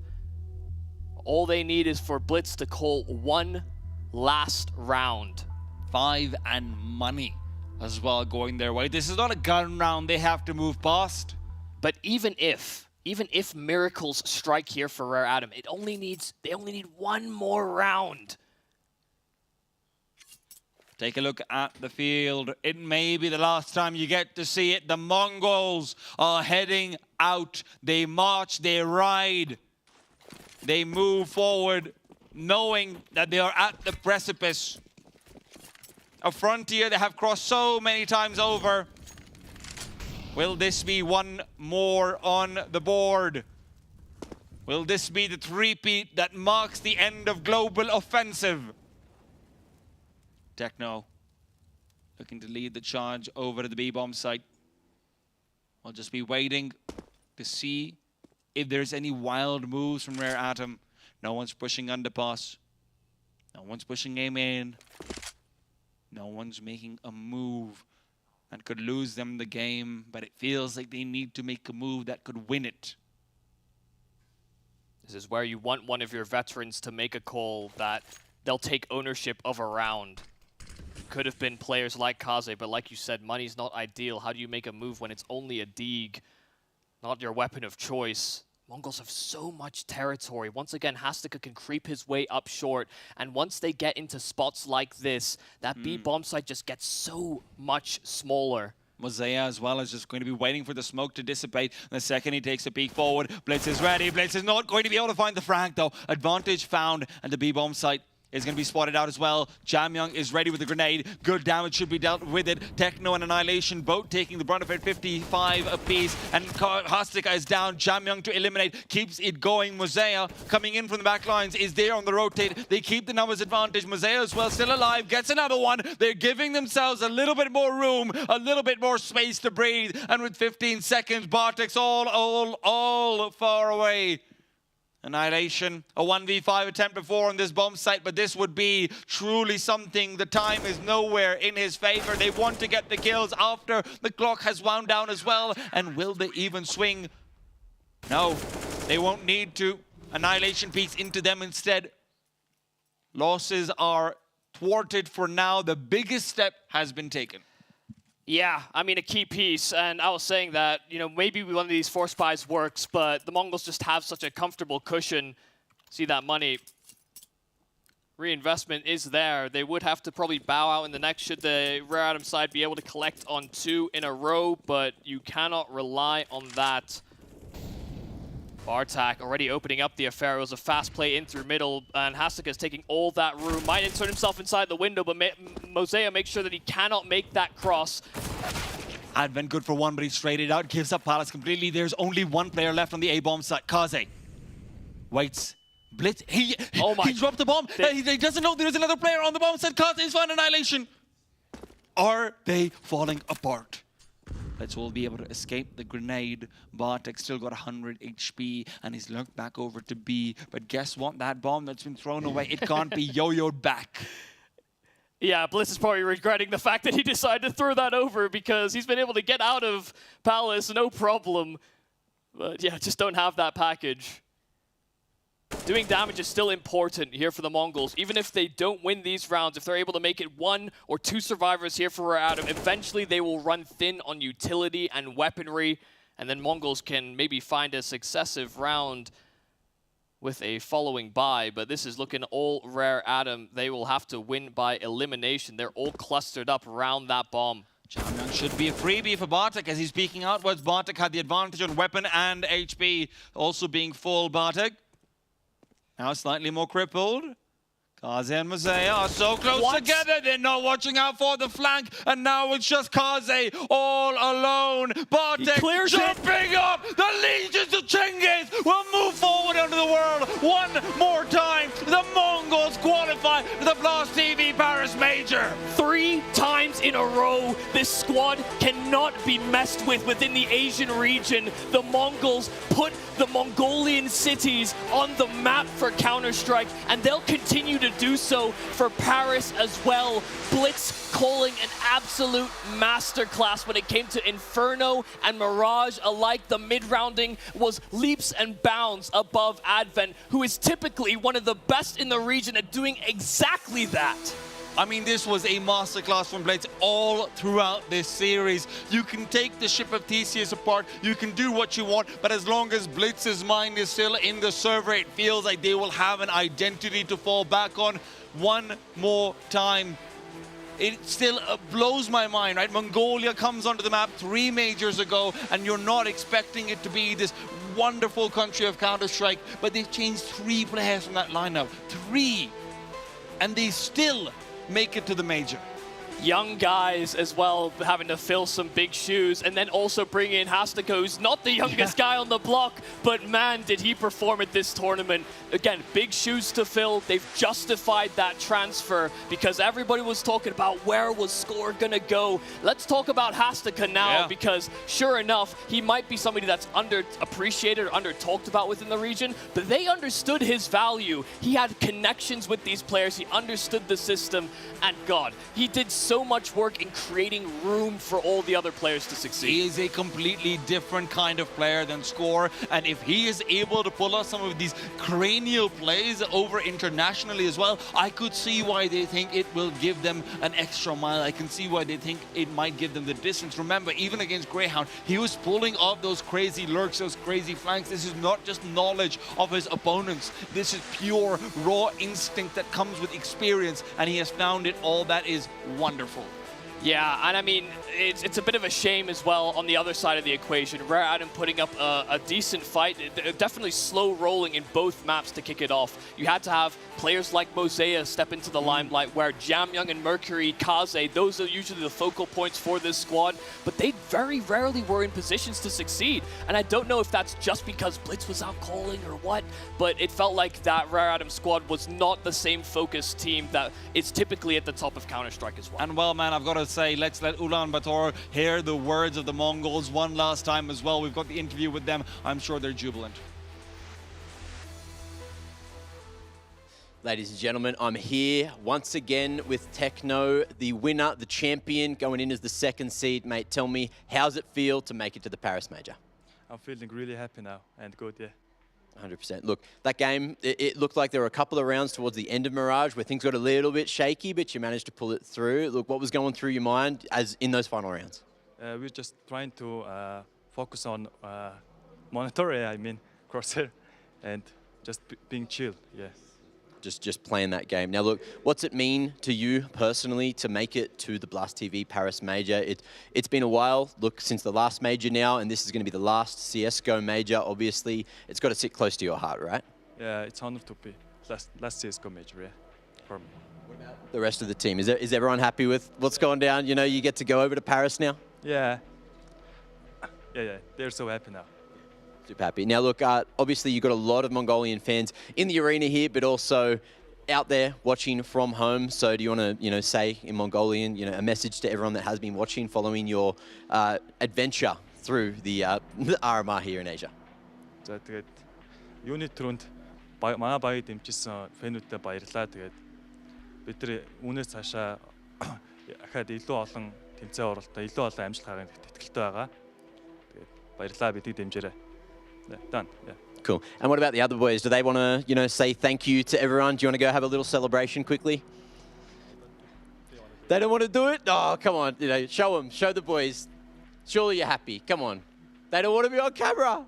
They don't want to be on camera. Look, yes, look at this. Yes, Bartak, my man. Anyway, look, that's it from us. Thank you, Techno. Once again, congratulations on the win. Back to you guys on the desk.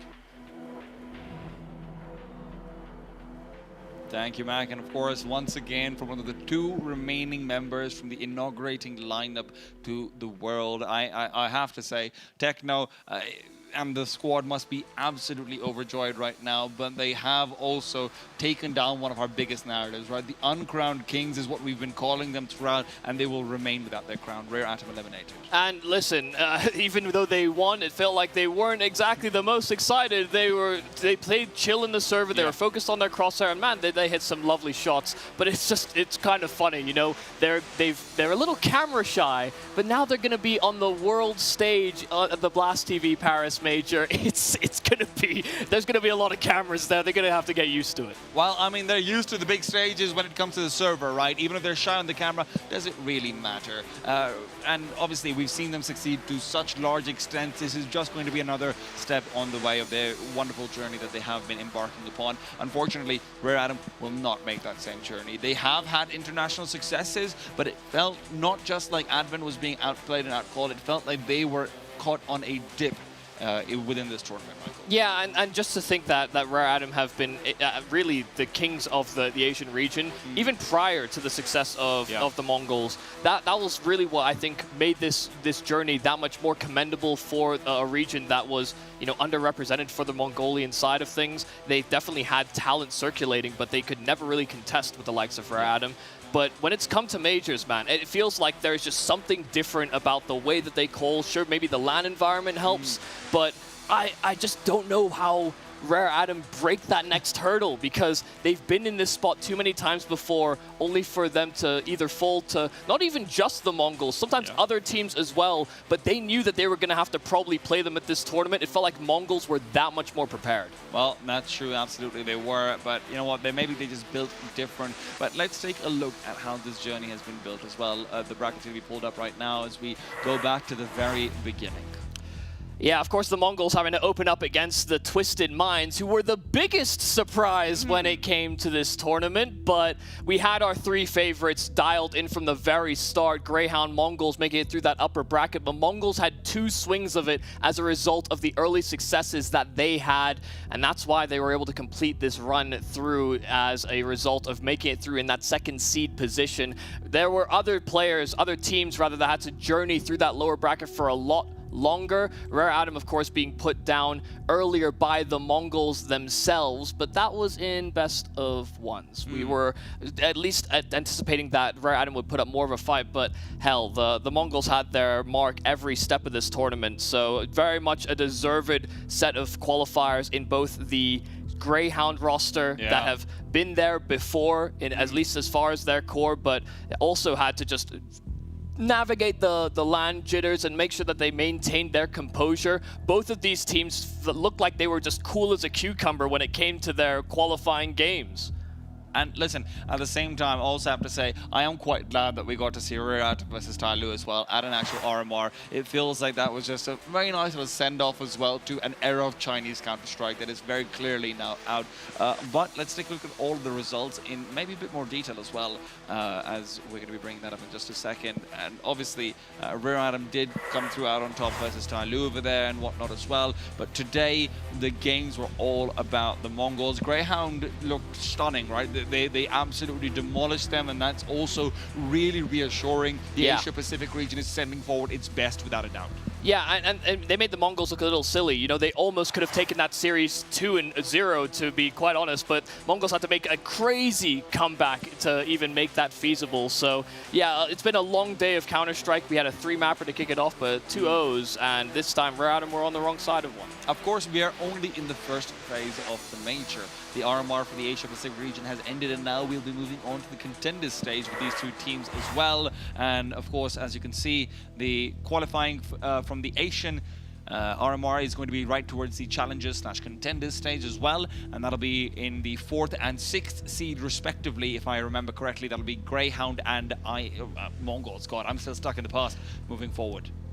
Yeah, no, just the fact that we've got all these RMRs happening simultaneously as well. There's a lot of conversation about what's happening in the European RMRs. You know, I'm excited about some of the teams that are participating there, but I feel like without a doubt, you know, we've been through so many different rounds with both best of ones and best of threes. I think we've seen some teams grow to a certain extent. Rare Atom were slow off the burner at the start of things. I think the Mongols came in with a little shaky, even against the Twisted Minds. But after that first day, the Mongols were lights out, and Grayhound as well. It did feel like there were moments where it felt like the game was going to fall away from them, but that's where that refocus comes in. So yeah, no, this is going to be an excellent major, and I love that we continue this storyline of getting Pacific region teams as well as Asia, because this could have been a tournament where there could have been 2 Australian teams go through, there could have been 2 Mongolian teams go through. You know, there were conversations about some regions getting cut out of the equation for the last major. Well, listen, Mongols didn't just make Rare Atom look silly, they made some of us look silly as well. Our unicorn predictions are about to reflect that there, and then as you can see, there was a lot of Rare Atom in those predictions. Yeah, take it away. Take it away. I don't feel good about this. I had the Mongols as well beating Grayhound. I've gotten pretty much everything wrong aside from Twisted Minds not winning. Well, listen, guys, we might have gotten a lot wrong, but there was a lot of great Counter-Strike played out on the server regardless. Guys, thank you all so much for watching. And from Ulaanbaatar, from all of the crew, from all of the wonderful people who have helped put this show together, we bid you adieu, and we will see you guys again very soon. Mongolian Counter-Strike, Australian Counter-Strike, they're going to be representing at the Major in just about a month.